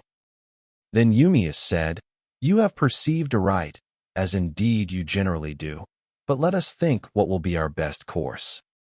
Will you go inside first and join the suitors, leaving me here behind you? Or will you wait here and let me go in first? But do not wait long, or someone may see you loitering about outside and throw something at you. Consider this matter, I pray you." And Ulysses answered, "I understand and heed. Go in first and leave me here where I am. I am quite used to being beaten and having things thrown at me. I have been so much buffeted about in war and by sea that I am case-hardened, and this too may go with the rest. But a man cannot hide away the cravings of a hungry belly. This is an enemy which gives much trouble to all men. It is because of this that ships are fitted out to sail the seas, and to make war upon other people." As they were thus talking, a dog that had been lying asleep raised his head and pricked up his ears. This was Argos, whom Ulysses had bred before setting out for Troy, but he had never had any work out of him. In the old days he used to be taken out by the young men when they went hunting wild goats, or deer, or hares, but now that his master was gone, he was lying neglected on the heaps of mule and cow dung that lay in front of the stable doors till the men should come and draw it away to manure the great clothes, and he was full of fleas. As soon as he saw Ulysses standing there, he dropped his ears and wagged his tail, but he could not get close up to his master. When Ulysses saw the dog on the other side of the yard, he dashed a tear from his eyes without Eumaeus seeing it, and said, "Eumaeus, what a noble hound that is over yonder on the manure heap. His build is splendid. Is he as fine a fellow as he looks? Or is he only one of those dogs that come begging about a table, and are kept merely for show?" "This hound," answered Eumaeus, "belonged to him who has died in a far country. If he were what he was when Ulysses left for Troy, he would soon show you what he could do. There was not a wild beast in the forest that could get away from him when he was once on its tracks. But now he has fallen on evil times, for his master is dead and gone, and the women take no care of him. Servants never do their work when their master's hand is no longer over them, for Jove takes half the goodness out of a man when he makes a slave of him. As he spoke, he went inside the buildings to the cloister where the suitors were, but Argos died as soon as he had recognized his master. Telemachus saw Eumaeus long before anyone else did, and beckoned him to come and sit beside him. So he looked about and saw a seat lying near where the carver sat serving out their portions to the suitors. He picked it up, brought it to Telemachus's table, and sat down opposite him. Then the servant brought him his portion and gave him bread from the breadbasket. Immediately afterwards Ulysses came inside, looking like a poor, miserable old beggar, leaning on his staff and with his clothes all in rags. He sat down upon the threshold of ashwood just inside the doors leading from the outer to the inner court, and against a bearing post of cypress wood, which the carpenter had skillfully planed, and had made to join truly with rule and line. Telemachus took a whole loaf from the breadbasket, with as much meat as he could hold in his 2 hands, and said to Eumaeus, "Take this to the stranger, and tell him to go the round of the suitors, and beg from them. A beggar must not be shamefaced." So Eumaeus went up to him and said, "Stranger, Telemachus sends you this, and says you are to go the round of the suitors begging, for beggars must not be shamefaced." Ulysses answered, "May King Jove grant all happiness to Telemachus, and fulfill the desire of his heart." Then with both hands he took what Telemachus had sent him, and laid it on the dirty old wallet at his feet. He went on eating it while the bard was singing, and had just finished his dinner as he left off. The suitors applauded the bard, whereon Minerva went up to Ulysses and prompted him to beg pieces of bread from each one of the suitors, that he might see what kind of people they were, and tell the good from the bad. But come what might, she was not going to save a single one of them. Ulysses, therefore, went on his round, going from left to right, and stretched out his hands to beg as though he were a real beggar. Some of them pitied him, and were curious about him, asking one another who he was and where he came from. Whereon the goatherd Melanthius said, "Suitors of my noble mistress, I can tell you something about him, for I have seen him before. The swineherd brought him here, but I know nothing about the man himself, nor where he comes from." On this Antinous began to abuse the swineherd. "You precious idiot," he cried. "What have you brought this man to town for? Have we not tramps and beggars enough already to pester us as we sit at meat? Do you think it a small thing that such people gather here to waste your master's property? And must you needs bring this man as well?" And Eumaeus answered, "Antinous, your birth is good, but your words evil. It was no doing of mine that he came here. Who is likely to invite a stranger from a foreign country, unless it be one of those who can do public service as a seer, a healer of hurts, a carpenter, or a bard who can charm us with his singing? Such men are welcome all the world over, but no one is likely to ask a beggar who will only worry him. You are always harder on Ulysses' servants than any of the other suitors are, and above all on me. But I do not care so long as Telemachus and Penelope are alive and here." But Telemachus said, "Hush, do not answer him. Antinous has the bitterest tongue of all the suitors, and he makes the others worse." Then turning to Antinous, he said, "Antinous, you take as much care of my interests as though I were your son. Why should you want to see this stranger turned out of the house? Heaven forbid. Take something and give it him yourself. I do not grudge it. I bid you take it. Never mind my mother, nor any of the other servants in the house. But I know you will not do what I say, for you are more fond of eating things yourself than of giving them to other people." "What do you mean, Telemachus?" replied Antinous, "by this swaggering talk? If all the suitors were to give him as much as I will, he would not come here again for another 3 months." As he spoke, he drew the stool on which he rested his dainty feet from under the table, and made as though he would throw it at Ulysses. But the other suitors all gave him something, and filled his wallet with bread and meat. He was about, therefore, to go back to the threshold and eat what the suitors had given him. But he first went up to Antinous, and said, "Sir, give me something. You are not, surely, the poorest man here. You seem to be a chief, foremost among them all. Therefore you should be the better giver, and I will tell far and wide of your bounty. I too was a rich man once, and had a fine house of my own. In those days I gave to many a tramp such as I now am, no matter who he might be nor what he wanted. I had any number of servants, and all the other things which people have who live well and are accounted wealthy, but it pleased Jove to take all away from me. He sent me with a band of roving robbers to Egypt. It was a long voyage, and I was undone by it. I stationed my ships in the river Aegyptus, and bade my men stay by them, and keep guard over them, while I sent out scouts to reconnoiter from every point of vantage. But the men disobeyed my orders, took to their own devices, and ravaged the land of the Egyptians, killing the men, and taking their wives and children captives.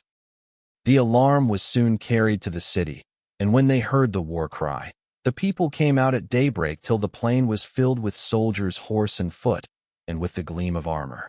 Then Jove spread panic among my men, and they would no longer face the enemy, for they found themselves surrounded.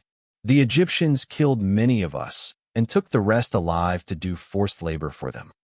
As for myself, they gave me to a friend who met them, to take to Cyprus, Demeter by name, son of Isis, who was a great man in Cyprus. Thence I am come hither in a state of great misery." Then Antinous said, "What god can have sent such a pestilence to plague us during our dinner? Get out, into the open part of the court, 145, or I will give you Egypt and Cyprus over again for your insolence and importunity. You have begged of all the others, and they have given you lavishly, for they have abundance round them, and it is easy to be free with other people's property when there is plenty of it." On this Ulysses began to move off, and said, "Your looks, my fine sir, are better than your breeding.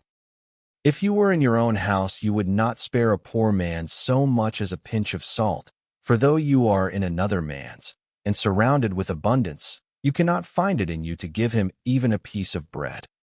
This made Antinous very angry, and he scowled at him, saying, "You shall pay for this before you get clear of the court."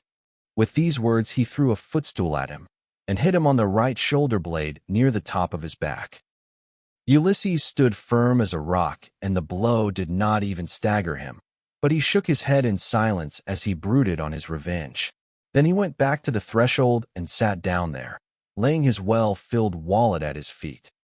"Listen to me," he cried, "you suitors of Queen Penelope, that I may speak even as I am minded. A man knows neither ache nor pain if he gets hit while fighting for his money, or for his sheep or his cattle. And even so Antinous has hit me while in the service of my miserable belly, which is always getting people into trouble. Still, if the poor have gods and avenging deities at all, I pray them that Antinous may come to a bad end before his marriage. Sit where you are, and eat your victuals in silence, or be off elsewhere," shouted Antinous. "If you say more, I will have you dragged hand and foot through the courts, and the servants shall flay you alive. Break time equals 0. 25s /. The other suitors were much displeased at this, and one of the young men said, "Antinous, you did ill in striking that poor wretch of a tramp. It will be worse for you if he should turn out to be some god. And we know the gods go about disguised in all sorts of ways as people from foreign countries, and travel about the world to see who do amiss and who righteously." 146. Thus said the suitors, but Antinous paid them no heed. Meanwhile Telemachus was furious about the blow that had been given to his father, and though no tear fell from him, he shook his head in silence and brooded on his revenge. Now when Penelope heard that the beggar had been struck in the banqueting cloister, she said before her maids, "Would that Apollo would so strike you, Antinous." And her waiting woman Eurynomé answered, "If our prayers were answered, not one of the suitors would ever again see the sun rise." Then Penelope said, "Nurse, 147, I hate every single one of them, for they mean nothing but mischief, but I hate Antinous like the darkness of death itself. A poor unfortunate tramp has come begging about the house for sheer want. Everyone else has given him something to put in his wallet, but Antinous has hit him on the right shoulder blade with a footstool. Thus did she talk with her maids as she sat in her own room, and in the meantime Ulysses was getting his dinner. Then she called for the swineherd and said, "Eumaeus, go and tell the stranger to come here. I want to see him and ask him some questions. He seems to have traveled much, and he may have seen or heard something of my unhappy husband." To this you answered, "O swineherd Eumaeus, if these Achaeans, madam, would only keep quiet, you would be charmed with the history of his adventures. I had him 3 days and 3 nights with me in my hut, which was the first place he reached after running away from his ship, and he has not yet completed the story of his misfortunes. If he had been the most heaven-taught minstrel in the whole world, on whose lips all hearers hang entranced, I could not have been more charmed as I sat in my hut and listened to him. He says there is an old friendship between his house and that of Ulysses, and that he comes from Crete where the descendants of Minos live, after having been driven hither and thither by every kind of misfortune. He also declares that he has heard of Ulysses as being alive and near at hand among the Thesprotians, and that he is bringing great wealth home with him." "Call him here, then," said Penelope, "that I too may hear his story. As for the suitors, let them take their pleasure indoors or out as they will, for they have nothing to fret about. Their corn and wine remain unwasted in their houses with none but servants to consume them, while they keep hanging about our house day after day, sacrificing our oxen, sheep, and fat goats for their banquets, and never giving so much as a thought to the quantity of wine they drink. No estate can stand such recklessness, for we have now no Ulysses to protect us. If he were to come again, he and his son would soon have their revenge." As she spoke, Telemachus sneezed so loudly that the whole house resounded with it. Penelope laughed when she heard this, and said to Eumaeus, "Go and call the stranger. Did you not hear how my son sneezed just as I was speaking? This can only mean that all the suitors are going to be killed, and that not one of them shall escape. Furthermore, I say, and lay my saying to your heart, if I am satisfied that the stranger is speaking the truth, I shall give him a shirt and cloak of good wear." When Eumaeus heard this, he went straight to Ulysses and said, "Father stranger, my mistress Penelope, mother of Telemachus, has sent for you. She is in great grief, but she wishes to hear anything you can tell her about her husband, and if she is satisfied that you are speaking the truth, she will give you a shirt and cloak, which are the very things that you are most in want of. As for bread, you can get enough of that to fill your belly, by begging about the town, and letting those give that will." "I will tell Penelope," answered Ulysses, "nothing but what is strictly true. I know all about her husband, and have been partner with him in affliction, but I am afraid of passing through this crowd of cruel suitors, for their pride and insolence reach heaven. Just now, moreover, as I was going about the house without doing any harm, a man gave me a blow that hurt me very much, but neither Telemachus nor anyone else defended me. Tell Penelope, therefore, to be patient and wait till sundown. Let her give me a seat close up to the fire, for my clothes are worn very thin. You know they are, for you have seen them ever since I first asked you to help me.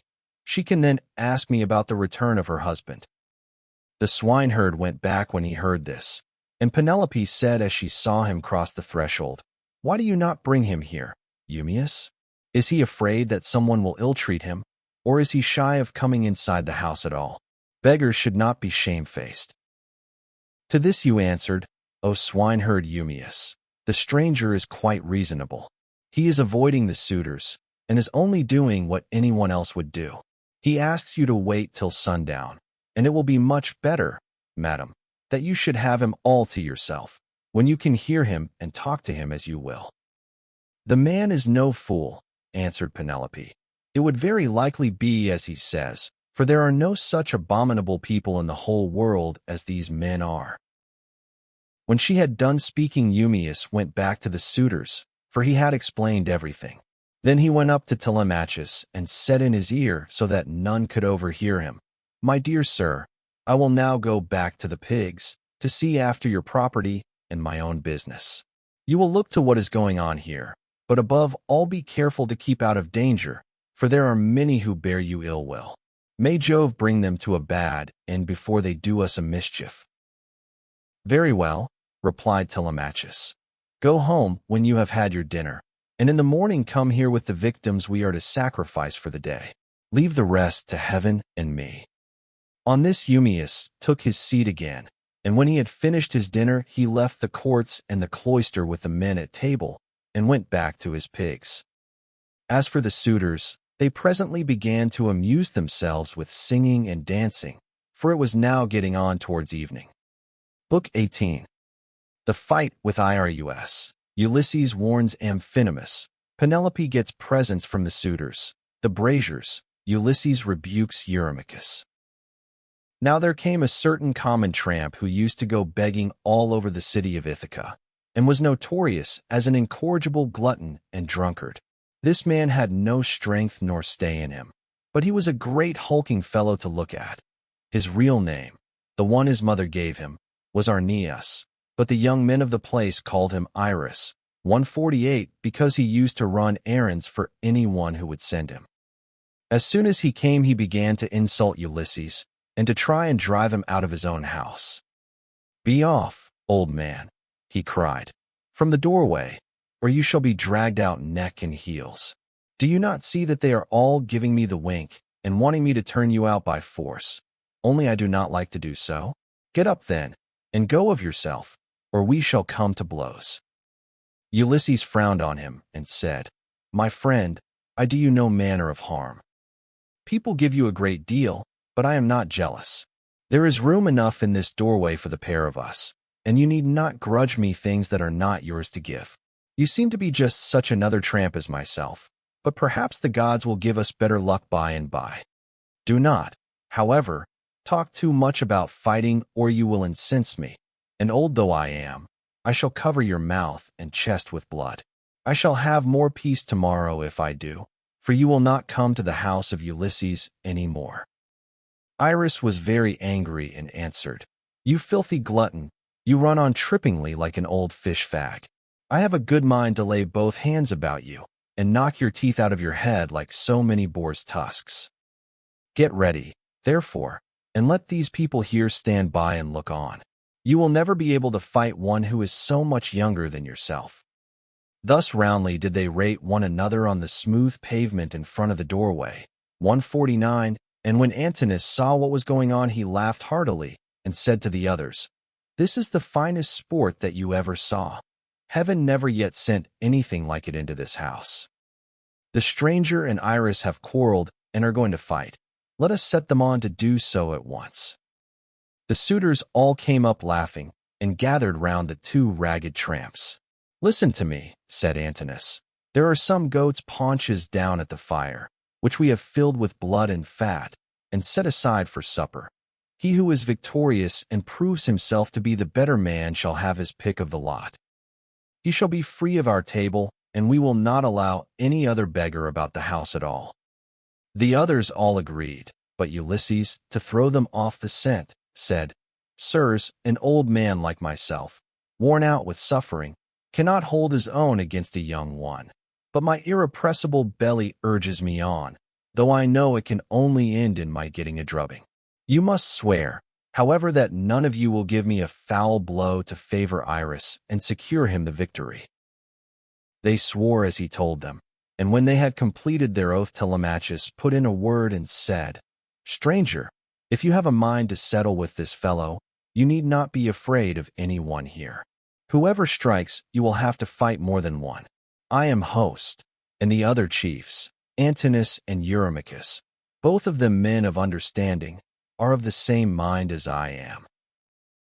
Every one assented, and Ulysses girded his old rags about his loins, thus baring his stalwart thighs, his broad chest and shoulders, and his mighty arms. But Minerva came up to him, and made his limbs even stronger still. The suitors were beyond measure astonished, and one would turn towards his neighbor, saying, "The stranger has brought such a thigh out of his old rags that there will soon be nothing left of Irus." Irus began to be very uneasy as he heard them, but the servants girded him by force and brought him, into the open part of the court, in such a fright that his limbs were all of a tremble. Antinous scolded him and said, "You swaggering bully, you ought never to have been born at all if you are afraid of such an old broken-down creature as this tramp is. I say, therefore, and it shall surely be. If he beats you and proves himself the better man, I shall pack you off on board ship to the mainland and send you to King Ecodus, who kills every one that comes near him. He will cut off your nose and ears and draw out your entrails for the dogs to eat."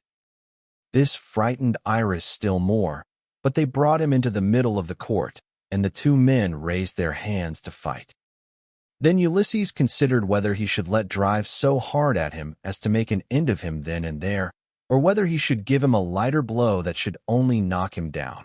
In the end, he deemed it best to give the lighter blow for fear the Achaeans should begin to suspect who he was. Then they began to fight, and Irus hit Ulysses on the right shoulder. But Ulysses gave Irus a blow on the neck under the ear that broke in the bones of his skull, and the blood came gushing out of his mouth. He fell groaning in the dust, gnashing his teeth and kicking on the ground. But the suitors threw up their hands and nearly died of laughter as Ulysses caught hold of him by the foot and dragged him into the outer court as far as the gatehouse. There he propped him up against the wall and put his staff in his hands. "Sit here," said he, "and keep the dogs and pigs off.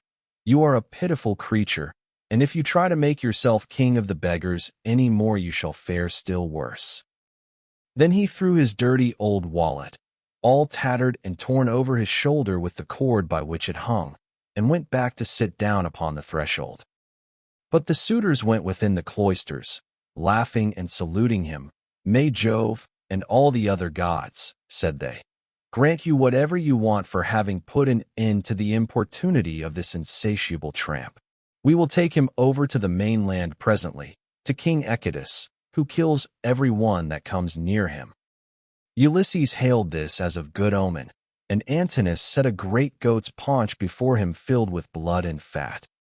Amphinomus took 2 loaves out of the breadbasket and brought them to him, pledging him as he did so in a golden goblet of wine. "Good luck to you," he said. "Father stranger, you are very badly off at present, but I hope you will have better times by and by." To this Ulysses answered, "Amphinomus, you seem to be a man of good understanding, as indeed you may well be, seeing whose son you are. I have heard your father well spoken of. He is Nisus of Dulichium, a man both brave and wealthy. They tell me you are his son, and you appear to be a considerable person. Listen, therefore, and take heed to what I am saying. Man is the vainest of all creatures that have their being upon earth. As long as heaven vouchsafes him health and strength, he thinks that he shall come to no harm hereafter, and even when the blessed gods bring sorrow upon him, he bears it as he needs must, and makes the best of it. For God Almighty gives men their daily minds day by day. I know all about it, for I was a rich man once, and did much wrong in the stubbornness of my pride, and in the confidence that my father and my brothers would support me. Therefore let a man fear God in all things always, and take the good that heaven may see fit to send him without vainglory. Consider the infamy of what these suitors are doing. See how they are wasting the estate, and doing dishonor to the wife of one who is certain to return some day, and that, too, not long hence. Nay, he will be here soon. May heaven send you home quietly first, that you may not meet with him in the day of his coming. For once he is here, the suitors, and he will not part bloodlessly." With these words he made a drink offering, and when he had drunk, he put the gold cup again into the hands of Amphinomus, who walked away serious and bowing his head, for he foreboded evil. But even so he did not escape destruction, for Minerva had doomed him to fall by the hand of Telemachus. So he took his seat again at the place from which he had come. Then Minerva put it into the mind of Penelope to show herself to the suitors, that she might make them still more enamored of her, and win still further honor from her son and husband. So she feigned a mocking laugh and said, "Eurynomé, I have changed my mind, and have a fancy to show myself to the suitors, although I detest them. I should like also to give my son a hint that he had better not have anything more to do with them." They speak fairly enough, but they mean mischief. Break time equals 0. 25s / My dear child, answered Eurynome, all that you have said is true. Go and tell your son about it. But first wash yourself and anoint your face. Do not go about with your cheeks all covered with tears. It is not right that you should grieve so incessantly. For Telemachus, whom you always prayed that you might live to see with a beard, is already grown up. I know, Eurynome, replied Penelope, that you mean well, but do not try and persuade me to wash and to anoint myself, for heaven robbed me of all my beauty on the day my husband sailed. Nevertheless, tell Autono and Hippodamia that I want them. They must be with me when I am in the cloister. I am not going among the men alone. It would not be proper for me to do so. On this the old woman 150 went out of the room to bid the maids go to their mistress. In the meantime Minerva bethought her of another matter, and sent Penelope off into a sweet slumber. So she lay down on her couch, and her limbs became heavy with sleep. Then the goddess shed grace and beauty over her that all the Achaeans might admire her. She washed her face with the ambrosial loveliness that Venus wears when she goes dancing with the Graces. She made her taller and of a more commanding figure, while as for her complexion it was whiter than sawn ivory. When Minerva had done all this, she went away, whereon the maids came in from the women's room, and woke Penelope with the sound of their talking. What an exquisitely delicious sleep I have been having, said she, as she passed her hands over her face, in spite of all my misery. I wish Diana would let me die so sweetly now at this very moment, that I might no longer waste in despair for the loss of my dear husband, who possessed every kind of good quality and was the most distinguished man among the Achaeans. With these words, she came down from her upper room, not alone but attended by 2 of her maidens, and when she reached the suitors she stood by one of the bearing posts supporting the roof of the cloister, holding a veil before her face, and with a staid maid servant on either side of her.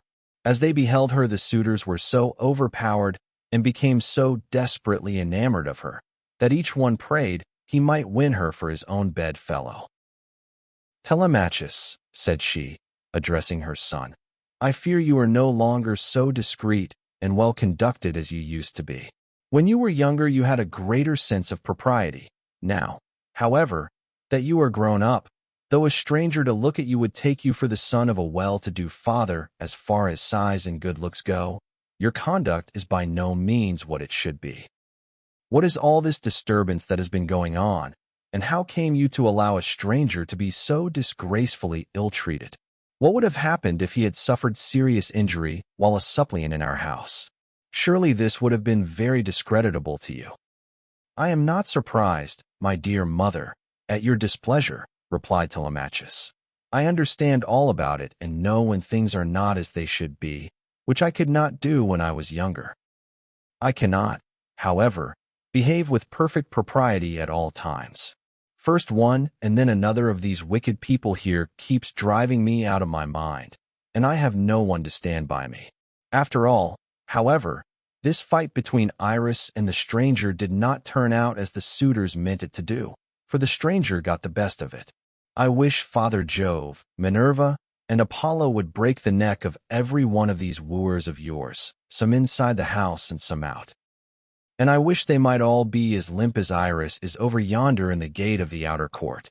See how he nods his head like a drunken man.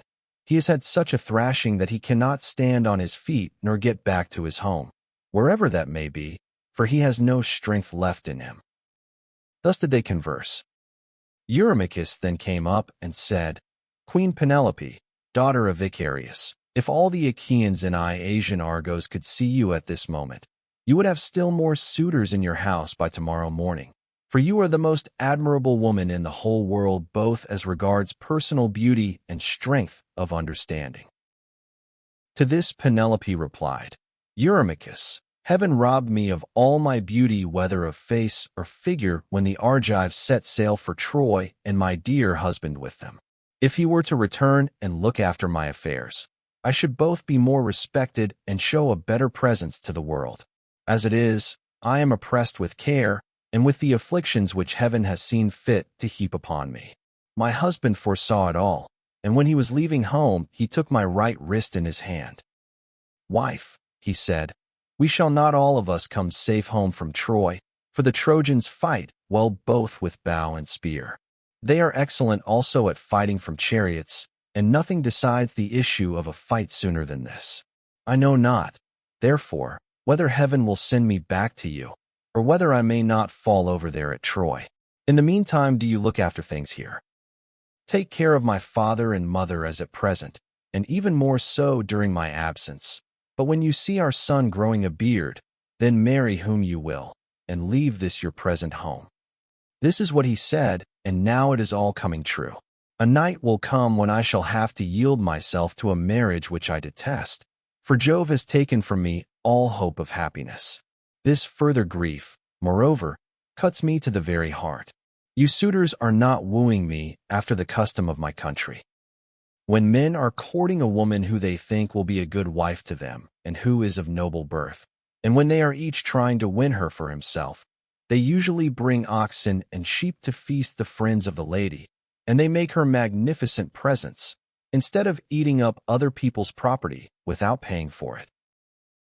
This was what she said, and Ulysses was glad when he heard her trying to get presents out of the suitors, and flattering them with fair words which he knew she did not mean.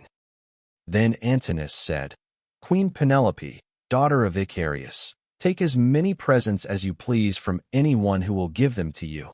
It is not well to refuse a present, but we will not go about our business nor stir from where we are, till you have married the best man among us, whoever he may be. The others applauded what Antinous had said, and each one sent his servant to bring his present. Antinous' man returned with a large and lovely dress, most exquisitely embroidered. It had 12 beautifully made brooch pins of pure gold with which to fasten it. Eurymachus immediately brought her a magnificent chain of gold and amber beads that gleamed like sunlight. Eurydamas's 2 men returned with some earrings fashioned into 3 brilliant pendants which glistened most beautifully, while King Pisander, son of Polyctor, gave her a necklace of the rarest workmanship, and everyone else brought her a beautiful present of some kind. Then the queen went back to her room upstairs, and her maids brought the presents after her. Meanwhile the suitors took to singing and dancing, and stayed till evening came. They danced and sang till it grew dark. They then brought in 3 braziers 151 to give light, and piled them up with chopped firewood very old and dry, and they lit torches from them, which the maids held up turn and turn about. Then Ulysses said, Maids, servants of Ulysses who has so long been absent, go to the queen inside the house. Sit with her and amuse her, or spin and pick wool. I will hold the light for all these people. They may stay till morning, but shall not beat me, for I can stand a great deal. The maids looked at one another and laughed, while pretty Melantho began to jibe at him contemptuously. She was daughter to Dolius, but had been brought up by Penelope, who used to give her toys to play with, and looked after her when she was a child. But in spite of all this, she showed no consideration for the sorrows of her mistress, and used to misconduct herself with Eurymachus, with whom she was in love. Poor wretch, said she, are you gone clean out of your mind? Go and sleep in some smithy or place of public gossips, instead of chattering here. Are you not ashamed of opening your mouth before your betters, so many of them too? Has the wine been getting into your head, or do you always babble in this way? You seem to have lost your wits because you beat the tramp Irus. Take care that a better man than he does not come and cudgel you about the head till he pack you bleeding out of the house. Vixen, replied Ulysses, scowling at her, I will go and tell Telemachus what you have been saying, and he will have you torn limb from limb. With these words he scared the women, and they went off into the body of the house. They trembled all over, for they thought he would do as he said.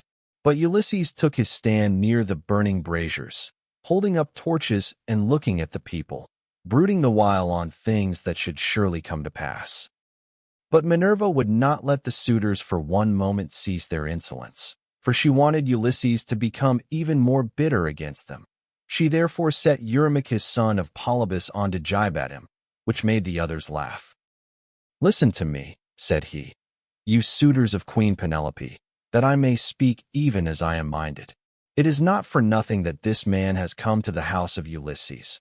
I believe the light has not been coming from the torches, but from his own head, for his hair is all gone, every bit of it."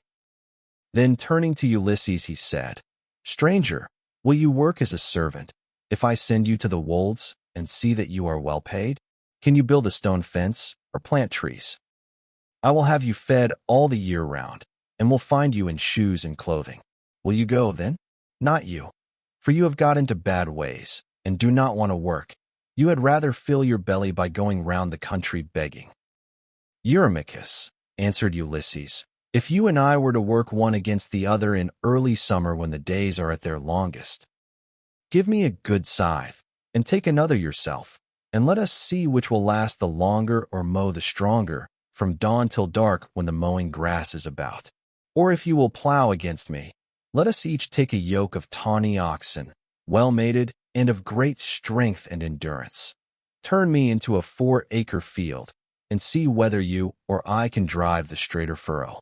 If, again, war were to break out this day, give me a shield, a couple of spears, and a helmet fitting well upon my temples. You would find me foremost in the fray, and would cease your jibes about my belly. You are insolent and cruel, and think yourself a great man because you live in a little world, and that a bad one. If Ulysses comes to his own again, the doors of his house are wide, but you will find them narrow when you try to fly through them." Eurymachus was furious at all this. He scowled at him and cried, "You wretch, I will soon pay you out for daring to say such things to me, and in public too. Has the wine been getting into your head, or do you always babble in this way? You seem to have lost your wits because you beat the tramp Irus." With this he caught hold of a footstool, but Ulysses sought protection at the knees of Amphinomus of Dulichium, for he was afraid. The stool hit the cupbearer on his right hand and knocked him down. The man fell with a cry flat on his back, and his wine jug fell ringing to the ground. The suitors in the covered cloister were now in an uproar, and one would turn towards his neighbor, saying, "I wish the stranger had gone somewhere else. Bad luck to him, for all the trouble he gives us. We cannot permit such disturbance about a beggar. If such ill counsels are to prevail, we shall have no more pleasure at our banquet." On this Telemachus came forward and said, "Sirs, are you mad? Can you not carry your meat and your liquor decently? Some evil spirit has possessed you. I do not wish to drive any of you away, but you have had your suppers, and the sooner you all go home to bed the better."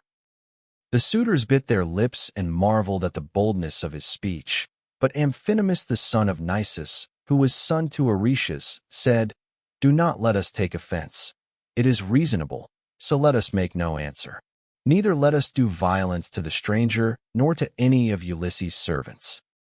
Let the cupbearer go round with the drink offerings, that we may make them and go home to our rest. As for the stranger, let us leave Telemachus to deal with him, for it is to his house that he has come." Thus did he speak, and his saying pleased them well.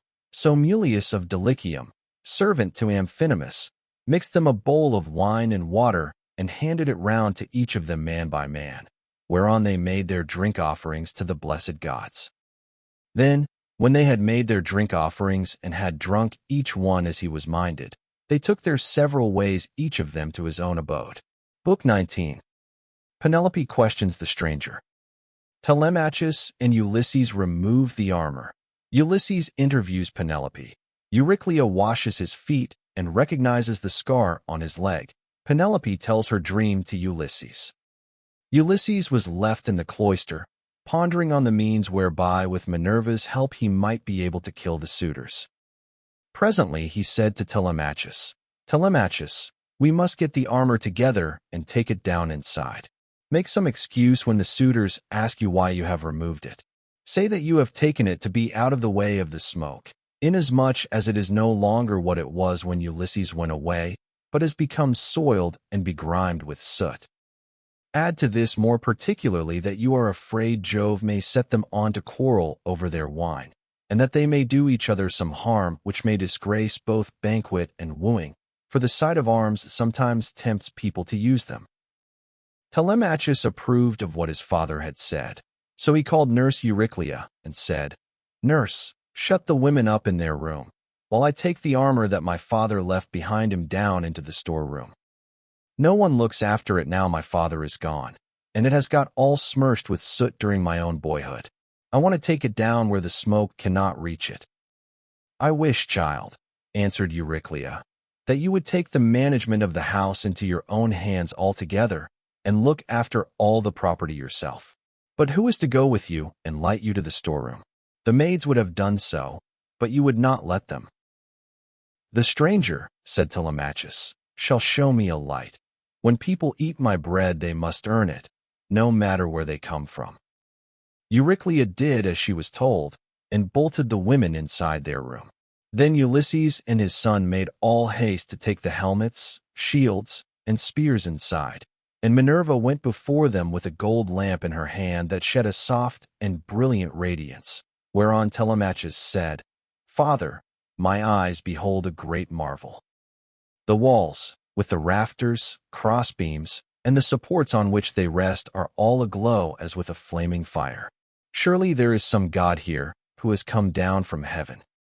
"Hush," answered Ulysses. "Hold your peace and ask no questions, for this is the manner of the gods. Get you to your bed, and leave me here to talk with your mother and the maids. Your mother in her grief will ask me all sorts of questions." On this Telemachus went by torchlight to the other side of the inner court, to the room in which he always slept. There he lay in his bed till morning, while Ulysses was left in the cloister pondering on the means whereby with Minerva's help he might be able to kill the suitors.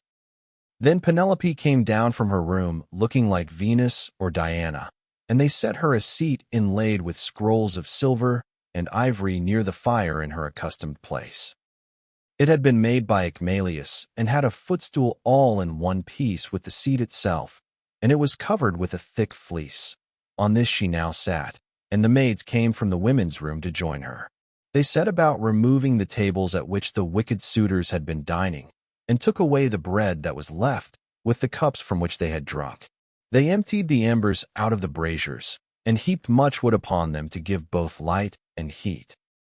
But Melantho began to rail at Ulysses a second time, and said, "Stranger, do you mean to plague us by hanging about the house all night and spying upon the women?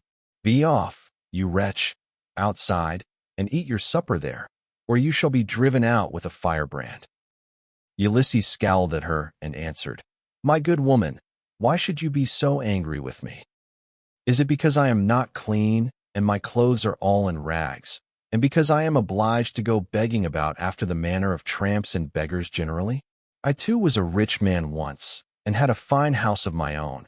In those days I gave to many a tramp such as I now am, no matter who he might be nor what he wanted. I had any number of servants, and all the other things which people have who live well and are accounted wealthy, but it pleased Jove to take all away from me. Therefore, woman, beware lest you too come to lose that pride and place in which you now wanton above your fellows. Have a care lest you get out of favor with your mistress, and lest Ulysses should come home, for there is still a chance that he may do so. Moreover, though he be dead as you think he is, yet by Apollo's will he has left a son behind him, Telemachus, who will note anything done amiss by the maids in the house, for he is now no longer in his boyhood." Penelope heard what he was saying and scolded the maid. "Impudent baggage," said she. "I see how abominably you are behaving, and you shall smart for it. You knew perfectly well, for I told you myself, that I was going to see the stranger and ask him about my husband, for whose sake I am in such continual sorrow." Then she said to her head-waiting woman Eurynomy, "Bring a seat with a fleece upon it, for the stranger to sit upon while he tells his story and listens to what I have to say. I wish to ask him some questions."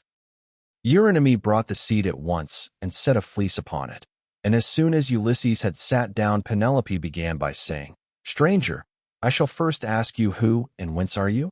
Tell me of your town and parents." "Madam," answered Ulysses, "who on the face of the whole earth can dare to chide with you? Your fame reaches the firmament of heaven itself. You are like some blameless king who upholds righteousness as the monarch over a great and valiant nation. The earth yields its wheat and barley. The trees are loaded with fruit.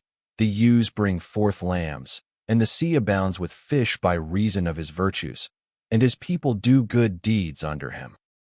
Nevertheless, as I sit here in your house, ask me some other question, and do not seek to know my race and family, or you will recall memories that will yet more increase my sorrow.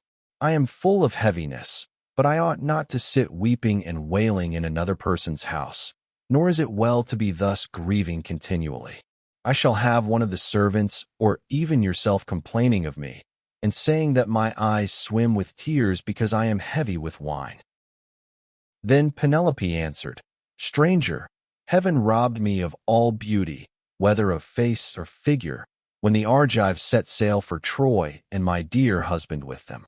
If he were to return and look after my affairs, I should be both more respected and should show a better presence to the world.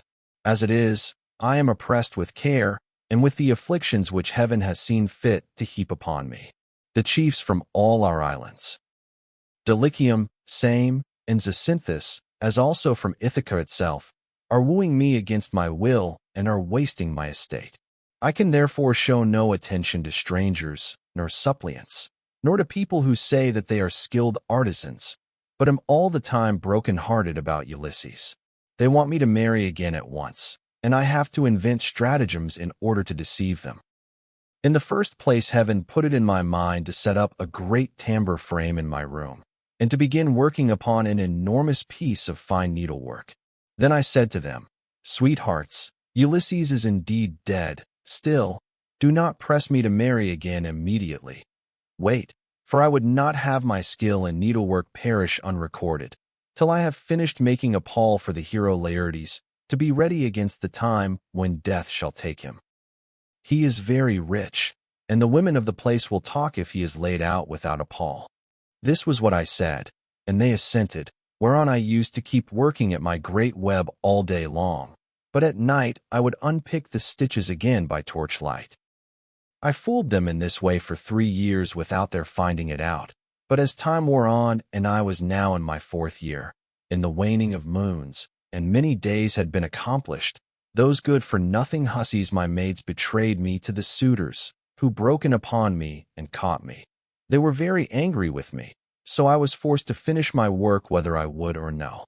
And now I do not see how I can find any further shift for getting out of this marriage.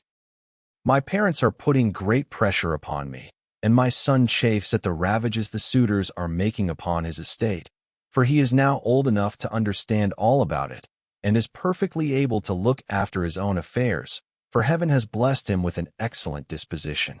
Still, notwithstanding all this, tell me who you are and where you come from, for you must have had father and mother of some sort.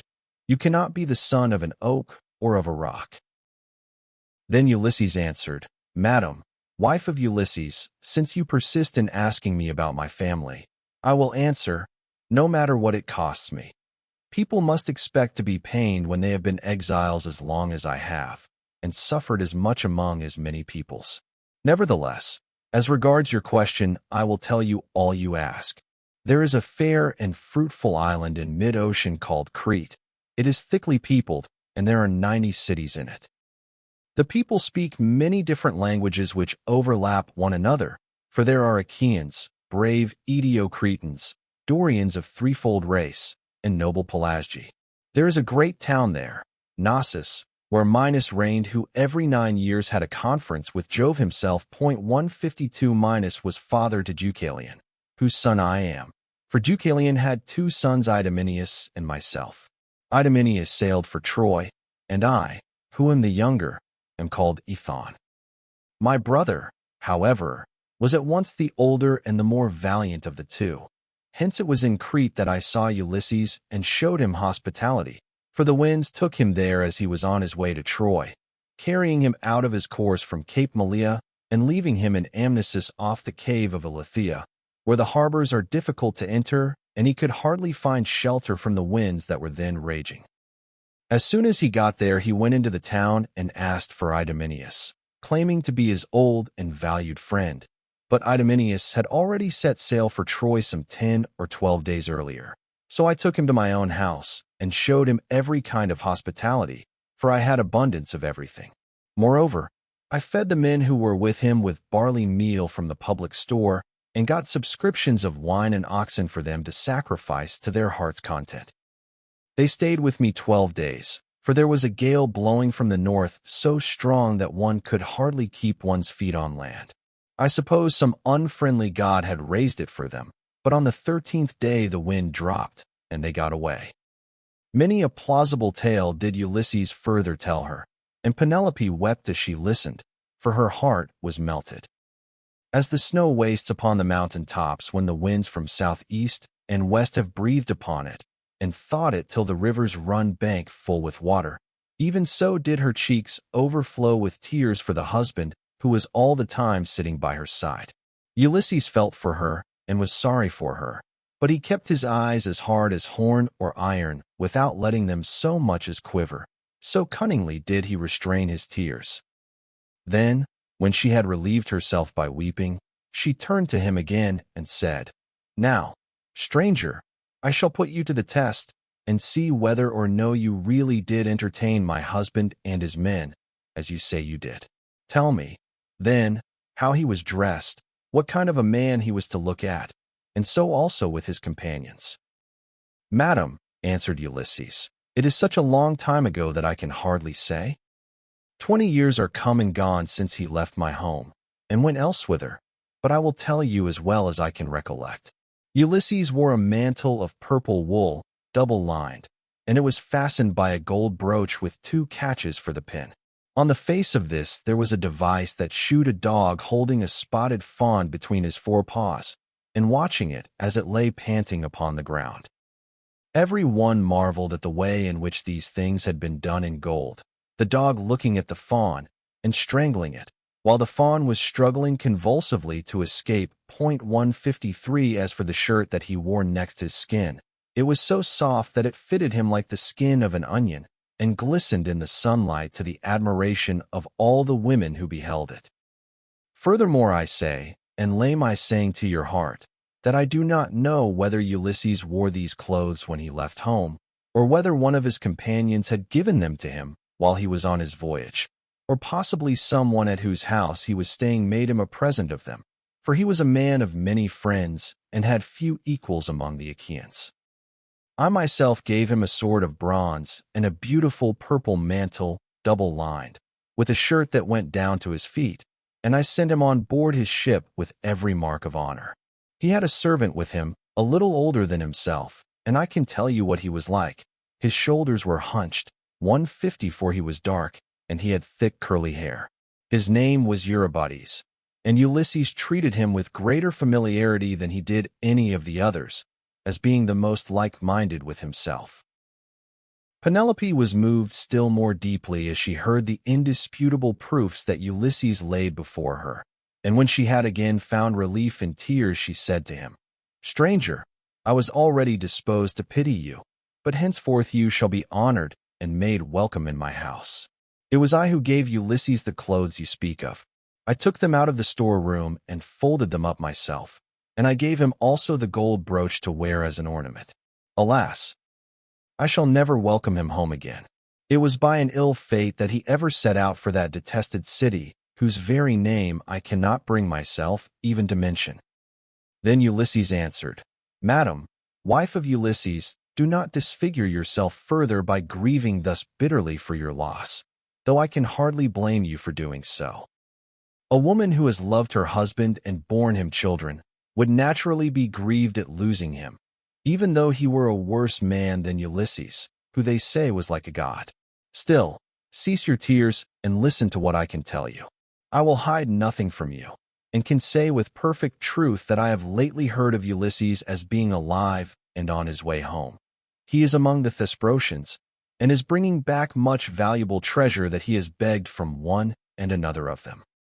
But his ship and all his crew were lost as they were leaving the Thrinacian island, for Jove and the sun god were angry with him because his men had slaughtered the sun god's cattle, and they were all drowned to a man. But Ulysses stuck to the keel of the ship and was drifted on to the land of the Phaeacians, who are near of kin to the immortals, and who treated him as though he had been a god, giving him many presents, and wishing to escort him home safe and sound. In fact, Ulysses would have been here long ago, had he not thought better to go from land to land gathering wealth. For there is no man living who is so wily as he is. There is no one can compare with him. Phidon, king of the Thesprotians, told me all this, and he swore to me, making drink offerings in his house as he did so, that the ship was by the waterside, and the crew found who would take Ulysses to his own country. He sent me off first, for there happened to be a Thesprotian ship sailing for the wheat-growing island of Dulichium. But he showed me all the treasure Ulysses had got together, and he had enough lying in the house of King Phidon to keep his family for 10 generations. But the king said Ulysses had gone to Dodona that he might learn Jove's mind from the high oak tree, and know whether after so long an absence he should return to Ithaca openly or in secret. So you may know he is safe and will be here shortly. He is close at hand and cannot remain away from home much longer. Nevertheless, I will confirm my words with an oath, and call Jove, who is the first and mightiest of all gods, to witness, as also that hearth of Ulysses to which I have now come, that all I have spoken shall surely come to pass. Ulysses will return in this self-same year. With the end of this moon and the beginning of the next he will be here. May it be even so, answered Penelope. If your words come true, you shall have such gifts and such goodwill from me that all who see you shall congratulate you. But I know very well how it will be. Ulysses will not return, neither will you get your escort hence. For so surely as that Ulysses ever was, there are now no longer any such masters in the house as he was, to receive honorable strangers or to further them on their way home. And now, you maids, wash his feet for him, and make him a bed on a couch with rugs and blankets, that he may be warm and quiet till morning. Then, at daybreak, wash him and anoint him again, that he may sit in the cloister and take his meals with Telemachus. It shall be the worse for any one of these hateful people who is uncivil to him. Like it or not, he shall have no more to do in this house. For how, sir, shall you be able to learn whether or no I am superior to others of my sex both in goodness of heart and understanding, if I let you dine in my cloisters squalid and ill-clad? Men live but for a little season. If they are hard and deal hardly, people wish them ill so long as they are alive, and speak contemptuously of them when they are dead. But he that is righteous and deals righteously, the people tell of his praise among all lands, and many shall call him blessed. Ulysses answered, Madam, I have forsworn rugs and blankets from the day that I left the snowy ranges of Crete to go on shipboard. I will lie as I have lain on many a sleepless night hitherto. Night after night have I passed in any rough sleeping place, and waited for morning. Nor, again, do I like having my feet washed. I shall not let any of the young hussies about your house touch my feet. But, if you have any old and respectable woman who has gone through as much trouble as I have, I will allow her to wash them. To this Penelope said, My dear sir, of all the guests who ever yet came to my house, there never was one who spoke in all things with such admirable propriety as you do. There happens to be in the house a most respectable old woman, the same who received my poor dear husband in her arms the night he was born, and nursed him in infancy. She is very feeble now, but she shall wash your feet. Come here, said she, Euryclea, and wash your master's age-mate. I suppose Ulysses' hands and feet are very much the same now as his are, for trouble ages all of us dreadfully fast. On these words the old woman covered her face with her hands. She began to weep and made lamentation, saying, My dear child, I cannot think whatever I am to do with you. I am certain no one was ever more God-fearing than yourself, and yet Jove hates you. No one in the whole world ever burned him more thigh bones, nor gave him finer hecatombs when you prayed you might come to a green old age yourself, and see your son grow up to take after you. Yet see how he has prevented you alone from ever getting back to your own home. I have no doubt the women in some foreign palace which Ulysses has got to are jibing at him, as all these sluts here have been jibing at you. I do not wonder at your not choosing to let them wash you after the manner in which they have insulted you. I will wash your feet myself gladly enough, as Penelope has said that I am to do so. I will wash them both for Penelope's sake and for your own, for you have raised the most lively feelings of compassion in my mind. And let me say this moreover, which pray attend to. We have had all kinds of strangers in distress come here before now, but I make bold to say that no one ever yet came who was so like Ulysses in figure, voice, and feet as you are. Those who have seen us both, answered Ulysses, have always said we were wonderfully like each other, and now you have noticed it too. Then the old woman took the cauldron in which she was going to wash his feet, and poured plenty of cold water into it, adding hot till the bath was warm enough. Ulysses sat by the fire, but ere long he turned away from the light, for it occurred to him that when the old woman had hold of his leg, she would recognize a certain scar which it bore, whereon the whole truth would come out.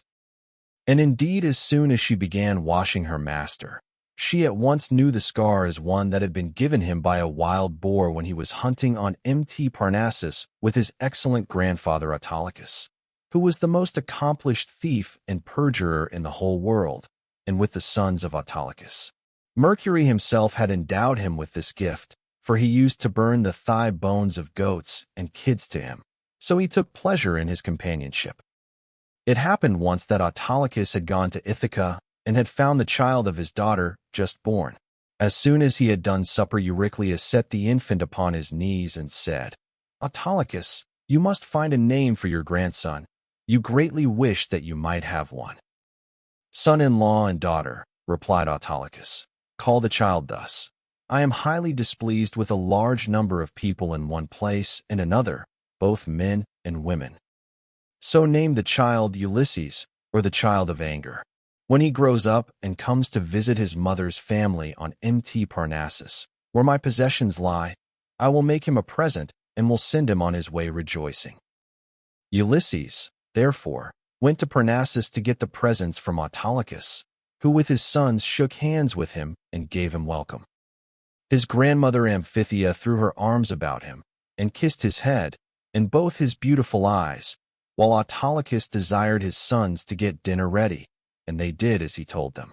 They brought in a 5-year-old bull, flayed it, made it ready, and divided it into joints.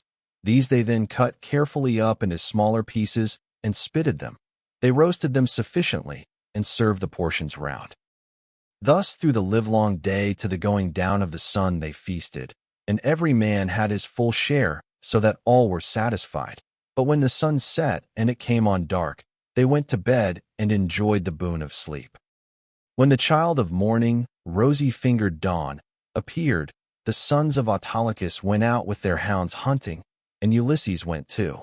They climbed the wooded slopes of Parnassus and soon reached its breezy upland valleys. But as the sun was beginning to beat upon the fields, fresh risen from the slow, still currents of Oceanus, they came to a mountain dell. The dogs were in front searching for the tracks of the beast they were chasing, and after them came the sons of Autolycus, among whom was Ulysses, close behind the dogs, and he had a long spear in his hand. Here was the lair of a huge boar among some thick brushwood, so dense that the wind and rain could not get through it, nor could the sun's rays pierce it, and the ground underneath lay thick with fallen leaves. The boar heard the noise of the men's feet, and the hounds baying on every side as the huntsman came up to him. So he rushed from his lair, raised the bristles on his neck, and stood at bay with fire flashing from his eyes. Ulysses was the first to raise his spear and try to drive it into the brute, but the boar was too quick for him and charged him sideways, ripping him above the knee with a gash that tore deep though it did not reach the bone. As for the boar, Ulysses hit him on the right shoulder, and the point of the spear went right through him, so that he fell groaning in the dust until the life went out of him. The sons of Autolycus busied themselves with the carcass of the boar and bound Ulysses' wound. Then, after saying a spell to stop the bleeding, they went home as fast as they could. But when Autolycus and his sons had thoroughly healed Ulysses, they made him some splendid presents, and sent him back to Ithaca with much mutual goodwill. When he got back, his father and mother were rejoiced to see him, and asked him all about it, and how he had hurt himself to get the scar. So he told them how the boar had ripped him when he was out hunting with Autolycus and his sons on empty Parnassus. As soon as Euryclea had got the scarred limb in her hands and had well hold of it, she recognized it and dropped the foot at once. The leg fell into the bath, which rang out and was overturned, so that all the water was spilt on the ground. Euryclea's eyes between her joy and her grief filled with tears, and she could not speak, but she caught Ulysses by the beard and said, "My dear child, I am sure you must be Ulysses himself, only I did not know you till I had actually touched and handled you." As she spoke, she looked towards Penelope, as though wanting to tell her that her dear husband was in the house. But Penelope was unable to look in that direction and observe what was going on, for Minerva had diverted her attention. So Ulysses caught Euryclea by the throat with his right hand, and with his left drew her close to him, and said, "Nurse, do you wish to be the ruin of me, you who nursed me at your own breast, now that after 20 years of wandering I am at last come to my own home again? Since it has been borne in upon you by heaven to recognize me, hold your tongue, and do not say a word about it to anyone else in the house, for if you do I tell you, and it shall surely be, that if heaven grants me to take the lives of these suitors, I will not spare you, though you are my own nurse, when I am killing the other women." "My child," answered Euryclea, "what are you talking about? You know very well that nothing can either bend or break me. I will hold my tongue like a stone or a piece of iron. Furthermore, let me say, and lay my saying to your heart, when heaven has delivered the suitors into your hand, I will give you a list of the women in the house who have been ill-behaved, and of those who are guiltless." And Ulysses answered, "Nurse, you ought not to speak in that way. I am well able to form my own opinion about one and all of them. Hold your tongue and leave everything to heaven."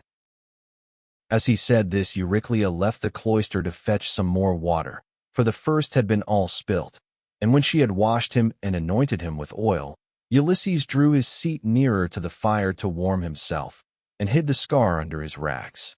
Then Penelope began talking to him and said, "Stranger, I should like to speak with you briefly about another matter. It is indeed nearly bedtime, for those, at least, who can sleep in spite of sorrow. As for myself, heaven has given me a life of such unmeasurable woe, that even by day when I am attending to my duties and looking after the servants, I am still weeping and lamenting during the whole time. Then, when night comes, and we all of us go to bed, I lie awake thinking, and my heart becomes a prey to the most incessant and cruel tortures.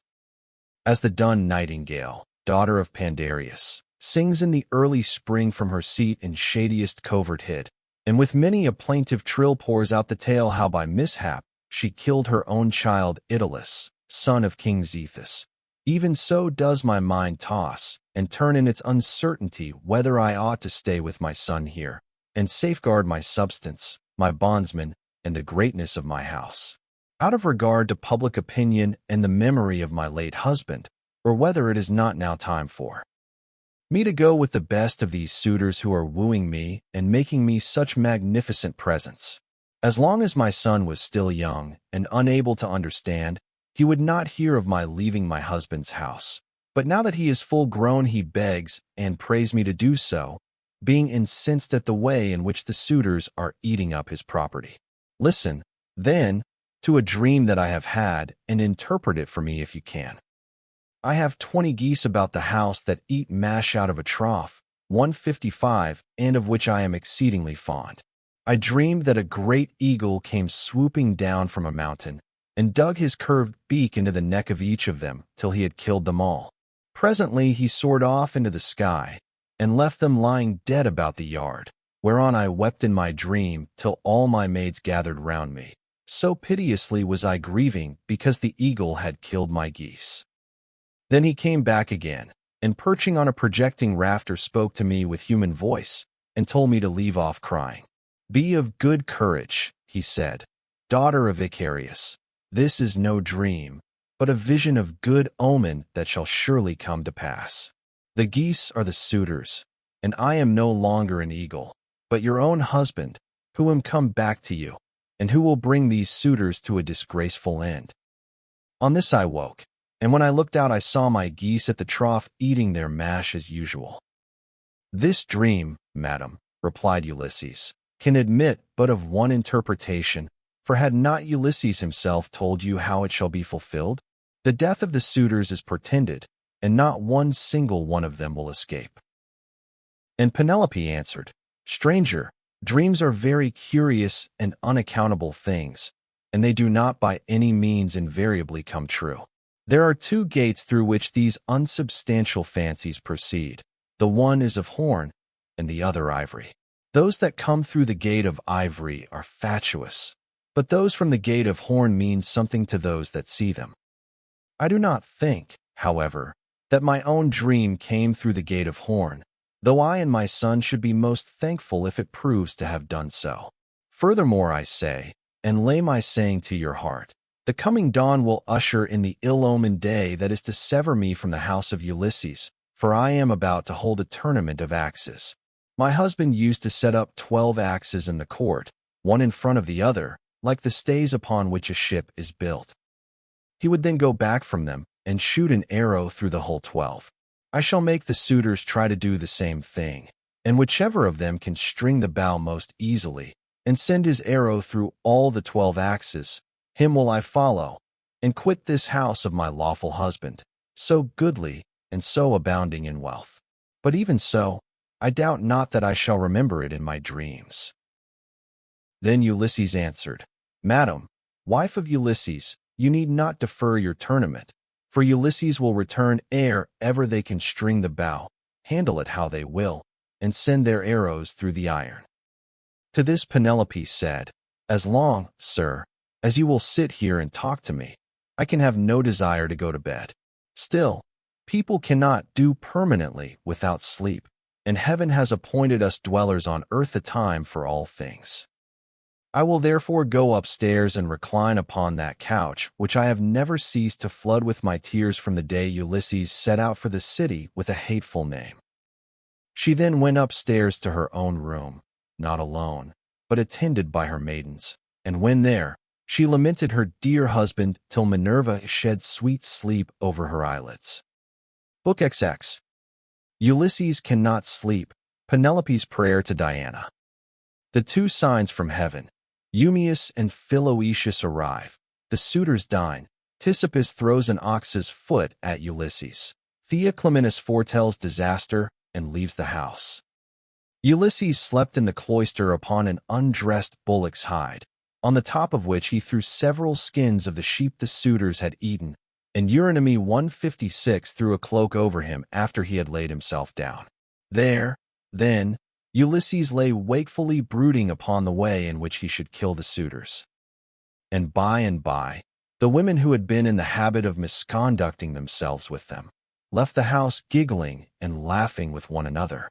This made Ulysses very angry, and he doubted whether to get up and kill every single one of them then and there, or to let them sleep one more and last time with the suitors. His heart growled within him, and as a bitch with puppies growls and shows her teeth when she sees a stranger, so did his heart growl with anger at the evil deeds that were being done. But he beat his breast and said, Heart, be still. You had worse than this to bear on the day when the terrible Cyclops ate your brave companions. Yet you bore it in silence till your cunning got you safe out of the cave, though you made sure of being killed. Thus he chided with his heart, and checked it into endurance, but he tossed about as one who turns a paunch full of blood and fat in front of a hot fire, doing it first on one side, and then on the other, that he may get it cooked as soon as possible. Even so did he turn himself about from side to side, thinking all the time how, single-handed as he was, he should contrive to kill so large a body of men as the wicked suitors. But by and by Minerva came down from heaven in the likeness of a woman, and hovered over his head, saying, My poor unhappy man, why do you lie awake in this way? This is your house. Your wife is safe inside it. and so is your son, who is just such a young man as any father may be proud of." "Goddess," answered Ulysses, "all that you have said is true, but I am in some doubt as to how I shall be able to kill these wicked suitors single-handed, seeing what a number of them there always are. And there is this further difficulty, which is still more considerable. Supposing that with Jove's and your assistance I succeed in killing them, I must ask you to consider where I am to escape to from their avengers when it is all over." "For shame," replied Minerva. "Why? Anyone else would trust a worse ally than myself, even though that ally were only a mortal and less wise than I am. Am I not a goddess? And have I not protected you throughout in all your troubles? I tell you plainly that even though there were 50 bands of men surrounding us and eager to kill us, you should take all their sheep and cattle and drive them away with you. But go to sleep. It is a very bad thing to lie awake all night, and you shall be out of your troubles before long." As she spoke, she shed sleep over his eyes, and then went back to Olympus. While Ulysses was thus yielding himself to a very deep slumber that eased the burden of his sorrows, his admirable wife awoke, and sitting up in her bed began to cry. When she had relieved herself by weeping, she prayed to Diana, saying, "Great goddess Diana, daughter of Jove, drive an arrow into my heart and slay me, or let some whirlwind snatch me up and bear me through paths of darkness till it drop me into the mouths of overflowing Oceanus, as it did the daughters of Pandareus.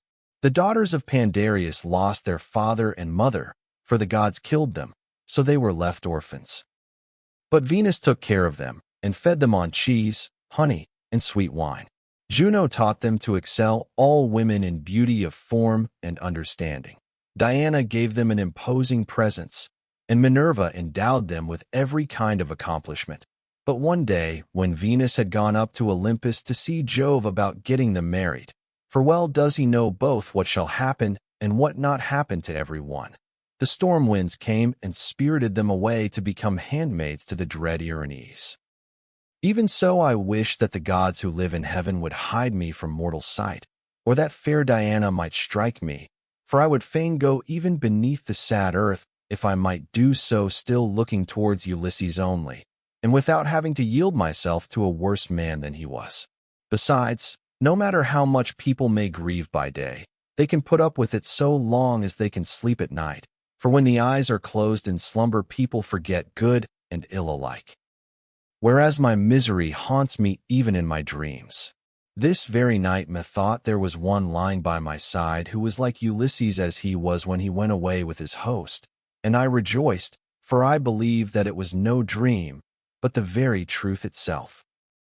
On this the day broke, but Ulysses heard the sound of her weeping, and it puzzled him, for it seemed as though she already knew him and was by his side. Then he gathered up the cloak and the fleeces on which he had lain, and set them on a seat in the cloister, but he took the bullock's hide out into the open. He lifted up his hands to heaven, and prayed, saying, "Father Jove, since you have seen fit to bring me over land and see to my own home after all the afflictions you have laid upon me, give me a sign out of the mouth of some one or other of those who are now waking within the house, and let me have another sign of some kind from outside." Thus did he pray. Jove heard his prayer and forthwith thundered high up among the clouds from the splendor of Olympus, and Ulysses was glad when he heard it. At the same time within the house, a miller woman from hard by in the mill room lifted up her voice and gave him another sign. There were 12 miller women whose business it was to grind wheat and barley, which are the staff of life. The others had ground their task and had gone to take their rest, but this one had not yet finished, for she was not so strong as they were, and when she heard the thunder, she stopped grinding and gave the sign to her master. "Father Jove," said she, "you, who rule over heaven and earth, you have thundered from a clear sky without so much as a cloud in it, and this means something for somebody. Grant the prayer, then, of me your poor servant who calls upon you, and let this be the very last day that the suitors dine in the house of Ulysses. They have worn me out with labor of grinding meal for them, and I hope they may never have another dinner anywhere at all." Ulysses was glad when he heard the omens conveyed to him by the woman's speech, and by the thunder, for he knew they meant that he should avenge himself on the suitors. Then the other maids in the house rose and lit the fire on the hearth. Telemachus also rose and put on his clothes. He girded his sword about his shoulder, bound his sandals on to his comely feet, and took a doughty spear with a point of sharpened bronze.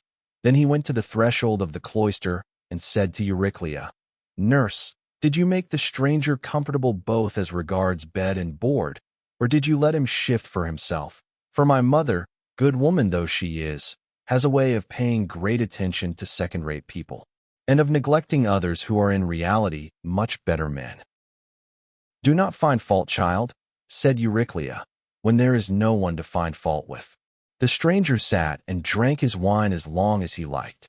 Your mother did ask him if he would take any more bread, and he said he would not. When he wanted to go to bed, she told the servants to make one for him. But he said he was such a wretched outcast that he would not sleep on a bed and under blankets. He insisted on having an undressed bullock's hide and some sheepskins put for him in the cloister, and I threw a cloak over him myself. 157. Then Telemachus went out of the court to the place where the Achaeans were meeting in assembly. He had his spear in his hand, and he was not alone, for his 2 dogs went with him. But Euryclea called the maids and said, "Come, wake up, set about sweeping the cloisters and sprinkling them with water to lay the dust. Put the covers on the seats, wipe down the tables, some of you, with a wet sponge, clean out the mixing jugs and the cups, and go for water from the fountain at once. The suitors will be here directly. They will be here early, for it is a feast day." Thus did she speak, and they did even as she had said. 20 of them went to the fountain for water, and the others set themselves busily to work about the house. The men who were in attendance on the suitors also came up and began chopping firewood.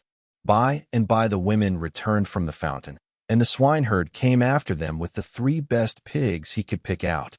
These he let feed about the premises, and then he said good-humoredly to Ulysses, "Stranger, are the suitors treating you any better now, or are they as insolent as ever?" "May heaven," answered Ulysses, "requite to them the wickedness with which they deal high-handedly in another man's house without any sense of shame." Thus did they converse. Meanwhile Melanthius the goatherd came up, for he too was bringing in his best goats for the suitors' dinner, and he had 2 shepherds with him. They tied the goats up under the gatehouse, and then Melanthius began gibing at Ulysses. "Are you still here, stranger," said he, "to pester people by begging about the house? Why can you not go elsewhere? You and I shall not come to an understanding before we have given each other a taste of our fists. You beg without any sense of decency. Are there not feasts elsewhere among the Achaeans, as well as here?" Ulysses made no answer, but bowed his head and brooded. Then a 3rd man, Philoetius, joined them, who was bringing in a barren heifer and some goats. These were brought over by the boatmen who are there to take people over when anyone comes to them. So Philoetius made his heifer and his goats secure under the gatehouse, and then went up to the swineherd. "Who, swineherd," said he, "is this stranger that has lately come here? Is he one of your men? What is his family? Where does he come from?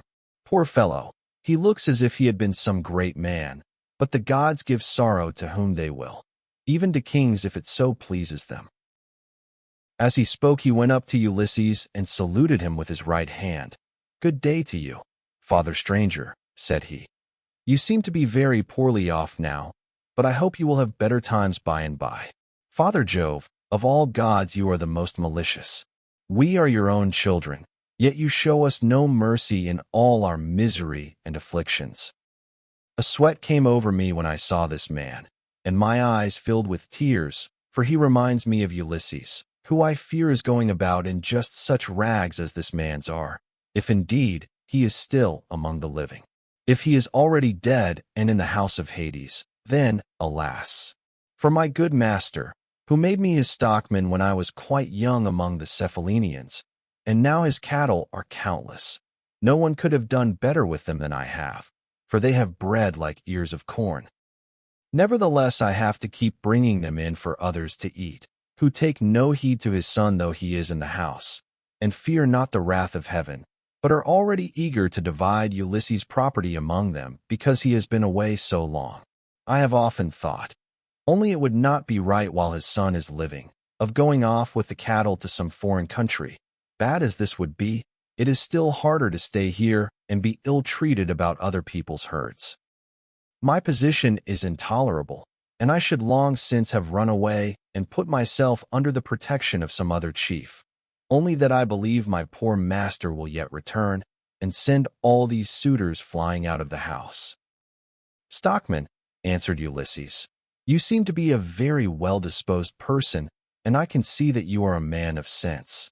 Therefore I will tell you, and will confirm my words with an oath.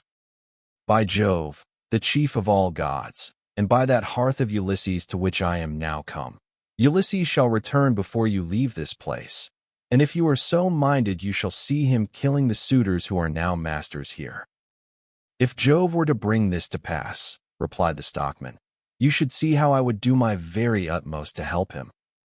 And in like manner Eumaeus prayed that Ulysses might return home. Thus did they converse. Meanwhile the suitors were hatching a plot to murder Telemachus, but a bird flew near them on their left hand, an eagle with a dove in its talons. On this Amphinomus said, My friends, this plot of ours to murder Telemachus will not succeed. Let us go to dinner instead. The others assented, so they went inside and laid their cloaks on the benches and seats. They sacrificed the sheep, goats, pigs, and the heifer, and when the inward meats were cooked they served them round. They mixed the wine in the mixing bowls, and the swineherd gave every man his cup, while Philoetius handed round the bread in the bread baskets, and Melanthius poured them out their wine. Then they laid their hands upon the good things that were before them. Telemachus purposely made Ulysses sit in the part of the cloister that was paved with stone. 158 He gave him a shabby-looking seat at a little table to himself, and had his portion of the inward meats brought to him, with his wine in a gold cup.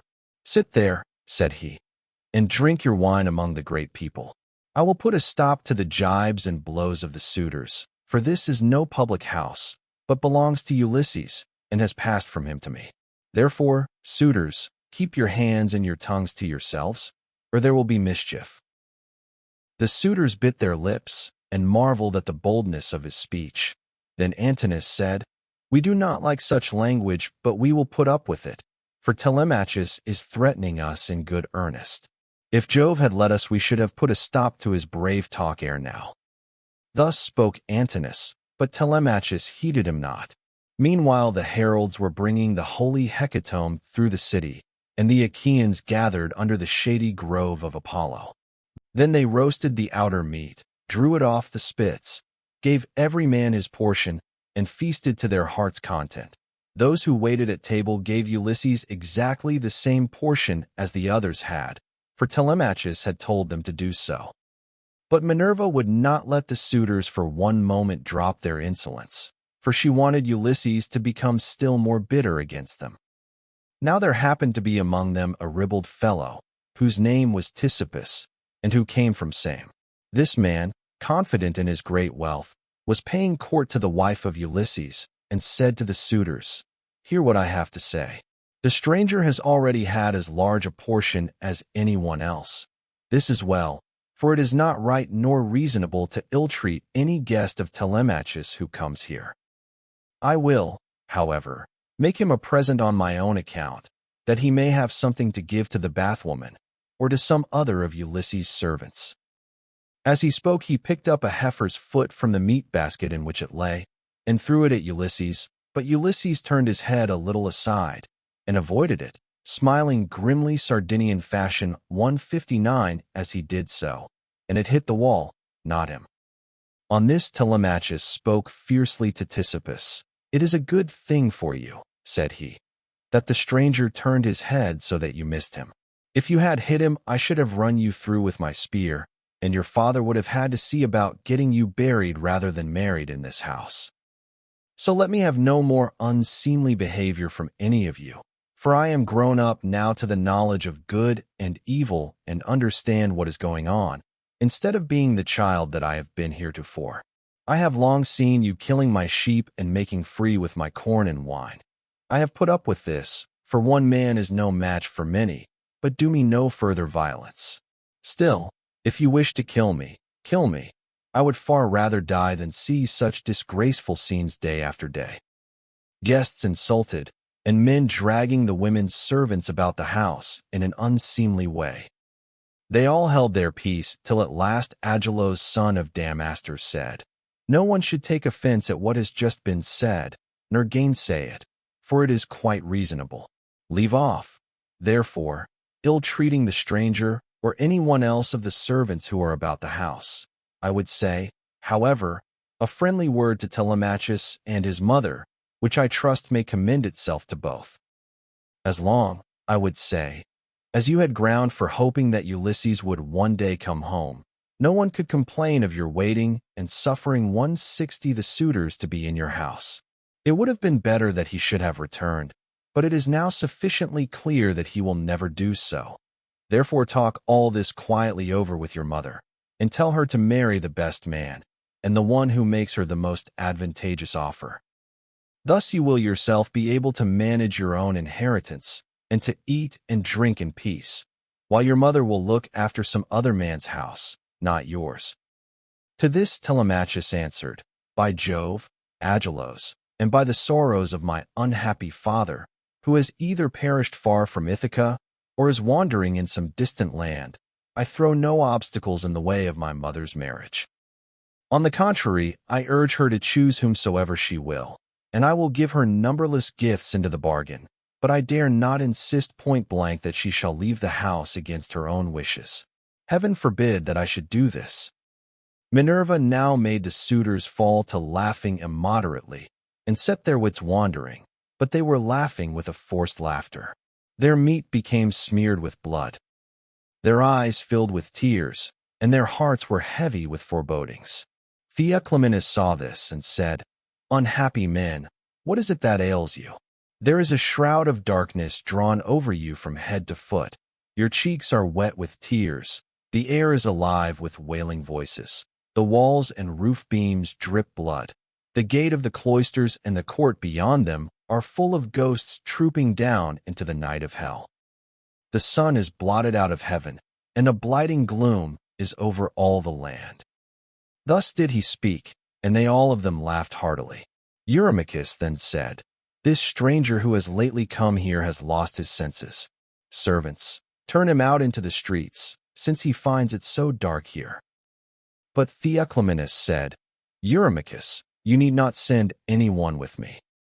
I have eyes, ears, and a pair of feet of my own, to say nothing of an understanding mind. I will take these out of the house with me, for I see mischief overhanging you, from which not one of you men who are insulting people and plotting ill deeds in the house of Ulysses will be able to escape." He left the house as he spoke, and went back to Piräus, who gave him welcome, but the suitors kept looking at one another and provoking Telemachus by laughing at the strangers. One insolent fellow said to him, "Telemachus, you are not happy in your guests. First you have this importunate tramp, who comes begging bread and wine, and has no skill for work or for hard fighting, but is perfectly useless. And now here is another fellow who is setting himself up as a prophet. Let me persuade you, for it will be much better to put them on board ship and send them off to the sickles to sell for what they will bring." Telemachus gave him no heed, but sat silently watching his father, expecting every moment that he would begin his attack upon the suitors. Meanwhile the daughter of Icarius, wise Penelope, had had a rich seat placed for her facing the court and cloisters, so that she could hear what everyone was saying. The dinner indeed had been prepared amid much merriment. It had been both good and abundant, for they had sacrificed many victims. But the supper was yet to come, and nothing can be conceived more gruesome than the meal which a goddess and a brave man were soon to lay before them, for they had brought their doom upon themselves. Book 21. The Trial of the Axes, during which Ulysses reveals himself to Eumaeus and Philoetius. Minerva now put it in Penelope's mind to make the suitors try their skill with the bow and with the iron axes, in contest among themselves, as a means of bringing about their destruction. She went upstairs and got the storeroom key, which was made of bronze and had a handle of ivory. She then went with her maidens into the storeroom at the end of the house, where her husband's treasures of gold, bronze, and wrought iron were kept, and where was also his bow, and the quiver full of deadly arrows that had been given him by a friend whom he had met in Lacedaemon, Iphitus the son of Eurytus. The two fell in with one another in Mycenae at the house of Ortilochus, where Ulysses was staying in order to recover a debt that was owing from the whole people. For the Messenians had carried off 300 sheep from Ithaca, and had sailed away with them and with their shepherds. In quest of these Ulysses took a long journey while still quite young, for his father and the other chieftains sent him on a mission to recover them. Iphitus had gone there also to try and get back 12 brood mares that he had lost, and the mule foals that were running with them. These mares were the death of him in the end, for when he went to the house of Jove's son, mighty Hercules, who performed such prodigies of valor, Hercules to his shame killed him, though he was his guest, for he feared not heaven's vengeance, nor yet respected his own table which he had set before Iphitus, but killed him in spite of everything, and kept the mares himself. It was when claiming these that Iphitus met Ulysses, and gave him the bow which mighty Eurytus had been used to carry, and which on his death had been left by him to his son. Ulysses gave him in return a sword and a spear, and this was the beginning of a fast friendship, although they never visited at one another's houses, for Jove's son Hercules killed Iphitus ere they could do so. This bow, then, given him by Iphitus, had not been taken with him by Ulysses when he sailed for Troy. He had used it so long as he had been at home, but had left it behind as having been a keepsake from a valued friend. Penelope presently reached the oak threshold of the storeroom. The carpenter had planed this duly, and had drawn a line on it so as to get it quite straight. He had then set the door-posts into it, and hung the doors. She loosed the strap from the handle of the door, put in the key, and drove it straight home to shoot back the bolts that held the doors. 161 These flew open with a noise like a bull bellowing in a meadow, and Penelope stepped upon the raised platform, where the chest stood in which the fair linen and clothes were laid by along with fragrant herbs. Reaching thence, she took down the bow with its bow case from the peg on which it hung. She sat down with it on her knees, weeping bitterly as she took the bow out of its case, and when her tears had relieved her, she went to the cloister where the suitors were, carrying the bow and the quiver, with the many deadly arrows that were inside it. Along with her came her maidens, bearing a chest that contained much iron and bronze which her husband had won as prizes. When she reached the suitors, she stood by one of the bearing posts supporting the roof of the cloister, holding a veil before her face, and with a maid on either side of her. Then she said, "Listen to me, you suitors, who persist in abusing the hospitality of this house, because its owner has been long absent, and without other pretext than that you want to marry me. This, then, being the prize that you are contending for, I will bring out the mighty bow of Ulysses, and whomsoever of you shall string it most easily, and send his arrow through each one of 12 axes, him will I follow and quit this house of my lawful husband, so goodly and so abounding in wealth. But even so I doubt not that I shall remember it in my dreams." As she spoke, she told Eumaeus to set the bow and the pieces of iron before the suitors, and Eumaeus wept as he took them to do as she had bidden him. Hard by, the stockman wept also when he saw his master's bow, but Antinous scolded them. "You country louts," said he, "silly simpletons, why should you add to the sorrows of your mistress by crying in this way? She has enough to grieve her in the loss of her husband. Sit still, therefore, and eat your dinners in silence, or go outside if you want to cry, and leave the bow behind you. We suitors shall have to contend for it with might and main, for we shall find it no light matter to string such a bow as this is. There is not a man of us all who is such another as Ulysses, for I have seen him and remember him, though I was then only a child."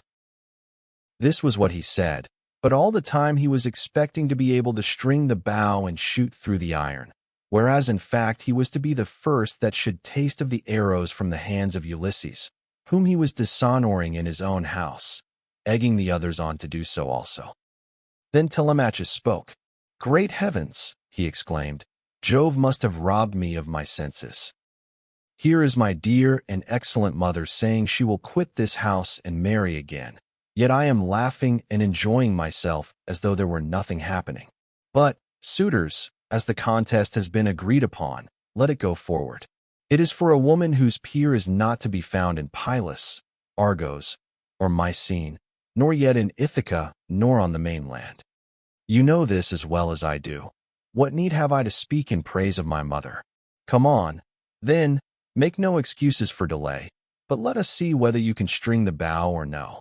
I too will make trial of it, for if I can string it and shoot through the iron, I shall not suffer my mother to quit this house with a stranger, not if I can win the prizes which my father won before me."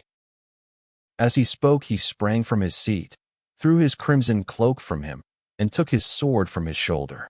First he set the axes in a row, in a long groove which he had dug for them, and had made straight by line .162. Then he stamped the earth tight round them, and everyone was surprised when they saw him set them up so orderly, though he had never seen anything of the kind before. This done, he went on to the pavement to make trial of the bow. Thrice did he tug at it, trying with all his might to draw the string, and thrice he had to leave off, though he had hoped to string the bow and shoot through the iron. He was trying for the fourth time, and would have strung it had not Ulysses made a sign to check him in spite of all his eagerness. So he said, "Alas! I shall either be always feeble and of no prowess, or I am too young, and have not yet reached my full strength, so as to be able to hold my own if anyone attacks me. You others, therefore, who are stronger than I, make trial of the bow and get this contest settled."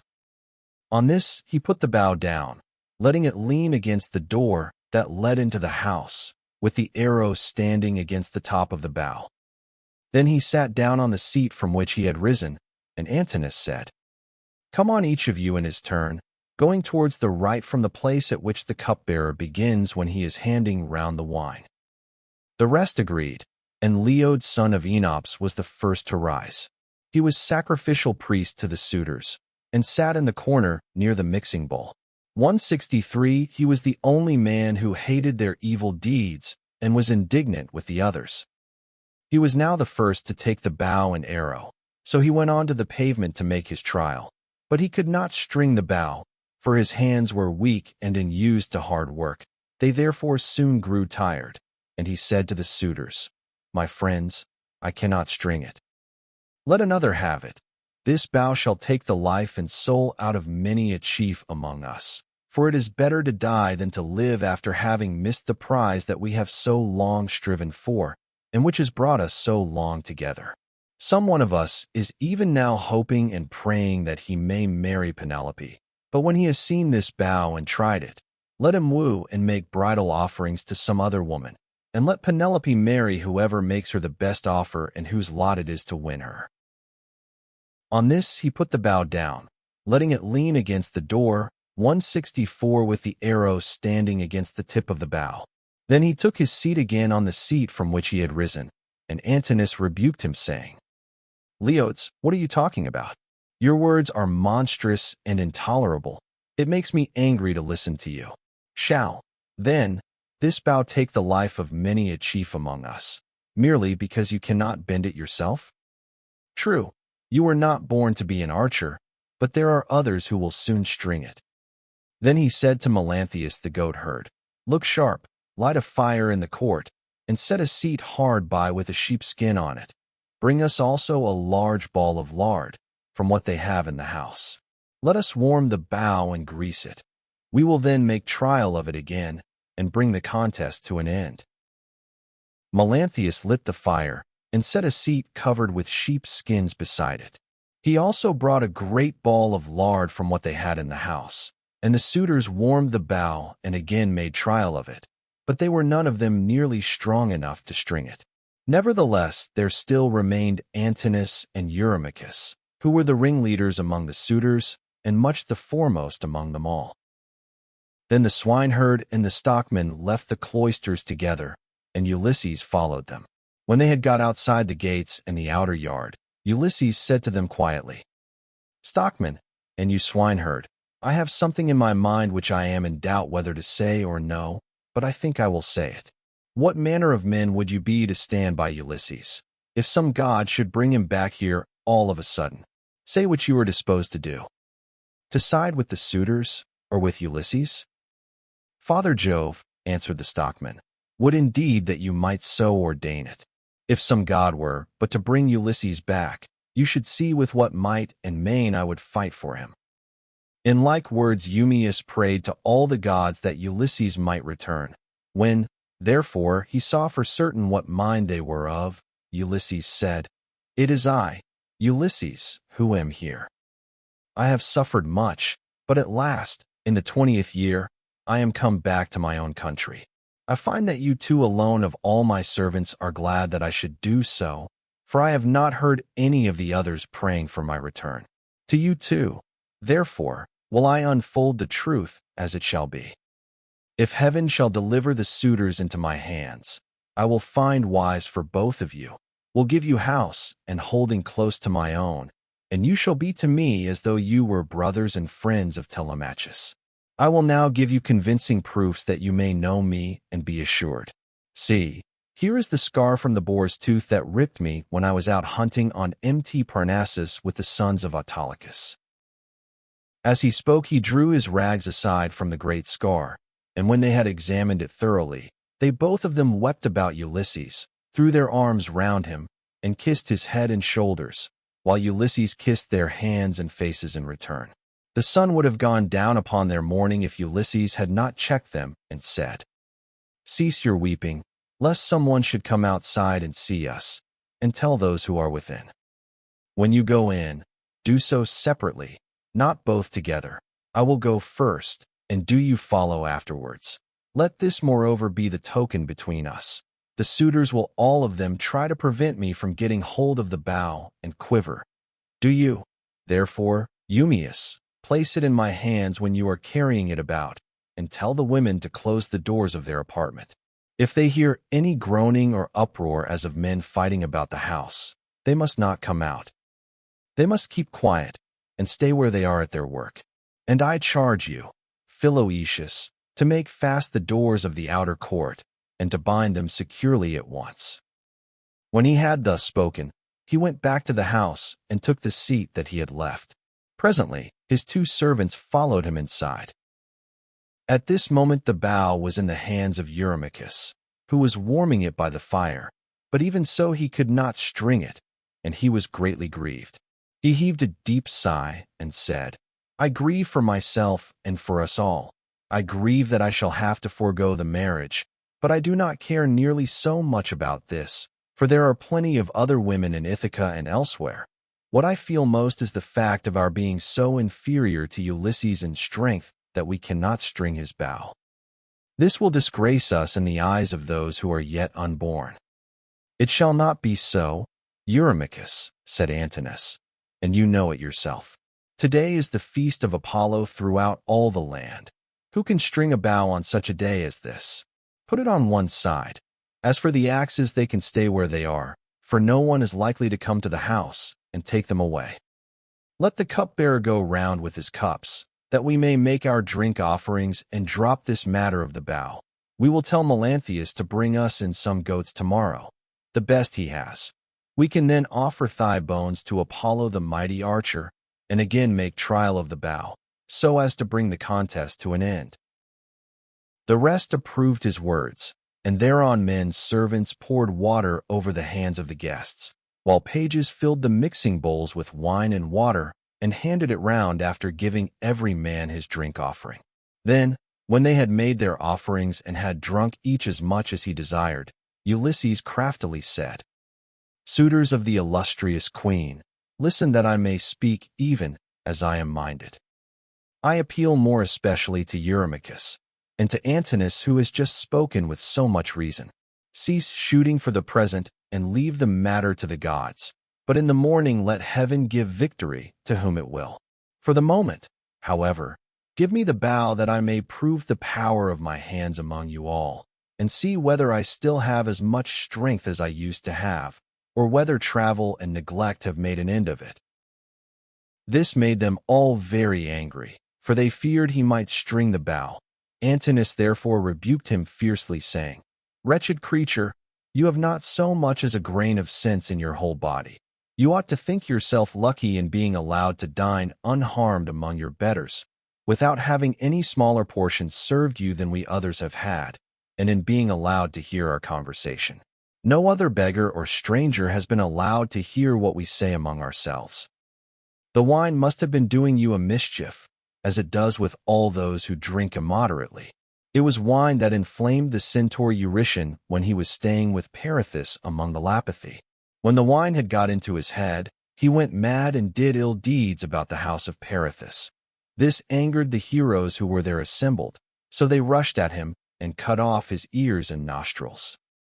Then they dragged him through the doorway out of the house, so he went away crazed, and bore the burden of his crime, bereft of understanding. Henceforth, therefore, there was war between mankind and the centaurs, but he brought it upon himself through his own drunkenness.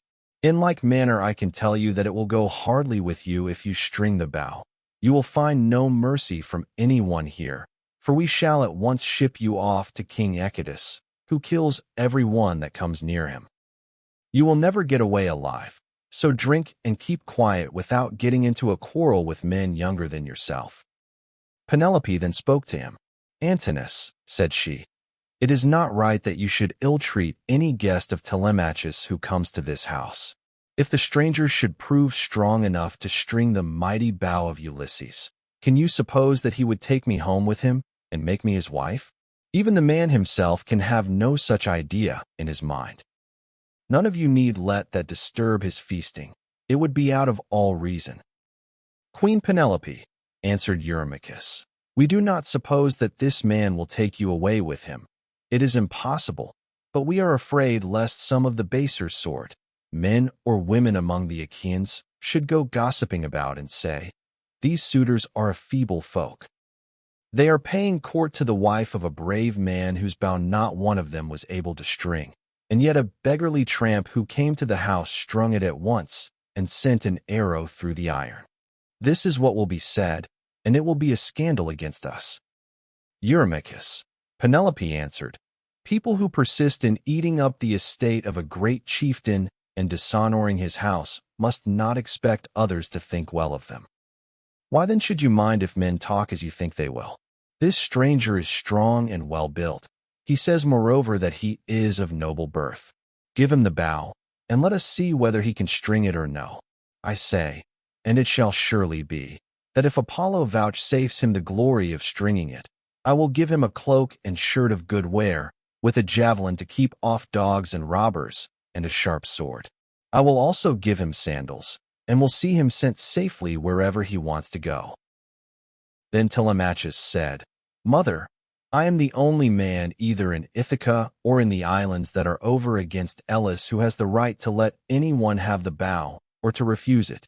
No one shall force me one way or the other, not even though I choose to make the stranger a present of the bow outright, and let him take it away with him. Go, then, within the house and busy yourself with your daily duties, your loom, your distaff, and the ordering of your servants. This bow is a man's matter, and mine above all others, for it is I who am master here." She went wondering back into the house, and laid her son's saying in her heart.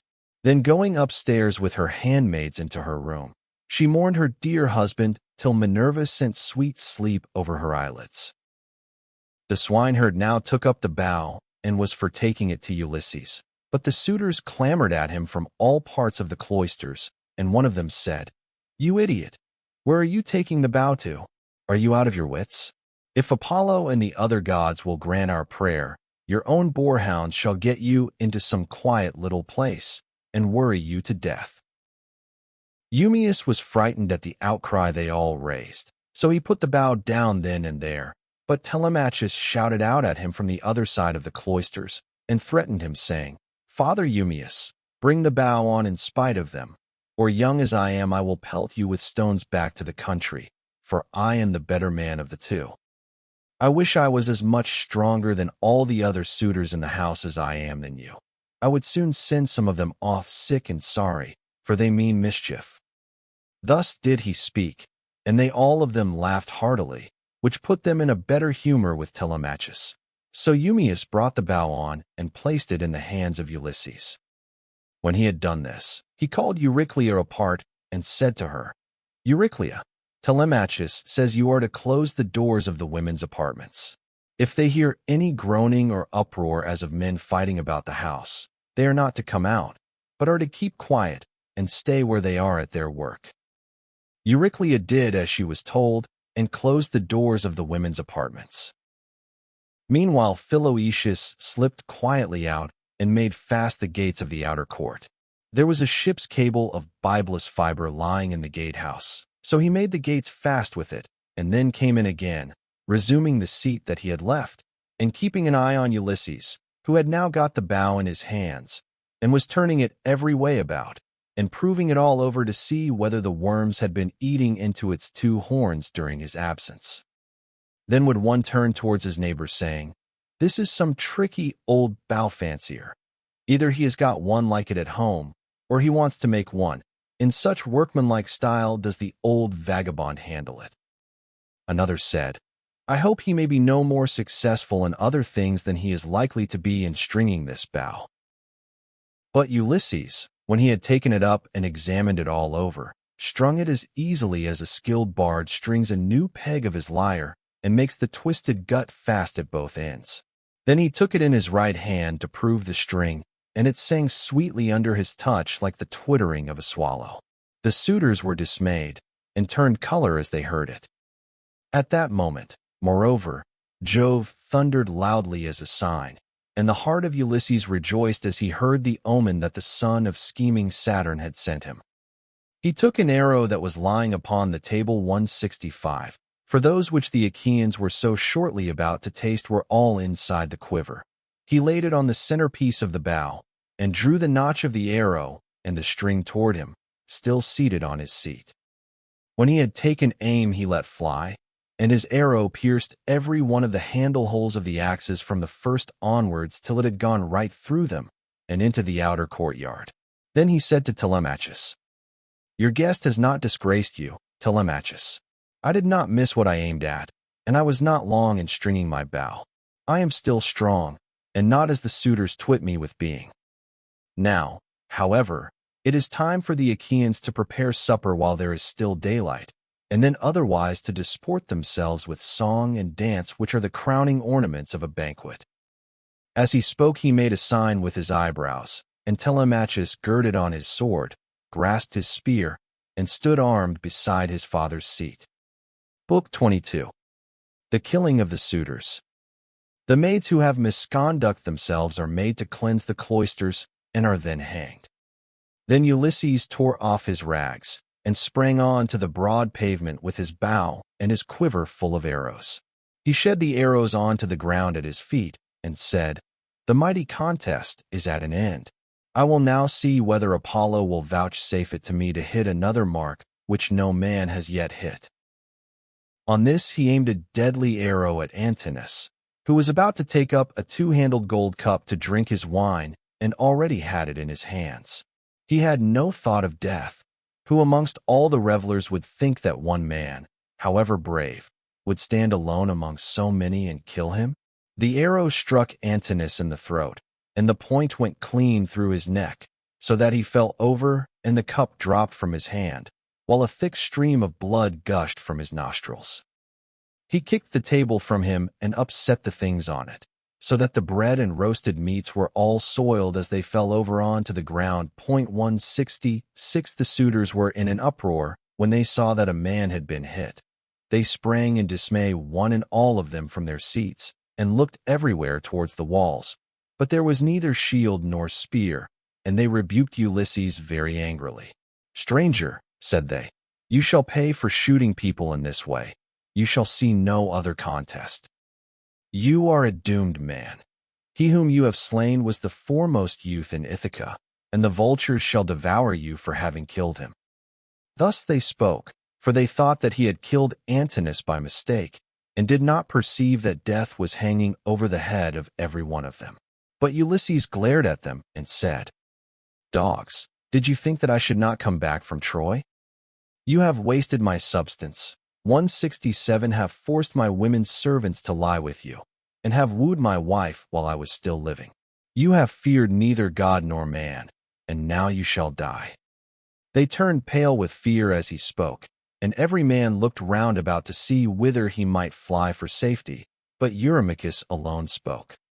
"If you are Ulysses," said he, "then what you have said is just. We have done much wrong on your lands and in your house. But Antinous, who was the head in front of the offending, lies low already. It was all his doing. It was not that he wanted to marry Penelope. He did not so much care about that. What he wanted was something quite different, and Jove has not vouchsafed it to him. He wanted to kill your son and to be chief man in Ithaca. Now, therefore, that he has met the death which was his due, spare the lives of your people. We will make everything good among ourselves, and pay you in full for all that we have eaten and drunk. Each one of us shall pay you a fine worth 20 oxen, and we will keep on giving you gold and bronze till your heart is softened.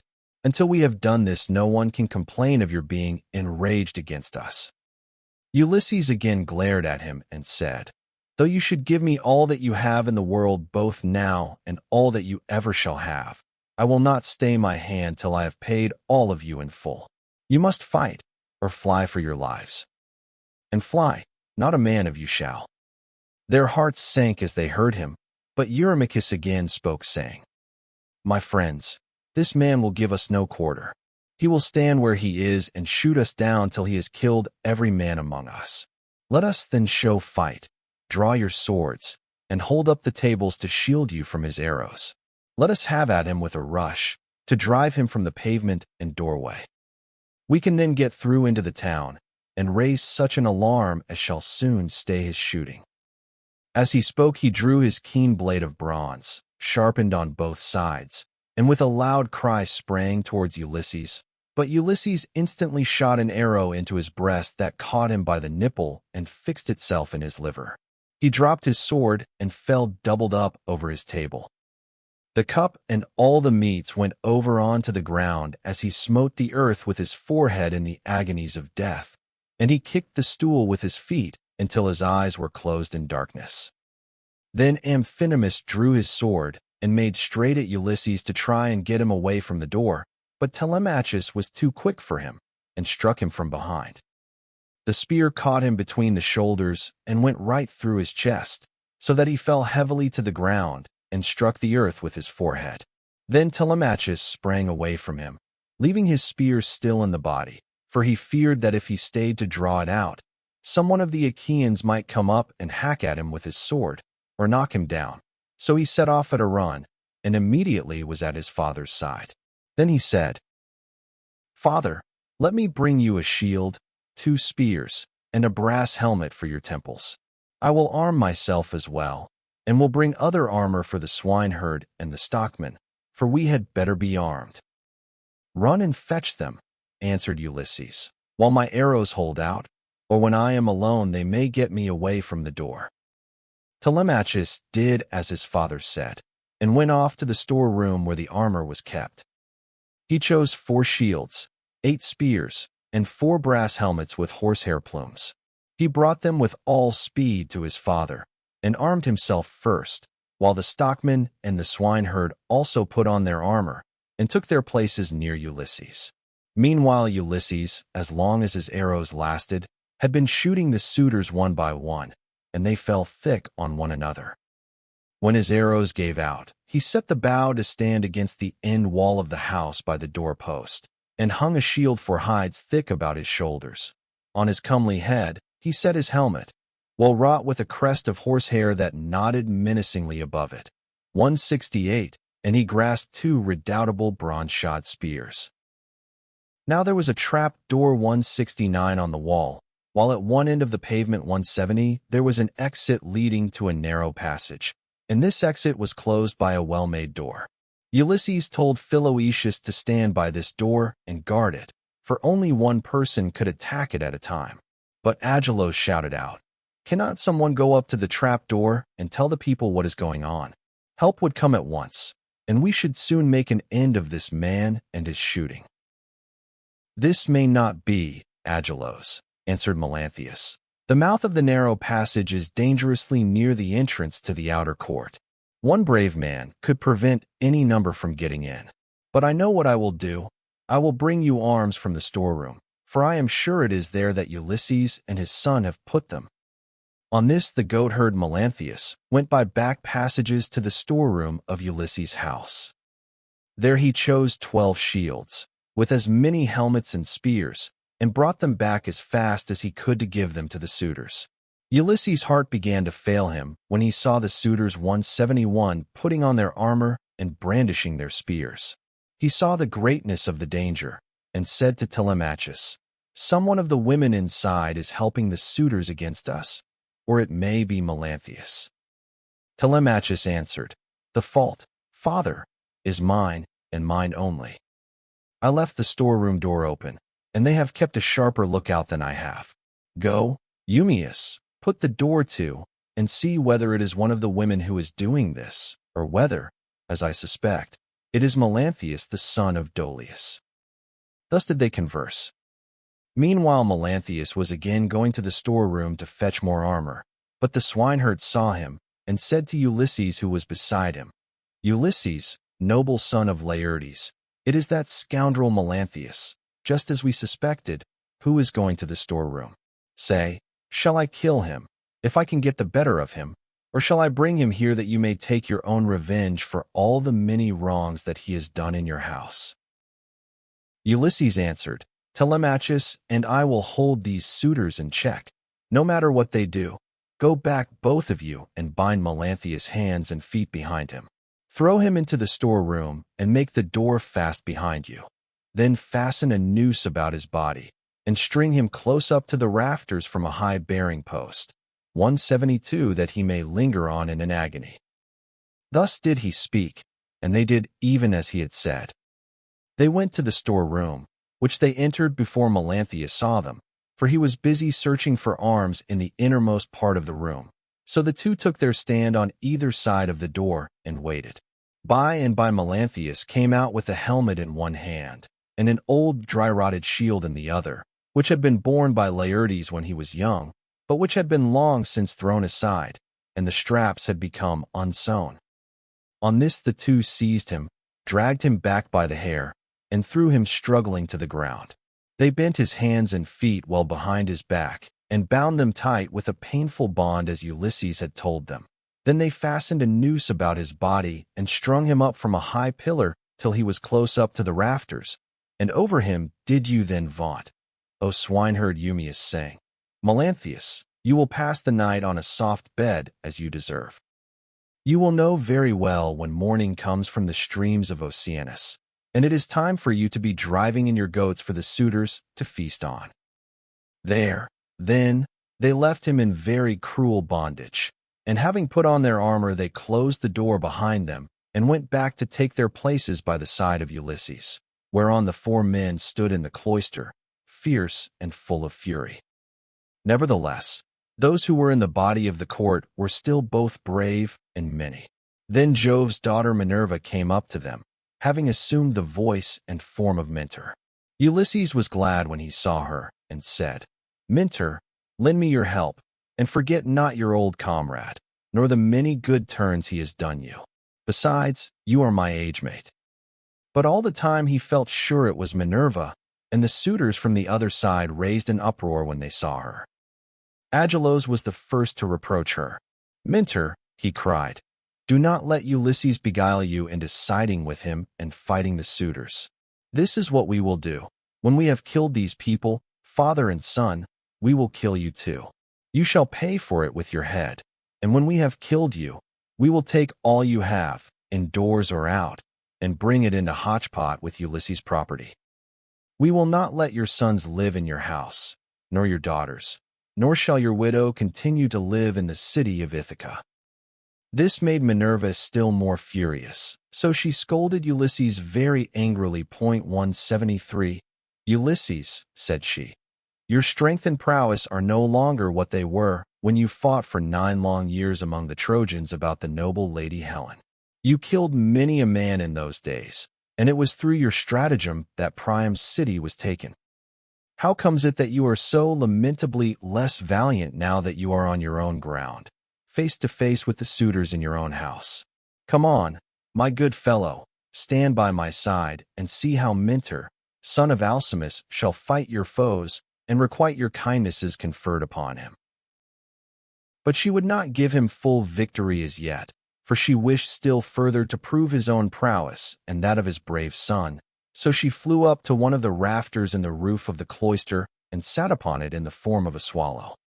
Meanwhile, Agelos, son of Damastor, Eurynomus, Amphimedon, Demoptolemus, Pisander, and Polybus, son of Polyctor, bore the brunt of the fight upon the suitors' side. Of all those who were still fighting for their lives, they were by far the most valiant, for the others had already fallen under the arrows of Ulysses. Agelos shouted to them and said, "My friends, he will soon have to leave off, for Mentor has gone away after having done nothing for him but brag. They are standing at the doors unsupported. Do not aim at him all at once, but 6 of you throw your spears first, and see if you cannot cover yourselves with glory by killing him. When he has fallen, we need not be uneasy about the others." They threw their spears as he bade them, but Minerva made them all of no effect. One hit the doorpost, another went against the door, the pointed shaft of another struck the wall. And as soon as they had avoided all the spears of the suitors, Ulysses said to his own men, "My friends, I should say we too had better let drive into the middle of them, or they will crown all the harm they have done us by killing us outright." They therefore aimed straight in front of them and threw their spears. Ulysses killed Demoptolemus, Telemachus Euryades, Eumaeus Elatus, while the stockmen killed Pisander.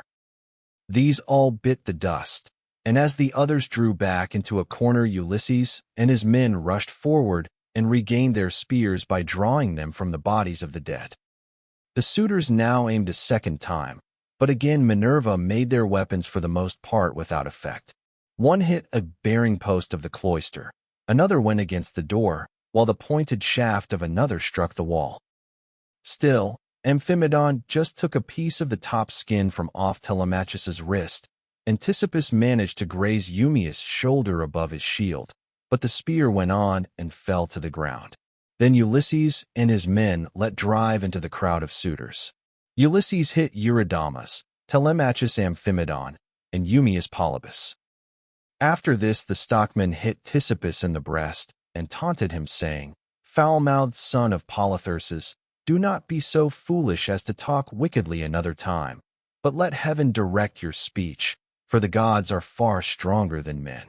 I make you a present of this advice to repay you for the foot which you gave Ulysses when he was begging about in his own house." Thus spoke the stockman, and Ulysses struck the son of Damastor with a spear in close fight, while Telemachus hit Leocritus son of Evenor in the belly, and the dart went clean through him, so that he fell forward full on his face upon the ground. Then Minerva from her seat on the rafter held up her deadly aegis, and the hearts of the suitors quailed. They fled to the other end of the court like a herd of cattle maddened by the gadfly in early summer when the days are at their longest. As eagle-beaked, crook-taloned vultures from the mountains swoop down on the smaller birds that cower in flocks upon the ground, and kill them, for they cannot either fight or fly, and lookers-on enjoy the sport. Even so did Ulysses and his men fall upon the suitors and smite them on every side. They made a horrible groaning as their brains were being battered in, and the ground seethed with their blood. Leodes then caught the knees of Ulysses and said, "Ulysses, I beseech you, have mercy upon me and spare me. I never wronged any of the women in your house, either in word or deed, and I tried to stop the others. I saw them, but they would not listen, and now they are paying for their folly. I was their sacrificing priest. If you kill me, I shall die without having done anything to deserve it, and shall have got no thanks for all the good that I did." Ulysses looked sternly at him and answered, "If you were their sacrificing priest, you must have prayed many a time that it might be long before I got home again, and that you might marry my wife and have children by her. Therefore you shall die." With these words, he picked up the sword that Agelaus had dropped when he was being killed, and which was lying upon the ground. Then he struck Leodes on the back of his neck, so that his head fell rolling in the dust while he was yet speaking. The minstrel Phemius, son of Terps, he who had been forced by the suitors to sing to them, now tried to save his life. He was standing near towards the trapdoor, 174, and held his lyre in his hand. He did not know whether to fly out of the cloister and sit down by the altar of Jove that was in the outer court, and on which both Laertes and Ulysses had offered up the thigh bones of many an ox, or whether to go straight up to Ulysses and embrace his knees. But in the end he deemed it best to embrace Ulysses' knees. So he laid his lyre on the ground between the mixing bowl 175 and the silver-studded seat.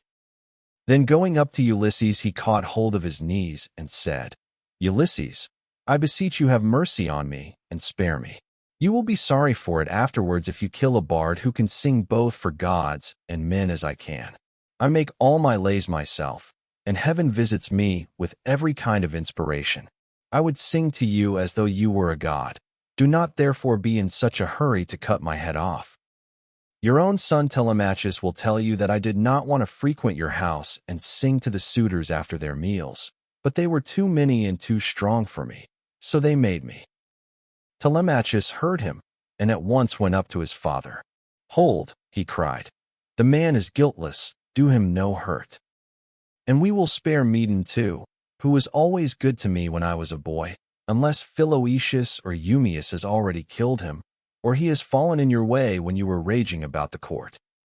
Medon caught these words of Telemachus, for he was crouching under a seat beneath which he had hidden by covering himself up with a freshly flayed heifer's hide. So he threw off the hide, went up to Telemachus, and laid hold of his knees. "Here I am, my dear sir," said he. "Stay your hand, therefore, and tell your father, or he will kill me in his rage against the suitors for having wasted his substance and been so foolishly disrespectful to yourself." Ulysses smiled at him and answered, "Fear not. Telemachus has saved your life, that you may know in future and tell other people how greatly better good deeds prosper than evil ones. Go, therefore, outside the cloisters into the outer court, and be out of the way of the slaughter, you and the bard, while I finish my work here inside." The pair went into the outer court as fast as they could, and sat down by Jove's great altar, looking fearfully round, and still expecting that they would be killed. Then Ulysses searched the whole court carefully over, to see if anyone had managed to hide himself and was still living, but he found them all lying in the dust and weltering in their blood. They were like fishes which fishermen have netted out of the sea, and thrown upon the beach to lie gasping for water till the heat of the sun makes an end of them. Even so were the suitors lying all huddled up one against the other. Then Ulysses said to Telemachus, "Call nurse Euryclea. I have something to say to her." Telemachus went and knocked at the door of the women's room. "Make haste," said he, "you old woman who have been set over all the other women in the house. Come outside, my father wishes to speak to you." When Euryclea heard this, she unfastened the door of the women's room and came out, following Telemachus. She found Ulysses among the corpses, bespattered with blood and filth like a lion that has just been devouring an ox, and his breast and both his cheeks are all bloody, so that he is a fearful sight. Even so was Ulysses besmirched from head to foot with gore. When she saw all the corpses and such a quantity of blood, she was beginning to cry out for joy, for she saw that a great deed had been done. But Ulysses checked her. "Old woman," said he, "rejoice in silence. Restrain yourself, and do not make any noise about it. It is an unholy thing to vaunt over dead men. Heaven's doom and their own evil deeds have brought these men to destruction, for they respected no man in the whole world, neither rich nor poor, who came near them, and they have come to a bad end as a punishment for their wickedness and folly. Now, however, tell me which of the women in the house have misconduct themselves, and who are innocent." 176. "I will tell you the truth, my son," answered Euryclea. "There are 50 women in the house whom we teach to do things, such as carding wool, and all kinds of household work. Of these, 12 in all 177 have misbehaved and have been wanting in respect to me, and also to Penelope. They showed no disrespect to Telemachus, for he has only lately grown, and his mother never permitted him to give orders to the female servants. But let me go upstairs and tell your wife all that has happened, for some god has been sending her to sleep." "Do not wake her yet," answered Ulysses, "but tell the women who have misconducted themselves to come to me." Euryclea left the cloister to tell the women and make them come to Ulysses. In the meantime, he called Telemachus, the stockman, and the swineherd. "Begin," said he, "to remove the dead, and make the women help you. Then get sponges and clean water to swill down the tables and seats. When you have thoroughly cleansed the whole cloisters, take the women into the space between the domed room and the wall of the outer court, and run them through with your swords till they are quite dead, and have forgotten all about love and the way in which they used to lie in secret with the suitors." On this the women came down in a body, weeping and wailing bitterly. First they carried the dead bodies out, and propped them up against one another in the gatehouse. Ulysses ordered them about, and made them do their work quickly, so they had to carry the bodies out. When they had done this, they cleaned all the tables and seats with sponges and water, while Telemachus and the two others shoveled up the blood and dirt from the ground, and the women carried it all away and put it out of doors. Then when they had made the whole place quite clean and orderly, they took the women out and hemmed them in the narrow space between the wall of the domed room and that of the yard, so that they could not get away. And Telemachus said to the other two, "I shall not let these women die a clean death, for they were insolent to me and my mother, and used to sleep with the suitors."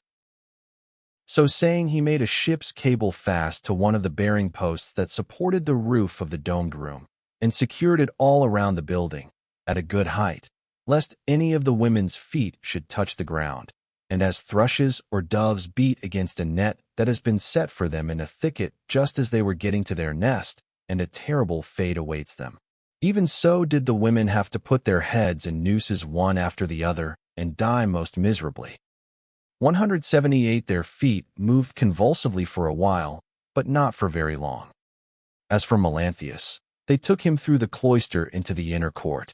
There they cut off his nose and his ears. They drew out his vitals and gave them to the dogs raw, and then in their fury they cut off his hands and his feet. When they had done this, they washed their hands and feet and went back into the house, for all was now over.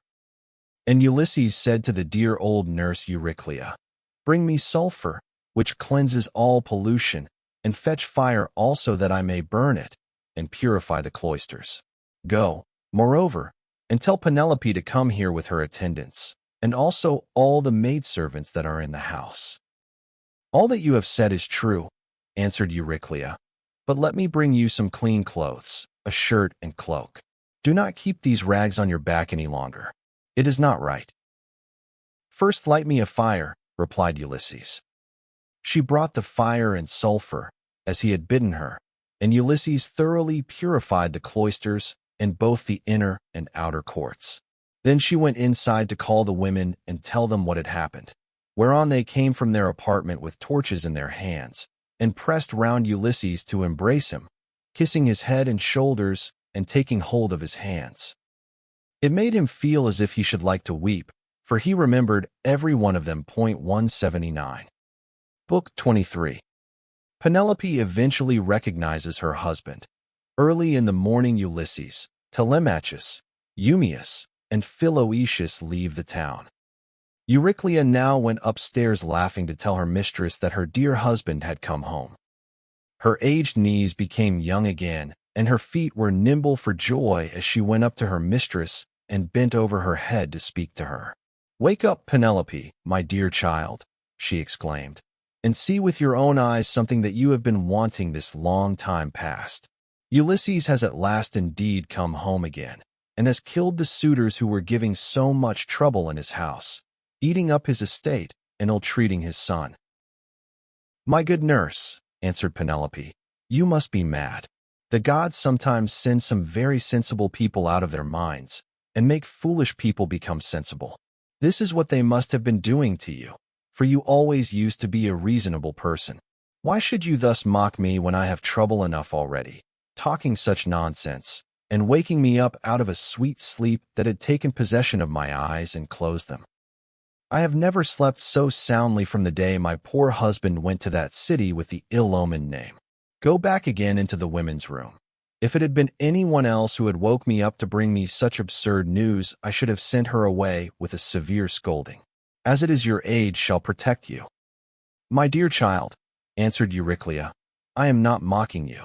It is quite true as I tell you that Ulysses has come home again. He was the stranger whom they all kept on treating so badly in the cloister. Telemachus knew all the time that he was come back, but kept his father's secret that he might have his revenge on all these wicked people. Then Penelope sprang up from her couch, threw her arms round Euryclea, and wept for joy. But my dear nurse, said she, explain this to me. If he has really come home as you say, how did he manage to overcome the wicked suitors single-handed, seeing what a number of them there always were?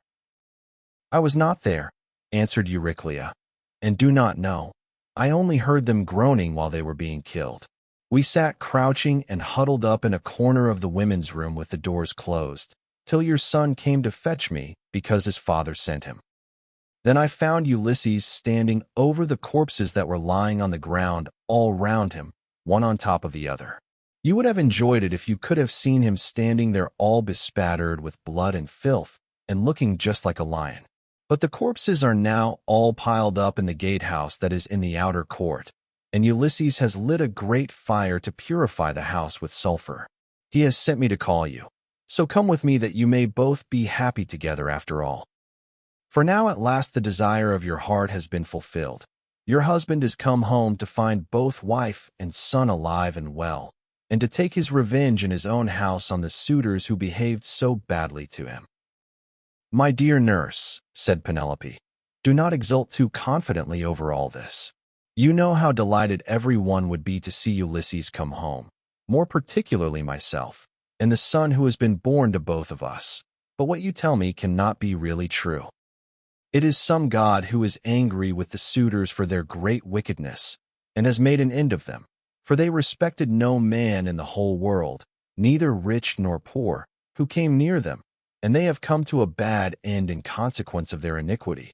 Ulysses is dead far away from the Achaean land. He will never return home again. Then nurse Euryclea said, My child, what are you talking about? But you were all hard of belief and have made up your mind that your husband is never coming, although he is in the house and by his own fireside at this very moment. Besides, I can give you another proof. When I was washing him, I perceived the scar which the wild boar gave him, and I wanted to tell you about it. But in his wisdom he would not let me, and clapped his hands over my mouth. So come with me, and I will make this bargain with you. If I am deceiving you, you may have me killed by the most cruel death you can think of. My dear nurse, said Penelope, however wise you may be, you can hardly fathom the counsels of the gods. Nevertheless, we will go in search of my son, that I may see the corpses of the suitors and the man who has killed them. On this she came down from her upper room, and while doing so she considered whether she should keep at a distance from her husband and question him, or whether she should at once go up to him and embrace him. When, however, she had crossed the stone floor of the cloister, she sat down opposite Ulysses by the fire, against the wall at right angles 180 to that by which she had entered. While Ulysses sat near one of the bearing posts, looking upon the ground, and waiting to see what his brave wife would say to him when she saw him. For a long time she sat silent, and as one lost in amazement. At one moment she looked him full in the face, but then again directly. She was misled by his shabby clothes and failed to recognize him. 181 till Telemachus began to reproach her and said, Mother, but you are so hard that I cannot call you by such a name. Why do you keep away from my father in this way? Why do you not sit by his side and begin talking to him and asking him questions? No other woman could bear to keep away from her husband when he had come back to her after 20 years of absence, and after having gone through so much, but your heart always was as hard as a stone. Penelope answered, My son, I am so lost in astonishment that I can find no words in which either to ask questions or to answer them. I cannot even look him straight in the face. Still, if he really is Ulysses come back to his own home again, we shall get to understand one another better by and by, for there are tokens with which we two are alone acquainted, and which are hidden from all others." Ulysses smiled at this, and said to Telemachus, "Let your mother put me to any proof she likes. She will make up her mind about it presently. She rejects me for the moment, and believes me to be somebody else, because I am covered with dirt and have such bad clothes on. Let us, however, consider what we had better do next, when one man has killed another. Even though he was not one who would leave many friends to take up his quarrel, the man who has killed him must still say goodbye to his friends and fly the country, whereas we have been killing the stay of a whole town and all the picked youth of Ithaca. I would have you consider this matter." "Look to it yourself, father," answered Telemachus, "for they say you are the wisest counselor in the world, and that there is no other mortal man who can compare with you. We will follow you with right good will, nor shall you find us fail you in so far as our strength holds out." "I will say what I think will be best," answered Ulysses. "First wash and put your shirts on. Tell the maids also to go to their own room and dress. Phemius shall then strike up a dance tune on his lyre, so that if people outside here, or any of the neighbors, or someone going along the street happens to notice it, they may think there is a wedding in the house, and no rumors about the death of the suitors will get about in the town before we can escape to the woods upon my own land. Once there, we will settle which of the courses heaven vouchsafes us shall seem wisest." Thus did he speak, and they did even as he had said. First they washed and put their shirts on, while the women got ready. Then Phemius took his lyre and set them all longing for sweet song and stately dance. The house re-echoed with the sound of men and women dancing, and the people outside said, "I suppose the queen has been getting married at last. She ought to be ashamed of herself for not continuing to protect her husband's property until he comes home." 182. This was what they said, but they did not know what it was that had been happening. The upper servant Eurynomy washed and anointed Ulysses in his own house, and gave him a shirt and cloak, while Minerva made him look taller and stronger than before. She also made the hair grow thick on the top of his head, and flowed down in curls like hyacinth blossoms. She glorified him about the head and shoulders, just as a skillful workman who has studied art of all kinds under Vulcan or Minerva, and his work is full of beauty, enriches a piece of silver plate by gilding it. He came from the bath looking like one of the immortals, and sat down opposite his wife on the seat he had left. "My dear," said he, "heaven has endowed you with a heart more unyielding than woman ever yet had. No other woman could bear to keep away from her husband when he had come back to her after 20 years of absence, and after having gone through so much. But come, nurse, get a bed ready for me. I will sleep alone, for this woman has a heart as hard as iron." "My dear," answered Penelope, "I have no wish to set myself up, nor to depreciate you, but I am not struck by your appearance, for I very well remember what kind of a man you were when you set sail from Ithaca. Nevertheless, Euryclea, take his bed outside the bedchamber that he himself built. Bring the bed outside this room, and put bedding upon it with fleeces, good coverlets, and blankets."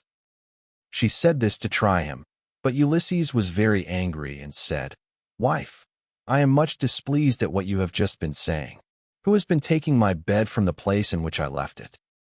He must have found it a hard task, no matter how skilled a workman he was, unless some god came and helped him to shift it. There is no man living, however strong and in his prime, who could move it from its place, for it is a marvelous curiosity which I made with my very own hands." There was a young olive growing within the precincts of the house, in full vigor, and about as thick as a bearing post. I built my room round this with strong walls of stone and a roof to cover them, and I made the doors strong and well-fitting.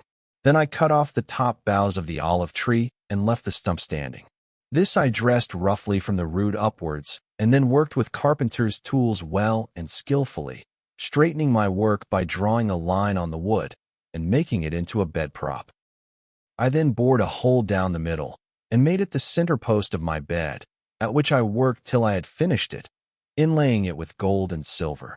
After this, I stretched a hide of crimson leather from one side of it to the other.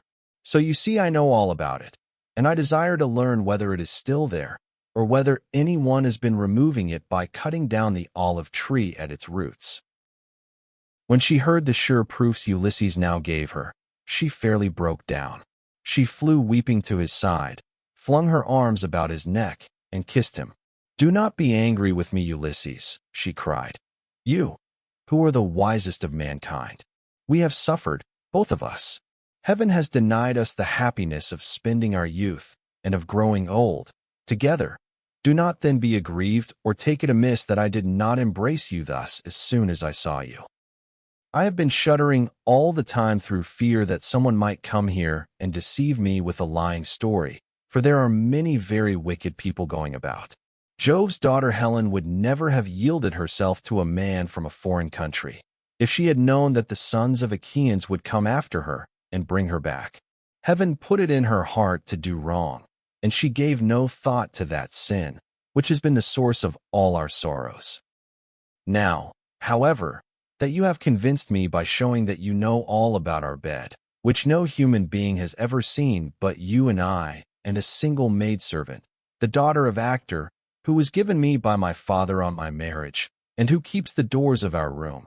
Hard of belief though I have been, I can mistrust no longer." Then Ulysses in his turn melted, and wept as he clasped his dear and faithful wife to his bosom. As the sight of land is welcome to men who are swimming towards the shore, when Neptune has wrecked their ship with the fury of his winds and waves, a few alone reach the land, and these, covered with brine, are thankful when they find themselves on firm ground and out of danger. Even so was her husband welcome to her as she looked upon him, and she could not tear her two fair arms from about his neck. Indeed, they would have gone on indulging their sorrow till rosy-fingered morn appeared, had not Minerva determined otherwise, and held night back in the far west, while she would not suffer dawn to leave Oceanus, nor to yoke the two steeds Lampus and Phaeton that bear her onward to break the day upon mankind. At last, however, Ulysses said, "Wife, we have not yet reached the end of our troubles. I have an unknown amount of toil still to undergo. It is long and difficult, but I must go through with it. For thus the shade of Tiresias prophesied concerning me, on the day when I went down into Hades to ask about my return and that of my companions. But now let us go to bed, that we may lie down and enjoy the blessed boon of sleep." "You shall go to bed as soon as you please," replied Penelope, "now that the gods have sent you home to your own good house and to your country. But as heaven has put it in your mind to speak of it, tell me about the task that lies before you. I shall have to hear about it later, so it is better that I should be told at once." "My dear," answered Ulysses, "why should you press me to tell you? Still, I will not conceal it from you, though you will not like it. I do not like it myself, for Tiresias bade me travel far and wide, carrying an oar, till I came to a country where the people have never heard of the sea, and do not even mix salt with their food. They know nothing about ships, nor oars that are as the wings of a ship. He gave me this certain token which I will not hide from you. He said that a wayfarer should meet me and ask me whether it was a winnowing shovel that I had on my shoulder. On this, I was to fix my oar in the ground and sacrifice a ram, a bull, and a boar to Neptune, after which I was to go home and offer hecatombs to all the gods in heaven, one after the other. As for myself, he said that death should come to me from the sea, and that my life should ebb away very gently when I was full of years and peace of mind, and my people should bless me. All this, he said, should surely come to pass." And Penelope said, "If the gods are going to vouchsafe you a happier time in your old age, you may hope then to have some respite from misfortune." Thus did they converse. Meanwhile Eurynomy and the nurse took torches and made the bed ready with soft coverlets. As soon as they had laid them, the nurse went back into the house to go to her rest, leaving the bedchamber woman Eurynomy 183 to show Ulysses and Penelope to bed by torchlight. When she had conducted them to their room, she went back, and they then came joyfully to the rights of their own old bed. Telemachus, Philoetius, and the swineherd now left off dancing, and made the women leave off also. They then laid themselves down to sleep in the cloisters. When Ulysses and Penelope had had their fill of love, they fell talking with one another. She told him how much she had had to bear in seeing the house filled with a crowd of wicked suitors who had killed so many sheep and oxen on her account, and had drunk so many casks of wine. Ulysses in his turn told her what he had suffered, and how much trouble he had himself given to other people. He told her everything, and she was so delighted to listen that she never went to sleep till he had ended his whole story. He began with his victory over the Cicons, and how he thence reached the fertile land of the lotus eaters. He told her all about the Cyclops and how he had punished him for having so ruthlessly eaten his brave comrades. How he then went on to Irus, who received him hospitably and furthered him on his way. But even so he was not to reach home, for to his great grief a hurricane carried him out to sea again. How he went on to the Lacedaemonian city Telemachus, where the people destroyed all his ships with their crews, save himself and his own ship only. Then he told of cunning Circe and her craft, and how he sailed to the chill house of Hades to consult the ghost of the Theban prophet Tiresias, and how he saw his old comrades in arms, and his mother who bore him and brought him up when he was a child. How he then heard the wondrous singing of the Sirens, and went on to the wandering rocks and terrible Charybdis, and to Scylla, whom no man had ever yet passed in safety. How his men then ate the cattle of the sun god, and how Jove therefore struck the ship with his thunderbolts, so that all his men perished together, himself alone being left alive. How at last he reached the Ogygian island and the nymph Calypso, who kept him there in a cave, and fed him, and wanted him to marry her, in which case she intended making him immortal so that he should never grow old. But she could not persuade him to let her do so. And how after much suffering he had found his way to the Phaeacians, who had treated him as though he had been a god, and sent him back in a ship to his own country after having given him gold, bronze, and raiment in great abundance. This was the last thing about which he told her, for here a deep sleep took hold upon him and eased the burden of his sorrows. Then Minerva bethought her of another matter.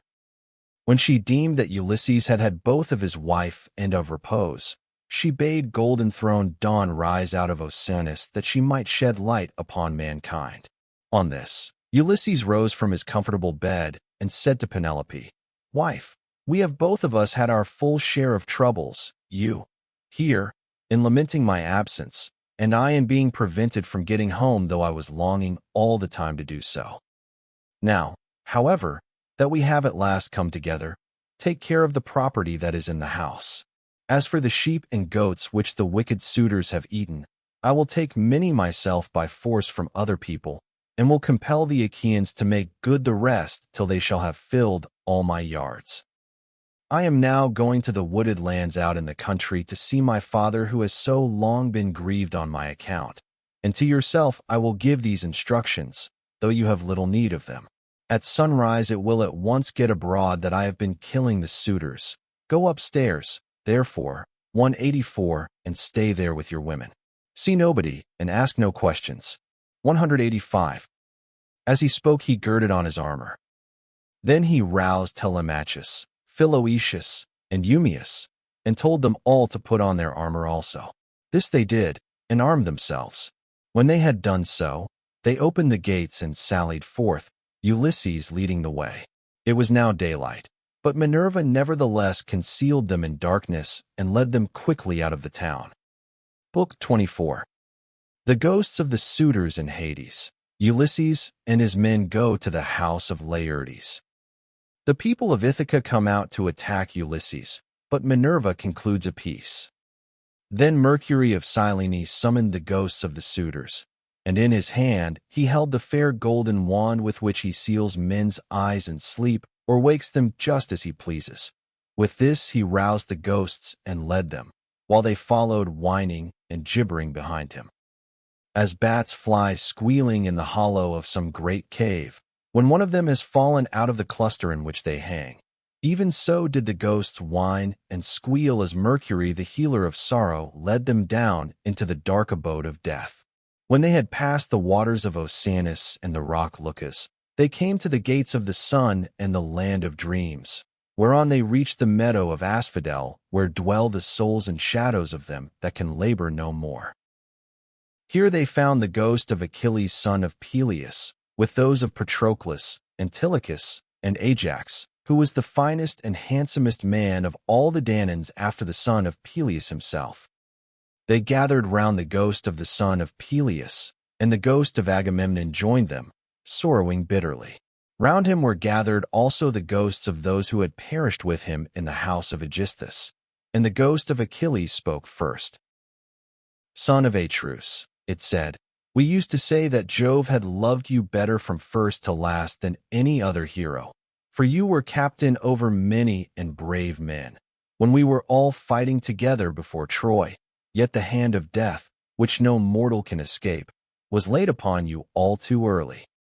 Better for you had you fallen at Troy in the heyday of your renown, for the Achaeans would have built a mound over your ashes, and your son would have been heir to your good name, whereas it has now been your lot to come to a most miserable end."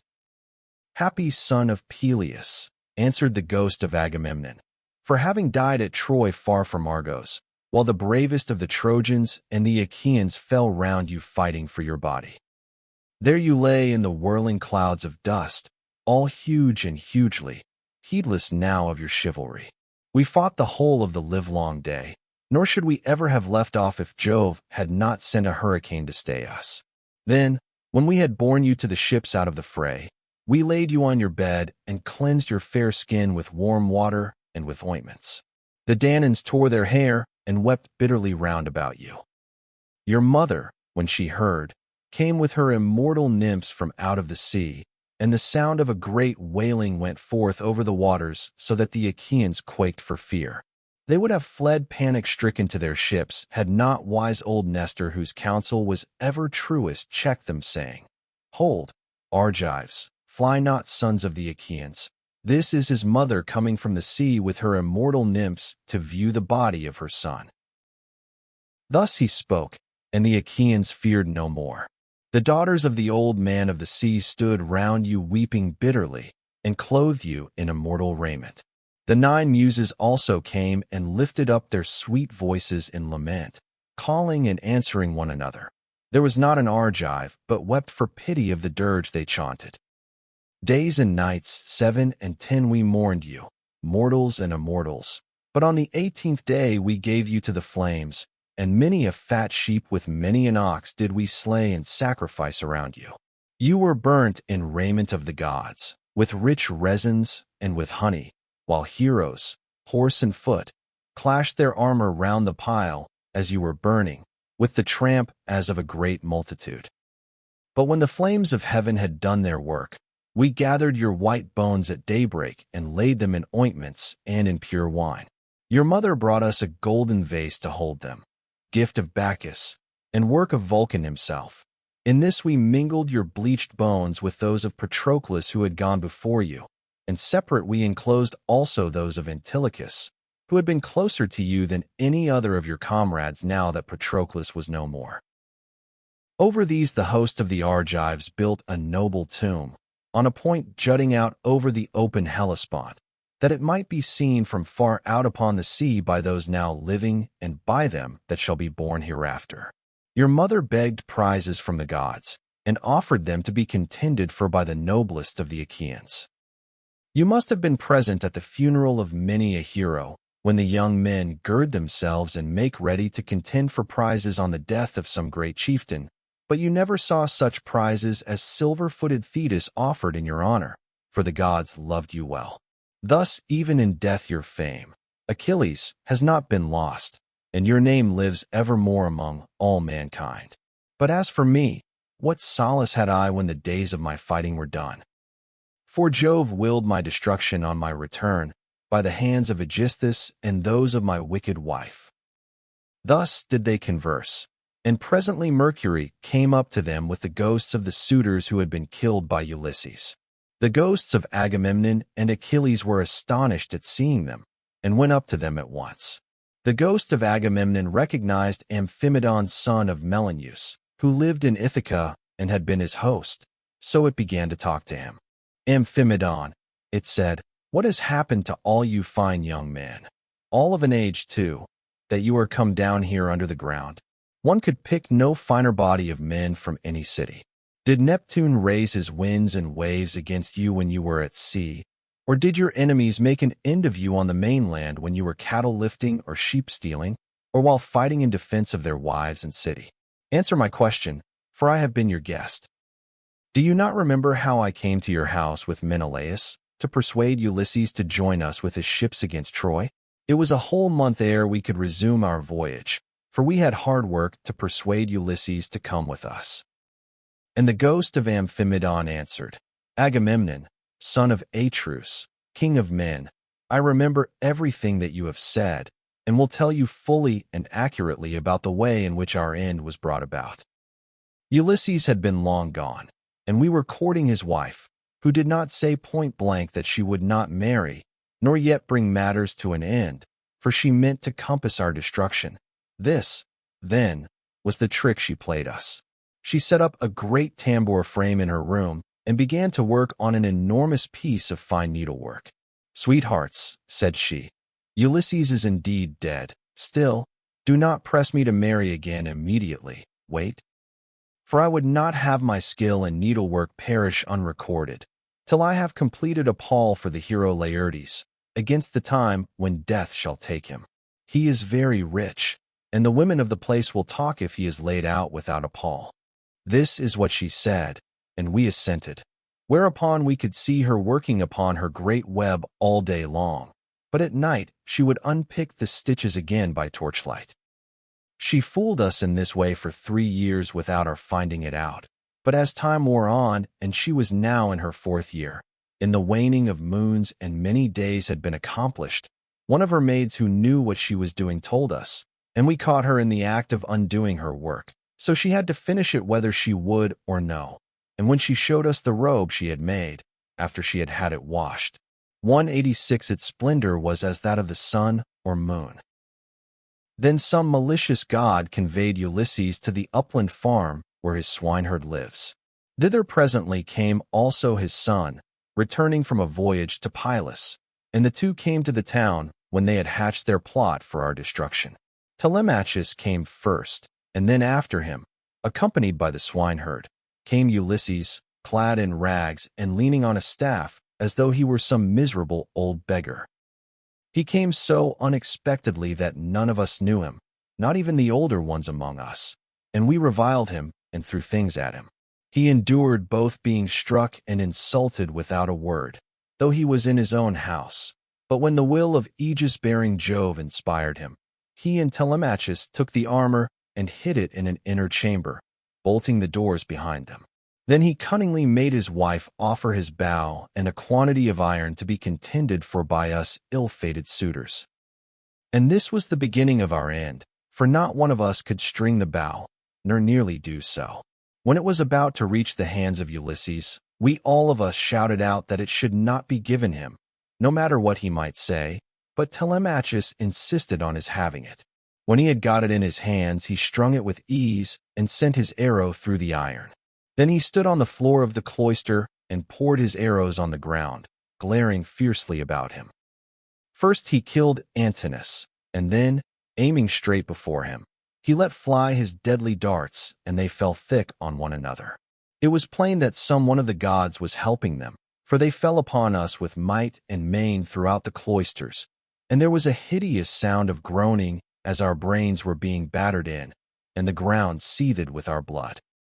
This, Agamemnon, is how we came by our end, and our bodies are lying still uncared for in the house of Ulysses, for our friends at home do not yet know what has happened, so that they cannot lay us out and wash the black blood from our wounds, making moan over us according to the offices due to the departed.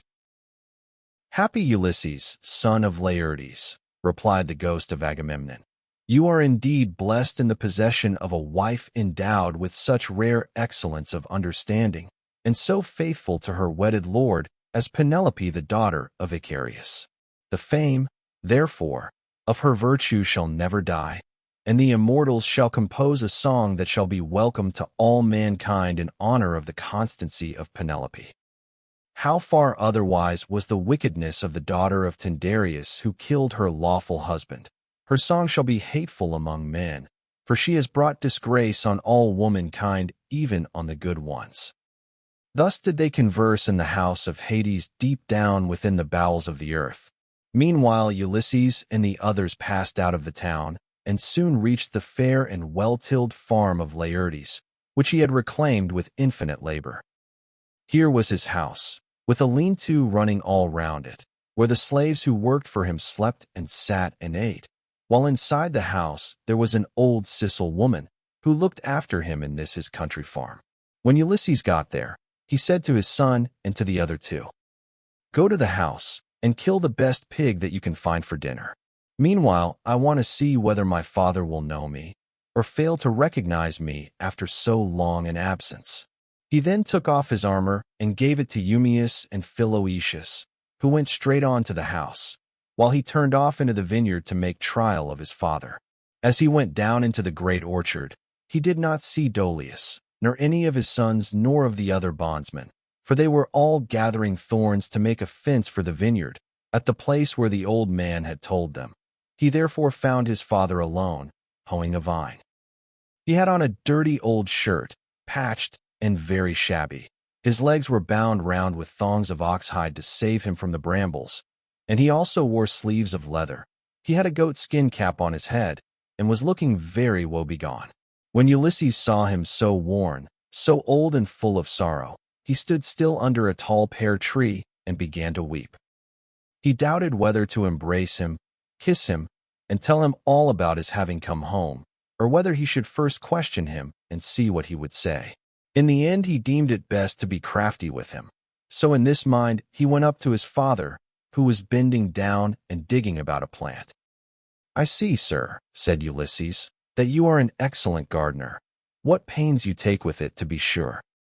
There is not a single plant, not a fig tree, vine, olive, pear, nor flower bed, but bears the trace of your attention. I trust, however, that you will not be offended if I say that you take better care of your garden than of yourself. You are old, unsavory, and very meanly clad. It cannot be because you are idle that your master takes such poor care of you. Indeed, your face and figure have nothing of the slave about them, and proclaim you of noble birth. I should have said that you were one of those who should wash well, eat well, and lie soft at night, as old men have a right to do. But tell me, and tell me true, whose bondman are you, and in whose garden are you working? Tell me also about another matter. Is this place that I have come to really Ithaca?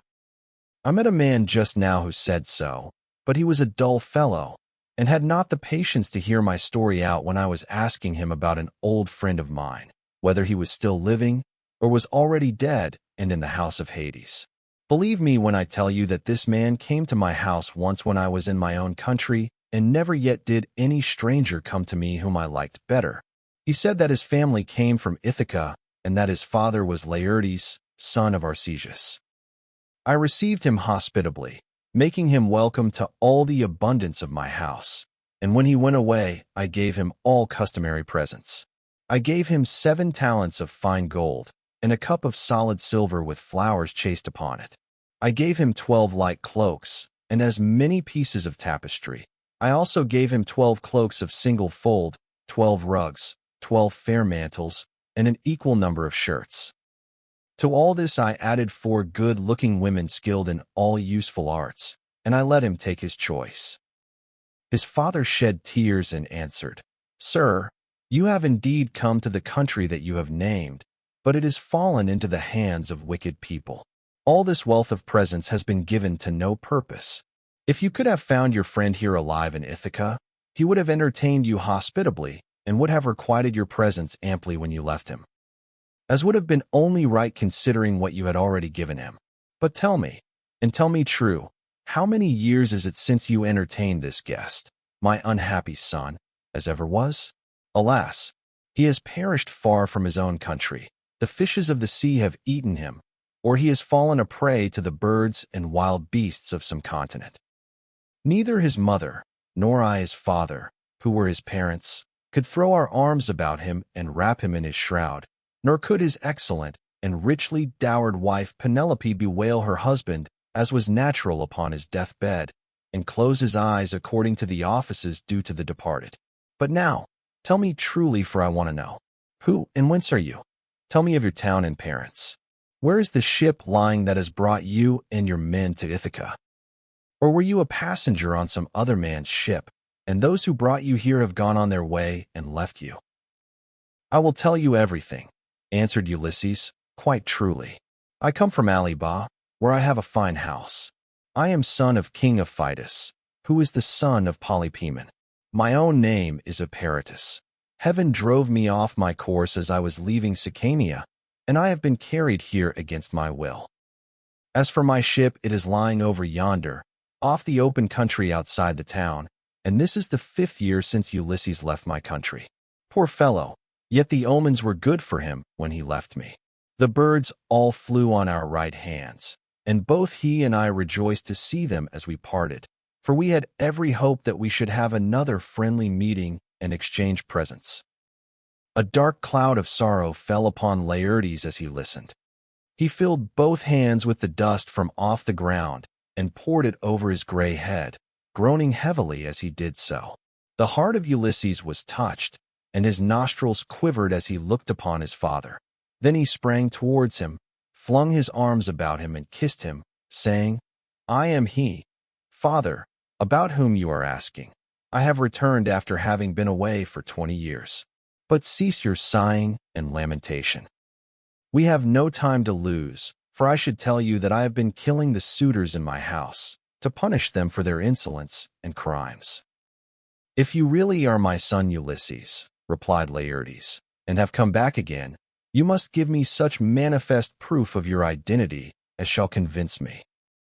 First observe this scar, answered Ulysses, which I got from a boar's tusk when I was hunting on Mt. Parnassus.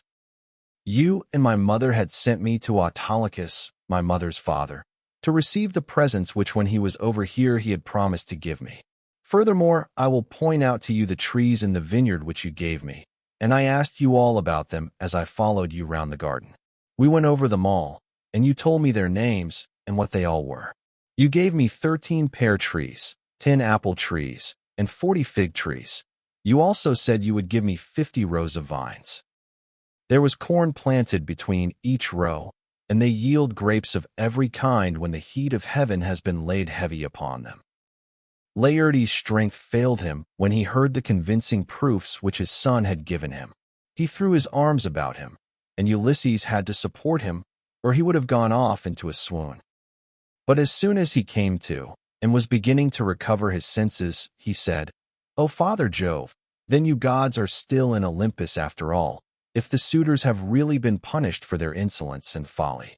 Nevertheless, I am much afraid that I shall have all the townspeople of Ithaca up here directly, and they will be sending messengers everywhere throughout the cities of the Cephallenians. Ulysses answered, Take heart and do not trouble yourself about that, but let us go into the house hard by your garden. I have already told Telemachus, Philoetius, and Eumaeus to go on there and get dinner ready as soon as possible. Thus conversing, the two made their way towards the house. When they got there, they found Telemachus with the stockman and the swineherd cutting up meat and mixing wine with water. Then the old Sicel woman took Laertes inside and washed him and anointed him with oil. She put him on a good cloak, and Minerva came up to him and gave him a more imposing presence, making him taller and stouter than before. When he came back, his son was surprised to see him looking so like an immortal, and said to him, My dear father, someone of the gods has been making you much taller and better looking. Laertes answered, Would, by Father Jove, Minerva, and Apollo, that I were the man I was when I ruled among the Cephallenians and took Nericum, that strong fortress on the foreland. If I were still what I then was, and had been in our house yesterday with my armor on, I should have been able to stand by you and help you against the suitors. I should have killed a great many of them, and you would have rejoiced to see it." Thus did they converse. But the others, when they had finished their work and the feast was ready, left off working and took each his proper place on the benches and seats. Then they began eating. By and by old Dolius and his sons left their work and came up, for their mother, the Sicel woman who looked after Laertes now that he was growing old, had been to fetch them. When they saw Ulysses and were certain it was he, they stood there lost in astonishment. But Ulysses scolded them good-naturedly and said, "Sit down to your dinner, old man, and never mind about your surprise. We have been wanting to begin for some time and have been waiting for you." Then Dolius put out both his hands and went up to Ulysses. "Sir," said he, seizing his master's hand and kissing it at the wrist, "we have long been wishing you home, and now heaven has restored you to us after we had given up hoping. All hail, therefore, and may the gods prosper you. 187. But tell me, does Penelope already know of your return, or shall we send someone to tell her?" "Old man," answered Ulysses, "she knows already, so you need not trouble about that." On this, he took his seat, and the sons of Dolius gathered round Ulysses to give him greeting and embrace him one after the other. Then they took their seats in due order near Dolius their father. While they were thus busy getting their dinner ready, rumor went round the town, and noised abroad the terrible fate that had befallen the suitors. As soon, therefore, as the people heard of it, they gathered from every quarter, groaning and hooting before the house of Ulysses. They took the dead away, buried every man his own, and put the bodies of those who came from elsewhere on board the fishing vessels, for the fishermen to take each of them to his own place. They then met angrily in the place of assembly, and when they were got together, Eupates rose to speak.